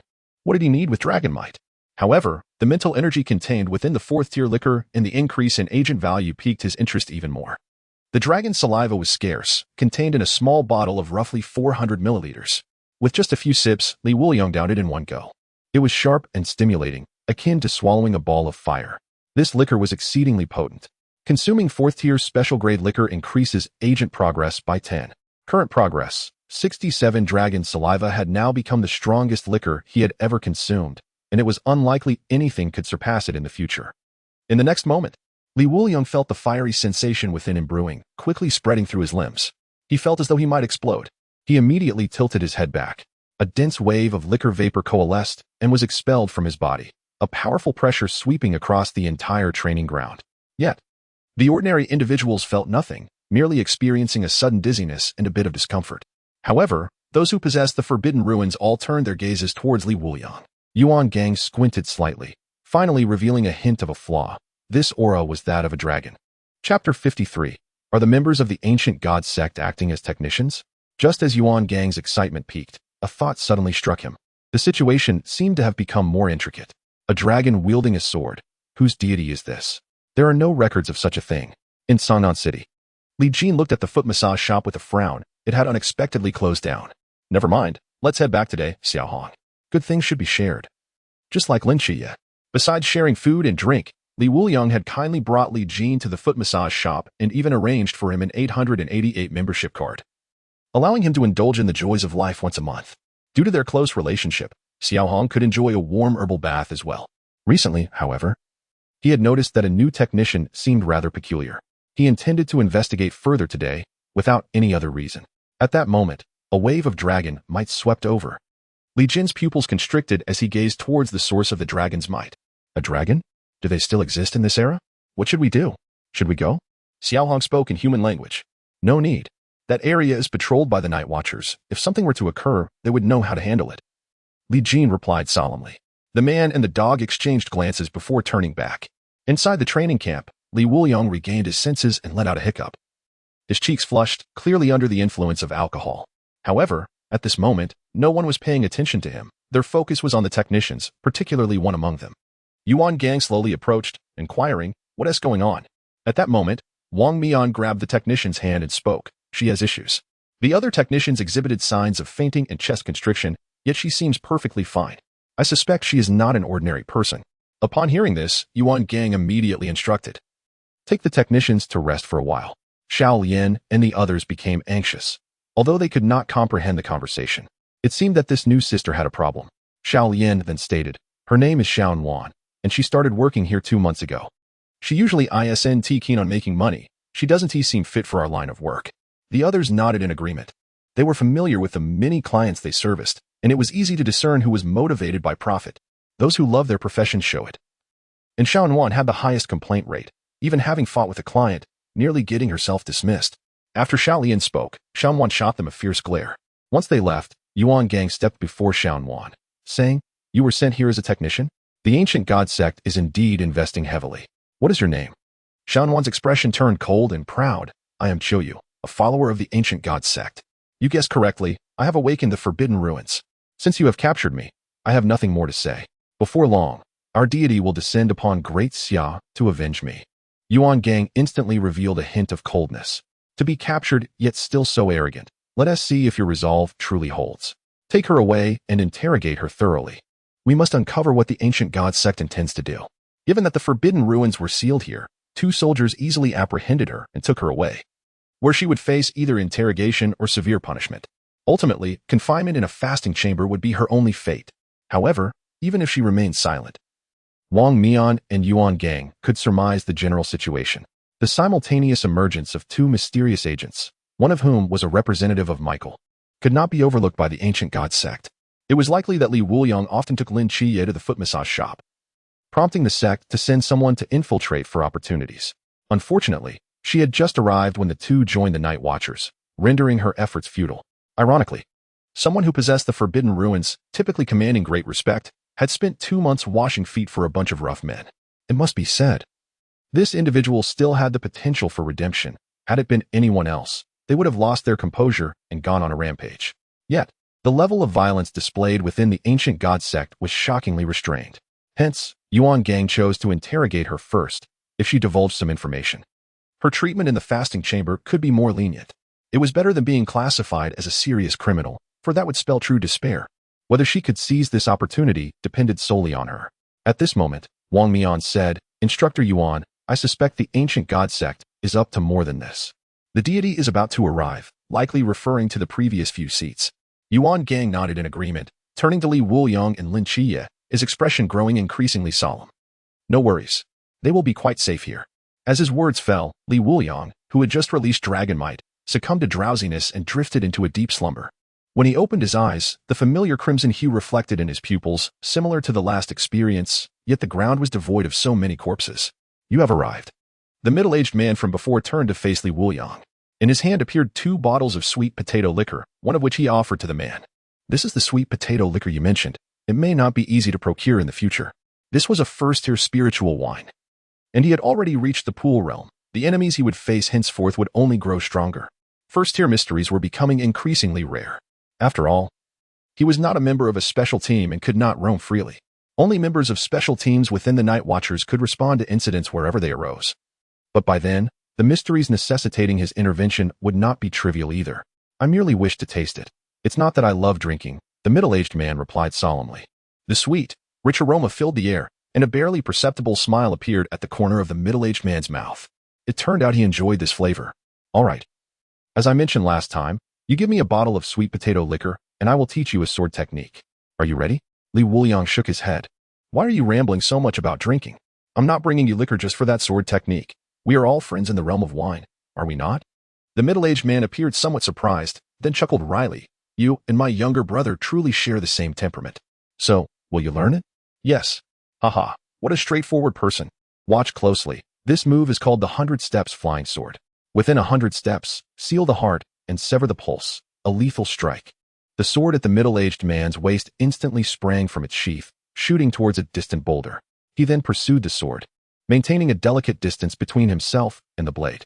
The heart moved with the sword, uniting man and blade as one. At the moment he grasped the sword hilt, both his figure and the sword vanished from sight, reappearing directly behind the target. The intent to kill was reined in, following like a shadow. As he sheathed the sword, the middle-aged man returned to face Li Wuliang. Observing the unchanged boulder, Li Wuliang curled his lip, just about to speak. The colossal boulder had transformed into a fine dust of stone. Have you grasped it? At that moment, the system's sudden announcement startled Li Wuliang, making him feel as if he had abruptly returned to reality. With the system's prompt, a knowing smile spread across Li Wuliang's face. He had comprehended it. Chapter 54. Is this all it takes? My dear friend, you jest. I have practiced the 100 Steps Flying Sword for years, the middle-aged man declared. But his smile abruptly froze. Li Wuliang casually picked up a wooden stick as if it were a sword. 100 Steps Flying Sword. He flung the stick with such swiftness that he matched the speed of the sword, mirroring the middle-aged man's own velocity. The two actions were nearly indistinguishable. Yet, at that very moment, the stick disintegrated into a dust, scattering in the wind. Li Wuliang's movement halted, but due to inertia and the momentum of the sword, he was propelled forward, crashing into several large trees before coming to a stop. The middle-aged man's gaze turned blank. He recalled that it had taken him 30 years to develop the 100 Steps Flying Sword, and 10 more to master it fully. This level of confidence was not something that could be casually acquired by just anyone. He had hoped to teach Li Wuliang, allowing him to call him master, fostering a connection in this world where he could share conversations. Yet, after merely witnessing it once, Li Wuliang had already grasped it. Once Li Wuliang's sword intent and sword momentum reached their peak, he would be indistinguishable from the middle-aged man. The middle-aged man stepped forward and pulled Li Wuliang from the debris of wood. Your talent is impressive. It rivals that of my brother. He had intended to take on a disciple, but with his own limitations, he feared he would not be able to teach him for long. Thus not wanting to mislead the youth, Li Wuliang's eyes widened. I consider you a brother. You wish to be my master? He recalled a friend whose godmother had attempted to call him husband, which he had firmly rejected. Such transgressions are unacceptable. The middle-aged man appeared utterly perplexed, akin to a bamboo swaying chaotically in the wind, as if caught in a bizarre gale. At that moment, Li Wuliang's form became ethereal. I must depart. Until next time. The middle-aged man waved his hand. Until we meet again. When Li Wuliang opened his eyes, he was startled to find numerous pairs of eyes fixed upon him. What are you all doing? Hadn't he merely been dreaming? Why were so many people staring at him? Li Wuliang, did you learn or practice something in your dream? Yuan Gang inquired. Li Wuliang nodded. What does that have to do with anything? Get up and see for yourself, Yuan Gang replied with a hint of exasperation. As he rose and glanced behind him, he was struck with horror. The office building, which had only recently been restored, had collapsed halfway. The load-bearing columns lay shattered, as if obliterated by some force, neatly toppled in a row. Li Wuliang recalled the trees he had crashed into in his dream and pointed at himself. Was it me? Everyone nodded in unison. Is everyone all right? They all shook their heads vigorously. Then they pointed toward a nearby bed. Li Pangpang lay there, weak and bandaged, while several medics wrapped him in gauze. Li Wuliang then remembered that the trees he had initially collided with had felt soft and yielding. It turned out they had been by Li Pangpang. He finally understood the reason for his predicament. In his dream, he had effectively utilized the 100 Steps Flying Sword, akin to an intelligent casting of spells. Unfortunately, he had wielded a wooden stick. His eyes widened. Did I have something in my hand? You were holding a bottle. Fortunately, it didn't withstand your force. Otherwise, Li Pangpang would likely be incinerated by now, Lin Qiyee remarked. Li Wuliang scratched his head, thinking he must never use any techniques in dreams again. Thankfully, he had not invoked the vanishing of all traces regardless of being able to distinguish friend from foe. He would not have been able to foresee his actions in the dream. I apologize, Li Wuliang said sincerely as he approached Li Pangpang, wrapped tightly in bandages. Li Pangpang managed to utter a few words despite his confinement. We are friends. Such trivial injuries are nothing. Remember to help me pursue. Before he could finish, he lost consciousness again. The medics immediately rushed forward, shouting, who bound him up? There's barely any air left. Li Pangpang had not died from the impact, but he had nearly suffocated. Meanwhile, Li quietly tossed aside the remaining bandages, pretending as if nothing had happened. Shortly after, the commotion subsided. Yuan Gang looked at Li Wuliang and said, practicing swordplay in a dream is certainly a rare occurrence. Let me inform you that the night watchman has discovered a jar of wine, known as the water of the celestial capital, which dates back a millennium. Wuliang's heart soared with excitement. Where is it? Do not rush. Gang rolled his eyes at the impatient Wuliang. They had only found it. It was not yet secured.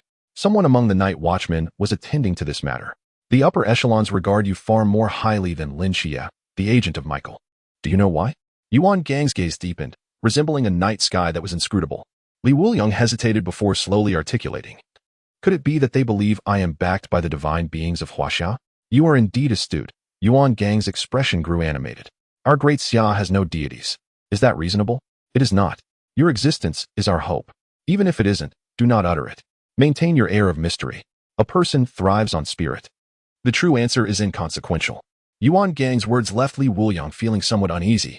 The deities of Great Xia had never truly vanished. They merely safeguarded this land in a different manner. After much contemplation, Wuliang smiled and said, Instructor Yuan, regardless of your thoughts, I have but one sentiment. Plentiful wine. And let the gods be thrashed. Gang patted Wuliang's shoulder and chuckled. Very well, that shall suffice for now. It is already quite late. Return and rest. By the way, I had someone move the wine to your dormitory. We have special supplies of Maotai, soy sauce flavor, and clear aroma. Drink sparingly. As for Wuliang's final admonition, Gang paid it no mind, dismissing it as youthful exuberance. After saying this, he stood up and departed.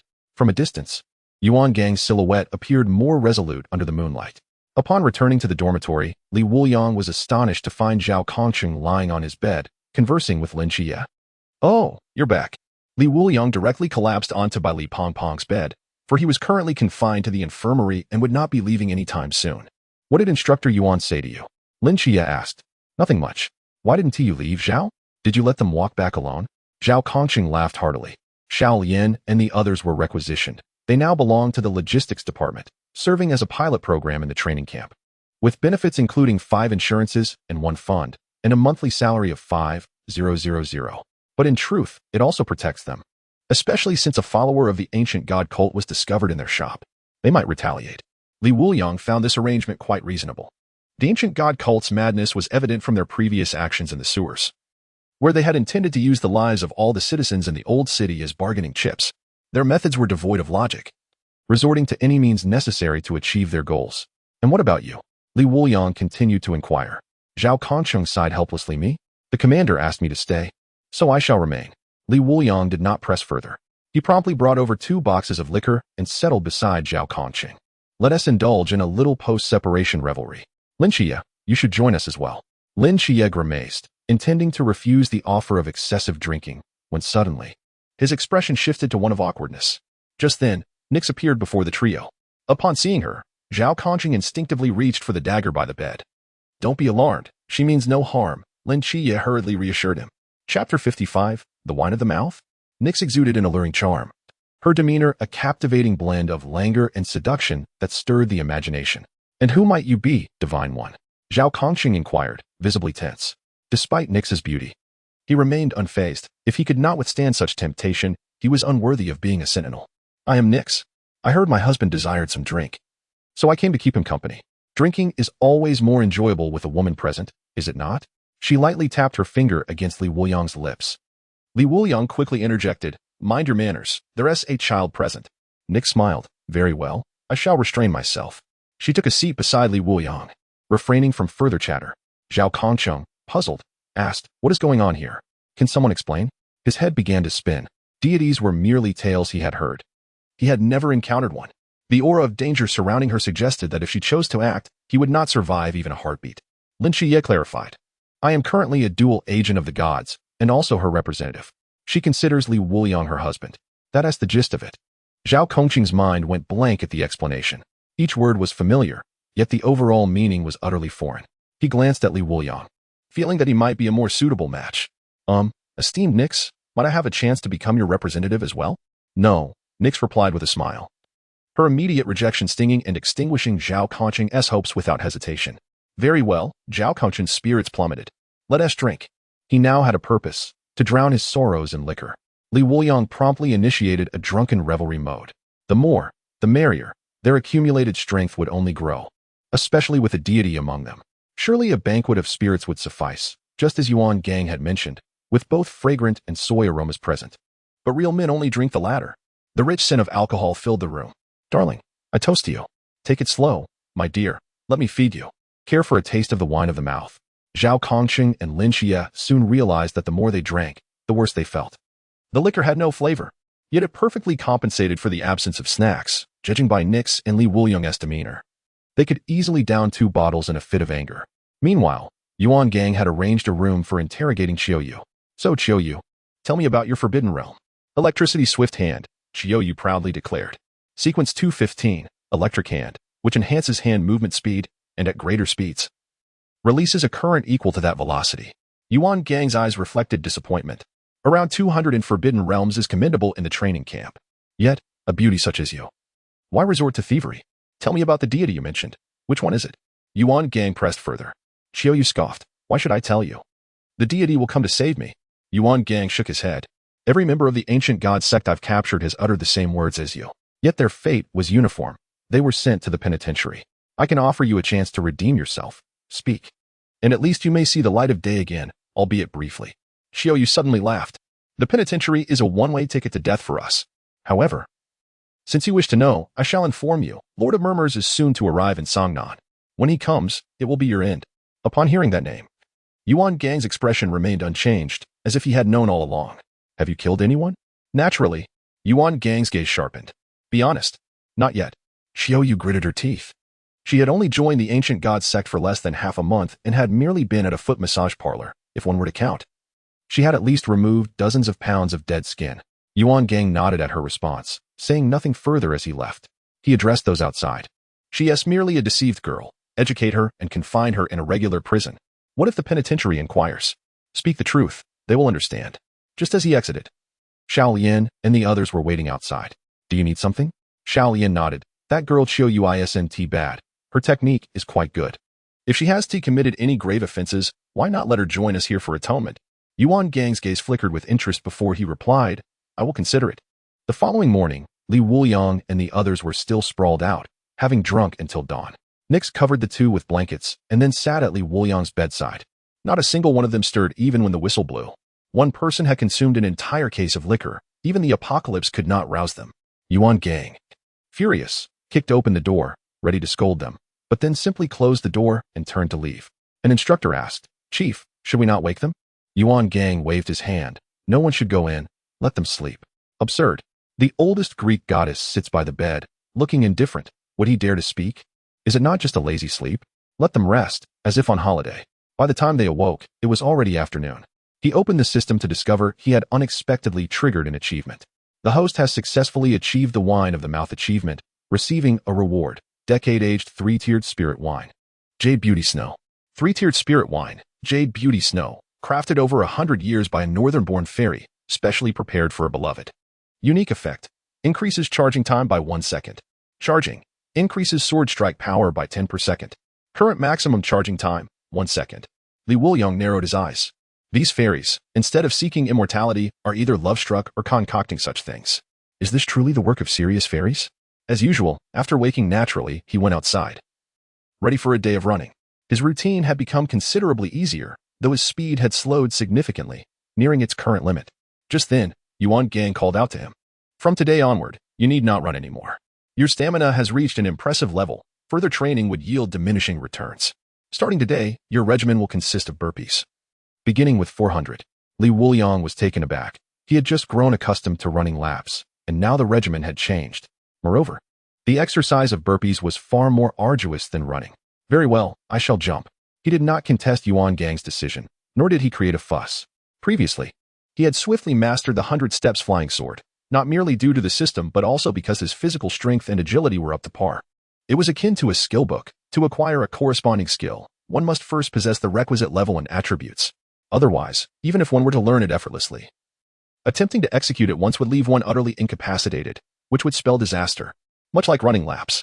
By the time he reached 200 repetitions, Li Wuliang found himself unable to rise. Not only could he not jump, but even moving was beyond his capability. Yuan Gang wore a knowing smile. Continue.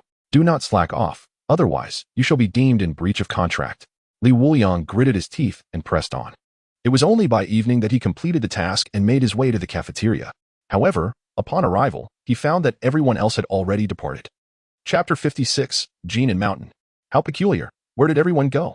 The absence of others was one thing, but when he beheld the offerings in the cafeteria, he was further astonished. Goodness, why is it just porridge and pickles today? Where's the meat? The kindly chef replied, the pickles are specially prepared and quite delicious. You shall see. Once you taste it, you won't be able to refrain from eating more. Wuliang's expression grew odd as he brought the meal to a table. But after only a few bites, a crucial thought struck him. The kitchen, the pickles, the vanished individuals. How could I have forgotten this detail? Clang. His head met the table with a resounding thud. At that moment, Wuliang entered, nodding with satisfaction. I have put much thought into this, lad. It is time for their periodic assessment. He wouldn't awaken early, would he? Rest assured, Chief. I have prepared a dosage sufficient to incapacitate even an elephant, the chef boasted. To ensure the smooth execution of the assessment, he had devised numerous strategies. Wuliang's current physical capacity had improved significantly. Thus, successfully incapacitating him was no simple task. A hint of helplessness flickered in Wuliang's eyes. He had not intended for it to be this way, but Wuliang's previous physical shortcomings were too pronounced. In less than 20 minutes, he would be captured, rendering the exercise ineffective. Moreover, the purpose of training at Jade and Mountain was to foster cohesion and a sense of belonging while diminishing the wariness among comrades, which would be conducive to future development. However, the banquet proposed by Wuliang had inadvertently bridged the gap between them. Thus, the matter had been postponed. As night fell, Wuliang gradually regained consciousness. Groggily lifting his head to behold a sky adorned with countless stars, each twinkling brilliantly. Had he been elsewhere? He would have gladly uncorked a jug of wine to toast with the celestial bodies. Yet now, he found himself ensconced in a muddy pit, with only his head exposed. Beside him, by Li Pangpang, Lin Qiyee, and Zhao Yuan remained unconscious, showing no signs of awakening. At that moment, a venomous snake slithered closer, flicking its tongue. Wuliang's eyes widened. The snake, startled, promptly retreated into the underbrush. Thankfully, having consumed snake gall liquor earlier, he possessed a deterrent against serpents. He wriggled a bit, then extricated himself from the mud, pulling the others out like uprooting radishes. The pit had been excavated just right, filled to the brim. Lin Qiyee was the first to awaken. After surveying his surroundings, he recognized their predicament. Instructor Yuan intends to conduct a field training exercise, but it likely won't be straightforward. Lin Qiyee stated calmly. Wuliang nodded. His mind was quite cunning, capable of devising any number of schemes. The entire affair at Jade and Mountain was simply Wuliang and the instructors indulging in their wicked whims, compelling individuals to divulge their most shameful secrets. Before long, an announcement echoed. This is the Jade and Mountain Night Watchers Special Training Base. You need not guess why you have been brought here in this manner. Just know that you are each burdened with a 50-kilogram load. Carry it and reach the other side of Jade and Mountain before sunrise tomorrow. The total distance is 35 kilometers. Along the way, drones will be deployed to shower you with paintballs. If hit, you will be eliminated. The consequences of failure will be broadcast for all to hear. Trust me, if you are eliminated today, your future tales at the banquet will be exceedingly rich. The announcement sent shivers down the spines of the participants. Wuliang's words were not mere bluster. The consequences could indeed be dire. There are 8 hours until dawn. 35 kilometers is not insurmountable, Lin Qiyee remarked. But the issue lies with the drones pursuing us, another chimed in. The four fell into silence for a moment before strapping on their burdens and sprinting into the depths of the mountain, choosing a route that was not the most straightforward in order to evade the drone's attacks. Wuliang observed the scene through the monitors, a smile creeping upon his face. Did they truly believe they could evade capture so easily? How naive. Deploy all drones. In the next instant, the air around Jade and Mountain was filled with the buzzing of drones. Groups of 5 tracked the trainees, and soon, one individual was struck down, eliminated. Hey there. Can everyone hear me? Please introduce yourself to the audience, starting with the first eliminated. My name is Su Long. Now, share with us your most humiliating experience so we may better remember you. When I was in kindergarten, I kissed a little girl, but later, when we went to the restroom together, she stood while urinating too. The crowd's eyes widened in shock. How utterly embarrassing. Isn't Instructor Yuan too ruthless? Li Pangpang exclaimed in astonishment. Run, we cannot afford to be caught. Zhao Yuan interjected, as if a thought had struck him. On their path, a flash of red hair caught Li Pangpang's attention. He immediately waved, Molly, I'm over here. Let us run together. Molly glanced back at Li Pangpang and, with a leap, descended from a height. Yet before he could rejoice, 5 drones followed closely behind. Now, the number of pursuing drones had doubled. Wuliang burst into laughter. Ah, splendid. What was once a challenge has now become hellish. Pang Pang, You owe me a drink later. Before Bai Li Pang Pang could agree, he stumbled, nearly falling to the ground. Molly instinctively reached out to help him up. Chao Yuan interceded, grasping Bai Li Pang Pang firmly. Are you all right? Gazing into Chao Yuan's clear eyes, Bai Li Pang Pang found himself speechless. You truly are a good brother. Lin Qiyee, enough chatter, run. The drones are closing in. Yet soon after, another was caught. Please tell us your name. I'm Lu Samwan. What is your most shameful secret? My mouth has suffered from athlete's foot. Pfft. Li Wuliang laughed heartily, while the other four continued to dash in a frenzy. Li Wuliang, having run countless laps, found unexpected utility in this predicament. Bai Li Pang Pang gasped for breath. After running for so long, I can't believe it's come to this. The other two exchanged glances, realizing that among them, only Li Wuliang could still find humor in their plight. Laughter, it seems, can profoundly influence one's thoughts and will. Yuan Gang's actions this time are truly nefarious. This is not merely a rigorous physical training, it is a trial of extreme willpower. The challenge is aptly named the No Laughing Challenge. Upon witnessing Li Wuliang succumb to laughter, Yuan Gang pointed at the screen and exclaimed, Look, he truly laughed. Double the drones on their side.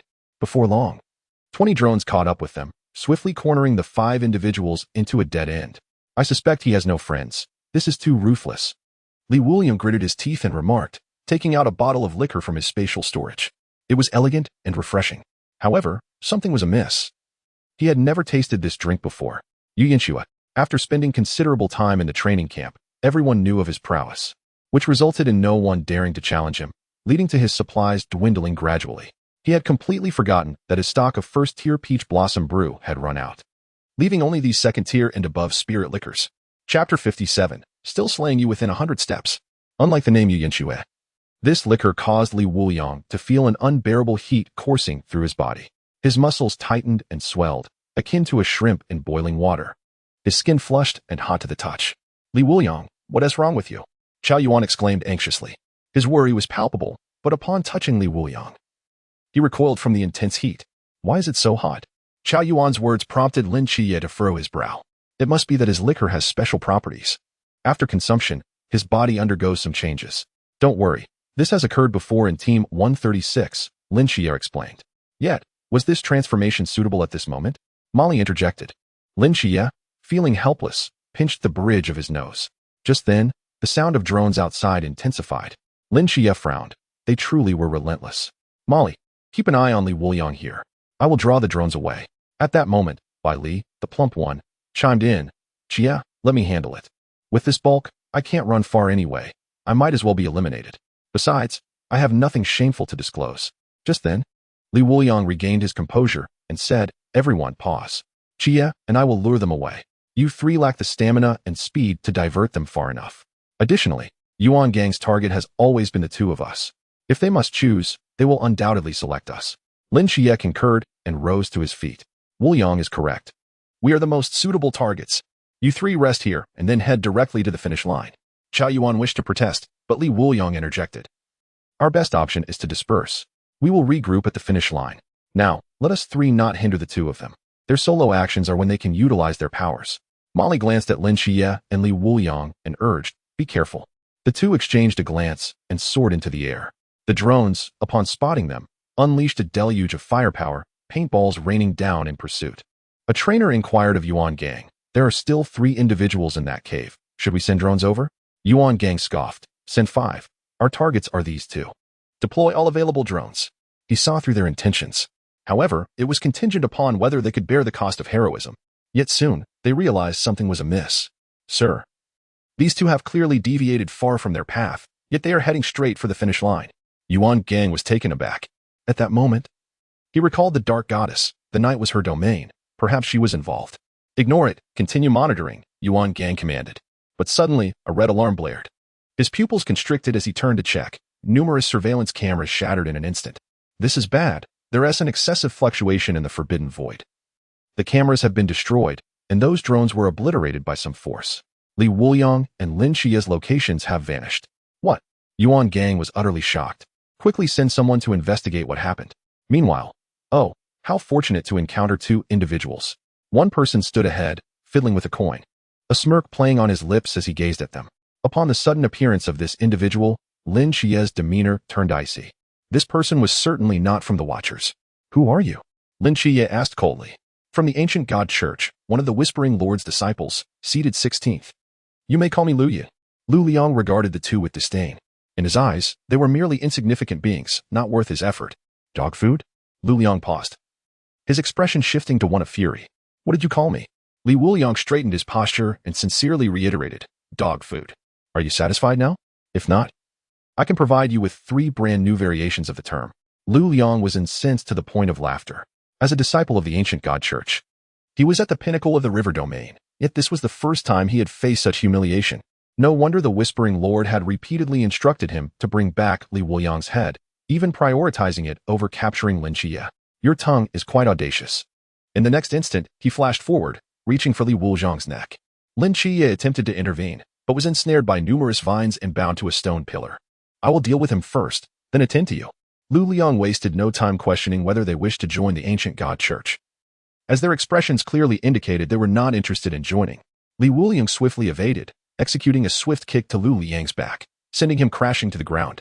However, Wuliang was not easily subdued. Vines ensnared Wuliang's legs, toppling him to the ground. The violent impact left Wuliang gasping, nearly spitting blood. Is this all you've got? Wuliang sneered.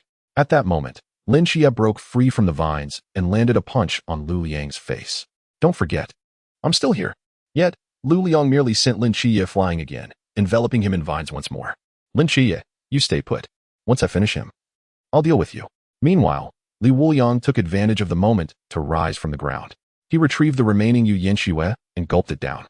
After finishing one bottle, he pulled out another, guashanqing, and drank deeply. Wuliang, catching the scent of the liquor, licked his lips. Such fragrant liquor for someone on the brink of death. What a waste. I'll give you a chance. Tell me who your divine patron is and join the ancient god church, and perhaps I shall spare your life. Yet in the next moment, his pupils contracted. He sensed a threat emanating from Wuliang. At this moment, Wuliang had already succumbed to inebriation, his body swaying unsteadily. Wuliang sneered. Kid, you're without a sword, aren't you? I've heard that your swordsmanship is formidable when intoxicated. However, since you came here to train, your sword has been left in the dormitory by that old fool Yuan gang. What can you do now? Wuliang's gaze turned frigid as he reached for a nearby branch. Do you wish to see a sword? Very well, I shall oblige. A mere branch? Wuliang laughed. You don't mean to strike me with that, do you? A branch is sufficient. The branch, like a sword unsheathed, emitted a resonating hum in the air.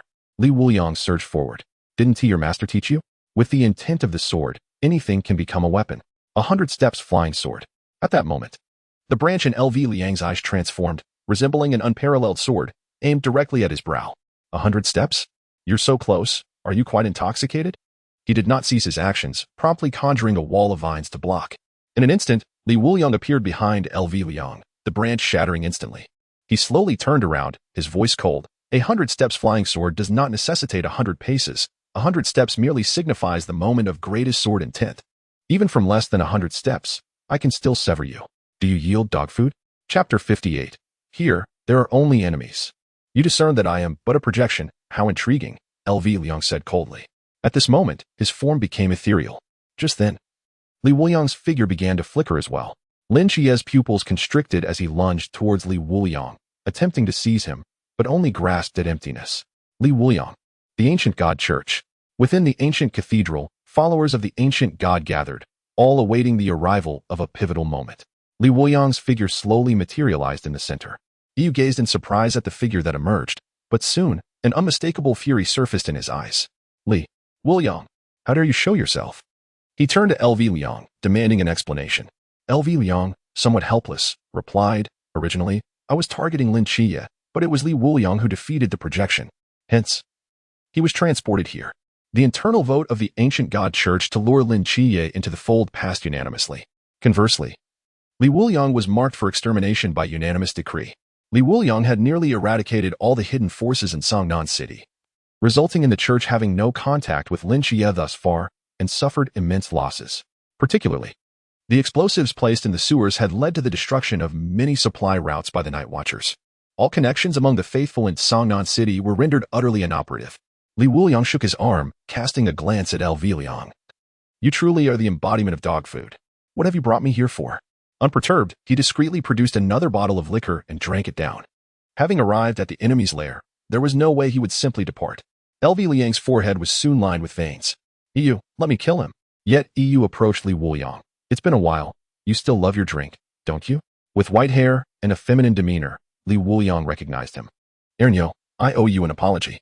After our last drinking bout, I buried you. But isn't it said that cats can become catgirls? Why are you a catman? Mentioning this, he was furious. Your chance was squandered last time. I was contemplating how to deal with you, and since you've come to me, you shall obey my commands. He extended his hand towards Li Wuliang, invoking the forbidden dream of the abyss. From now on, you shall be the loyal hound of the ancient god church. The dreamlike tendrils reached into Li Wuliang's brow, rendering him momentarily stunned. Immediately, Qiyue coldly commanded, kneel. Li Wuliang replied, is that all? Take your tendrils back. They're making my head itch. The members of the ancient god church stared in disbelief at Li Wuliang. Liang exclaimed in shock. How can he withstand Lord Qiyue's forbidden dream? He is merely a trifling figure in the pool realm. The snake woman also looked astonished. How can this be? Although Lord Qiyue's forbidden dream is not omnipotent, even a sea realm expert would exhibit signs of resistance. Yet Li Wuliang shows no reaction at all. Is it possible he drank too much of some counterfeit liquor, damaging his mind, causing it to fail? At that moment, Li Wuliang forcefully yanked the tendril away. Ernyo, you had your chance, but you're quite useless. A sardonic smile graced his lips. Qiyue's ability was a mental attack, but he had previously consumed the tears of Lioli, a brew crafted by a love-stricken fairy over a millennium. Not even Qiyue, let alone a deity, could breach his defenses. You truly seek death. Qiyue bellowed in fury. Seek death? You cannot kill me. Li Wuliang taunted. Enunciating each word deliberately, Liang charged forward. There is no sword, no branch here. Lord Qiyue commands me to deal with him personally. The snake woman immediately chimed in. Lord Qiyue, quickly kill him. Time is running out. However, at that moment, Li Wuliang erupted with a profound murderous intent. His aura was robust and imposing, as if a malevolent being confined in the depths of the underworld had broken free. A sword? Who said I possess none? He regarded Liang with an amused expression. Dog food, it's not that I lack a sword. Rather, you are unworthy of my blade. Watch closely. My sword. Come forth. Meanwhile, Yuan Gang was addressing the crowd. Suddenly, a buzzing sound erupted from a corner, accompanied by eerie laughter. What is happening? As he approached, Yin Luo's laughter instantly erupted. Yuan Gang swiftly turned, and the sword grazed past him. In that moment, he seemed to hear the anguished wails of vengeful souls within the blade, witnessing the scenes of hell. The terrifying aura emanating from it was unlike anything he had ever encountered. It was Li Wuliang's sword. Gazing at the soaring blade, Yuan Gang's expression grew serious. This sword, Li Wuliang claimed, was a reward from a deity. Yet, with such ghostly energy, who could it possibly belong to? Could it be one of those from the underworld? At that moment, he realized that the aura surrounding Li Wuliang had become increasingly enigmatic and elusive, defying comprehension. Yuan Gang approached the corner, retrieving the sword sheath, which bore intricate patterns that resembled not a seal, but some horrifying, mysterious skeletal form. Li Wuliang's sword possessed at least the strength of the King realm. Its demonstrated capabilities suggested it could heed its master's call, with further mysteries yet to be unveiled. On the other side, sword come forth? Haha, kid. Perhaps you've watched too many films. Liang's hands became ensnared with sharp vines, aimed directly at Li Wuliang's heart. Die. He was not idle either. As a dagger materialized in his hand, thrusting towards Li Wuliang's brow. At the critical moment, a thunderous roar echoed as the colossal figure of Yama shattered the dome of the cathedral. The figure quickly shrank and landed in Li Wuliang's hand. The sword is now mine, he declared, his murderous intent directed at Liang. Alarmed, Li Wuliang immediately unleashed the power accumulated in his state of drunkenness. Reaching the initial stage of the Chuan realm, gathering his strength for a fleeting second, he unleashed a storm of lethal intent, transforming it into a multitude of flying swords that spiraled outward. A crimson tempest began to take shape. A barrage of swords, forged from pure killing intent, pierced through Liang's chest, rendering him a mere sieve. The snake woman and her companions, witnessing this scene, were helpless to intervene. Li Wuliang then turned his gaze to the largest statue among the three deities, the statue of Shiva. Today, I shall slay the god, tomorrow. I will annihilate the ancient gods. With a swift stroke, Li Wuliang vanished from sight. Without the support of his sword intent, the flying swords within the blood-red storm shattered and dissipated instantly. Liang coughed up blood, lowering his head to regard his gory wounds. Lord, save me, he murmured. Before he could finish, he collapsed to the ground. The expression on the face of the whisperer was grim, his body marred by numerous wounds. Had he reacted even a moment slower, he too might have been pierced by a sword. Just then, a series of ominous cracking sounds sent shivers down the spines of the whisperer and his companions. Crack, crack. A violent grinding noise emanated from above the statue of Shiva. Chapter 59. Drink. You must. The Whisperer and his companions turned in shock. Boom. In that instant, the head of the Shiva statue fell and shattered upon impact. A fragment slid to the Whisperer's feet, and he bent down to pick it up. The cathedral was shrouded in an unsettling silence. The crowd exchanged glances. And the snake woman, staring at Liang's lifeless body sprawled on the ground, refrained from speaking further. Inform all the faithful from this day forth. Wuliang shall be met with death on sight. None shall be spared, not even his parents or friends. Even a dog must perish, the Whisperer declared. Clenching the shard tightly in his palm, blood dripping from his hand. Throughout the ordeal, he did not cast a single glance at Liang's corpse. Meanwhile, at Jinan Mountain, upon being teleported back, Wuliang collapsed to the ground, half kneeling, as if utterly drained. Yama's laughter echoed with a haunting melody. At that moment, a pair of hands helped him up. Let us return, Lin Qiyee said. As for what Wuliang had endured, he could only speculate. But the residual killing intent and frailty that lingered around him spoke volumes. He must have faced a life-threatening battle. Otherwise, how could the sword still resonate with its remnants? Host has slain the 16th seat of the ancient god cult, Liang, and received the reward, a 4th-grade spirit wine ancient sword seller. Host has slain 21 minions of the ancient god cult and received 21 bottles of 1st-grade spirit wine peach blossom brew. 4th-grade spirit wine ancient sword seller. The sword master embodies both slaughter and emotion. The ancient sword's killing power shakes the heavens, while its emotion astonishes the world. Crafted meticulously by the master of the ancient sword sect, it allows for the appreciation of both wine and sword.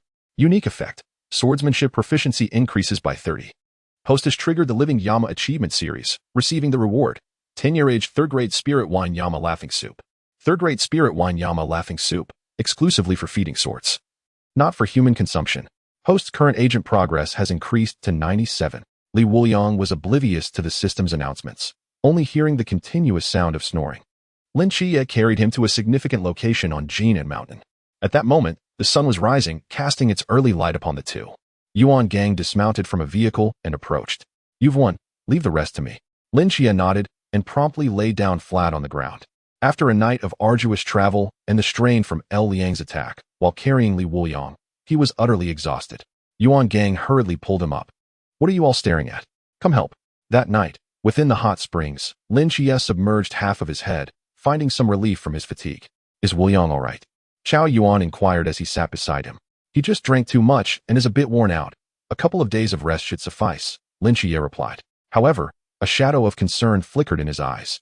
After Wuliang had vanished for several minutes last night and reappeared, he was covered in a network of blood vessels. His body swollen as if he had exhausted all his strength. Recovery of his muscles and bones would take some time. After hearing about the events of the previous night, Yuan Gang had not reappeared. Zhao Yuan, troubled, suggested, shall we go check on him?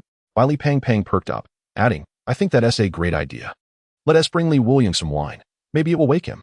Just then, he recalled that he had received a century-old wine delivered specifically for Wuliang. Thinking it might help him recover, Lin Qiyee shook his head, his expression serious. This time, it's not that simple. As the three continued their discussion, a loud splash echoed as a muscular man with an unkempt beard emerged from the center of the hot spring, grinning at them. Hey, are you kids whispering without me? Zhao Kongcheng. Lin Qiyee, drenched and displeased, was not amused. Since his last visit, he had been practicing swordsmanship alongside Wang Mian, effectively reassigned to this area. Their mutual sparring had led to rapid progress. Yet, Zhao Kongcheng remained unaware that Wang Mian was the legendary captain of the special squad. Li Pang recounted his thoughts, prompting Zhao Kongcheng to nod enthusiastically. Great idea. Wuliang can't be treated like an ordinary person. The more he drinks, the stronger he becomes. The trio's conspiracy swiftly transformed into a quartet. Meanwhile, Wuliang found himself immersed in a dream.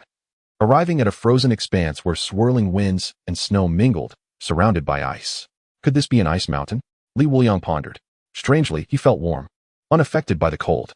Drawing from previous experiences, he suspected he had returned to the domain of that formidable being. Spotting an ice cave, he ventured inside. Is anyone there? He called out, but suddenly halted in his tracks. Before him stood a woman clad in sheer fabric adorned with cloud patterns, pouring wine at a table. Welcome. Please take a seat, she said, raising her head, but her expression faltered. So small, Wuliang. After sitting, he naturally lifted the wine cup and took a sip. The flavor was somewhat familiar, yet he couldn't quite place it. He was certain that the woman before him was one of those love-stricken celestial beings mentioned by the system, a victim of betrayal.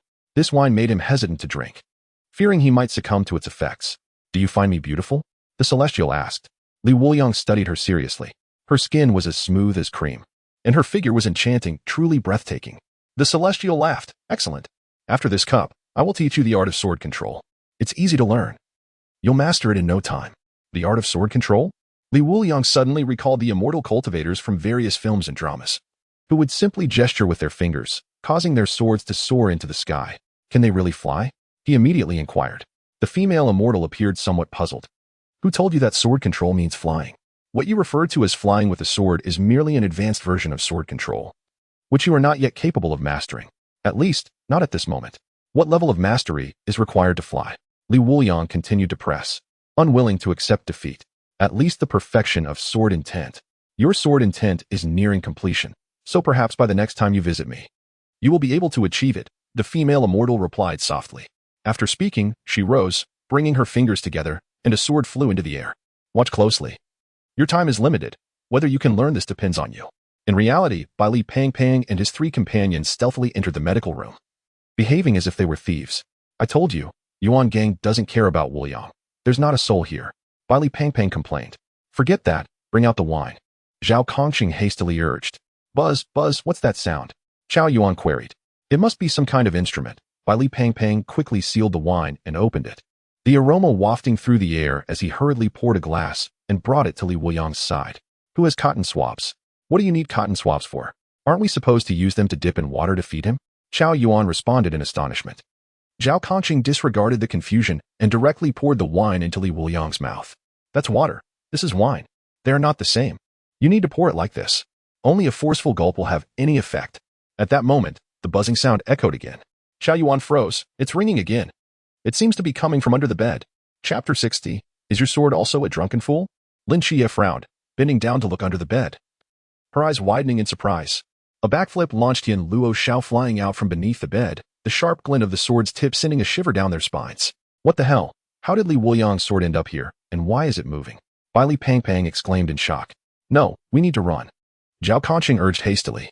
But he was a moment too late, as the sword flew towards Qiao Yuan. Just as the sword's tip was about to pierce Qiao Yuan's chest, Zhao Kongcheng grasped the hilt. Yin Luo Shao immediately trembled, attempting to break free. This sword must have come to life. "Qiyue, you two go outside. I will handle it," Zhao Kongcheng said urgently. Lin Qiyee immediately turned to Bai Li Pangpang and Qiao Yuan. "You two go first. We will stay behind to restrain the sword." Bai Li Pangpang, frightened, hurriedly ran out, while Qiao Yuan hesitated. Zhao Kongcheng insisted, "Qiao Yuan, you should leave too. The fewer people here, the better. This way, we can accurately track its movements." Qiao Yuan nodded. "Be careful." He had wanted to stay, but he was uncertain if his restrictions would trigger upon touching the sword. In the end, he could be the greatest threat here. Once the two exited, Zhao Kongcheng turned to Lin Qiyee. "You come here. We'll stand on one side. If the sword breaks free, you must catch it." "All right." In the dream, why can't this sword move? Li Wuliang wondered, perplexed. It had seemed fine just a moment ago. Yet now, the sword floated in midair, refusing to budge despite his attempts at control. Even if he ignored it, the sword remained suspended. "This sword must be defective. I should just melt it down," Li Wuliang grumbled. The female immortal smiled gently. "It's all right. We shall leave it here for now. Your comprehension is commendable. You've grasped the basics of sword control in such a short time. Among all the individuals I have known, you rank among the top 3. Li Wuliang immediately protested. "What do you mean by the basics? Is there an advanced version?" "Naturally," she replied, raising her delicate finger. Instantly, hundreds of ice swords shot up from the ground, each sword aligned perfectly and continuously spinning. The effortless display revealed that this was clearly not her limit. "The advancement of sword control is merely the manipulation of the number of swords?" Li Wuliang inquired. The female immortal nodded with a smile. "You are correct. Sword control is the art of commanding countless swords. One person can wield thousands of swords to combat enemies and defend against the might of an army. Time's up. Drink this cup of wine and return." Li Wuliang stepped forward and drank from the jade cup in one gulp. "It's time to go." His figure gradually became ethereal. The female immortal rested her head on her hand, watching Li Wuliang depart. Upon waking, Li Wuliang immediately felt a fiery sensation in his throat. Gulp. He began gasping for air, as if he were on the verge of choking. "Damn it, that bastard did this. How could he pour so much wine into my mouth while I was asleep?" Li Wuliang fumed, feeling exasperated. If he had awakened any later, he might have suffocated. At that moment, sensing something amiss beside him, he He turned and was taken aback. What happened to you too? Zhao Kongcheng and Lin Qiyee's hair stood on end, their clothes in tatters, looking utterly disheveled. You ask us what happened? Lin Qiyee grinned through gritted teeth, looking as if she could devour Li Wuliang. Finally, you're awake. Let's get out of here, Zhao Kongcheng announced with a laugh. Where to? Just then, Yuan Gang walked in, looking drastically different from before, which puzzled the three. Li Wuliang pointed at Yuan Gang. Hey, what happened to your hair? Yuan Gang awkwardly glanced at Yin Luo Xiao, his facial muscles twitching as he struggled to maintain his composure and refrain from cursing. However, Lin Qiyee and Zhao Kongcheng, having shared the same experience, quickly understood. No wonder there was no one here. They were all attacked by Yin Luo Xiao, just like us. You two go out first. I have something to discuss with Li Wuliang. As she spoke, Yin Luo Xiao trembled again. The three were startled. Li Wuliang, you must make your sword stop. Li Wuliang was also taken aback and promptly attempted to execute the sword control technique. However, it was ineffective.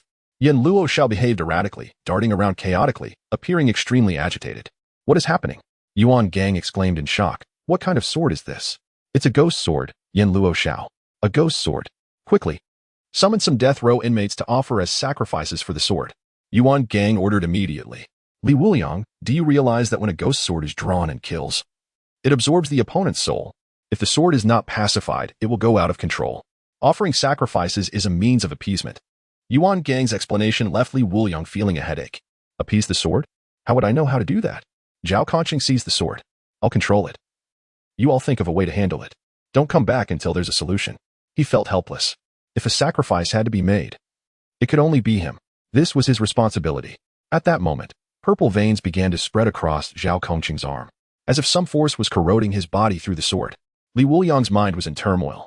He never anticipated that events would take such a sudden turn. Yet, the sword bestowed by the system should not possess such side effects. A thought struck him. Since the sword was a reward from the system, it must indeed be related to alcohol. Yes, alcohol. He promptly accessed the system, and the prompt that appeared before him was enlightening. As expected, while he was unconscious, the system had granted another wave of rewards. He retrieved the Yin Xiao wine, and the Yin Luo Xiao gradually floated over. Li Wuliang poured the wine over the blade. Instantly, the Yin Luo Xiao ceased its trembling and became tranquil, continuously absorbing the liquid. The sword was drinking. This astonishing scene left everyone present in a state of disbelief. Li Wuliang, is your sword also a wine addict? Lin Qiyee exclaimed in shock.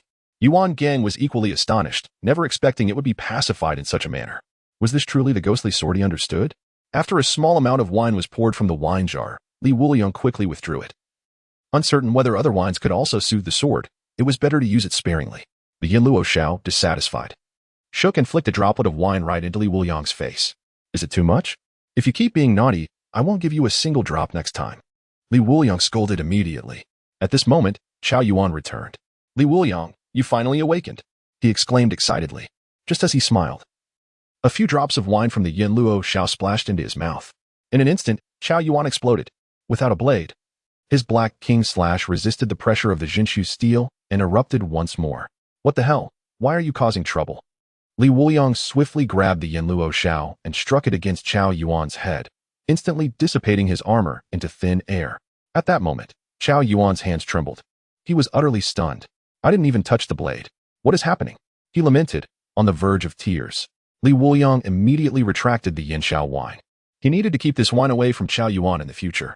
Chapter 61, Can Destiny Not Be Altered? The Yin Luo Xiao was the personal sword of the King of Hell in ancient times. No matter how powerful the Black King Slash was, Chao Yuan remained relatively weak, easily subdued. However, at this moment, Chao Yuan resembled a frightened rabbit, retreating to the back, gazing at the sword in Li Wuliang's hand with a look of bewilderment. Wuliang, why does your sword instill in me a sense of dread? He felt an instinctive fear, hesitant to approach. The malevolent spirits previously restrained by the Black King Slash now dared not show themselves, granting him a long-lost sense of inner peace. The mingling of these two emotions left Chao Yuan's heart in turmoil. On one hand, fear. On the other, a desire for this tranquility to persist. What brings you back? Yuan Gang reprimanded. After hearing the commotion, I wanted to check on Wuliang, he replied. What about Li Fatty? At the door, as everyone turned to look, they saw a small mound of flesh lying on the ground at the entrance, a large bump on the back of his head. It was easy to imagine that he had been startled by Chao Yuan's transformation and had bumped his head against the doorframe, knocking himself out. After placing Li Fatty in Li Wuliang's spot, the group exited the medical room. Instructor Yuan, What did you want to ask me earlier? Li Wuliang inquired. Yuan Gang's expression turned grave. Tell me, what exactly did you experience last night? Do not withhold a single detail. At that moment, he was no longer merely Li Wuliang's instructor, but a sentinel of the great Xia. It was his duty to interrogate anyone connected to the ancient god sect. However, Li Wuliang had no intention of concealing anything. Hiding the truth was a trait of the small-minded. He had accomplished something significant, and sharing it would only increase the Sentinel's regard for him, facilitating the search for wine. Since he had joined the Sentinels, he ought to place trust in his comrades. Yet, upon finishing his account, silence enveloped the group. Lin Qiyee felt a twinge of regret. Why had he joined the Sentinels? It seemed it was to restrain Li Wuliang. But now he had invaded the latter's territory and even returned after slaying a dog. Who was restraining whom? Meanwhile, Chao Yuan's eyes sparkled with admiration. My brother Wuliang is truly impressive. Yuan Gang interjected. Can you take responsibility for your words? Are each one of them accurate, devoid of exaggeration? He seemed skeptical. If Li Wuliang were to casually say something trivial, it would be closer to reality. Suddenly, Zhao Kongcheng's phone buzzed. Let me take this call. Oh. Hong Ying is calling me. It seems she misses you, Zhao Ge, just a few days after I transferred. Really? I understand now. After hanging up, Zhao Kongcheng sighed. Commander, it appears Wuliang's words are largely correct. The remnants of the ancient god sect have gone mad, even burning down foot massage shops. Team 136 has captured 7 or 8 members of the ancient god sect today. They all seem brainwashed, incessantly mumbling about killing Li Wuliang. The ancient god sect has truly gone insane. Li Wuliang's expression turned anxious. Does that mean those connected to me might face retaliation? Are they under protection? Zhao Kongcheng fell silent for a moment. Then, with a resigned expression, replied, Wuliang, it's not that I want to criticize you. But how have you been faring these years? The only ones close to you are Lin Qiyee's family and that cleaning lady, who has also been placed in the military for logistical protection. The reason the ancient god sect has gone mad is that they cannot find many people connected to you. Instantly, the others looked at Li Wuliang with pity. It was truly lamentable. Even Chao Yuan felt his own situation was not as dire. At least he had some connections with the people from the temple, who cared for him despite their fear. Many others showed him understanding. In that moment, Li Wuliang felt a chill enveloping him. It turned out to be a coldness of the heart, not an illness. How splendid. In this world, it seemed there was nothing left for him to cherish. Even the enemies could hardly find a few connections. This was a sorrow in itself. Ah, forget it. At least I have the team flower and beautiful women to share drinks with. Damn it. Lin Qiyee's fists had softened, but his feet felt hard. If he didn't kick this shameless fellow to death, he would surely go mad. The group could only shake their heads in resignation. The next morning, as Li Wuliang awoke, he was summoned by Yuan Gang. Instructor Yuan, what could you want? Yuan Gang's voice was somewhat solemn. There is something I need to inform you in advance. Have you not found it strange that you haven't seen Zhao Kongcheng these past few days? Li Wuliang froze, his expression growing grave. What had happened to old Zhao? Hadn't he been training at the camp? How could there be an issue? Yuan Gang continued, do not panic. Ever since he came into contact with your Yin Luo Xiao that day, it seems he has been infected.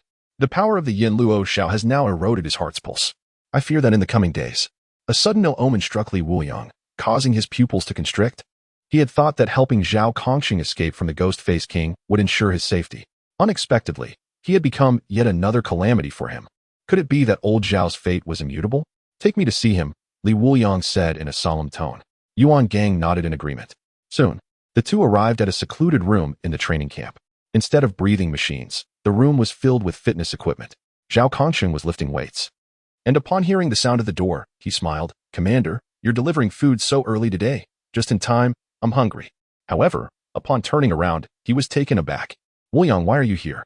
Didn't I ask the commander not to tell you? As he turned, Li Wuliang noticed the vascular marks on Zhao's chest, resembling a series of grotesque centipedes, disturbingly prominent. They covered Zhao Kongcheng's upper body, even extending to his neck, impossible to conceal. Why didn't you tell me? Li Wuliang asked in a deep voice. Zhao Kongcheng seemed about to respond when Li Wuliang swiftly seized his collar. What? Did you want me to hear at your funeral how you perished alongside the mysterious or ancient god cult during battle, and then pay homage to you? Am I to pour a drink on your grave and carve a tombstone for you, then mourn you with Hong Ying? You don't regard me as family. Li Wuliang's words left Zhao Kongcheng frozen in place, and he then expressed guilt. I'm sorry, I truly thought that way. But I genuinely consider you my best brother. You must believe me. I believe what? Li Wuliang roared. Sword, come. Yin Luo Xiao flew out of the dormitory and into Li Wuliang's hand. You better reclaim your power. Quickly, he scolded Yin Luo Xiao. But Yin Luo Xiao merely shook its blade, appearing innocent. It had always been about killing, not saving. It had no such ability. Chapter 62. Is this watered-down alcohol? Don't rush. I've been prepared for a long time. Zhao Kongcheng consoled Wuliang in return. Yuan Gang, witnessing this scene, felt a pang of heartache. Such an exceptional guardian, not slain by the enemy, but instead facing demise at the hands of a friend's sword. The one feeling the most remorse was Wuliang. Yet, this hurdle was one he had to overcome himself. At that moment, Wuliang suddenly thought, if Yin Xiaotang could soothe Yin Luo Xiao, could it also suppress the sword's inherent corrosion on the human body? After all, the root cause was that Zhao Kongcheng was not the sword's master, which led to the sword's backlash. Perhaps it could indeed work. With this thought, he immediately produced Yin Xiaotang and handed it to Zhao Kongcheng. Take a sip and see if it can suppress it. We must not give up until the final moment. Yuan Gang's eyes lit up. How could he have forgotten this detail? Indeed, Zhao Kongcheng, try a little.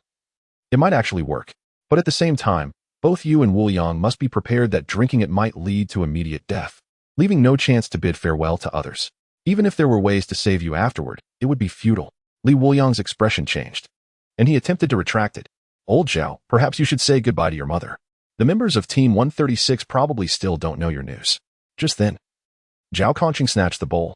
If there is a death that involves farewell, then it is not a sacrifice. For the sake of my reputation after death, I will drink this cup. Saying this, he downed it in one go. After drinking, Zhao Kongcheng's expression turned peculiar. What's wrong? Wuliang and Yuan Gang anxiously checked Zhao Kongcheng's body, finding no changes. Then Zhao Kongcheng remarked oddly, Wuliang, isn't that your sword? Can't we give it something decent to drink? Why is this alcohol so bland? Huh. Wuliang was taken aback. He took the jar and tasted it with his finger, his eyes widening in shock. This alcohol, even a novice could tell, was diluted. It was barely half strength, mixed with a barrel of water. What the heck? The system even sells watered-down alcohol. An incredulous thought flashed through his mind. Instructor Yuan, please call over Chao Yuan. Soon, the training Chao Yuan was summoned.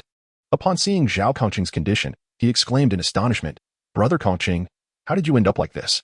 Wuliang stepped forward. Don't ask, just drink this bowl of alcohol. We'll talk afterward. Chao Yuan, bewildered but trusting, drank it down in one gulp. 1 second, 2 seconds, 3 seconds. No reaction. Watching the three with serious expressions, Chao Yuan felt a sense of dread. What is happening? Wuliang nodded and began to prepare a second bowl. This time, he dipped Yin Luo Xiao into the bowl. Here. Chao, drink. Chao Yuan shivered. Then Wuliang forced it down him. Boom. He exploded. With a crisp sound, Chao Yuan's armor was shattered. At that moment, Yuan Gang and Zhao Kongcheng understood. It turned out that what triggered his transformation was not the alcohol itself, but the alcohol that had touched the sword. Zhao Kongcheng's eyes flickered. Does that mean the sword is toxic, and this is a reaction to the poisoning? Wuliang casually tossed the bowl aside, looking somewhat pityingly at Yin Luo Xiao. Sensing its master's gaze, Yin Luo Xiao trembled slightly. The previous owner of this sword was utterly inhuman. Oh right. He wasn't human at all, but I never anticipated he would be so petty. What's wrong with giving the sword some alcohol? Why dilute it? Wuliang fumed. He finally understood why the system warned against giving it to people. One sip, and the truth would be revealed. Watered down alcohol. What good is your decade of aging? Yuan Gang sighed silently, but Zhao Kongcheng had lost this last glimmer of hope. Ultimately, nothing changed. Zhao Kongcheng instead laughed. I was prepared long ago, Wuliang. You mustn't feel guilty. Otherwise, I wouldn't be able to rest in peace. Your turn to ash. There is no need for peace, Wuliang sighed. Zhao Kongcheng? Subsequently, Zhao Kongcheng retrieved a bottle of alcohol from a nearby box and poured it on the ground for Yin Luo Xiao. Per sword, though you have harmed me. I don't blame you. Come, let us taste what real alcohol is like. A bottle of Maotai was poured out. Yin Luo Xiao's originally purple blade began to turn red. The ghostly aura dissipating, replaced by a hint of ferocity. Oh, it's getting a bit lively, Zhao Kongcheng chuckled. He extended his hand to stroke the blade. Pouring a bit more. Yuan Gang was left in a state of bemusement by these two lively souls.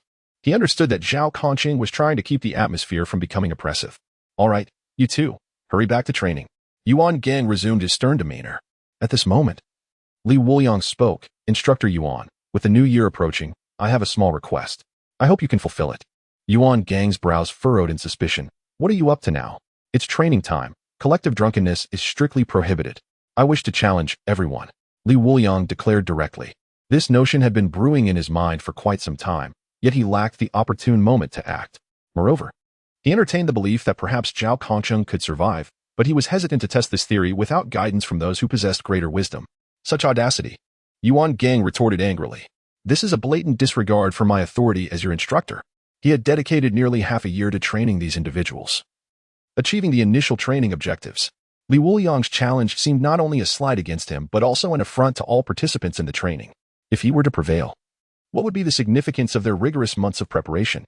Such a victory would be a devastating blow to morale, erasing any gains made and leaving an indelible void. Wuliang quickly interjected, "Do not be hasty in your rejection. You may wish to consult the others about their sentiments. If they are unwilling, I shall not impose." His tone was imbued with an unprecedented sincerity. After a moment's contemplation, Wuliang sighed, "Very well. However, if even one person objects, I shall categorically deny your request. Now, you two should proceed with your training." Understood. The pair promptly exited. Upon reaching the threshold, Wuliang halted, turning to Yen Luo with a smirk. "Remain here and atone for your misdeeds." Buzz. Yen Luo immediately felt a tremor of discomfort. Zhao Kongcheng waved his hand. "Hurry along, lest you frighten the child." Xiao. "Let us indulge a bit more. After a drink, perhaps you could assist me in regaining my strength. Who wishes for death when life is still an option? If I cannot be the master of the sword, perhaps we can forge a friendship that enables my survival." Observing this exchange, Wuliang spoke softly. "The sword's share will be deducted from Wuliang's quota. Feed him as you please." "No." At the utterance of that word, Wuliang felt a sense of satisfaction. Finally, he had managed to teach this young man a lesson. Chapter 63. Challenge the training camp. How dare you? Early in the morning, the members of the training camp gathered. After months of rigorous preparation, Shen Qingzhu and Mo Li, among others, exhibited a marked transformation. They were less casual and bore a more serious demeanor, no longer whispering among themselves as they had in the beginning. Wuliang surveyed the group and began. "You have trained here for several months and seem quite pleased with your progress. I acknowledge your improvements. At least, no one dares to mutter while I speak. However," he shifted his tone, "it appears that someone believes themselves to have advanced even further. You need not wonder who it is. It is Wuliang. He wishes to challenge all of you, but I have not yet consented. I shall leave the decision to you. Those who agree, remain. Those who dissent may voice their objections now." As his words settled, a figure stepped forward from the crowd. Reporting, Wuliang experienced a mix of relief and disappointment. This was a sign of timidity, yet it was perhaps the most prudent course of action. Even if Wuliang only defeated half the participants, it would still be a blow to morale. "Shall we engage in a wheel battle, all at once? All together?" Reporting, "Instructor, I agree." Wuliang was taken aback, staring in disbelief at the eager faces before him. This was not what he had anticipated. Particularly, the suggestion of a wheel battle caught him entirely off guard. "What? So you will not engage in a wheel battle?" At this moment, Shen Qingzhu stepped forward, reporting, "I have a request." "What is it now?" Wuliang hoped for a refusal, though he knew it was unlikely. "I request permission to use the Forbidden Ruins." "Unacceptable." "Then I concede. I shall agree." Wuliang found himself momentarily at a loss. Why did they seem so exhilarated? Their excitement rivaled an adrenaline rush. Wuliang, meanwhile, chuckled darkly. Everything was unfolding according to his design. His recent habit of drinking with them after training was not merely for show, it was an integral part of his strategy. Young and spirited, they bore the bruises of battle without shame. However, the inability to retaliate against their opponent was a source of frustration. Months of pent-up energy were now ready to be unleashed. Lin Qiyee felt a chill. If anyone understood the underlying motives, it was he. After all this scheming, what was Wuliang truly after? Yet, perhaps delivering a reasonable thrashing to him wouldn't be so bad. He was too fatigued to ponder Wuliang's intentions. The chance to strike was all that mattered. At that moment, Wuliang placed his final hopes on Bai Li Pangpang and Chao Yuan. "You too, do you also agree?" Bai Li Pangpang replied with a grin, reporting, "While I may not wish to, this might be my only chance to defeat him. Therefore I agree." Chao Yuan quietly added, "Wuliang does not understand his own motives, but he certainly has a purpose. I will follow his lead." After 6 months of transformation, he had shed his habitual phrases. Following Wuliang's advice, he learned to control the demons within, which had proven effective. At the very least, he could somewhat manage the Black King's obliteration when wielding a blade. Though the time was brief, it marked a significant transformation from nothingness to something. With the matter settled, Wuliang nodded. "Very well, prepare yourselves.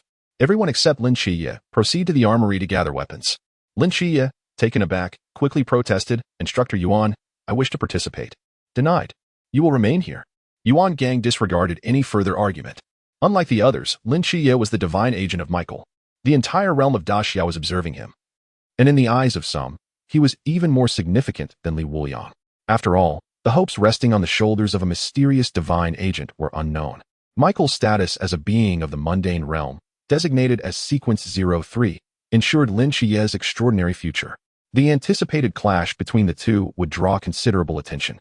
Such frivolous antics would only serve to waste their potential. Li Wuliang then chimed in, "Instructor Yuan, let him join us. In the end, we may prove to be the main event ourselves. That would be fair." The crowd erupted in outrage. While they acknowledged Li Wuliang's strength, they were no pushovers. With over 200 of them, even without the Forbidden Ruins, sheer numbers would overwhelm him. "Lin Qiyee, step aside. Let us take the lead. If we should all fall, you shall bolster our ranks. Yes, let Lin Qiyee support us from behind. We'll charge in front. That is how we honor the Great One." Their frustration had been brewing for some time. Yuan Gang was not oblivious to their sentiments. The primary motivation for the daily training of the camp's members was not merely personal improvement, but the desire to deliver a thorough thrashing to Li Wuliang. Even weekly, they held clandestine meetings to strategize on how to best defeat him, led by Shen Qizhu and Emoli. Li Wuliang was the senior student during military training at school, grinning with a cold drink in hand, embodying a rather irritating demeanor. Previously, he had soaked in the rain, only to later snatch away the umbrellas of his junior classmates. The distinction was that while the seniors sipped beverages, he indulged in spirits.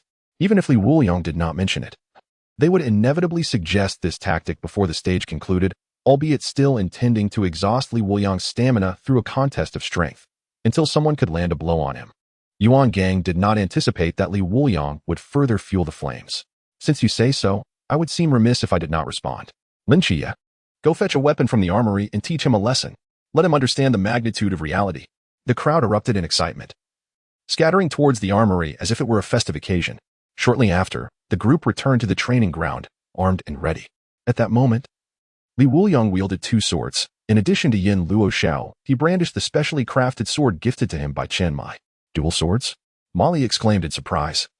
Immediately turning to Bai Li Peng Peng to inquire, when did he master dual swords? Why was this not mentioned? Bai Li Peng Peng, equally perplexed, replied, "He has never demonstrated dual swords before. He must have just acquired this skill." Lin Qiyee added, "Indeed, Li Wuliang had not previously employed dual swords. This appears to be a hidden tactic. A concealed tactic? How splendid." Shen Qingzhu's excitement was palpable. She could hardly wait to be the first to engage him. Only through a full-force confrontation would it be truly exhilarating. Li Wuliang consumed 3 jars of wine in quick succession, warmth flooding his body and a flush coloring his cheeks, instantly entering a state of drunken swordsman. He was determined to face this multitude with utmost effort. Such an opportunity to reap victory could not be squandered. "Charge forth." "Chao Yuan!" came a furious shout from the crowd. Chao Yuan grasped the straight sword, initiating the Black King slash. This was a strategy to expend Li Wuliang's strength significantly. Yuan Gang observed, somewhat entranced, before resigning. They have truly prepared well. However, Chao Yuan is at a disadvantage against Li Wuliang. Clang. Li Wuliang tightened his grip on the dual swords, effortlessly countering Chao Yuan's downward strike, which was a desperate attack with no retreat. "You may take a hit. You can exit the field," Li Wuliang smirked, hurling Yin Luo Xiao with force, sending Chao Yuan crashing into the ground, his transformation shattered. The crowd gasped. They had not anticipated Chao Yuan's swift defeat. Our champion has fallen so easily? Yet they urged each other not to panic, asserting that they still had 2 more champions. The advantage lies with us. This time, however, they surged forward collectively rather than one by one. Li Wuliang rolled up his sleeves, chuckling. "Now this feels right. One at a time is too cumbersome." Like an arrow released from its bow, his twin sword light shimmered in the sunlight, each flicker signaling the loss of combat capability for one of his opponents. His movements were swift and practiced, far beyond the abilities of his adversaries. "Quick! Block his escape towards the armory. We cannot afford to let him maneuver in there." "Oh no." Bai Li Peng Peng's weapon was swatted away like a tennis ball. "Retreat from the armory." Outside, Lin Qiyee observed Li Wuliang's every action. "Shen Qingzhu, take position outside the armory. While it may restrict us, it imposes even greater limitations on him." "Leave it to me," Shen Qingzhu replied, his demeanor serious as he assembled a few others to ambush at the corner beside the armory. He realized he had underestimated Li Wuliang. Initially believing they were plotting how to defeat him, it now seemed they had inadvertently fallen into Li Wuliang's trap. From the distance, Yuan Gang smiled, noting Shen Qingzhu's growth. He was no longer the reckless youth he once was. Li Wuliang had clearly anticipated their moves, orchestrating his plans while ensuring his adversaries were ensnared in theirs. "Let's see what other surprises await," he mused as he watched more opponents enter the armory, feeling relieved. "I was genuinely concerned you might not enter and resort to external sabotage. You are all still too young," he remarked, pouring himself another sip from a jar of wine. He resembled a celestial swordsman, each strike targeting their weaknesses, incapacitating them with a single blow. No one could touch him, vividly demonstrating what it meant to traverse a sea of blades unscathed. Swords sliced past him, only to be deflected by his own blade. To ensure his opponents remained undeterred, he taunted them as he fought. "Oh, Li, why so feeble? If you are displeased, why not strike me?" Smack. Li. Next. The crowd seethed with indignation. Yet astonishingly, they maintained their formation, exhibiting a semblance of order. Lin Qiyee stood outside, narrowing his eyes. Wuliang has yet to unleash his true potential. Is it by choice, or is he constrained? Had Chao Yuan not been sidelined, he might have had a chance to challenge Qingju. But now he could only rely on Bai Li Pang Pang and Molly to attempt to strike. With this thought, he promptly conveyed his strategy to the duo. Bai Li Pang Pang, excited at the prospect of teaming with Molly, concealed his eagerness behind a facade of nonchalance. "Molly, let us advance. I will cover you," he declared with a grin. Molly nodded. "Be cautious. Do not expose any weaknesses." During this time, Bai Li Pang Pang had indeed diverged from the image of the spoiled rich kid she once held. Though not entirely fond of him, he was no longer as disagreeable. At that moment, Wuliang emerged from the armory. Host has achieved a milestone, Combo Master, earning the reward of second stage spirit wine, bamboo wine. Second stage spirit wine, crafted by the Guardian, only a single drop can be condensed daily, a testament to the Elder's dedication. Unique effect, sword bone transformation. Note, please undergo transformation in solitude. The process is irreversible. Defeated 143 owners of the Forbidden Ruins, receiving 143 bottles of first-stage spirit wine, Peach Blossom Brew. What is sword bone? Wuliang pondered, momentarily lost in thought. Wuliang, are you distracted? Taste my blade. Qingju lunged with a strike. Utilizing the moment of intoxication, Wuliang effortlessly deflected Qingju's direct attack, and with a swift kick sent him sprawling aside, executing the maneuver seamlessly. An ambush? I anticipated someone hiding behind the armory, but I never expected it to be you, Qingju. Your ambush was rather unprofessional, providing me the chance to dismantle you one by one. Wuliang jested, as Qingju rubbed his abdomen, spitting in frustration. Who said I am alone? Fatty Molly. In the next instant, a sharp blade struck. Molly's attack was flawless, causing Wuliang to stagger backward. With a cold gaze, she declared, "Wuliang, you are not the only one improving here. I am not standing still." Immediately afterward, Fatty Bai Li reached into his trousers and produced several small spheres. "Wuliang, my apologies. But these items were not deliberately concealed. However, engaging you in close combat would be unwise." The spheres unfurled their wings, resembling bullets as they ricocheted around, striking Wuliang's body. Bang! Bang! One hit his shoulder, another struck his leg. The remaining two were sliced apart by a sword. At this moment, Qingju added, "Have you not noticed that there are still dozens of others absent? They do not favor close combat. Brothers, show yourselves and let our esteemed Li deity take a look." Instantly, rows of individuals wielding exorcism guns emerged from various corners, aiming their barrels at Wuliang. Qingju clenched his fist, excitement evident on his face. "What do you think, Li deity? Quite impressive, isn't it?" However, Wuliang merely chuckled, covering his head. "Indeed, this is the feeling.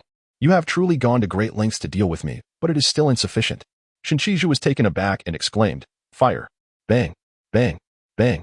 The sound of gunfire erupted, filling the air with smoke. Their weapons were specially crafted training guns and bullets. They possessed some lethality, but would not break the skin, only causing intense pain. Lin Qiyee's expression grew increasingly grave. Something was amiss. Although he wielded dual swords, his combat style remained unchanged, with the second sword appearing more as an ornament. Realizing this, alarm bells rang in his mind. Qingju, Molly, Fatty Bai Li, get away from him. He is about to counterattack. Lin Qiyee sensed the danger. Suddenly, dual swords flew from the smoke, knocking the new recruits unconscious one by one. The swords moved like two agile serpents, weaving through the crowd and reaping victims. Their speed was such that only two dazzling tails could be seen. As the smoke dissipated, Wuliang's clothing was tattered, with numerous bruises adorning his body. But none were fatal. However, this had led to a complete annihilation from a distance. Wuliang extended his hand, fingers poised to control his sword, while the other hand held a wine jar, pouring the peach blossom brew into his mouth. Thud, thud, thud. Now, only you four remain. Chapter 65. Document this. This was his most dire moment. The only ones still able to fight were Molly, Qingju, and Lin Qiyee, while Fatty Bai Li would inevitably be the first to fall in battle. Yuan Gang witnessed this scene, his expression shifting to one of helplessness and confusion. Indeed, He was still dreaming of practicing his swordsmanship. Having mastered the sword control technique, one must wonder how many more secrets this young man harbored. Chenmai, oh Chenmai. You wish to leave a legacy for Tsongnan, but with these two, you may not be able to retain them. At this moment, Wuliang regarded the few individuals before him with no sense of urgency to attack. The remaining members were all elite fighters. They were not easily dealt with. Excluding Lin Qiyee, the combination of Mali, Fatty Bai Li, and Xin Qingzhu posed a significant challenge. Even if he continuously exploited their weaknesses, there would always be another to compensate. Thus, he needed to avoid close combat as much as possible and maintain distance from Xin Qingzhu. Otherwise, he could guarantee that Lin Qiyee would pursue him. Moreover, Wuliang's stamina was nearing its limit. First, he had withstood the onslaught of hundreds, utilizing the cramped space of the warehouse to defend himself, and then he had employed sword control techniques, which drained both physical and mental energy. Now, the effects of intoxication were becoming unbearable against his physical fatigue. Xin Qingzhu spoke up. Wuliang's stamina is nearly depleted. We can win. Mali, stay close. With that, he charged forward with a straight sword. Mali followed closely, the techniques of the Imo family swords sect razor sharp. However, Wuliang called back Yinluo Xiao and threw the wine jar at Mali. Crack. One slash severed it, and Mali's pupils dilated. Through the shattered jar, she glimpsed the sword's tip. Mali, be careful. Fatty Bai Li rushed over, but was swiftly knocked unconscious by a second sword.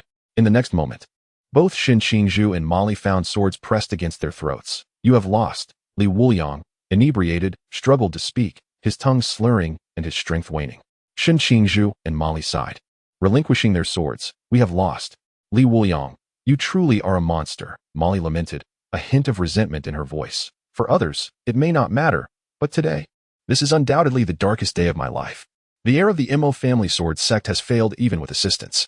How humiliating. Xin Qingzhu, on the other hand, appeared quite relaxed and indifferent. It is what it is. In truth, we did not lose too terribly. Had those guns been loaded with real bullets, Wuliang would have been riddled with holes long ago. Mali shot him a glare. If you put it that way, we might as well use the Forbidden Realms freely. Do you think we possess the strength of a captain-level member of the masked squad? Xin Qingzhu was momentarily speechless. After pondering for a long time, he could not find a suitable excuse, eventually conceding, at the very least, we made him suffer, didn't we? This scene should be documented. Our esteemed lead deity, battered and bruised, may never present such a sight again. However, this time, Mali did not retort. After all, their initial intent was singular, to unleash their frustrations upon Wuliang. Reflecting on it this way, they felt an overwhelming sense of relief. Wuliang smiled, directly tossing a jar of peach blossom brew to the two, while retrieving another for himself. He then approached Lin Qiyee, standing in the center of the training ground. Locking eyes with him, come, let's drink to this. Wuliang, inebriated, proclaimed. Thud, thud. He downed a jar of peach blossom brew in one gulp, slightly recovering some stamina. He had consumed 6 jars today, his belly swollen. This was the limit of Wuliang's alcohol tolerance. And it was also when his sword moved the fastest. It seems you do not require a break. Lin Qiyee tightened his grip on the straight sword, his expression becoming more serious. Then let us engage in battle directly. He understood that the more Wuliang drank, the faster his sword became. Thus, in a blade contest, he would undoubtedly lose. To win, he needed to find an alternative approach, avoiding brute force. However, Lin Qiyee was undeterred. Losing was not terrifying. What was frightening was the failure to confront the challenge. Sure enough, as the two clashed, Lin Qiyee's straight sword was nearly knocked from his grasp.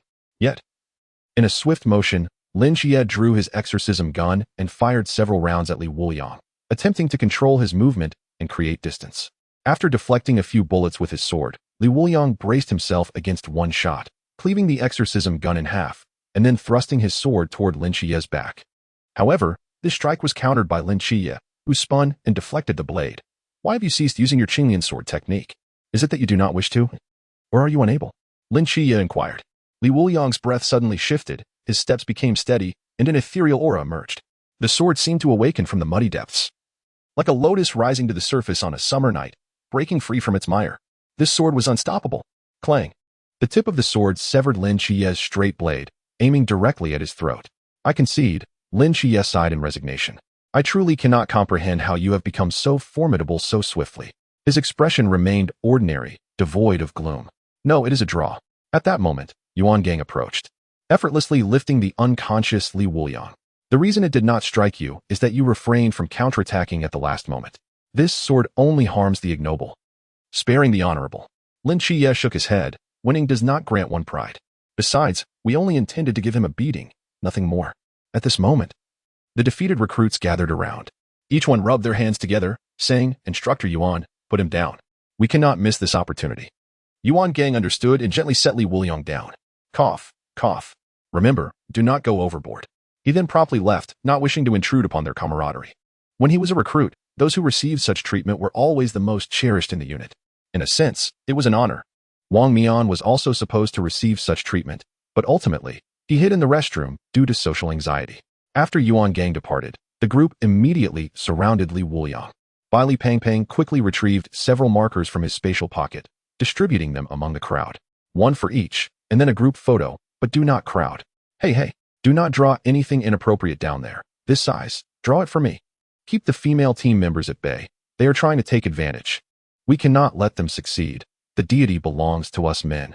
At this moment, when Li Wuliang opened his eyes again, he found himself in an ancient town. The surrounding walls appeared weathered by time. Although clean, they still bore the marks of the years. An elderly man dressed in grass robes was sipping wine. Ah, a guest has arrived. Li Wuliang, feeling familiar, sat at the table and gulped down the yellow wine the elder had just poured. It was slightly sour, with a hint of bitterness, yet warming. Elder, there is something urgent. Please answer me first. Do not rush, young friend, just ask, the elder replied with a smile. I have a friend whose grasp on a ghost sword has resulted in backlash. How can he survive? Li Wuliang inquired. The elder pondered for a moment before responding. Your friend is an ordinary person? Indeed. Young friend, you jest. An ordinary person struck by a ghost sword would undoubtedly perish, likely in an instant. Yet he must still be alive, or else you would not be here asking me. Chapter 66. Lao Zhao. Good news is on the way. This is quite peculiar. Li Wuliang's expression turned strange. Zhao Kongcheng was indeed an utter novice.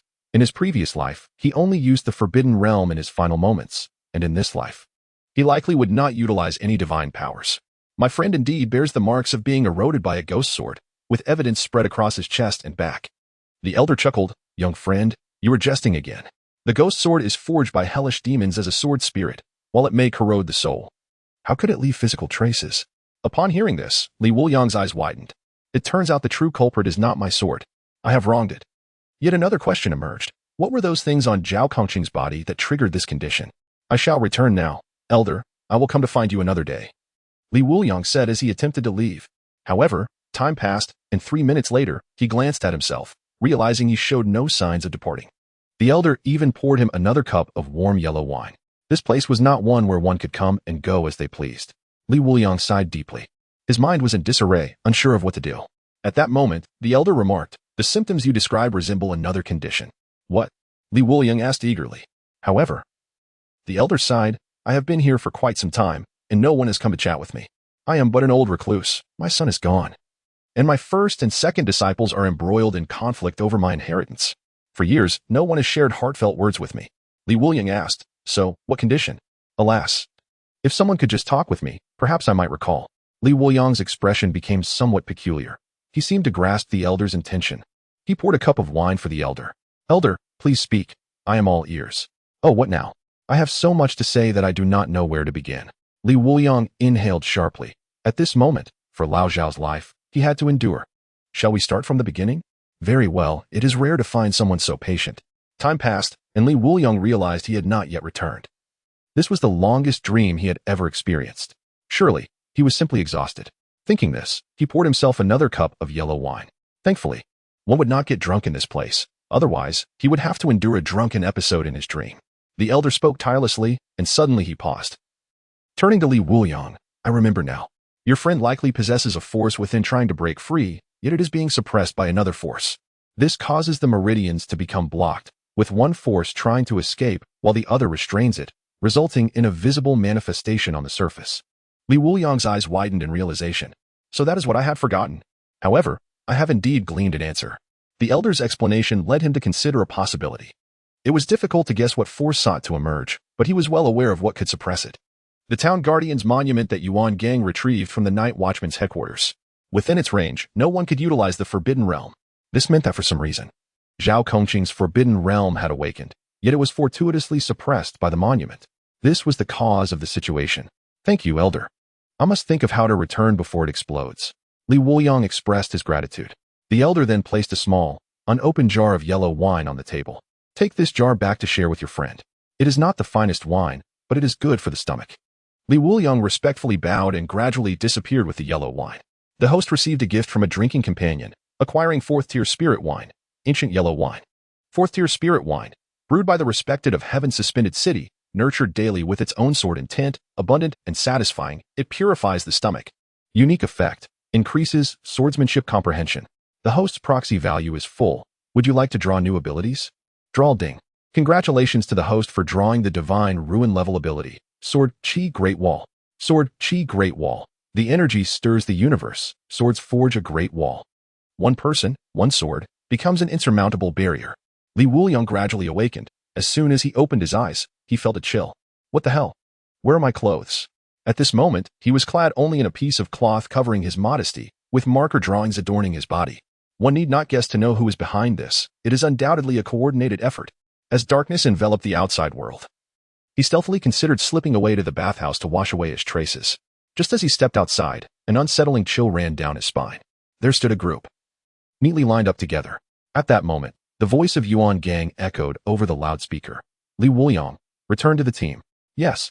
Wuliang clenched his teeth, determined to remember who was stifling laughter, intending to settle scores later. Both men and women were suppressing their amusement. However, before he could ponder further, the voice from the speaker resumed. Starting today, you are granted a holiday. However, no one is permitted to leave the confines of Songnan City. Buses are waiting outside the training camp for your dispersal. The tone of the announcement was hurried and urgent. Confusion swept over the crowd as they exchanged glances. What was happening? Wasn't the training camp supposed to last a year? How could there be a holiday so soon? No need to worry too much. It coincides with the new year. We can enjoy some dumplings together and relax, someone suggested. It had been a long time since they had ventured out. It felt as though they were on the verge of disconnecting from the outside world. At that moment, a figure approached. You and Lin Qiyee won't be returning to your aunt's home. I will take you back to Team 136. Zhao Kongcheng, wearing a mask, could not fully conceal the marks on his face. Yet, this time, Wuliang felt a sense of ease. You owe me a good drink later. Why should I treat you to a drink? You've left me with a hefty renovation bill. What renovation bill? Have you forgotten that I burned your house down? Oh right, that one do. Let's settle up. Get lost. No way. Before long, Wuliang, having changed his clothes and washed away the ink stains, boarded the bus. Wuliang, I suspect something is amiss with the training camp. Otherwise, why would this holiday be so suspicious? Lin Qiyee pondered, filled with many questions. Yet he was almost certain that the training camp had encountered issues.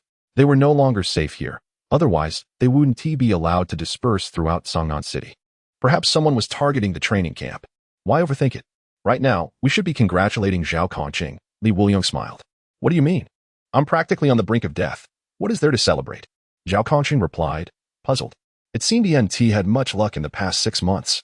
However, he had indeed achieved more military merit than during his time in Team 136, as the Red Banners were aggressively claiming kills in Songnan City. He might not even have had the chance to kill a single mysterious entity in a month. Soon, your good news will arrive, Wuliang said with a smile.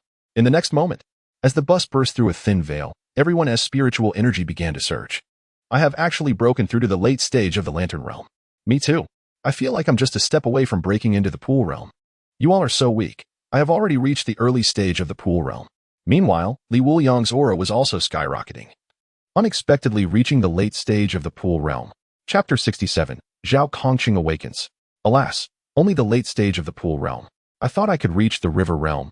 Wuliang sighed, throwing up his hands in resignation. Lin Qiyee had only reached the late stage of the Lantern Realm, just a step away from the Pool Realm. Seeing Wuliang's expression, he hurriedly rubbed his chest. Stay calm, stay calm. He's just showing off a bit. There's no need to be upset. However, the others suddenly found their joy diminished. Just as Zhao Kongcheng was about to speak with a smile, he suddenly halted, his heart racing violently. The sound of his breath, heartbeat, and even the flow of blood became audible. His body gradually turned red, and those striking marks began to slowly fade. Old Zhao, what's wrong? Lin Qiyee asked urgently, but Zhao Kongcheng could not utter a word. His body seemingly frozen in time, yet his physical functions rapidly declined. At that moment, someone in the bus pointed outside, exclaiming, "Look outside. Someone is setting off fireworks." My phone's dead. It's my first time seeing fireworks on this mountain road. However, Wuliang's expression turned serious. They've made their move. He immediately instructed the others. Take out all your weapons. Driver, Do not stop. Keep moving forward. Wuliang retrieved a jar of peach blossom brew and a bottle of Zhao Kongcheng. Someone feed old Zhao. We mustn't let the alcohol run out. Zhao Kongcheng was just an ordinary person. If he awakened normally, it would be one thing. However, having been suppressed for so long, his body was likely unable to withstand it. Otherwise, he wouldn't resemble a vegetable. The peach blossom brew would heal internal injuries, while Zhao Kongcheng would boost his strength. The rest would depend on Zhao Kongcheng's own willpower. As everyone remained perplexed, Lin Qiyee also noticed the flickering lights in the sky. The fireworks were heading their way. Those aren't fireworks, they are missiles, Lin Qiyee stated coldly. It must be that something has gone awry at the nearby military base. Otherwise, they wouldn't be launching them towards us. Panic ensued among the crowd. Perhaps they were not afraid of the mysterious entities, but now they were facing a barrage of missiles. I told you to take out your weapons. Wuliang kicked open a window, steadying himself with his feet and positioning his fingers together. Now, watch me work. The others promptly retrieved the knives from the back of the bus. Wuliang was uncertain whether the knives could be controlled, but he assumed they should be similar. He focused his mind. In the next moment, the knives began to tremble and shot out of the bus, aligning themselves in midair. Wuliang's twin swords led the charge, exuding an intimidating aura. Lin Qiyee laid Zhao Kongcheng flat on the bus and looked at Wuliang. Can you do it? Let me try, Wuliang replied in a deep voice. Lin Qiyee's eyes flashed with concern. Wuliang's demeanor was more serious than ever. Sweat began to bead on his forehead, indicating that controlling multiple weapons simultaneously was taxing both his mental and physical stamina. Go. Wuliang pointed at the missiles. The flying swords zipped through the air, producing a series of buzzing sounds, and after a few moments, a dazzling display of fireworks erupted in the sky. Yet the number of missiles was overwhelming, and their speed was astonishing. Boom. One missile struck the mountainside, nearly severing the road. At that moment, the driver flipped his cap backward. The outside is up to you. Wuliang, I'll handle the rest. He was a seasoned veteran among the night watchers, undeterred by rough terrain. As long as there was a path, even if it could only accommodate a single wheel, he would navigate through. A night watcher may lack a realm, but they must possess skills to protect themselves. Everyone, hold on tight. The bus began to tilt sideways as it maneuvered over a slanted rock. A slight miscalculation would send everyone inside plummeting off the cliff, leaving no trace behind. Boom, boom. One missile after another rained down.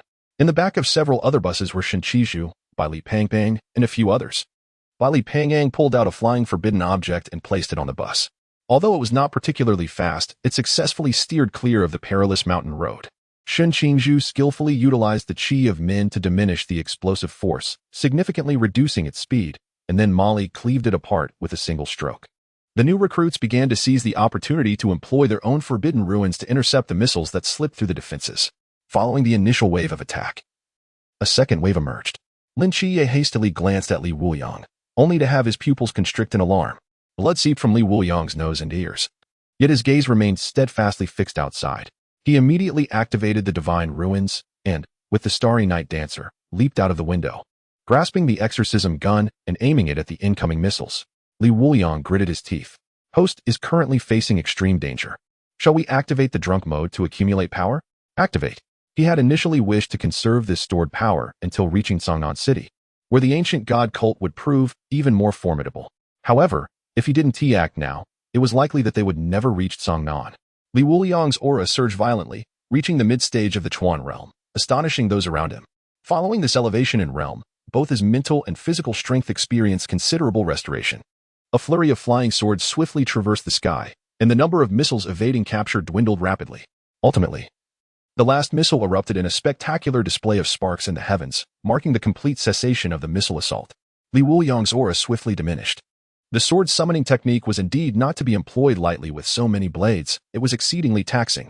His mind was filled with the image of that celestial maiden summoning 1,000 ice swords simultaneously, an astonishing feat in both stability and quantity. He had merely manipulated 22 swords to such a degree of exhaustion. Thus, the strength of that maiden must be at least 50 times greater than his own. Moreover, this was a qualitative difference, potentially more exaggerated than it seemed. Just then, a chorus of howls echoed from all directions. There were ghost-faced beings on the mountaintop. They were climbing up from the sides. Where had these ghost-faced beings come from, and why were there so many suddenly appearing? The crowd gasped in shock. Under normal circumstances, they could have managed, but after such considerable exertion, their combat power was nearly depleted. At that moment, a voice called out, "Open the door, let me get out." Lin Qiyee turned, astonished to see Zhao Kongcheng. "Old Zhao, have you awakened?" In that moment, Zhao Kongcheng emanated an invigorated aura, the pronounced veins on his body having completely subsided. His entire presence had undergone a dramatic transformation. Such a phenomenon could only signify one thing. Zhao Kongcheng had awakened. Zhao Kongcheng then smiled, saying, I told you I was a genius, but Hong Ying and the others didn't believe me. Qiyue, Wuliang, you must pay close attention. My next strike will be quite spectacular. He gripped his saber tightly and stepped out of the bus.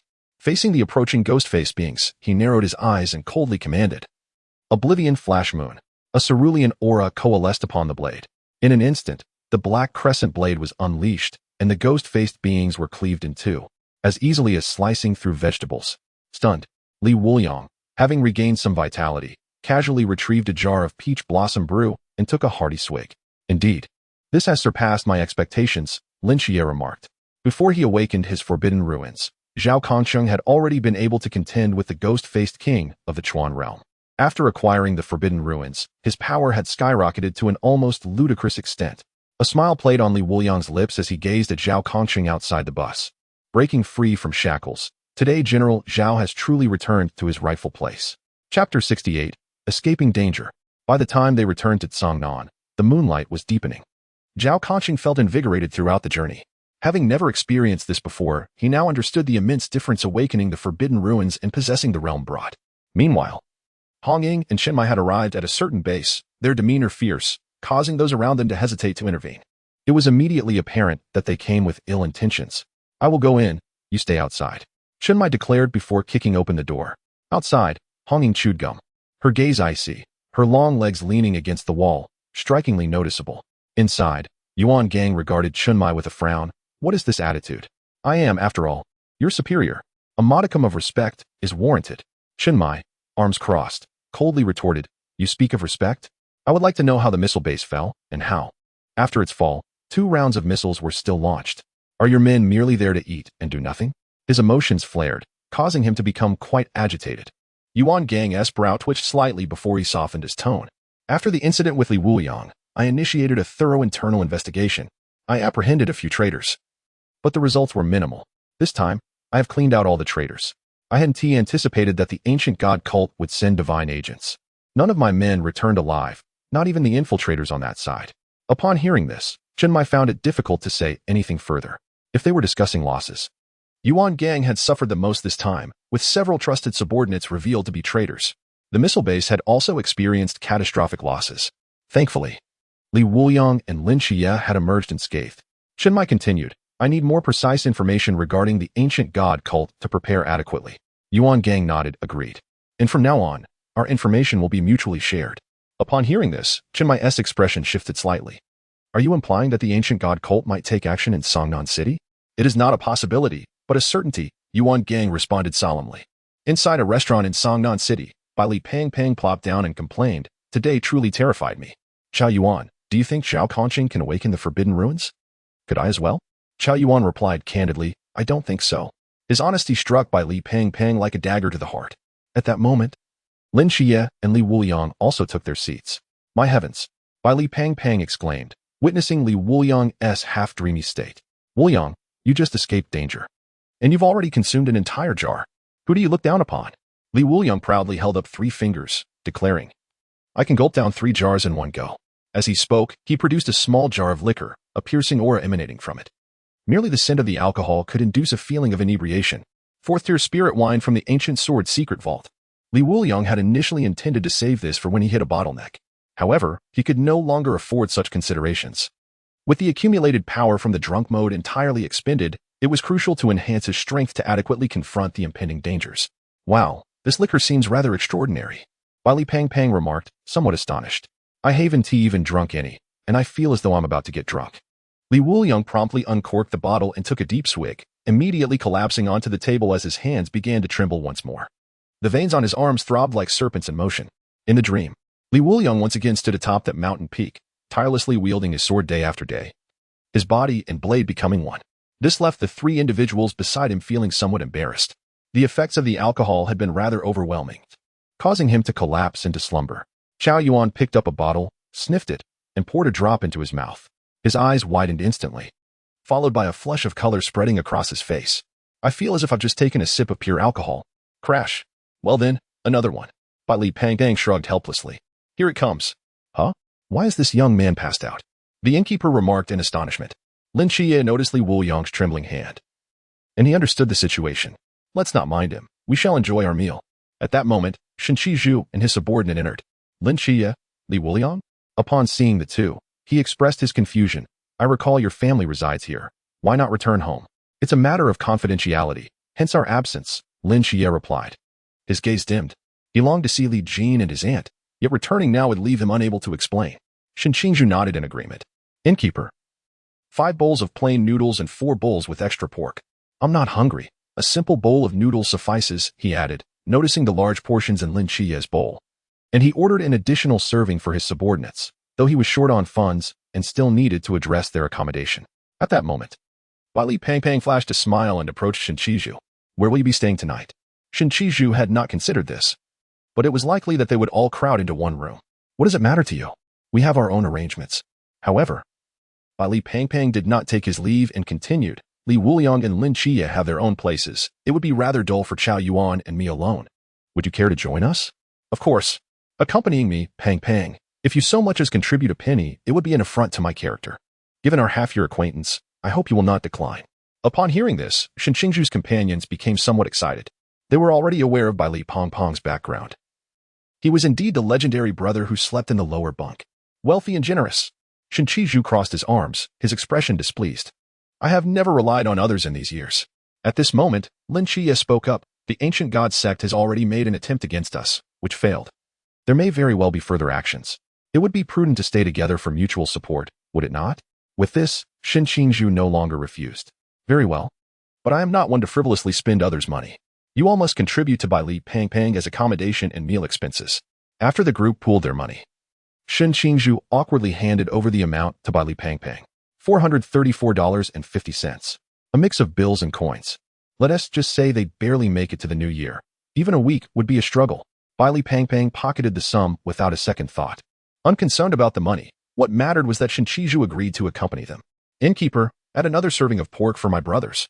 Upon returning to their seats, Lin Qiyee quietly inquired, was it Li Wuliang who instructed you? Bai Li Pangpang scratched his head. I can't hide anything from you. Wuliang wanted me to gather Shen Qizhu and the others to avoid any potential mishaps. Indeed, Bai Li Pangpang was not one for cunning schemes. Such a notion could only originate from a clear-headed Li Wuliang. Shen Qingzhu's strength was not to be underestimated. If Zhao Yuan and Shen Qizhu teamed up, even if they could not win, they could at least buy time to resist or escape. Chapter 69. The Essence of Swordsmanship Achieved. Upon exiting the noodle shop, Shen Qingzhu carried Zhao Yuan on his back, while a few others managed to find a wooden board from somewhere to lift Li Wuliang. Passers-by paused to observe, marveling at the camaraderie of these individuals who, despite the winter chill, could still carry their friend home after a night of drinking. The uniforms they wore suggested they were soldiers, likely on leave for the holidays. Wait, are soldiers really this affluent? Why are they visiting such a high-end hotel? The group made a grand entrance outside the hotel, where a vehicle awaited them. A strikingly tall and elegant woman stepped out, chewing gum, and approached Lin Qiyee. I'm taking him home, and will drop you off at Wuxiangnan's place. Bang! Shen Qingzhu rushed over, bewildered, and clasped Lin Qiyee's arm, asking, Qiyee, who is this beautiful lady? Her name is Hong Ying. She is Li Wuliang's roommate and landlord. Lin Qiyee replied with resignation. Huh? What? The group gasped in disbelief, staring at the deeply asleep Li Wuliang. They live together? You must be joking. Bai Li Pangpang exclaimed. Lin Qiyee shook his head, feeling unable to provide any further explanation. After all, over the years, he had noticed that the more attractive the woman, the closer her relationship with Li Wuliang seemed to be. It was uncertain whether it was his intoxicating aura or the extreme odor of his feet that attracted them. Bang! Hong Ying cradled Li Wuliang in her arms, her gaze softening. This guy has drunk far too much again. I'll brew him some hangover soup when we get back. She glanced at Lin Qiyee and continued. Qiyee, do not wander off in the coming days. I'll take you shopping tomorrow. What about the captain? Lin Qiyee inquired. Songnan is likely organizing a major cleanup. The captain is attending to some matters. We just returned from your instructor Yuan's place. Thankfully, we were able to negotiate terms. And Yuan Gang asked us to convey his apologies, Hong Ying said with a smile, leaning against the car. A cleanup? Lin Qiyee pondered for a moment before asking. Is it possible that the ancient god sect has infiltrated? Indeed, and they are quite the formidable adversary. But enough of that. I must take this drunkard home. Until we meet again. With that, she pressed the accelerator and quickly disappeared from their sight. Soon, the car returned. Honging looked puzzled. Why aren't you getting in the car? Lin Qiyee replied, I was slow to react. Bang. The vehicle set off again, this time without looking back. Li Pangpang shook his head. Oh, I already have Molly. I shouldn't be so indecisive. Shinchiju, hurry back and clean yourself up. Tonight, I'll treat you to a splendid time. Huh, Shinchiju? He gazed at Shinchiju in astonishment, only to see a tear glimmering at the corner of Shinchingju's eye. You're crying? Li Pangpang asked in confusion. No. It was just a farewell to a romance that ended before it even began, Shinchiju replied, his expression dimmed. He did not comprehend. What was it about him that left such a stunning beauty living with Li Wuliang? At the peacekeeping office, Long Xian remarked, Old Zhao, you have awakened the forbidden ruins? When Qima exclaimed, my heavens, if old Zhao has awakened the forbidden ruins, does that not make me the weakest in the squad? Their theatrical display greatly amused Zhao Kongcheng. This feeling was truly exhilarating. Previously, they would not let him have any kills. From now on, he would ensure they could not touch the mysterious edge. Zhao Kongcheng laughed heartily. We must thank Wuliang. That kid really brought us honor in the training camp. He then recounted Li Wuliang's remarkable feats during their training. Cold Xian and his companions stared wide-eyed, repeatedly uttering phrases of disbelief. No way. Is this real? Don't deceive us. These 3 lines played on repeat until Wu Xiangnan suddenly interjected. Are you saying that your second junior brother is Wang Mian? Can you confirm this? Zhao Kongcheng nodded affirmatively. Absolutely. We even practiced together for a while, but then he vanished. Wu Xiangnan's lips twitched slightly. Wang Mian was no mere rookie from the training camp. If memory served correctly, the leader of the masked special team was referred to as Wang Mian, his true name being Wang Mian. Gasp. Zhao Kongcheng's eyes widened in shock. Are you saying my second junior brother is the captain of the special team? Wu Xiangnan nodded in agreement. It cannot be denied. If you speak the truth, then it is highly likely. Goodness. Zhao Kongcheng was filled with regret, wishing he had inquired about joining the special team earlier. That would have meant a significant amount of military merit. Surely, a position within the team should not be an issue, right? Cold Xian chimed in.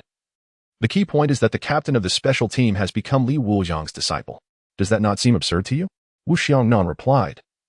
Though it is indeed absurd, it also seems somewhat reasonable. The special team's thirst for power surpasses that of ordinary individuals. At that moment, Honging entered the room. I overheard your conversation outside. I've brought Qiyue directly. The vice captain is now in your care. Wu Xiangnan smiled at Lin Qiyee. Welcome back. You should rest for now. We have a mission to attend to. Lin Qiyee insisted. I want to go too. Honging patted his shoulder. No need. You should rest well. We can handle these matters. Moreover, old Zhao just awakened the forbidden ruins. We wish to witness the immortal's flash moon. Meanwhile, within the villa, Li Wuliang gradually awoke, experiencing a tingling sensation in his arm. The effects of the alcohol were quite potent. He noticed a glass of water by the bedside and reached for it. However, as soon as he grasped the cup, it shattered. Water splashed across his face. Li Wuliang stared in astonishment at his hands. Is a mere 40 proficiency capable of this? The enhancement was so immense that he found it difficult to control his consciousness. Before long, Li Wuliang learned to regulate his strength, and the tingling sensation in his arm disappeared entirely. At that moment, his aura became remarkably profound. Akin to an ancient sword, its brilliance concealed yet not to be underestimated. The sword intent was now contained. He had finally mastered the sword intent. The next time he encountered that celestial maiden, he could inquire about the art of flying with a sword. The mere thought of soaring through the skies atop a blade filled Li Wuliang with excitement. The most significant difference after mastering his sword intent was that he no longer required a physical sword in hand.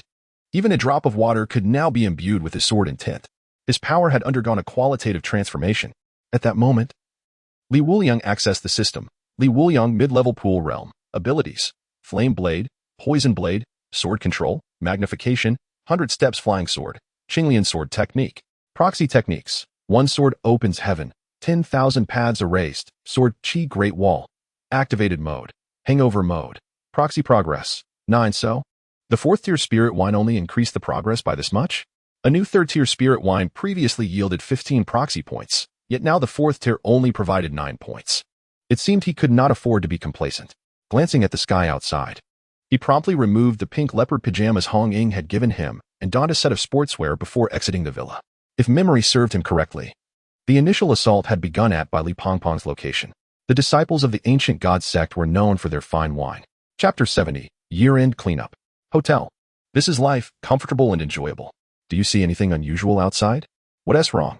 As Chao Yuan regained consciousness, he approached the window, his pupils dilating in alarm. Get out now. Boom. An advertising board was hurled into the room, landing directly in front of Li Pongpong's legs. Immediately after, a figure sprinted up the exterior wall of the hotel. Someone is scaling the hotel wall, Zhao Yuan exclaimed. Shen Qingzhu furrowed his brow. Swiftly arming himself with his blade and demon-slaying gun, he rushed outside to confront the intruder, firing relentlessly. However, the bullets merely tickled the assailant, failing to impede him in the slightest. At that moment, Li Pangpang hastily donned his attire. Just as he approached to strike, an arrow shot toward him, illuminating his form with a protective glow. His protective talisman, Yao Guang, had activated. How dare you underestimate me? Watch as I crush you. In a fit of rage, Li Pangpang leapt from the balcony toward the assailant. Clang! As Li Pangpang descended, he expanded his fist, aiming to deliver a devastating blow. Crack! The impact produced a sharp sound akin to a bone fracturing. Li Pangpang, grinning menacingly, taunted, "Did you think me a fool? I wouldn't leap without protection. My undergarments are specially made. The sensation is exhilarating. Isn't it?" Utilizing the force of his punch, Li Pangpang surprisingly rebounded to his original position before jumping. Shen Qizhu and Zhao Yuan caught him. Zhao Yuan remarked, "I didn't expect your undergarments to be so sturdy. Do you have any spares?" Shen Qingzhu observed. The opponent is ranked 214 in the Forbidden Ruins, possessing a restructured physique, immense strength, and a hardened body, with a ranged support outside. We cannot unleash our full potential here. Let us descend. Shen Qizhu exchanged glances with Zhao Yuan, both ready to scale down the wall, when suddenly a voice echoed from a distance. "Don't move. Let me handle this. It's Li Wuliang. He's awake." Zhao Yuan exclaimed excitedly. At that moment, they beheld Li Wuliang's figure, the yin luo shao gleaming in his grasp. With a few powerful leaps, he closed the distance to the masked woman providing ranged support. How was there no warning? Her pet parrot was responsible for reconnaissance, yet it had not relayed any information. In the end, all she could perceive was the sword tip rapidly approaching, before being completely severed. Defeated the ancient god sect's Forbidden Ruins wielder. Received a reward, 3rd-tier spirit wine fusion. 3rd-tier spirit wine fusion, brewed by the ancient sword Emperor Yao Dian during his ascension. Inviting sword masters from across the world to partake, crafted from a variety of spiritual materials, demonstrating significant effects in healing and cultivation. Upon reading the description, Li Wuliang understood. There were no special effects. It appeared to be the standard offering of 3rd-tier spirit wine. He then turned his attention to the muscular figure below the hotel. Bang! Li Wuliang propelled himself off the ground. 100 steps flying sword. Buzz! Yin Luo Shao emitted a resonant sword cry and shot forward, leaving a magnificent trail in the air. Moving so swiftly that his actions were almost imperceptible to the naked eye. As Shen Qizhu and the others followed the trail of light, they noticed that the previously formidable assailant had collapsed, unable to rise again. A lethal scar from a sword marred his chest. Soon, Shen Qingzhu and the others hurried down. Li Wuliang. Shen Qizhu sees Li Wuliang and exclaimed with envy, "Why have you become so much stronger again? This is a matter of comprehension, something you wouldn't understand." Li Wuliang replied nonchalantly, You infuriate me." Shen Qizhu was on the verge of collapse. But Li Pangyang chimed in, "Don't worry, we sleep together every day. Yet I still can't comprehend why he is so strong. Do not compare yourself with geniuses. The more you compare, the more you will sink into self-doubt." Shen Qingzhu gritted his teeth. "Fatty, do you realize you lack the ability to console others?" Li Pangpang nodded with a smile. "Because I usually use money to comfort people, but for our relationship, I believe such mundane objects are inappropriate. I can only express my feelings through words." Shen Qingzhu bit his teeth in frustration. Forget it. At least he, like me, has no girls interested in him. At that moment, Li Wuliang interjected, "You all stay here. I must leave first, or the kills will all be snatched away."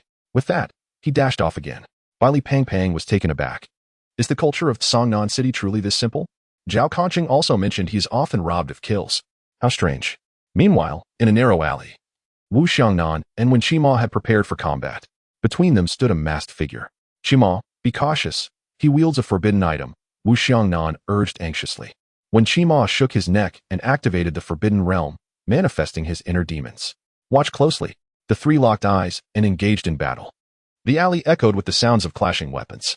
Suddenly, a glint of cold light descended from above, a sword cleaving down. Li Wuliang. His sudden appearance astonished both of them. Logically, Li Wuliang should have been incapacitated by intoxication. "What brings you here?" "I am here to help with the cleanup." "It's New Year. Who doesn't clean their house?" Li Wuliang grinned widely. He then directed a sharp gaze at the opponent, exclaiming, "Yama's laugh." In an instant, a bizarre purple flame erupted from the sword's body, rapidly corroding the dagger in the opponent's hand. "This is a ghost sword." The figure gasped in horror. "You have an eye for quality." In the next moment, the dagger shattered, and a crimson line appeared on the opponent's body. Defeated the owner of the ancient god cult's forbidden item. Reward: 3-tiered spiritual wine. After the fight, Wuliang declared, "I am off to the next place." Wu Xiangnan and Wen Qima exchanged glances. Why is he in such a hurry? Uncertain, but the smell of alcohol on him remains unchanged. On the way, Wuliang's eyes flickered. He sought the snake woman, the divine proxy of Medusa. Her divine realm was formidable, and others might not be able to unravel it. Just then, he spotted a familiar figure emerging from a sewer. And Qiyue? Upon raising her head, and Qiyue expressed surprise. It's been half a year. What a coincidence. Where are you headed? Taking advantage of the night, I plan to stroll by the river, and Qiyue replied candidly. All right, see you. Observing Wuliang's urgency. And Qiyue shook her head helplessly. Half a year apart, she pondered what could be causing his haste. Yet, there was no sign of the snake woman by the river. Strange, where could she be? Suddenly, Wuliang felt a chill run down his spine. He swiftly turned around to see a crack appearing less than 5 meters behind him, revealing the snake woman's eyes gazing intently at him. Little brother, are you searching for your sister? The snake woman emerged from the shadows, her seductive smile contrasting sharply with the hatred and fury reflected in her eyes. Wuliang had not only slain El Liang, but also destroyed the statue of Shiva, an unforgivable sin. She had intended to find Lin Qiyee here, but now saw an opportunity with Wuliang instead.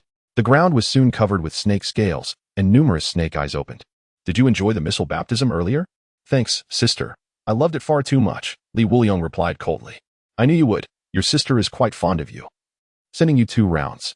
Then I shall gift you something as well. Wuliang downed the contents of a jar and spoke icily. The snake woman sneered. Your sister is a divine proxy, not like those insignificant beings you encountered before. Your sword is useless within my domain. Wuliang narrowed his eyes.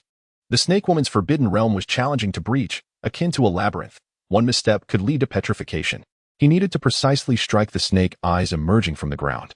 Lin Qiyee possessed extraordinary dynamic vision and had managed to break this forbidden realm at the last moment. Aided by Qiyue, just as the snake woman had stated, without locating her true form, he could not find a way to dismantle the forbidden realm. She was nearly invincible. Regardless of her opponent's cultivation level, they would be effortlessly petrified, turning to rubble. What, are you so agitated because I killed your lover? El Liang didn't seem that impressive.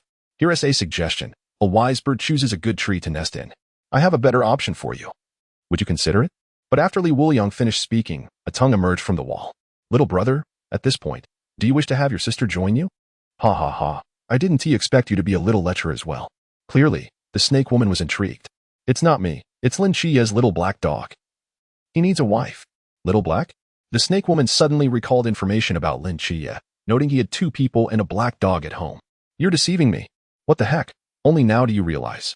Wuliang feigned surprise. Medusa is a tragic female mythological figure. How did you end up as a harlot? The snake woman erupted in rage. I'll flay you alive. Yet, Wuliang merely smiled coldly. My snake gall wine is not consumed in vain. He seized the snake woman's head, and she felt an overwhelming fear emanating from her very bones, as if Wuliang were her natural enemy. Soon, numerous cracks appeared within the forbidden realm, and many false eyes shattered. To eliminate the divine proxy known as the snake woman, 2 conditions must be fulfilled. The first was to locate 3 eyes within the forbidden realm, and the second was to defeat her 3 bodies. Wuliang extended his hand, commanding his sword. And Yama's laugh erupted with purple flames, transforming into a flying sword aimed at the 3 eyeballs on the ground. The space shattered like glass. Ah! The snake woman let out a piercing scream. You're too unstable. Your heart is wavering, Wuliang admonished, shaking his head, his demeanor one of disappointment. This scornful gaze only fueled the snake woman's fury. Wuliang, I will surely kill you. Serpents slithered in from all directions, their fierce eyes numerous and terrifying. However, Wuliang simply stepped down onto the ground. Instantly, the little snakes froze in place, their gazes turning clear. Wuliang once again retrieved a jar of wine and gulped it down, casually washing his hair in the process. Although snake gall was a first-tier spirit wine, the ingredients used in its brewing were genuine spiritual materials, with the primary component being the essence from a refined snake. The snake woman trembled in fear, yet remained capable of movement, while the serpents she controlled were rendered immobile. Upon seeing the ancestor, why did they not bow in reverence? The little snakes immediately quivered and prostrated themselves upon the ground, daring not to breathe. Move, you wretched creatures! The snake woman exclaimed in exasperation. She could still move because she was not a snake but a human, merely chosen by Medusa. Yet her instincts compelled her to tremble uncontrollably. Wuliang, What have you done? His expression remained indifferent as he walked forward, causing the serpents to retreat. What have I done? I have done nothing at all. He approached the snake woman, and with a swift motion, severed her head from her body. The first. Immediately, a larger figure materialized beside Wuliang. But the snake woman had lost her will to fight, and only wished to flee. Yet in the next instant, her body was cleaved in two. The second. Soon. The final incarnation of the snake woman appeared, her eyes wide with terror. You cannot kill me. I am a divine agent. To slay me would be to provoke the gods. You shall find no rest in death. Spare me. I will withdraw from the ancient god cult and live as an ordinary woman. I would even accept being taken by the night watchers. I would pledge allegiance to the great Xia. Wuliang approached slowly, coldly regarding the snake woman. You are only worthy of a meager amount of that wine. The snake woman, bewildered, perished beneath his sword.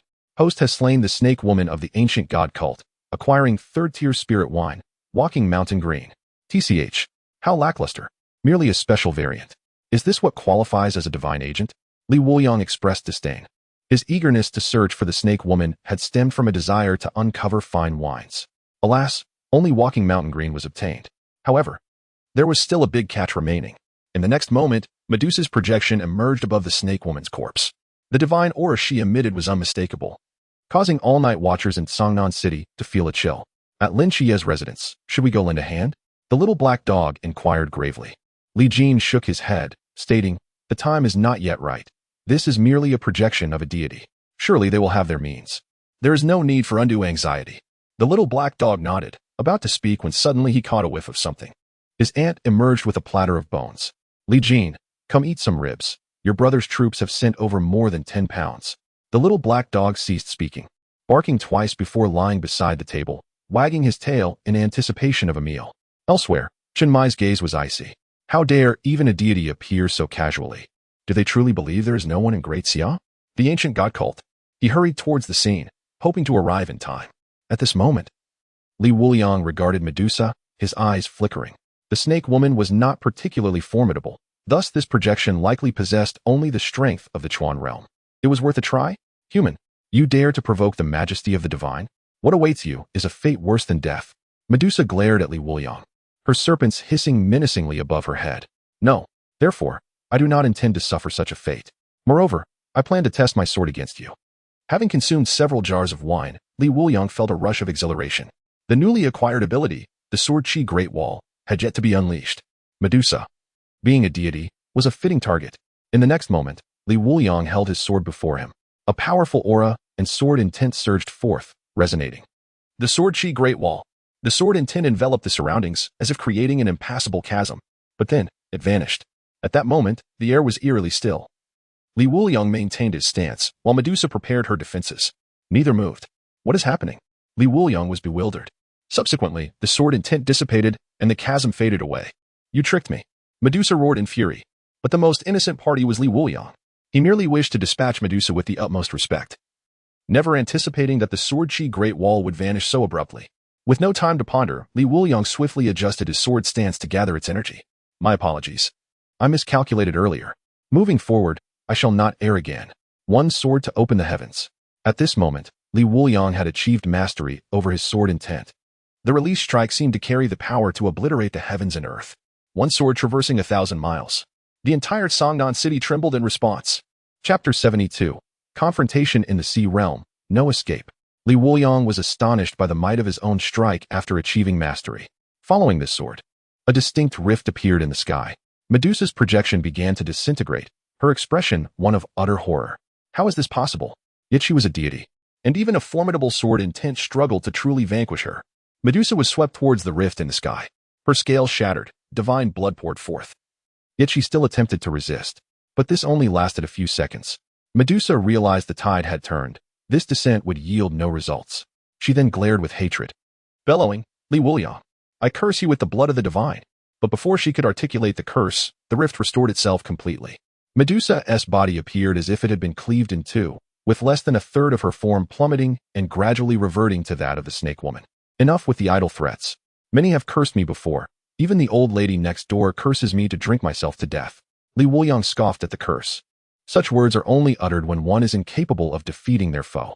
Merely an attempt to salvage dignity. A deity? Is this all? A foreign nuisance. As for curses, The standard was set by the old matriarch of the Qing dynasty. Wuliang sheathed his sword, calming his aura and retracting the spreading sword intent. Otherwise, should an ordinary person pass by, they might be harmed.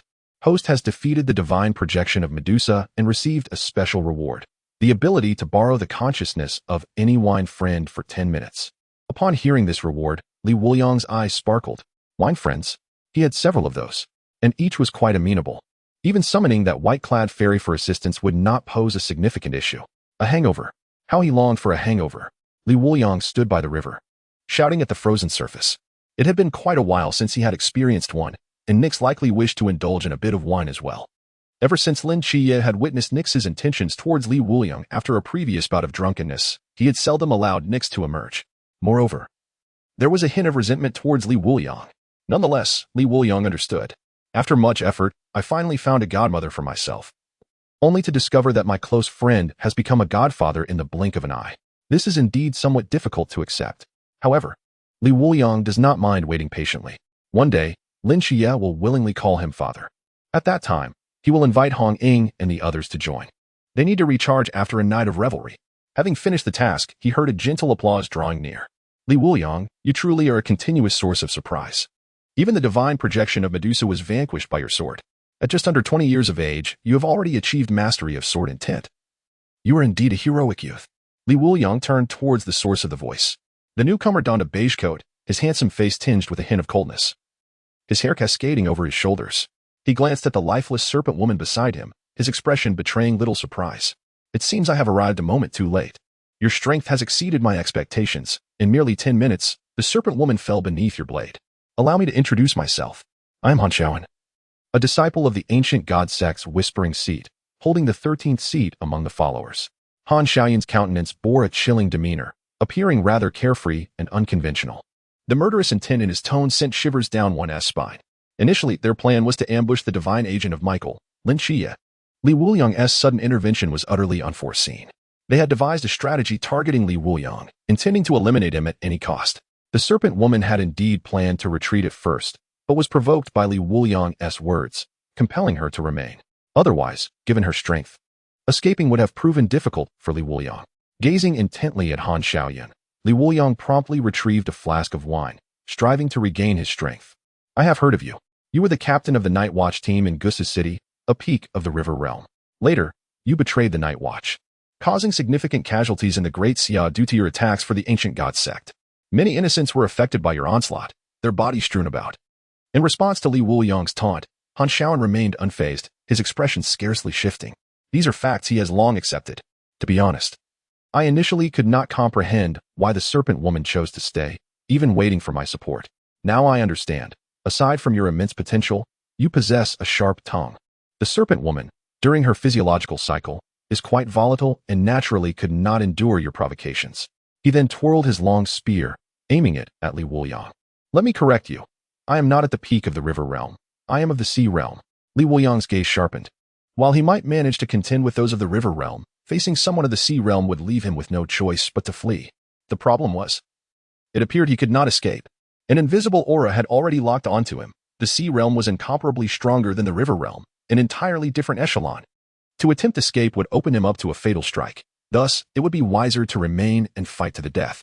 With an icy glare, Wuliang tightened his grip on the hilt of his sword, assuming a stance to draw it, preparing to unleash another strike. Although the aftermath of this move would leave him unconscious, stalling for reinforcements would suffice. At that moment, a hurried voice rang out from afar. Wuliang, no? You cannot use the heavenly sword again. Both Wuliang and Han Xiaoyan turned to the speaker. It was Chenmai. He rushed over, panting heavily. Wuliang, using the heavenly sword has opened a certain passage, establishing a connection with an unknown land. The space in Sangnan has already been torn apart by your previous strike. If further damage occurs, it could easily precipitate a greater catastrophe. Just a moment ago, he received a call from Lin Qiyee. The harbinger of calamity has sounded again. It was during your last strike. Furthermore, a note fell from the sky, landing before him. The note stated that Wuliang must not use the heavenly sword in the same place on the same day. Below it was a triangular symbol, identical to that of the boundless void. Understanding the urgency, Chenmai had rushed over post-haste. Thankfully, he arrived in time. Otherwise, Wuliang would have unwittingly unleashed an unknown disaster. Han Xiaoyan looked at Chenmai in astonishment. It's you? Upon seeing Han Xiaoyan, Chunmai's pupils constricted, filled with rage and hatred. Han Xiaoyan, so it is you. You, the traitor of the Night Watch, dare to come to Cangnan. Han Xiaoyan scoffed. You are indeed as easily provoked as the rumors suggest. However, your presence is of little consequence. I have already made my decision. Today, I shall not kill Li Wuliang. As you said, his continued existence holds far greater value. At this moment, several figures appeared by the riverbank. Other followers of the ancient god sect had also arrived. Hong Ying and Si Xiaonan, the two women, came to stand beside Chunmai. On a high-rise building by the river, Lin Qiyee's sniper scope gleamed ominously. Seeing that his allies had gathered, Han Xiaoyan remarked, "Come now, Chunmai, let me witness what special abilities your team possesses." Chapter 73, I am the Azure Lotus Sword Immortal. Bang! The clash of swords and spears echoed. Han Xiaoyan swung his long spear, deflecting the flying sword, leaving a trace of blood on his face. I must ask, was I not your opponent? How did I become the captain? Li Wuliang commanded the flying sword with fervor. His opponent was of the sea realm, and even the peak of the river realm, Chunmai, would prove no match. At most, he could only evade. Currently, there were 8 members of the ancient god sect. On their side, Hong Ying, Si Xiaonan, Lin Qiyee, and Chunmai, there were only 4. The others were still busy eliminating the mysterious entities unleashed by the ancient god sect in the city. They were outnumbered and outmatched in terms of strength. Li Wuliang did not believe he would be defeated swiftly. In his drunken sword state, he held the advantage. Wuliang, step back. Do not push yourself. Chunmai immediately urged. He could perish, but Li Wuliang must not come to harm. Captain, if you trust me, then hurry and deal with the others. Moreover, the outcome of this battle remains uncertain. The disparity between the pool realm and the sea realm is not insurmountable. As the final gulp of wine coursed down his throat, his steps became unsteady, plunging him into a drunken stupor. In the next instant, Li Wuliang grasped Yinlua's smile and dashed towards Han Xiaoyan, simultaneously manipulating another sword to create distractions. The Azure Lotus sword technique, breaking the surface. A sword thrust forth. Han Xiaoyan's pupils constricted, and he immediately counterattacked with his spear. Breaking the surface is a defensive technique, and Han Xiaoyan recognized this, thus opting for the most effective defense, to attack. Clang, clang. His long spear was exceptionally sharp, with minimal openings. Yet, Li Wuliang's assaults were remarkably swift. Han Xiaoyan could scarcely afford to display even a slight flaw without being struck by the dual impact of the second-tier drunken sword state. After just a few exchanges, blood began to seep from Han Xiaoyan's hands. However, Li Wuliang did not relent. He retaliated with the double lotus technique. Bang! Han Xiaoyan staggered back several steps from the blow, his eyes wide with astonishment. Li Wuliang, it is not unjust that the serpent woman perished at your hands. Initially, he believed that Li Wuliang had intentionally provoked the serpent woman into a frenzy, creating an opportunity for himself. However, he soon realized that this was merely a tactic to conserve energy. The serpent woman had not even compelled Li Wuliang to exert his full strength. Her greatest contribution had been to exhaust a single strike of heaven opening. Otherwise, he too might have faced dire consequences at this moment. Rest assured, your demise will not be in vain. With a sudden belch, Li Wuliang's speed accelerated. Oh, you can grow stronger. Han Xiaoyan's expression turned incredulous. At this moment, his long spear struggled to keep pace with Li Wuliang's assault. Yet, a cold smile crept across his lips. But this farce must come to an end. Han Xiaoyan had lost patience. It was time to conclude this battle. He soared into the air, conjuring a turbine-like wind wheel in his hands. The wheel rapidly expanded in the sky. Fortunately, it was winter, and the river was frozen, preventing him from stirring up any water. Behold the ultra-high-risk forbidden zone of sequence 79. The Great Wind Calamity. Li Wuliang recalled that even the previously ranked 89 ultra-high-risk forbidden zones bore the catastrophic power to devastate an entire city. If he did not intervene, Cangnan City would soon be obliterated. Where is Qingzhou? Li Wuliang shouted. His chi could manipulate oxygen, rendering the Great Wind Calamity ineffective indoors. But where had Qingzhou vanished to? Amidst the chaos, Red Ying, having dispatched a member of the ancient deity sect, called out to Li Wuliang. Aside from that nimble fat man, the other two have been knocked out by Han Xiaoyan. They are with Lin Qiyee. Li Wuliang was taken aback. He had instructed Bailey Pangpang and Xiao Yuan to follow Qingzhou, anticipating their assistance at a crucial moment. The Great Wind Calamity. Unbeknownst to him, Han Xiaoyan had not come to support the serpent woman, but had instead encountered them. Inadvertently, he had eliminated his most formidable adversaries ahead of time. Ultimately, they were mere newcomers from the Lantern Realm. Facing the Sea Realm, even with their advantages, they stood no chance of resistance. Their survival was likely due to some hidden trump card employed by Bailey Pangpang or Han Xiaoyan's hurried arrival to help. Given this, Li Wuliang's gaze shifted. System. I request assistance from my drinking companions. Host utilizes a special reward. Please contact one of your drinking companions online. You have a maximum of 3 refusal opportunities, after which the reward will vanish. The white-veiled fairy. Beep, beep, beep. The system sounded like a phone, ringing in response. Ding. The other party has declined your connection, leaving a message. I'm showering, do not disturb. This excuse nearly broke Li Wuliang. At that moment, the great wind calamity began to expand rapidly. Han Xiaoyan, hovering in the air, coldly observed Li Wuliang. Chun Mai gritted his teeth, his expression turning increasingly steely. Ultimately, can we not escape this fate? He thought, preparing to activate his forbidden zone, Black Wuchang. Captain, trust me, Li Wuliang shouted loudly. Chun Mai paused, then nodded in agreement. Han Xiaoyan's gaze faltered, tinged with regret. Meanwhile, Li Wuliang initiated another connection. Contact my elder brother. Beep, beep, beep. Ding. The other party has declined your connection, leaving a message. Sorry, if I come to your side, there will be no survivors. In an instant, he had failed twice. Li Wuliang, once brimming with confidence, now found himself in despair. These two were among those he felt reasonably close to, aside from the fairy. The elder brother who had taught him the 100 Steps flying sword was the most recent. He merely overlooked the fact that the other party was an unparalleled killer. This is the last chance. Contact that effeminate fellow. Beep, beep. The other party has accepted. In 3 seconds, divine consciousness will descend. Please prepare yourself. Host. 3, 2, 1. In the next moment, Li Wuliang's demeanor, aura, and sword intent all underwent a transformation. A terrifying presence left both Han Xiaoyan and Qin Mai in shock. Could it be that a deity was personally intervening? Qin Mai gasped in astonishment. But beauty fades in a mere 3 seconds. Li Wuliang staggered, collapsing onto the steps. Clearly, he had indulged too much. Oh dear, where have I been brought? Oh right. The connection. I am in the body of a young friend. He quickly rose, brushing off the dust, concerned about soiling his young friend's clothing, fearing retribution. Who are you? Han Xiaoyan looked down at Li Wuliang from a height. He could sense that Li Wuliang was no longer himself at this moment. Li Wuliang dusted off his garments and bowed, saying, I am the Azure Lotus Sword Immortal. However, some prefer to address me by a layman's name. I am quite flexible in this regard. Aside from the effeminate term used by your young friend, I can accept anything. He raised his head to size up Han Xiaoyan. It seems you summoned me because of your young friend. He is still weak, and you are not much stronger. Yet, since I am here, I shall strike only once. Not to bully the weak, but to provide an explanation for your young friend. As his voice fell, he lightly raised his finger. And Yanluo laughed as it flew into his grasp. Ah, a ghost sword? And it has been nourished by the waters of the river of forgetfulness. Truly, a magnificent blade. Chapter 74. After one strike, return home for drinks. At this moment, Han Xiaoyan's hair stood on end, for he genuinely doubted whether he could withstand this strike. Just then, Yuan Gang and others arrived in support. Upon witnessing Li Wuliang's demeanor and aura, his pupils constricted. Qin Mai, what on earth is happening? Qin Mai replied, good question. I also do not know, but it should be the projection of that deity descending upon Li Wuliang. Yuan Gang was taken aback, then his expression shifted. As though he had something to say. He wanted to inquire whether this person was indeed the deity of the Great Xia. But in the next moment, as Li Wuliang raised his sword, azure lotuses burst forth from the ice, blooming successively. The overwhelming sword intent surged forth. Yuan Gang's pupils trembled. Draw the sword and raise the azure lotus. The azure lotuses are indeed real. Could this be the legendary state of mind?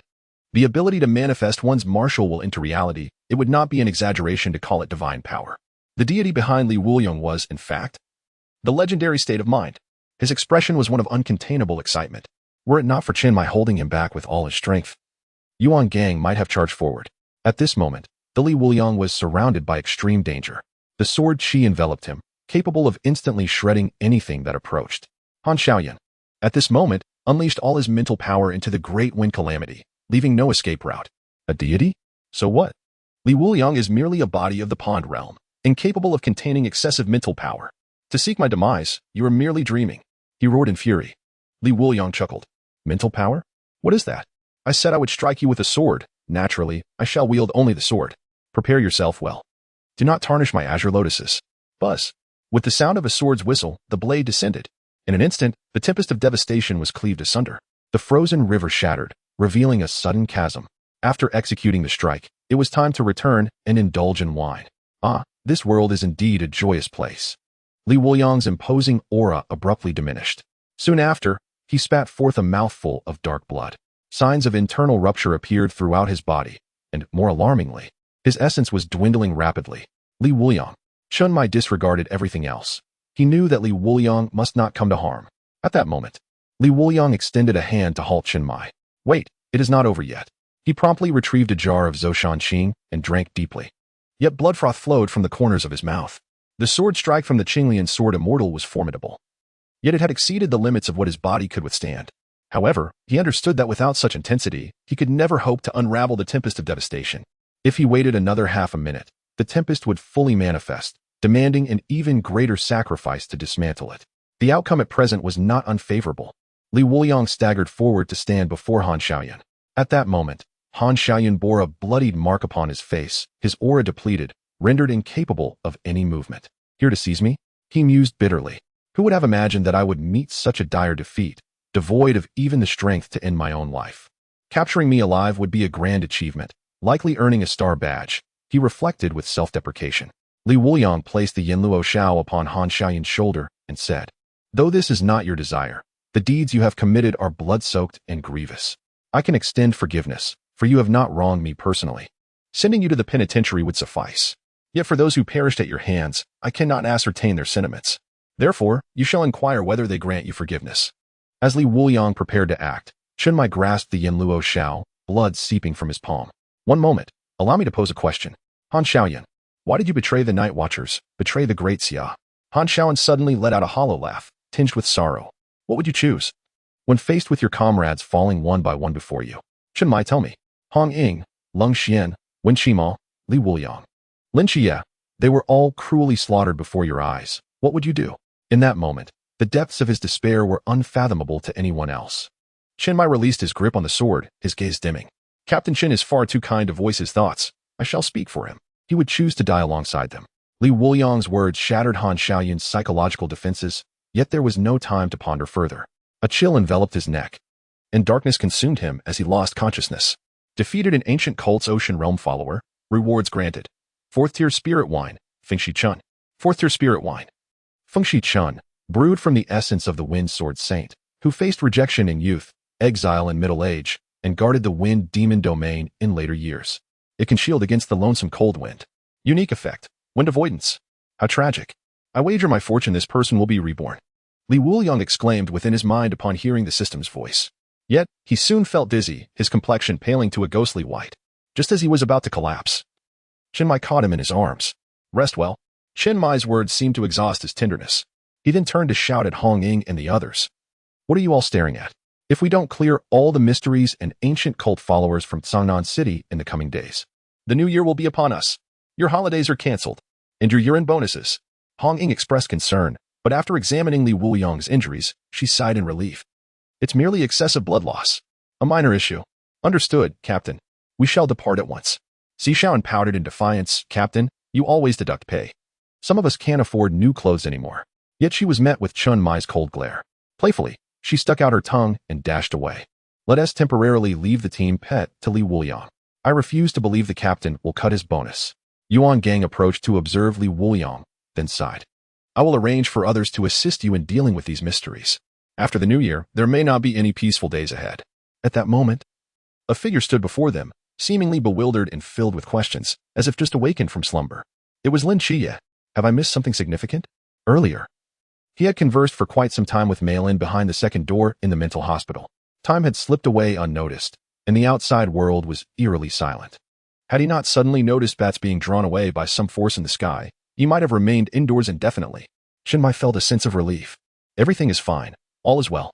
Let us take Li Wuliang back for a good rest. You all have a holiday. Let Hong Ying and the others handle the dirty work. Ding. Lin Qiyee felt a sudden warmth at his back. He turned to see Xiaoyan and pointing at her eyes, and then at him. "Captain, I want to participate in the mission. Rest is permitted," Chen Mai replied. "That won't he do. I am part of Team 136, and I cannot be absent during such crucial times." Chen Mai opened his mouth to respond, but Lin Qiyee's expression was filled with despair as he said, "Do you all find me a burden?" Chapter 75. A sword can harm, yet it can also protect. A pond, lotus flowers, koi, and a bamboo pavilion. This familiar environment was not foreign to Li Wuliang. It was the abode of the Qinglian sword immortal. Observing the half-drunken Qinglian sword immortal, Li Wuliang naturally took a seat across from him. Thank you, Li Wuliang said. Among drinking companions, mutual assistance is essential, is it not? However, you must strengthen that frail body of yours. Had I not intentionally held back at the end, you might not have even seen me again. He remarked with a hint of mockery, recalling how Li Wuliang had previously spoken of his mother, a memory he retained with clarity. The Qinglian sword immortal continued, Come, sit with me for a while and reflect. This place nurtures one's spirit. As he spoke, he beckoned, causing a lotus seed to soar through the air and land before Li Wuliang. You have now mastered the sword intent. Should you fail to grasp your martial will in the future and cannot condense your sword heart, consume this. My Qinglian intent is unparalleled in the world. However, you shall never enter the extreme realm again. Li Wuliang did not refuse but rather tucked the seed into his pocket. It was undoubtedly a treasure. Even if he did not utilize it, others would surely find it valuable. Songnan City would likely face destruction again in the near future. This was a miracle wrought by Lin Qiyee a decade prior, yet miracles have their expiration. He must remain vigilant. This drink, Li Wuliang said, producing the Fengshi Chun to share with his companion. The Qinglian sword immortal cast a glance and chuckled. Well, it seems you are indeed grateful. He uncorked a bottle of wine, and a chilling gust of liquor surged forth. Frowning, the Qinglian sword immortal quelled the wind with a flick of his hand. The potency of this wine was remarkable. After consuming a cup, Li Wuliang felt as though his body had been riddled with innumerable voids. A breeze swirling through him, perceptible yet intangible. What imbued this wine with such a sense of solitude and desolation? What experiences must the brewer have endured to create such a concoction? The expression on the Qinglian sword immortal's face shifted. Li Wuliang smirked. The origin of this wine brings sorrow to the listener and tears to the observer. We should refrain from discussing it today. The Qinglian sword immortal nodded in agreement. After several rounds of wine, Li Wuliang inquired, if there exists a sword technique that bears no effect, do you know the reason? He remained haunted by the events surrounding the Sword Qi Great Wall, which had nearly led to his demise. If it bears no effect, it is due to your improper method. As he spoke, the Qinglian sword immortal stood and flicked a finger, causing a blue lotus to bloom in the pond. Do you see? This too is a sword technique, albeit one that merely produces a flower. A sword technique need not always be one of destruction. It can both harm and protect. With my sword, a myriad of blue lotuses bloom in tandem. What would you classify this as? With the Qinglian sword immortal's elucidation, Li Wuliang grasped something, albeit vaguely. A premonition tugged at him. The Sword Qi Great Wall might not be as simple as it seemed. He simply had yet to uncover the correct approach. Another possibility exists. What is it? You are too weak. After learning, you can only scratch the surface. Will you drink this wine or not? If not, I shall take my leave. No, you are not weak. It is the sword's fault. Is that satisfactory? The following morning, Li Wuliang awoke languidly, a sweet aroma of fruit wafting into his nostrils. He glanced at the ceiling, his entire body aching. Upon rising, he discovered he was in the office, with Hong Ying and others sprawled across the floor, particularly when Qima lay in the most serene manner. The fruity scent emanated from Hong Ying, a fragrance he recognized well, purchased with the money given to him by Chunmai the day before they departed for the training camp. At that moment, Li Wuliang noticed a pile of individuals huddled in the corner, Xin Qingzhu and several others, inexplicably stacked together like a human pyramid, with the topmost by Li Pangpang threatening to crush them all. Lin Qiyee entered at that moment, bearing a large assortment of breakfast. You're awake. Come, have some breakfast. After the meal, Li Pangpang lamented, in all my years, this is the first time I've experienced being completely overlooked. Xin Qizhu and Chao Yuan remained silent, still reeling from last night's blow. Before the might of the Sea Realm, they had not managed to withstand even a single strike before being knocked unconscious. Li Wuliang smirked. They had indeed been unfortunate, encountering Han Xiaoyun while merely traversing the path. It was then he realized two people were missing, old Zhao and the captain. Hong Ying. Old Zhao is still working. Ever since he acquired the Forbidden Ruins, he has been like a chicken on stimulants, unable to stop. Captain Shin seems to be discussing matters with your instructor, so don't mind him. Li Wuliang inquired, by the way, who set up the Boundless Void last night. Fortunately, it was timely. Otherwise, Han Xiaoyan might have wreaked havoc right under our noses. At this, everyone fell silent. Li Wuliang's expression shifted. You all did not set up the Boundless Void. Heads bowed in shame. Wu Xiaonan spoke. Your bonuses and wages have been diverted to repair the gas pipeline explosion on the river. Just then, Chinmai entered, accompanied by 4 others. Young master. One of them addressed by Li Pangpang. Who are they? Chao Yuan's gaze shifted, sensing a familiar aura among the 4, each stained with blood. Li Pangpang explained. They are the guardians of some high-risk forbidden items, responsible for their management. They are also my bodyguards. Li Wuliang understood at last. It was not mere luck that had spared them, but rather the appearance of these four after their unconsciousness that had deterred Han Shaoan from executing them. Qinmai interjected. All right, they've been monitoring from outside. I initially thought they were from the ancient god sect, but thankfully we allowed them in to meet. Li Wuliang. You and Hong Ying should purchase some items for the new year. Bring your friends along. Let us celebrate together. Shen Qingzhu's companions appeared somewhat embarrassed. You all join as well, Qinmai insisted. Instantly, their faces brightened, and Shen Qingzhu nodded as if finding resolution. They had given by Li Pang their money. So this was not merely a case of mooching. Next, Qinmai produced a small bottle from his pocket and handed it to Li Wuliang. What is this? Heaven's water. Qinmai placed the bottle on the table. Yuan Gang has agreed to your request. Originally, Yuan Gang intended to deliver the wine personally, but he feared that upon seeing Li Wuliang, he would lose control and seek clarity. Any member of the Night Watch would struggle to contain their emotions in such a situation. Thus, it was best left to Qinmai. Give him time to digest it. Li Wuliang eagerly took the bottle, but just as he was about to uncork it, Qinmai added, by the way, Yuan Gang instructed you to keep it. There is only this one bottle, just a sip's worth, vital for life in critical moments. Suppressing his excitement, Li Wuliang carefully stored it away. If it could save his life, it was best preserved. At that moment, a forbidden item guardian set a box before by Li Pang. Upon opening, it sparkled with gold, by Li family specialties, exquisite watches. Songnan Squad, this is a humble local specialty for me. Please accept it graciously. Unlike Yuan Gang, Qinmai did not take himself too seriously. Why are you all staring? Hurry and thank him. Chapter 76, 7 Steps to Enlightenment. Li Wuliang enjoyed a delightful new year. In the past, he would feast and drink at Aunt Lin Qiyee's house. But this time he had brought Lin Qiyee to offer a toast outside her home. However, miracles inevitably fade. To this day, he still had not discovered a means to retain Captain Qin. The love from Team 136 had transcended mere friendship, resembling familial affection. His urgency to eliminate Han Shaoan stemmed more from a desire to avoid confronting the issue he had long evaded, that this familial bond would one day dissipate alongside the miracle. Perfection is a myth, yet Li Wuliang still yearned to strive for it. His sword intent had reached a profound level. During the Qingyan Sword Immortal's temporary possession of his body, his swordsmanship had progressed, nearing a state of half-completion. Hey, why so pensive right after the new year? This is not the style of you, Li Wuliang. Zhao Kongcheng placed a reassuring hand on Li Wuliang's shoulder. Nothing much, just craving some wine. Li Wuliang smiled as he spoke, producing a jar of ancient yellow wine, preparing to indulge himself. Since when have you become so selfish? Share a little, Zhao Kongcheng remarked, having also succumbed to the allure of alcohol. In the words of Qinmai, Team 136 was soon to be renamed the Drunken Squad, with each member, including Lin Qiyee, expected to consume no less than 2 gin. Even Si Shaoan could insert a straw into the wine jar and take a hearty sip, especially during the festive season. A small firm had managed to thrive, thanks to the wine bottles, allowing several elderly recyclers to enjoy a prosperous new year. Fujin could even pour out a few bottles. Yellow wine? Isn't it supposed to be served warm? Zhao Kongcheng inquired. Li Wuliang's expression turned astonished. Oh, Lao Zhao. You're quite knowledgeable. Zhao Kongcheng beamed with pride, of course. Next, Li Wuliang produced Yin Luo Shao. Ignite. A flame surged forth from the sword's body, perfectly warming the wine.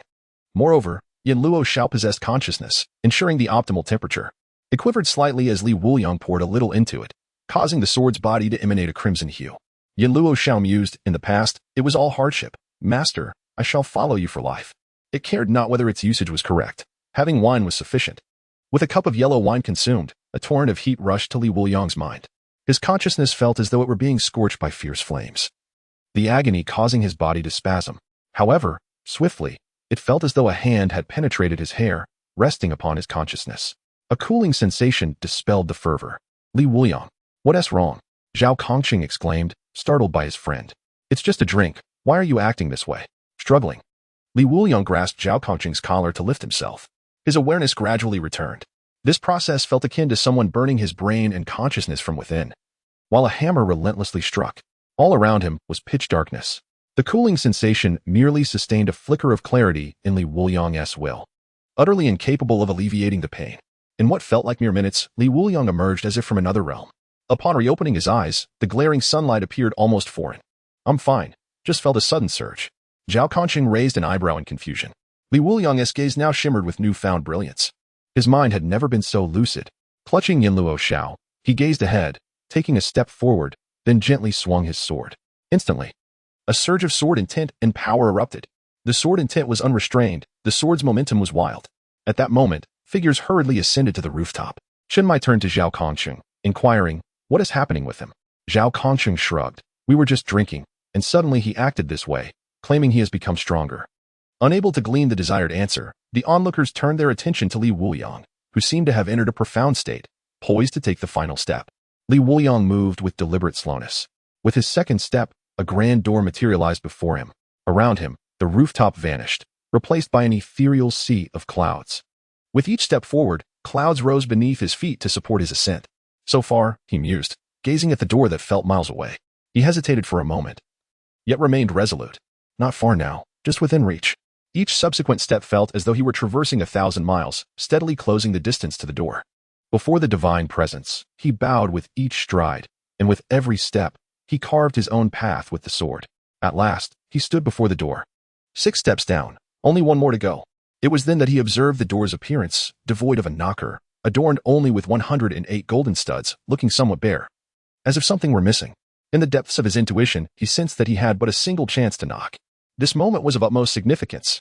Yet, no matter what, he found himself unable to take that step outside. Suddenly, the door began to recede. Before him, a fissure emerged, expanding like a chasm. Li Wuliang remained rooted to the spot, powerless.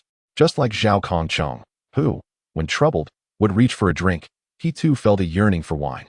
With a mere thought, the jar of ancient yellow wine reappeared in his grasp. Taking a deep breath, Li Wuliang felt invigorated, as though he were being reborn. Uncertain of the old man's brewing method, he noted that despite being yellow wine, it contained no impurities whatsoever. Impurities? A flash of insight illuminated his mind.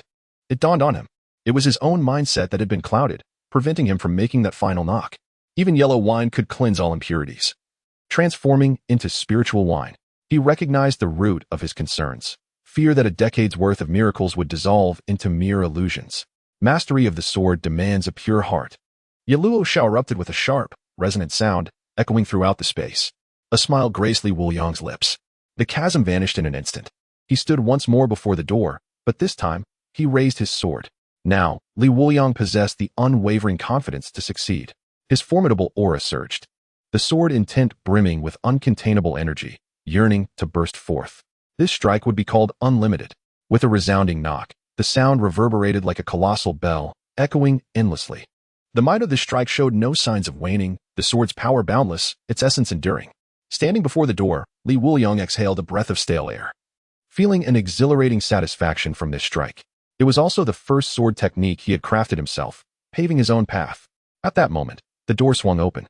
He took that final step, stepping inside.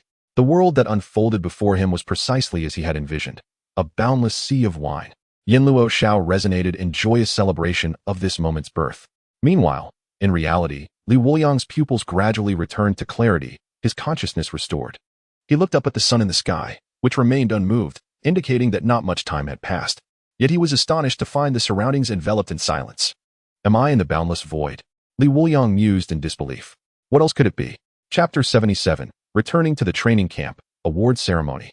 Li Wuliang turned to find several members of Team 136, their attire disheveled, resembling beggars. The ever-obsessed Wen Qiyee had a lightning strike scar on his head, and the once luscious red tassels of his hair were now halved. Si Xianan's newly purchased long skirt had transformed into a short one. Red ink clenched her pink fists, a sardonic smile gracing her lips as she regarded Li Wuliang. Wuliang, care to explain? The explanation was satisfactory. We shall escort you back. If not, we will send you down. Li Wuliang knew for certain that his fate would be grim. Thus, dear friends, allow me to present a performance. With that, he promptly dashed down from the rooftop, decisively, leaving others no chance to react. Hong Ying's cheeks flushed with anger, resembling 2 swollen apples. He must not escape. Zhao Kongcheng hastily remarked, "Come now, you're far too grown to compete with Wuliang. Look at me. I've lost my suave wolf tail.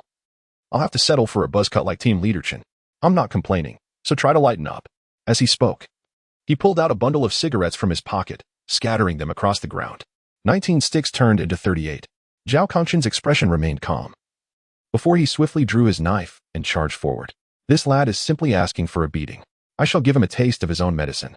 Shortly thereafter, Shen Qizhu and Lin Qiyee heard Li Wuliang's howling laughter echoing through the air. Shen Qizhu observed, "It is evident that you share a strong bond." Upon hearing this, Lin Qiyee produced an eye mask and handed it to Shen Qizhu. "Here, you might find it useful." "What is this?" "A breathable eye mask. Take it. It's suitable for those with impaired vision. Qiyue responded with a puzzled expression. Suddenly, Li Pangpang noticed a box of fragments in the corner. He approached and discovered it contained cut-up photographs of the team members. Qiyue, take a look at this.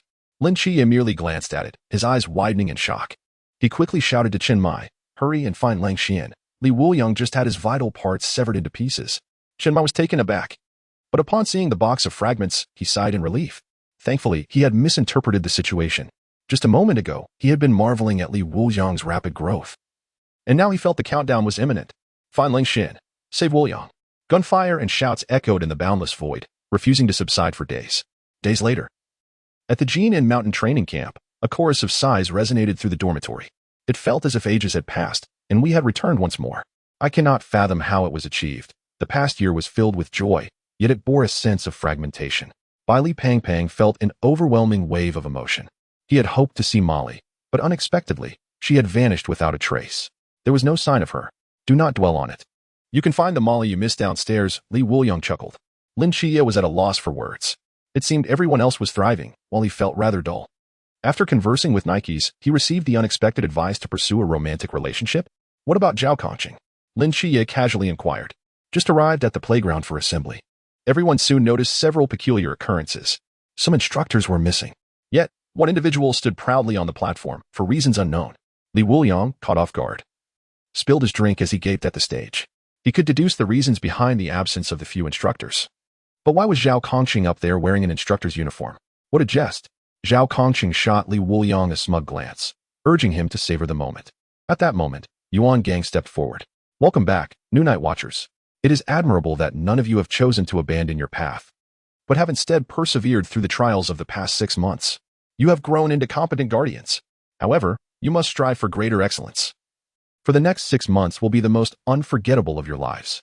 The training ahead will challenge you further, demanding your unwavering resilience. He then shifted the topic. Now, we shall commence the award ceremony. Upon hearing this, the crowd was not overly perplexed. They were well aware of the events that transpired in Songnan City. Particularly due to Li Pangpang's loose lips and Qingju's followers, it was impossible for the news to remain contained. Let us invite the commanding officer to the stage for the awards. Once Yuan Gang finished speaking, astonishment spread among the crowd. His rank was already astonishingly high. And when he mentioned a commanding officer, it could only refer to the highest echelons. Soon, an elderly soldier with white hair approached with measured steps. Greetings, new Night Watchers. I am Yulongni, commander of the 6th Military District. Wuliang blinked in disbelief, struggling to comprehend who this person was. He had expected someone of great renown. Perhaps Yufan or Master Chen, as they were among the most powerful figures among the Guardians. Moreover, the 6th Military District seemed to be a conventional military structure, not particularly associated with the Night Watchers. However, Yulongni smiled and continued. I presume you do not recognize me. Allow me to clarify. The vehicles you have damaged, the buildings you have shattered, and the ground you have excavated were all repaired by me. Ensuring your safe return after your missions was my responsibility. They also call me the Special Logistics Commander for the Night Watchers, you the caretaker. In an instant, thunderous applause erupted. The audience's expressions mirrored that of a child seeing their beloved mother. Wuliang clapped with fervor, knowing that his special provisions had undoubtedly received approval from this venerable elder. It is widely acknowledged that soldiers have a group of individuals who act as both fathers and mothers. These are the ones responsible for logistics. First, I invite Lin Qiyee, Li Tuming, Chao Yuan, and Qingju to the stage. Night Watcher Lin Qiyee played a crucial role in Songnan City, eliminating numerous cultists and dismantling 3 hideouts, confiscating 9 forbidden items. Li Tuming, Chao Yuan, and Qingju obstructed the cultist Han Shaoan, buying precious time for the subsequent eradication efforts. Therefore, I bestow upon you the Spark Medal. Thunderous applause followed. From the easiest to the most challenging, the Spark Medal, the Starlight Medal, the Star Medal, and the Sea of Stars Medal. It felt akin to being new recruits enjoying a vacation, returning with a second-class merit. It was hard not to feel envious. Lin Qiyee received the medal with great dignity, while the other 3 scratched their heads, bewildered as to why they were being honored when they felt they had done little, even getting knocked out in the process. At that moment, Zhao Kongcheng whispered, if you hadn't stalled for that 1 minute, Wuliang would have been trapped between 2 opponents, and the outcome would have been dire. You have rightfully earned this honor. Zhao Kongcheng was envious too. But there was nothing to be done. Lin Qiyee had been on a rampage, claiming all the glory. Currently, Songnan was devoid of any cultist strongholds. Next, I present the award for Night Watcher Wuliang. In the battle for Songnan City, Wuliang turned the tide, saving countless citizens and minimizing all losses. Thus, I bestow upon him the Sea of Stars medal. The Sea of Stars medal. Did I hear incorrectly? At this moment, the crowd was no longer calm. The first 3 medals seemed within reach, but the Sea of Stars medal was an entirely different matter. Yuan Gang wore a look of astonishment, completely unacquainted with the matter at hand. The Star Sea medal is notoriously difficult to adjudicate, yet those who receive it are undeniably deserving. He leaned closer to Zhao Kongcheng and whispered, "Has Li Wuliang done something else in Songnan City?" Zhao Kongcheng replied, "I'm not sure. What I know is likely on par with what you know." Both were somewhat baffled. Lin Qiyee sensed a peculiar tension. Could it be that the Night Watchers intended to elevate Li Wuliang to an extraordinary status? That seemed rather frivolous. Yulomi continued, "In recent years, the Star Sea medal has only been awarded once, to the captain of the special team, Wang Mian. I trust everyone is aware of, or at least familiar with, events from 5 years ago. The public narrative spoke of a tsunami in Donghai, but in truth, it was the divine entity, Serpent Orochi, attempting to forcefully land on our territory. Captain Wang Mian single-handedly reversed time, returning an hour into the past to lead his team in fording Orochi, holding out until the utmost support from our realm arrived. The upper echelons of the Night Watchers unanimously agreed. Wang Mian was indeed deserving of the Star Sea medal. Upon hearing this, the new recruits felt their blood surge with excitement. So there was such a tale? The ability to manipulate time. Wang's prowess was astonishing. Previously, they had heard of the special team slaying formidable beings, but it turned out that this was merely one of his lesser achievements. How incredible! One day, I too shall earn a medal. Stop dreaming. With your meager strength, even igniting a spark would be a challenge. Oh no, I've lost my composure. Does that mean Li Wuliang has accomplished something equally remarkable? Amidst the murmurs, curiosity about Li Wuliang's extraordinary feats grew. What youth does not harbor a dream of heroism? Such medals signify that one has become a hero of the Great Xia. The boastful dreams of their childhood were rekindled in their hearts. Shen Qingzhu glanced at his Starfire medal, feeling somewhat dissatisfied. It seemed he needed to work harder and strengthen his abilities. Had he not fainted earlier, he too might have secured a Starshine medal. At that moment, he formed a new ambition. One day, he would collect every medal. Zhao Yuan sighed. Is it possible that had you not fainted, you would have been buried instead? Shen Qingzhu was at a loss for words. Finally, the plump one chimed in. That's a formidable being from the Sea Realm. Who could contend with that? Shen Qingzhu fell silent. Meanwhile, Yuan Gang observed Yulongi, perplexed. Although Li Wuliang's achievements were remarkable, the significance of the Star Sea medal was profound. It symbolized an immense contribution to humanity, worthy of being etched into history. In contrast, the star emblem would be more suitable for Li Wuliang's current merits, without the intent of undue elevation, a rightful recognition that would not significantly impact his future. However, should it be the Star Sea medal, dissenters might arise. Unless Li Wuliang had other undisclosed accomplishments. Li Wuliang ascended the stage. What an honor! You haven't succumbed to inebriation. Yulongi remarked with a light chuckle. I don't drink all the time, Li Wuliang replied, feeling a bit embarrassed, as if he were perpetually inebriated. At that moment, Yulongi simply watched him silently. After a pause, he spoke. You are quite unique. The reason I am here to bestow the honor today is that I can offer you a choice with a more objective perspective. What choice? Li Wuliang inquired, slightly puzzled. Yulongi continued. There are 2 options. First, you accept the Star Sea medal, and all remains as is. Second, you refuse the Star Sea medal. And from that moment onward, the standard weapon of the Night Watchers, the Starblade, will be changed to a standard sword. Time was short. Yet there was still a minute to contemplate. Yuan Gang's pupils constricted. He seemed to understand. In the past, the weapons of the Night Watchers were vastly diverse, tailored to individual preferences without a unified standard, as long as they could vanquish the mysterious. It wasn't until a commander of the Night Watchers traveled to Kunlun ruins that they were equipped with the sharper, more resilient Star Blade. Since then, the casualty rate among the Night Watchers had dramatically decreased. Individuals like Zhao Kongcheng, the Watchers, could utilize Kunlun Dao to combat various mysterious entities. It could be said that it was a monumental contribution. If Li Wuliang chose the second option, the intent was clear. This was a plan to cultivate him further, until he reached the pinnacle of the Night Watchers. At that pinnacle, no medal would be necessary to earn the respect and reverence of comrades. Without hesitation, Li Wuliang declared, I choose the second option. A broader smile appeared on Yulongi's face. May I inquire why? Li Wuliang responded, because none here wielding a blade can best me. I may not be proficient in swordplay, but I can certainly offer some pointers. The sword training set I developed is exceedingly practical. Yuan Gang swiftly stepped into silence. Li Wuliang. What nonsense! When you applied for the funds for foot massage equipment, you mentioned consumable training tools. Those technicians are still lurking behind. If this comes to light, the funding might be halted, and I could face repercussions. Wuliang smiled at Yulongi, sir. This is a classified experimental training from our camp, not to be disclosed, I hope for your understanding. This was the first time the others had seen Wuliang so humble. However, they too had to keep silent. After all, such training not only accelerated their strength, but also provided immense enjoyment. Should it be revoked, they would have nowhere to mourn their loss. Yulongi appeared contemplative, then cast a somewhat resentful glance at Wuliang. Very well, I shall refrain from further inquiry. He then turned to Wuliang with a smile. Your reasoning is quite commendable, to my satisfaction, and it justifies the depletion of the Night Watcher's entire inventory over these past few months. What if my answer does not please you? Wuliang asked. Yulongi maintained his smile. Supply will be cut off. I assure you, even the commander cannot reverse that. A chill ran down Wuliang's spine. If that's the case, I shall take my leave. Standing on the stage, he felt awkward after refusing the honor. This old man seemed benevolent, but struck at the most vulnerable points. Though he still had plenty in stock, if he began to drink heavily, it would soon be insufficient with a larger crowd. It was still most prudent to stick to the basics. Primarily, it wasn't the right moment for drinking. The urge for liquor had already begun to stir. The ceremony has not concluded. Why are you leaving? Huh? Wuliang halted, confused. Didn't I refuse? You declined the Star Sea medal, but this star emblem holds no less significance. Yulongi affixed the medal to Wuliang's chest. His gaze filled with the affection of an elder, even adjusting Wuliang's attire. Go now. Sir, I have a request. For a drink? Indeed. Granted. Chapter 79. A new special training begins.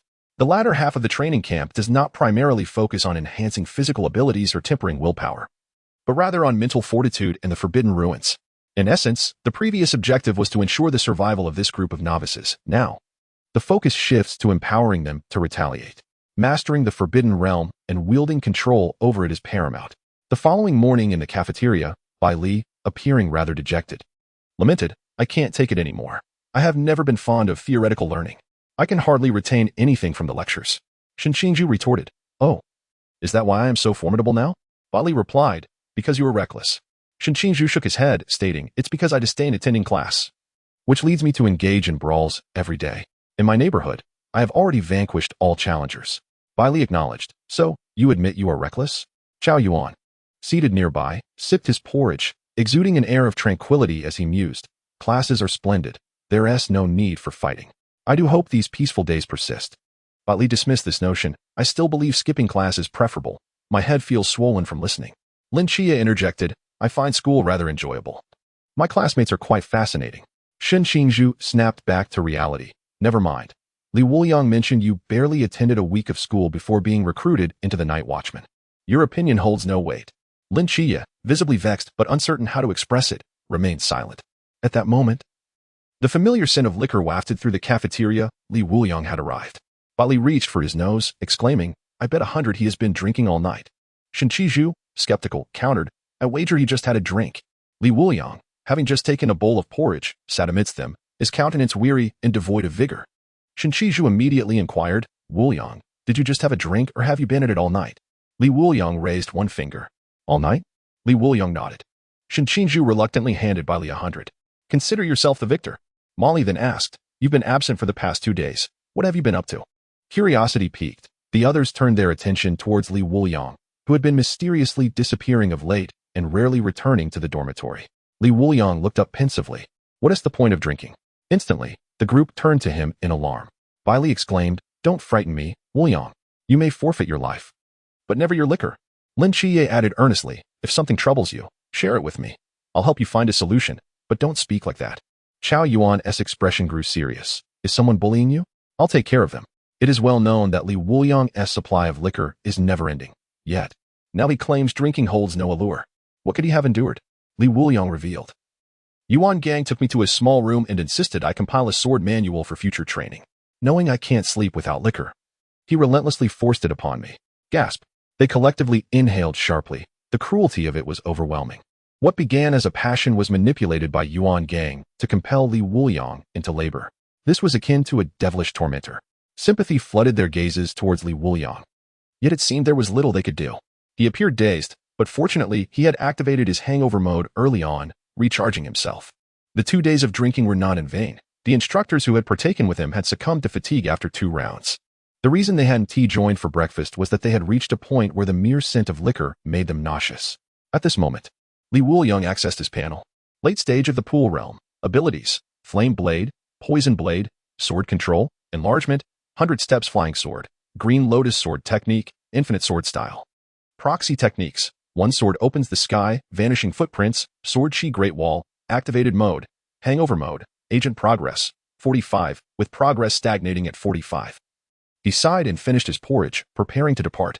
Bali queried, "Aren't you going to practice with the gun?" Lin Qiyee immediately interjected, "Let him be. It's unnecessary. He can wield the flying sword. By the time he reloads, the others will have already finished." Wuliang returned to the dormitory and slept soundly until dawn. Upon awakening, he found Lin Qiyee already dressed. "You're awake early," Wuliang remarked. Lin Qiyee pointed to the clock. "It's 6 o'clock. Usually, Yuan blows the whistle at 5. Don't you find that odd?" Lin Qiyee's expression turned serious. "The last time things were this strange was during our special training in Jinan Mountain. This might be another extraordinary training session, perhaps even more intense." Wuliang's eyes brightened. He suddenly recalled that it was indeed the right time. This special training involved those 3 mysterious entities. No wonder they let him return yesterday. It was to prepare him for the training. Old Deng is quite the trickster. Given the tranquility in the dormitory area following the incident, it was likely the work of the spider child. Wuliang remembered that this little spider was rather cute, a juvenile, yet easily intimidated. The two roused the still slumbering Bai Li and exited the dormitory, only to be met by Chao Yuan rushing towards them. Upon seeing them, Chao Yuan exclaimed, "Wuliang, Qiyue? It seems something has happened." "Not seems, something has definitely happened. This could very well be part of old Yuan's special training," Lin Qiyee replied somberly. "What should we do now? Let us wake the others and see how many of us are left." "Agreed." Wuliang followed silently, his eyes darting around, scanning for hidden cameras along the way. He had finally managed to relax a bit. He couldn't let this opportunity slip away. Not only was the dormitory devoid of inhabitants, but even the instructors, cleaning staff, and Xiao Lian had all mysteriously vanished. The entire training camp was nearly deserted, with fewer than 40 individuals remaining, necessitating a divided search. At that moment, a faint rustling sound echoed. Lin Qiyee abruptly turned around, catching a glimpse of a grayish-white figure darting past at remarkable speed. "There's movement over there," he shouted, immediately giving chase. Wuliang squinted, following suit. At this juncture, he halted, saying, "You all go ahead. I need to step away for a moment." Lin Qiyee nodded, "Be careful." With that, he sprinted after the earlier disturbance. Once the others departed, Wuliang approached a door, which led to a storage room. Standing at the entrance, he rubbed his face, revealing a devilish grin. Suddenly, he leapt into the room, making a ghastly face at the door. "Here comes the ghost to feast on the little spider." Eek! A massive, grayish-white spider hung from the doorframe, its eyes widening in terror, nearly fainting. Fortunately, the spider child had 8 eyes, yet it still plummeted headfirst to the ground with a thud after being startled. Chapter 80. The Drunken Spider Child. In a state of panic, the spider child lost all composure, thrashing about in the storeroom. "Wah! Mommy! Baby is scared." He stumbled, slipping out, only to collide with the spider web.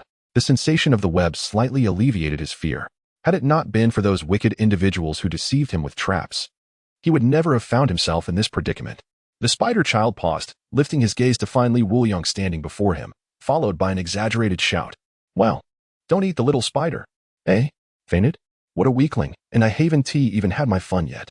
Behind the monitors, Yuan Gang covered his eyes, unable to bear the sight. "Who brought this creature here?" Instructor Hong scratched his head. "That's superior. You signed off on it. We went to great lengths to capture him." "You call that a waste of effort? Care to elaborate on how it was wasted?" With a frown, Yuan Gang retorted, "If you can't explain, then you can take his place." Instructor Hong's face flushed as he turned to another person. "Xiao Chu, what do you say?" Instructor Chu turned to yet another individual. "Xiao Lu, your thoughts?" Instructor Lu, noticing the absence of others, reluctantly spoke.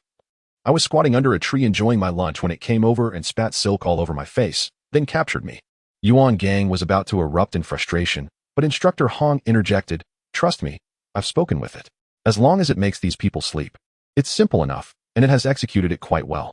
Yuan Gang nodded, sighing, "Well, it must be this way. Remember, anyone who doesn't wake up by 6 o'clock will lose 25 points. 25 points? Sir, that seems excessively harsh." Instructor Hong exclaimed. Yuan Gang's expression turned serious. "This soul-weaving spider intends to strike while they sleep.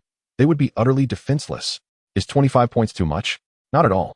Instructor Hong recorded the names of Li Wuliang and the others. Only a handful had been awakened. It was straightforward enough. Meanwhile, the spider child, just regaining consciousness, found himself immobilized. The villains who had frightened him earlier were now roasting by the fire. The flickering flames cast an eerie glow on Li Wuliang's face. You're awake now. Don't be afraid. The pain will subside shortly. My sword is quite swift. The spider child's tears streamed down as he desperately struggled in midair. But he was ensnared by his own silk, which he needed to dissolve with his saliva, a detail he had momentarily forgotten.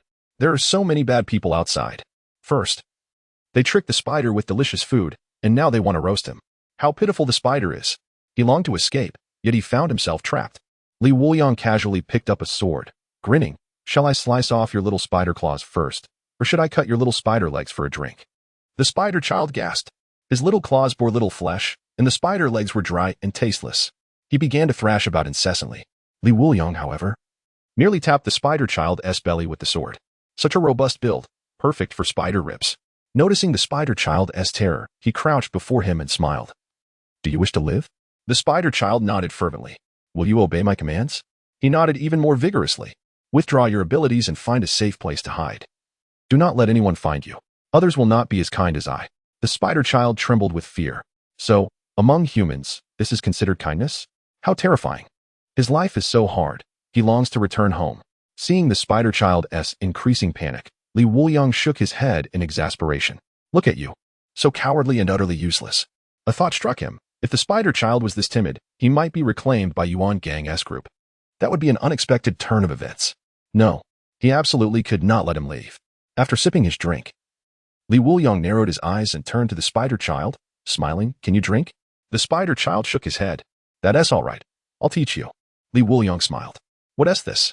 Isn't you letting him go? Why the sudden change of heart? So easy to bully the spider. 3 small bottles of liquor later. The spider child began to stumble, his head adorned with a rosy hue. With a thud, he crashed into a pile of clutter. Host, having drunkenly bullied a minor. Triggers the achievement Great Beast, receiving a reward. 10-year aged spirit wine essence. First tier spirit wine essence, brewed by a martial arts grandmaster. It encourages those lost to find their way back to virtue. Unique effect, enhances physique by 10. Li Wuliang was speechless. He had done nothing but frighten the creature. He hadn't drawn his sword more than a few times. How could this be considered bullying? Moreover, he had even given the spider child alcohol, clearly a benevolent act. Generally, he would spare a single drop for non-human entities. At that moment, a deafening explosion reverberated throughout the dormitory area. Li Wuliang stepped outside, astonished as he gazed at the weapon storage in the distance, which was as large as a football field, now engulfed in flames. Did they go this far? His face was a mask of shock. The other 2 items were in the girls' dormitory. How could they have caused such an explosion? What on earth happened? He caught a fleeting glimpse of a figure moving at an incredible speed, almost beyond belief. But Li Wuliang discerned that it was a woman. At that moment, Yuan Gang wore a cold smile. Since Li Wuliang's combat prowess had surpassed the norm, he would arrange for some unconventional methods. Having intoxicated the soul-weaving spider, he still had several backup plans. Did you see Li Wuliang's expression? By the way, when did you move the items from the weapon storage? Yuan Gang inquired with a grin. Instructor Hong's expression changed, and he remained silent. Are you saying you didn't transfer them? Instructor Hong fell silent. Does that mean if the others awaken, without the forbidden area, they won't be able to retaliate? Silence hung heavily in the air. Yuan Gang's face turned purple with rage. This special training had cost him dearly. Sir, look. Someone suddenly pointed at the monitor. Yuan Gang immediately checked the monitor. Witnessing Li Wuliang, as if awakened by the explosion, searching for the others, now far from astonished, but rather exceedingly serious. It was highly probable that the recent explosion had heightened Li Wuliang's tension beyond expectations. Was this explosion a failure? Not at all. It was splendid, Yuan Gang exclaimed, bursting into laughter. Quick! Have everyone take their positions. The special training has only just begun. Meanwhile, Lin Qiyee, Shen Qizhu, and the others had regrouped. Bailey Fatty anxiously exclaimed. Did you all hear that explosion? What is going on? Lin Qiyee frowned. The girls' dormitory is sealed off, and the explosion at the weapons storage seems unusual. I suspect this might be a special training exercise. Upon hearing the girls' dormitory was sealed, Bailey Fatty immediately declared, then Molly is in danger. I must go find her. It's too dangerous to scatter now. We should all head to the girls' dormitory for mutual support, Lin Qiyee suggested. Chapter 81. Is it still special training? As they made their way to the girls' dormitory, Lin Qiyee and Shen Qingzhu suddenly came to a halt. The two turned their heads simultaneously towards a nearby storage room. Did you notice? Indeed. Their exchange left the others somewhat bewildered. Li Pangpang remarked, what on earth is going on? You two are making me feel rather foolish.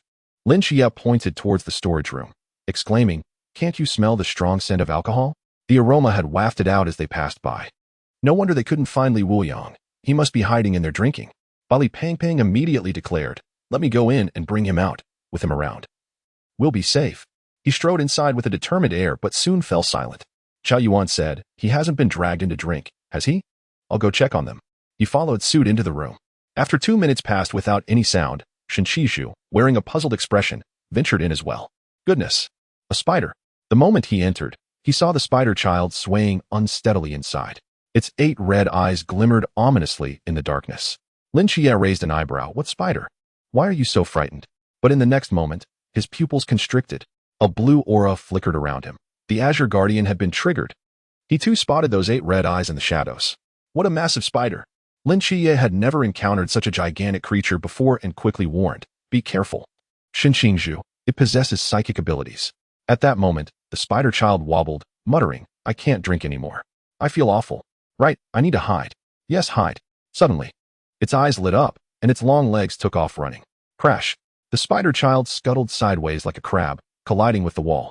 It blinked at the blurred figures before it, its demeanor shifting to one of fear. It's whirring.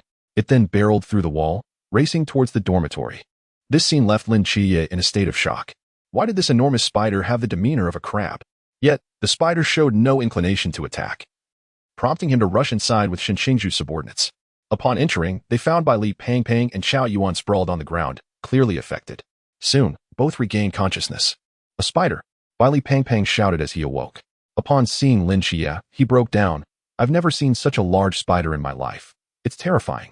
How can there be something fiercer than the flying cockroaches from our side in the north? Qiyue asked, should we pursue? No, Lin Qiyee replied firmly. A creature as mysterious as that shouldn't be wandering around the dormitory area. This must be part of some special training.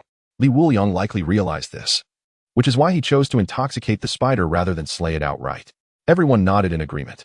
Li Wuliang spared only 2 types of entities, those he could drink with and those he could not defeat.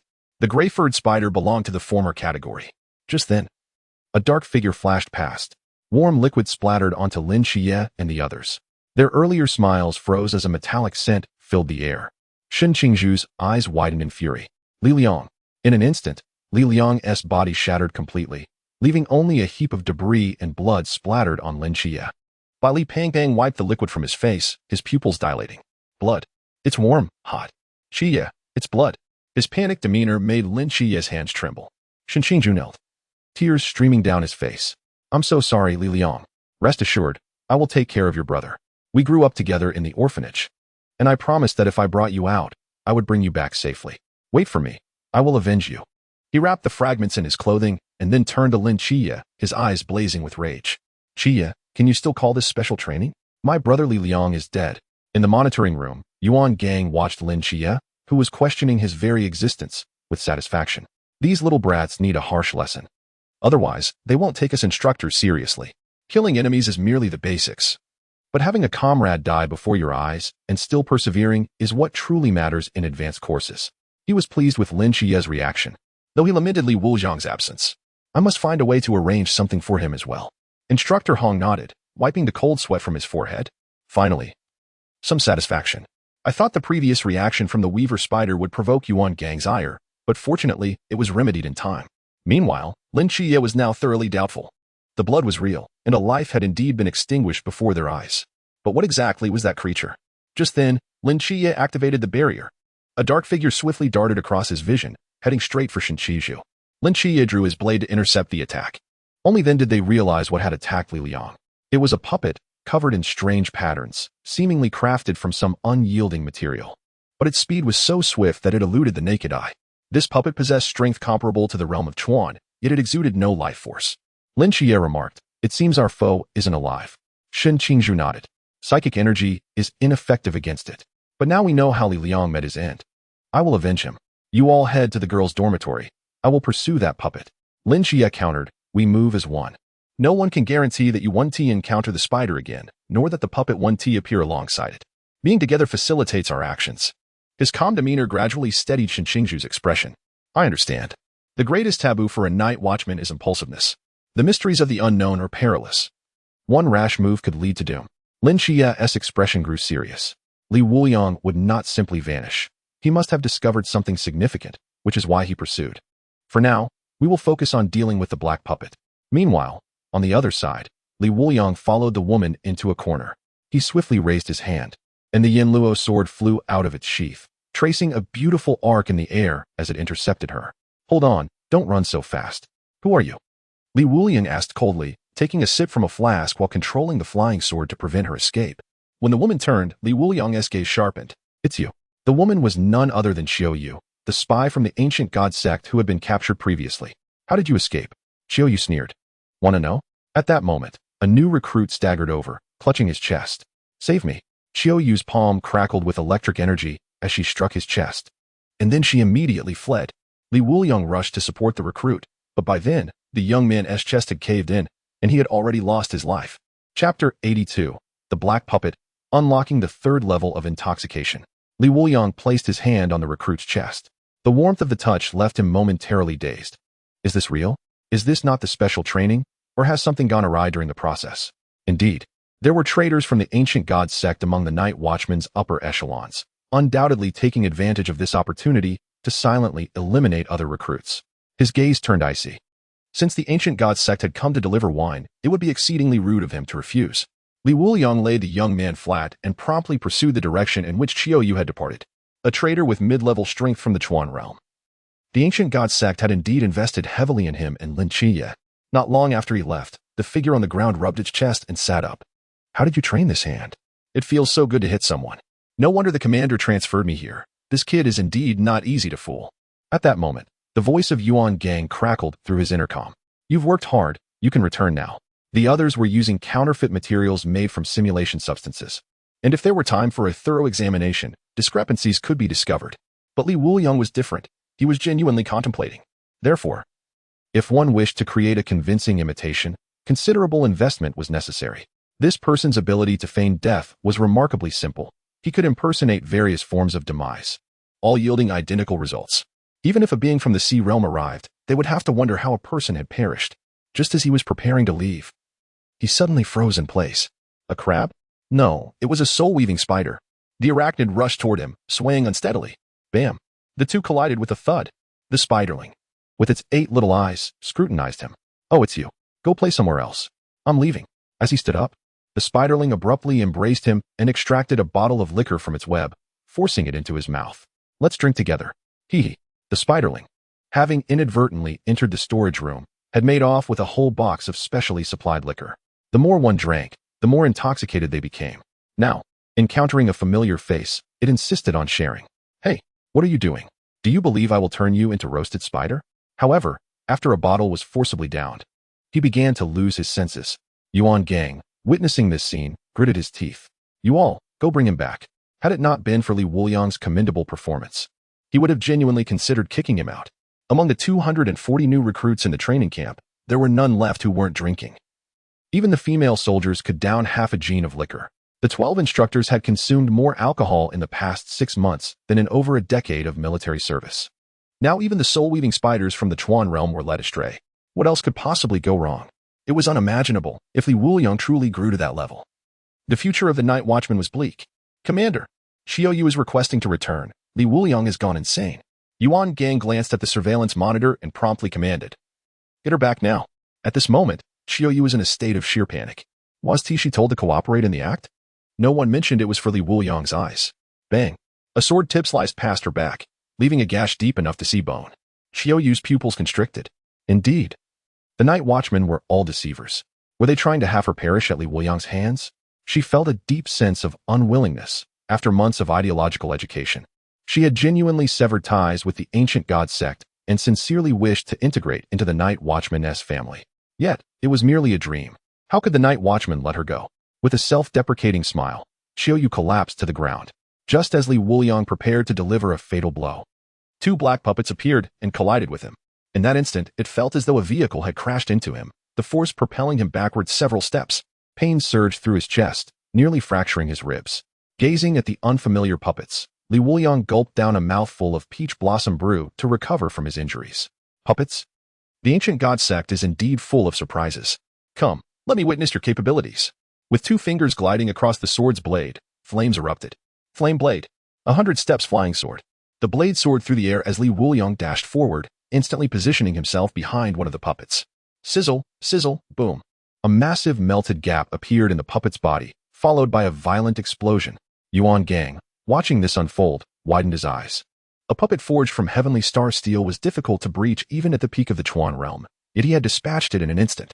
He hadn't intended to lose the puppet, as the proper method for these puppets was straightforward. Once equipped with the device and proficient in controlling mental energy, one could disable them through the energy conduits within. Typically, a 6-person team could easily handle one. It was designed to train their cooperation and observational skills. But now it was gone. The cost was exorbitant. He might even face disciplinary action. There were fewer than 10 in the Night Watchman. Instructor Hong whispered, "I fear both may be rendered useless." Yuan Gang gritted his teeth. Why send 2? Afraid they wouldn't be able to stop him. Upon hearing this response, he fell silent. At this moment, Qiyue was seized and taken away. Li Wuliang's murderous intent surged. He immediately turned to face the other puppet. "So you think you're tough? Let me see just how tough you are." He swiftly downed a jar of liquor, entering a state of intoxicated swordsmanship. Clang, clang, clang. The blade struck relentlessly, achieving a series of rapid hits, each resonating as though igniting a vibration. The black puppet was immobilized, and within it, faint sounds of cracking emerged. Li Wuliang's speed increased further, until each strike produced an echoing delay. Cracks began to appear on the surface. Yuan Gang's heart bled. He couldn't save the second one either. Boom. Soon, the second black puppet shattered into countless fragments, its eyes extinguished. Hostess killed the target without injury. Third stage of intoxicated swordsmanship unlocked. During repeated strikes, attacks will exhibit a penetration effect. Every 10 consecutive hits increases the probability by 10. 100 consecutive hits will surely reveal a flaw.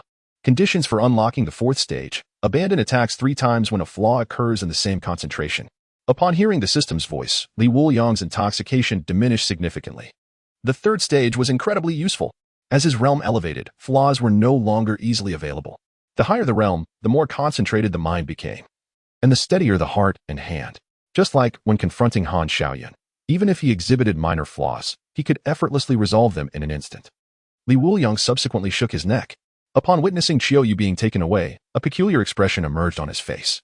Did those from the ancient god sect possess the capacity to rescue others? Meanwhile, on another front, upon hearing the explosion, Lin Qiyee, Shen Qizhu, and others hastened to the scene. A fragrant aroma of alcohol wafted through the air. Indeed, Li Wuliang was also present here, Lin Qiyee remarked as he savored the scent. At that moment, a drop of liquid fell onto Li Pongpong's head. He looked up, his eyes widening in surprise. The large spider was there as well. Zhu Tong hung upside down outside the dormitory building, clutching a bottle of liquor and drinking from it, seemingly ensnared by his own web. Observing Zhu Tong's drunken state, Lin Qiyee sighed, "Let us first seek out Li Wuliang and inquire if he has any information. It is not worth our time to linger around this character." Even the furious Shen Qingzhu nodded in agreement, saying, "He is already intoxicated.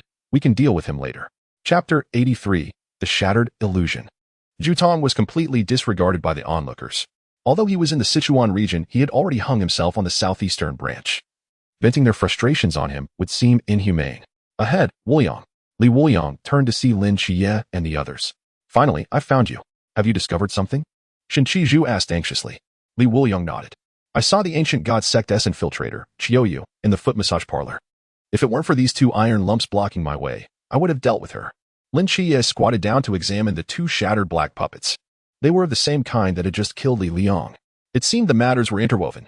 At this moment, Shen Qingzhu seethed. "So, the ancient god sect has taken advantage of us." The thought of Li Liang's death filled Shen Qingzhu with immense guilt, believing it to be his fault. "All right.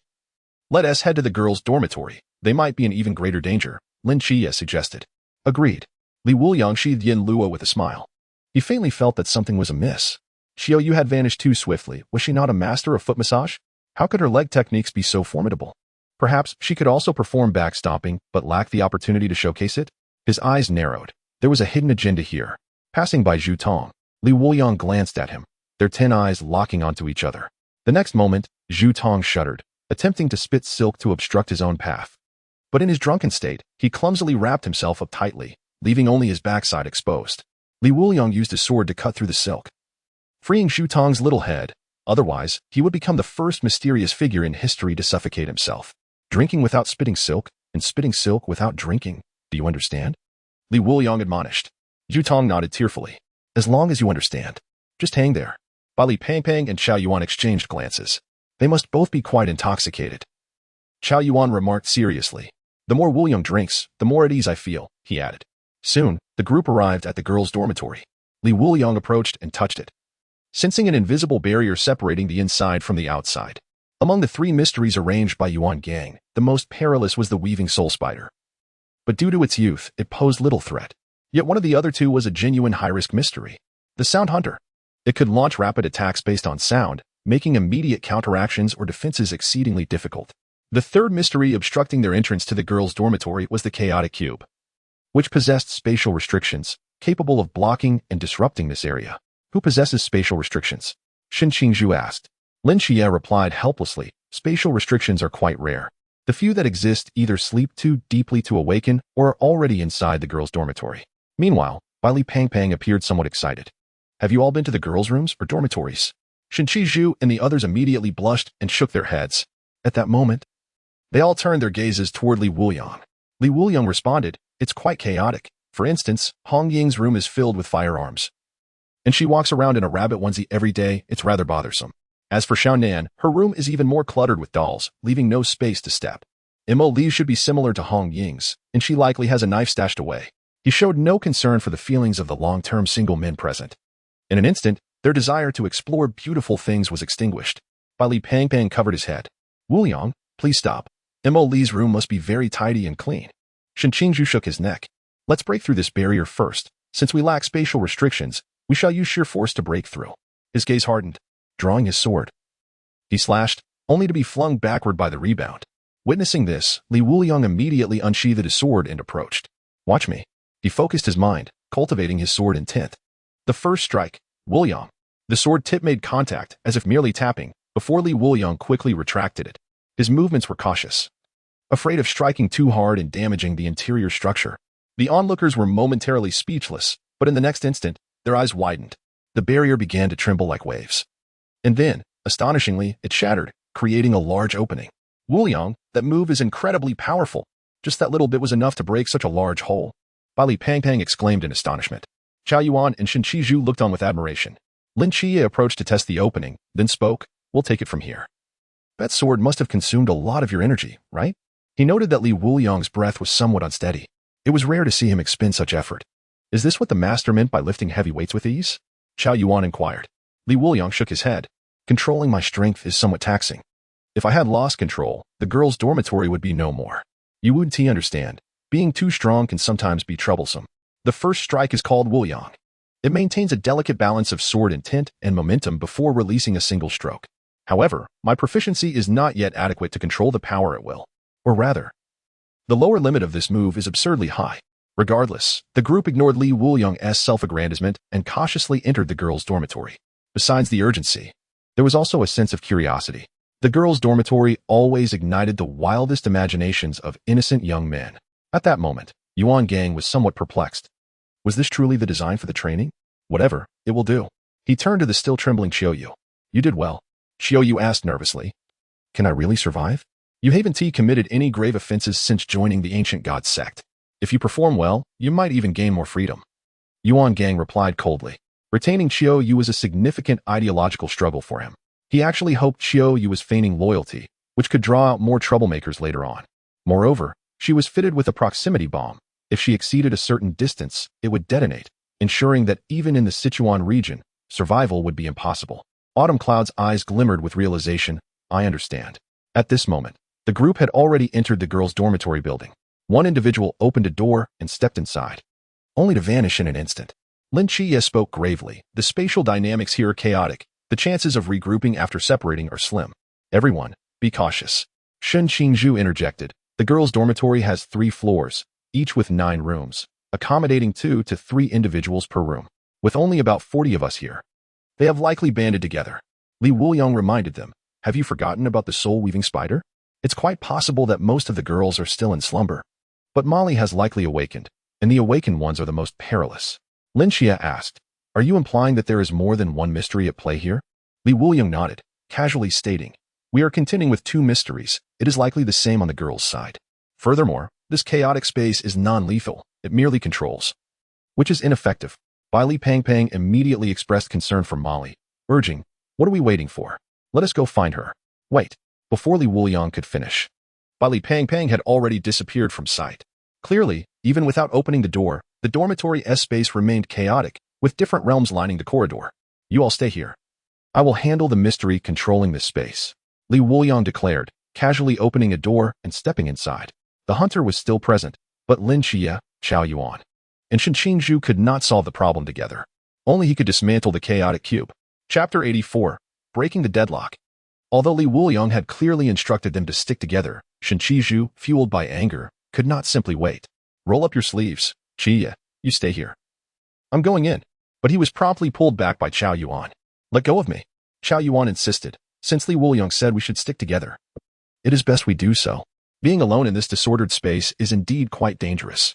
Let's wait a moment. If nothing changes in a while, we can act separately. How does that sound? Shen Qingzhu nodded. All right, we will wait 10 minutes. Once the time is up, I must go. Meanwhile, Li Wuliang pushed open a door and entered a girl's dormitory. Inside, 3 pairs of wide eyes in the corner were fixed upon him. Ah, it's Li Wuliang, they exclaimed, rushing towards him in their pajamas, as if he were their savior. Wrong room.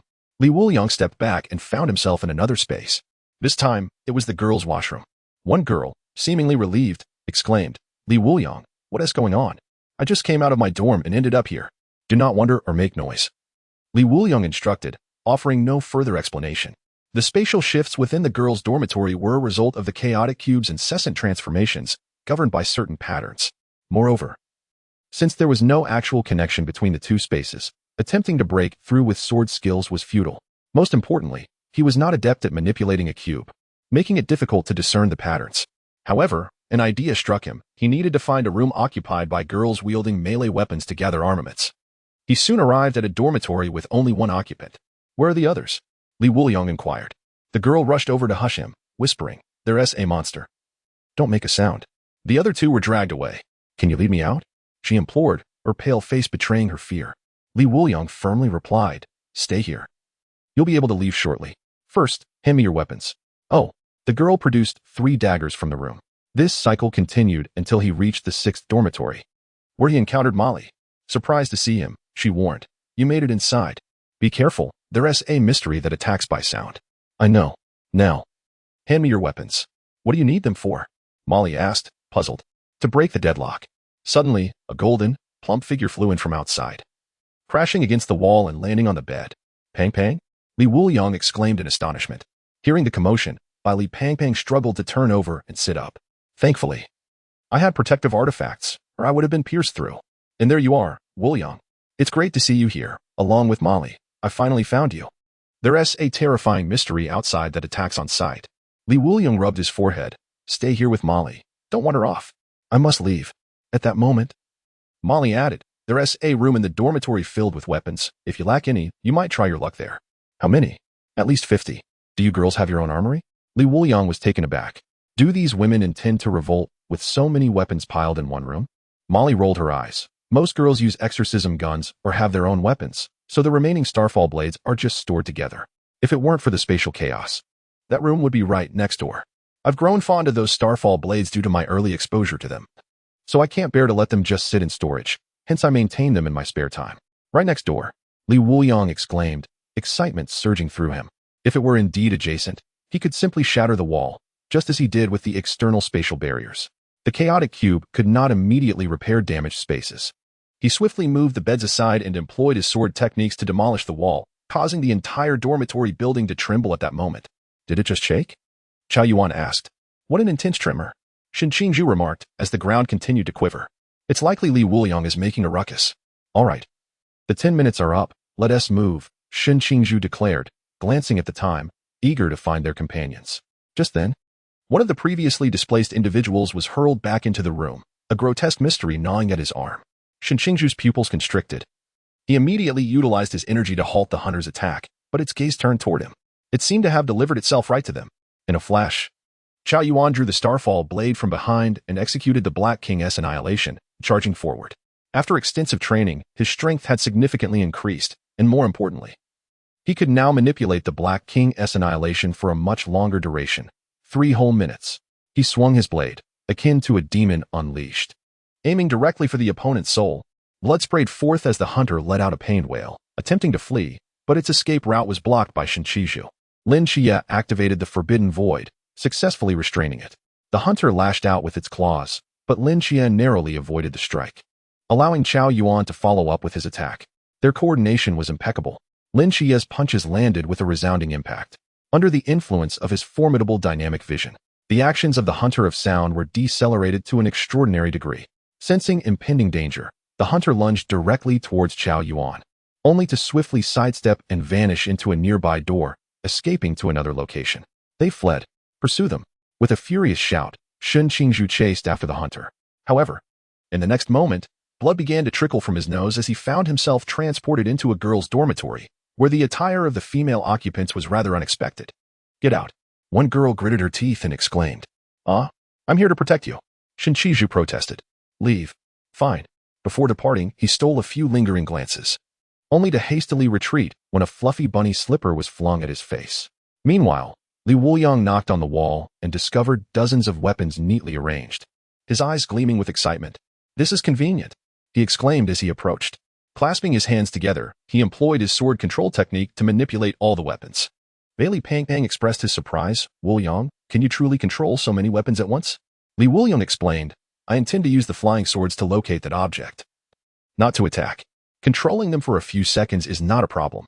In the next instant, the weapons levitated and soared towards the exit. Wuliang closed his eyes. Imbued with his sword intent on each weapon, he could sense the presence of his target, and with a clear direction, he proceeded towards it. The chaotic space created by the chaotic cube could be envisioned as an enormous cubic labyrinth. Once he established a line of connection, he would find his way out. Soon, Wuliang opened his eyes, a slight smile gracing his lips. "I found you." Chapter 85. Instructor Yuan, you are too merciful. Like an arrow released from its bow, Wuliang transformed 3 steps into 1 and surged forward, traversing through various rooms, guided by the traces left by his sword intent. At that moment, his mind resembled a 3-dimensional map, getting closer to the target with each teleportation. Just then, the severely injured Hunter of Sound appeared before him, preparing to launch an attack. "Don't obstruct my path." With a furious shout, the hunter's body was cleaved in 2. For Wuliang, the ordinary mysterious entity from the Chugging realm posed no challenge. It was effortlessly extinguished. Kill Chugging mysterious entity. Reward: 3rd-tier spirit wines wa Shanqing. Before long, Wuliang arrived at the central room. In the midst of it, a black chaotic cube pulsated and twisted relentlessly, having sensed the rapid approach of an intruder and was desperately scrambling the spatial arrangement. "Still moving?" With a sharp utterance, Wuliang's command caused the chaotic cube to seize up, halting its motion with a creaking sound as if its bearings were ungreased. He approached, sword in hand, and with a single stroke, cleaved it in 2. Instantly, the spatial distortion of the girl's dormitory reverted to its original state. Kill Chugging mysterious entity. Reward: 3rd-tier spirit wines with Shanqing. Drunk speedrun through sealed space. Triggered achievement: it's not that I'm drunk, but the path is uneven. Reward: 10-year-aged 4th-tier spirit wine Yuan Chun. 4th-tier spirit wine Yuan Chun. 3 raise their cups, 1 returns. Brewed by a certain sword saint in memory of his deceased brothers, its flavor is intensely potent yet possesses an exceptionally smooth aftertaste. Unique effect: block 1 instance of fatal damage. Wuliang was astonished. Was this the effect one would expect from a 4th-tier spirit wine? The distinction between withstanding 1 damage and withstanding a fatal injury was profound. Doubting his thoughts, he promptly inquired of the system. Can fatal injuries such as decapitation or heart extraction be resisted? Any fatal injury can be resisted. Severed limbs can regenerate. Wuliang felt an indescribable joy swell within him. He wished he could kiss the chaotic cube for being so magnificent. Had he known, he would have ensured it was well-oiled before its demise, allowing it to depart without regrets. With that thought, he promptly picked up the chaotic cube. "I shall dig you a grave and personally inscribe a tombstone. Brother Fong, rest in peace." However, just then, a series of sharp explosions erupted. Many girls, still in slumber, were dragged away by the Hunter of Sound, having not even changed out of their pajamas. Due to prolonged training, their bodies had shed excess weight, revealing healthy, sun-kissed skin, rendering them as dream goddesses to Lin Qiyee and his companions, entirely different from what they usually encountered. Coincidentally, the place where the hunter had amassed them was on the other side of the 1st floor, much to Lin Qiyee and his friends' delight. Qiyue approached to wake a few of them, hoping to leave a positive impression, only to receive a bright red slap mark in return. The others were promptly kicked out, including Bailey Pang Bang, who was sent tumbling towards Lin Qiyee by Molly's swift kick. The wind was particularly boisterous that day. Lin Qiyee gazed up at the sky, a sense of solitude overwhelming him. Have we forgotten something? Qiyue inquired, clutching his swollen face. Right. Where's Zhao Yuan? At that moment, everyone realized that Zhao Yuan had transformed for 3 minutes and had ventured elsewhere. Where is he? Wuliang glanced at the now somewhat uncontrollable Zhao Yuan and sighed. He raised the Yama's smile and delivered a sharp blow. Bang! Zhao Yuan's gaze instantly cleared. What to do when a child misbehaves? A good smack should suffice. I've lost control again. Zhao Yuan apologized after reverting to his original form. Wuliang patted his shoulder. Take it easy. It's fine. Spend some time in the kitchen, slaying chickens to cultivate your killing intent. The chef might even reward you with a chicken leg. It's a win-win. At that moment, a girl approached. Thank you, Wuliang. Do you have a girlfriend? She asked, her head lowered in apprehension. Fearing rejection or being told he was already taken. How much can you drink? Huh? Baizhou, how many pounds? Half a pound. I'm a girl. My alcohol tolerance is lower. Isn't that normal? Practice more. I have high hopes for you, Wuliang encouraged. Instantly, the girl's eyes brightened. I understand. I will practice diligently to match up to you as soon as possible. Without a direct refusal, she felt a glimmer of hope. Yes, it must be that way. Zhao Yuan followed closely behind Wuliang, as if he had discovered a new continent. On the 3rd floor, each time they passed a dormitory of a goddess, there would inevitably be a heartfelt confession. Strangely, they all left with cheerful expressions. Wuliang, how on earth do you manage this? What? I mean, how is it that girls are fond of you? Oh, that's just natural. It's not something one can learn, practice, or teach, Wuliang replied casually. Zhao Yuan? Typically, women would only affect his drinking speed. Redding could at least keep him company for an entire night, not to mention Nikes, who could drink without turning red or losing breath all night long. As such, their pace was slow, and the group waited a long time before Wuliang appeared. Hands clasped behind his back, with a dejected Zhao Yuan trailing behind. Is everything resolved? Lin Qiyee inquired. Naturally. They restrained me, preventing my departure. Otherwise, I would have left much earlier, Wuliang remarked nonchalantly. Qiyue expressed her discontent. These women just rescued them, yet they have driven us out. It's disheartening. Isn't it? What do you think? At that moment, a voice echoed through the air. Big brother. Qiyue abruptly turned, her gaze landing on Liang, who was hastily approaching. Liangzi, you're alive. Her delight was palpable. You all performed commendably, Yuan Gang stated as he approached, followed closely by the other instructors. Yuan instructor. Wuliang's eyes narrowed slightly, confirming his suspicions regarding the special training. Indeed, it was no surprise. You are quite astute. Yuan Gang inquired. Wuliang. You had your suspicions all along, but I implemented remedial measures. From where did you discern the anomaly? As he spoke, Instructor Hong made a series of exaggerated facial expressions, which Wuliang chose to disregard. Wuliang replied, someone rescued Qiyue. The ancient god sect never aids others. That is one reason. What about the second? Yuan Gang furrowed his brow. Wuliang continued to elucidate. If it were truly the ancient god sect, the male and female dormitory areas would have been completely obliterated. I killed Han Shaoan. They would not hold back any longer. Should they act again, it would undoubtedly be with lethal intent. Instructor Yuan. Your design for the special training seems excessively lenient. This was the crux of his suspicion.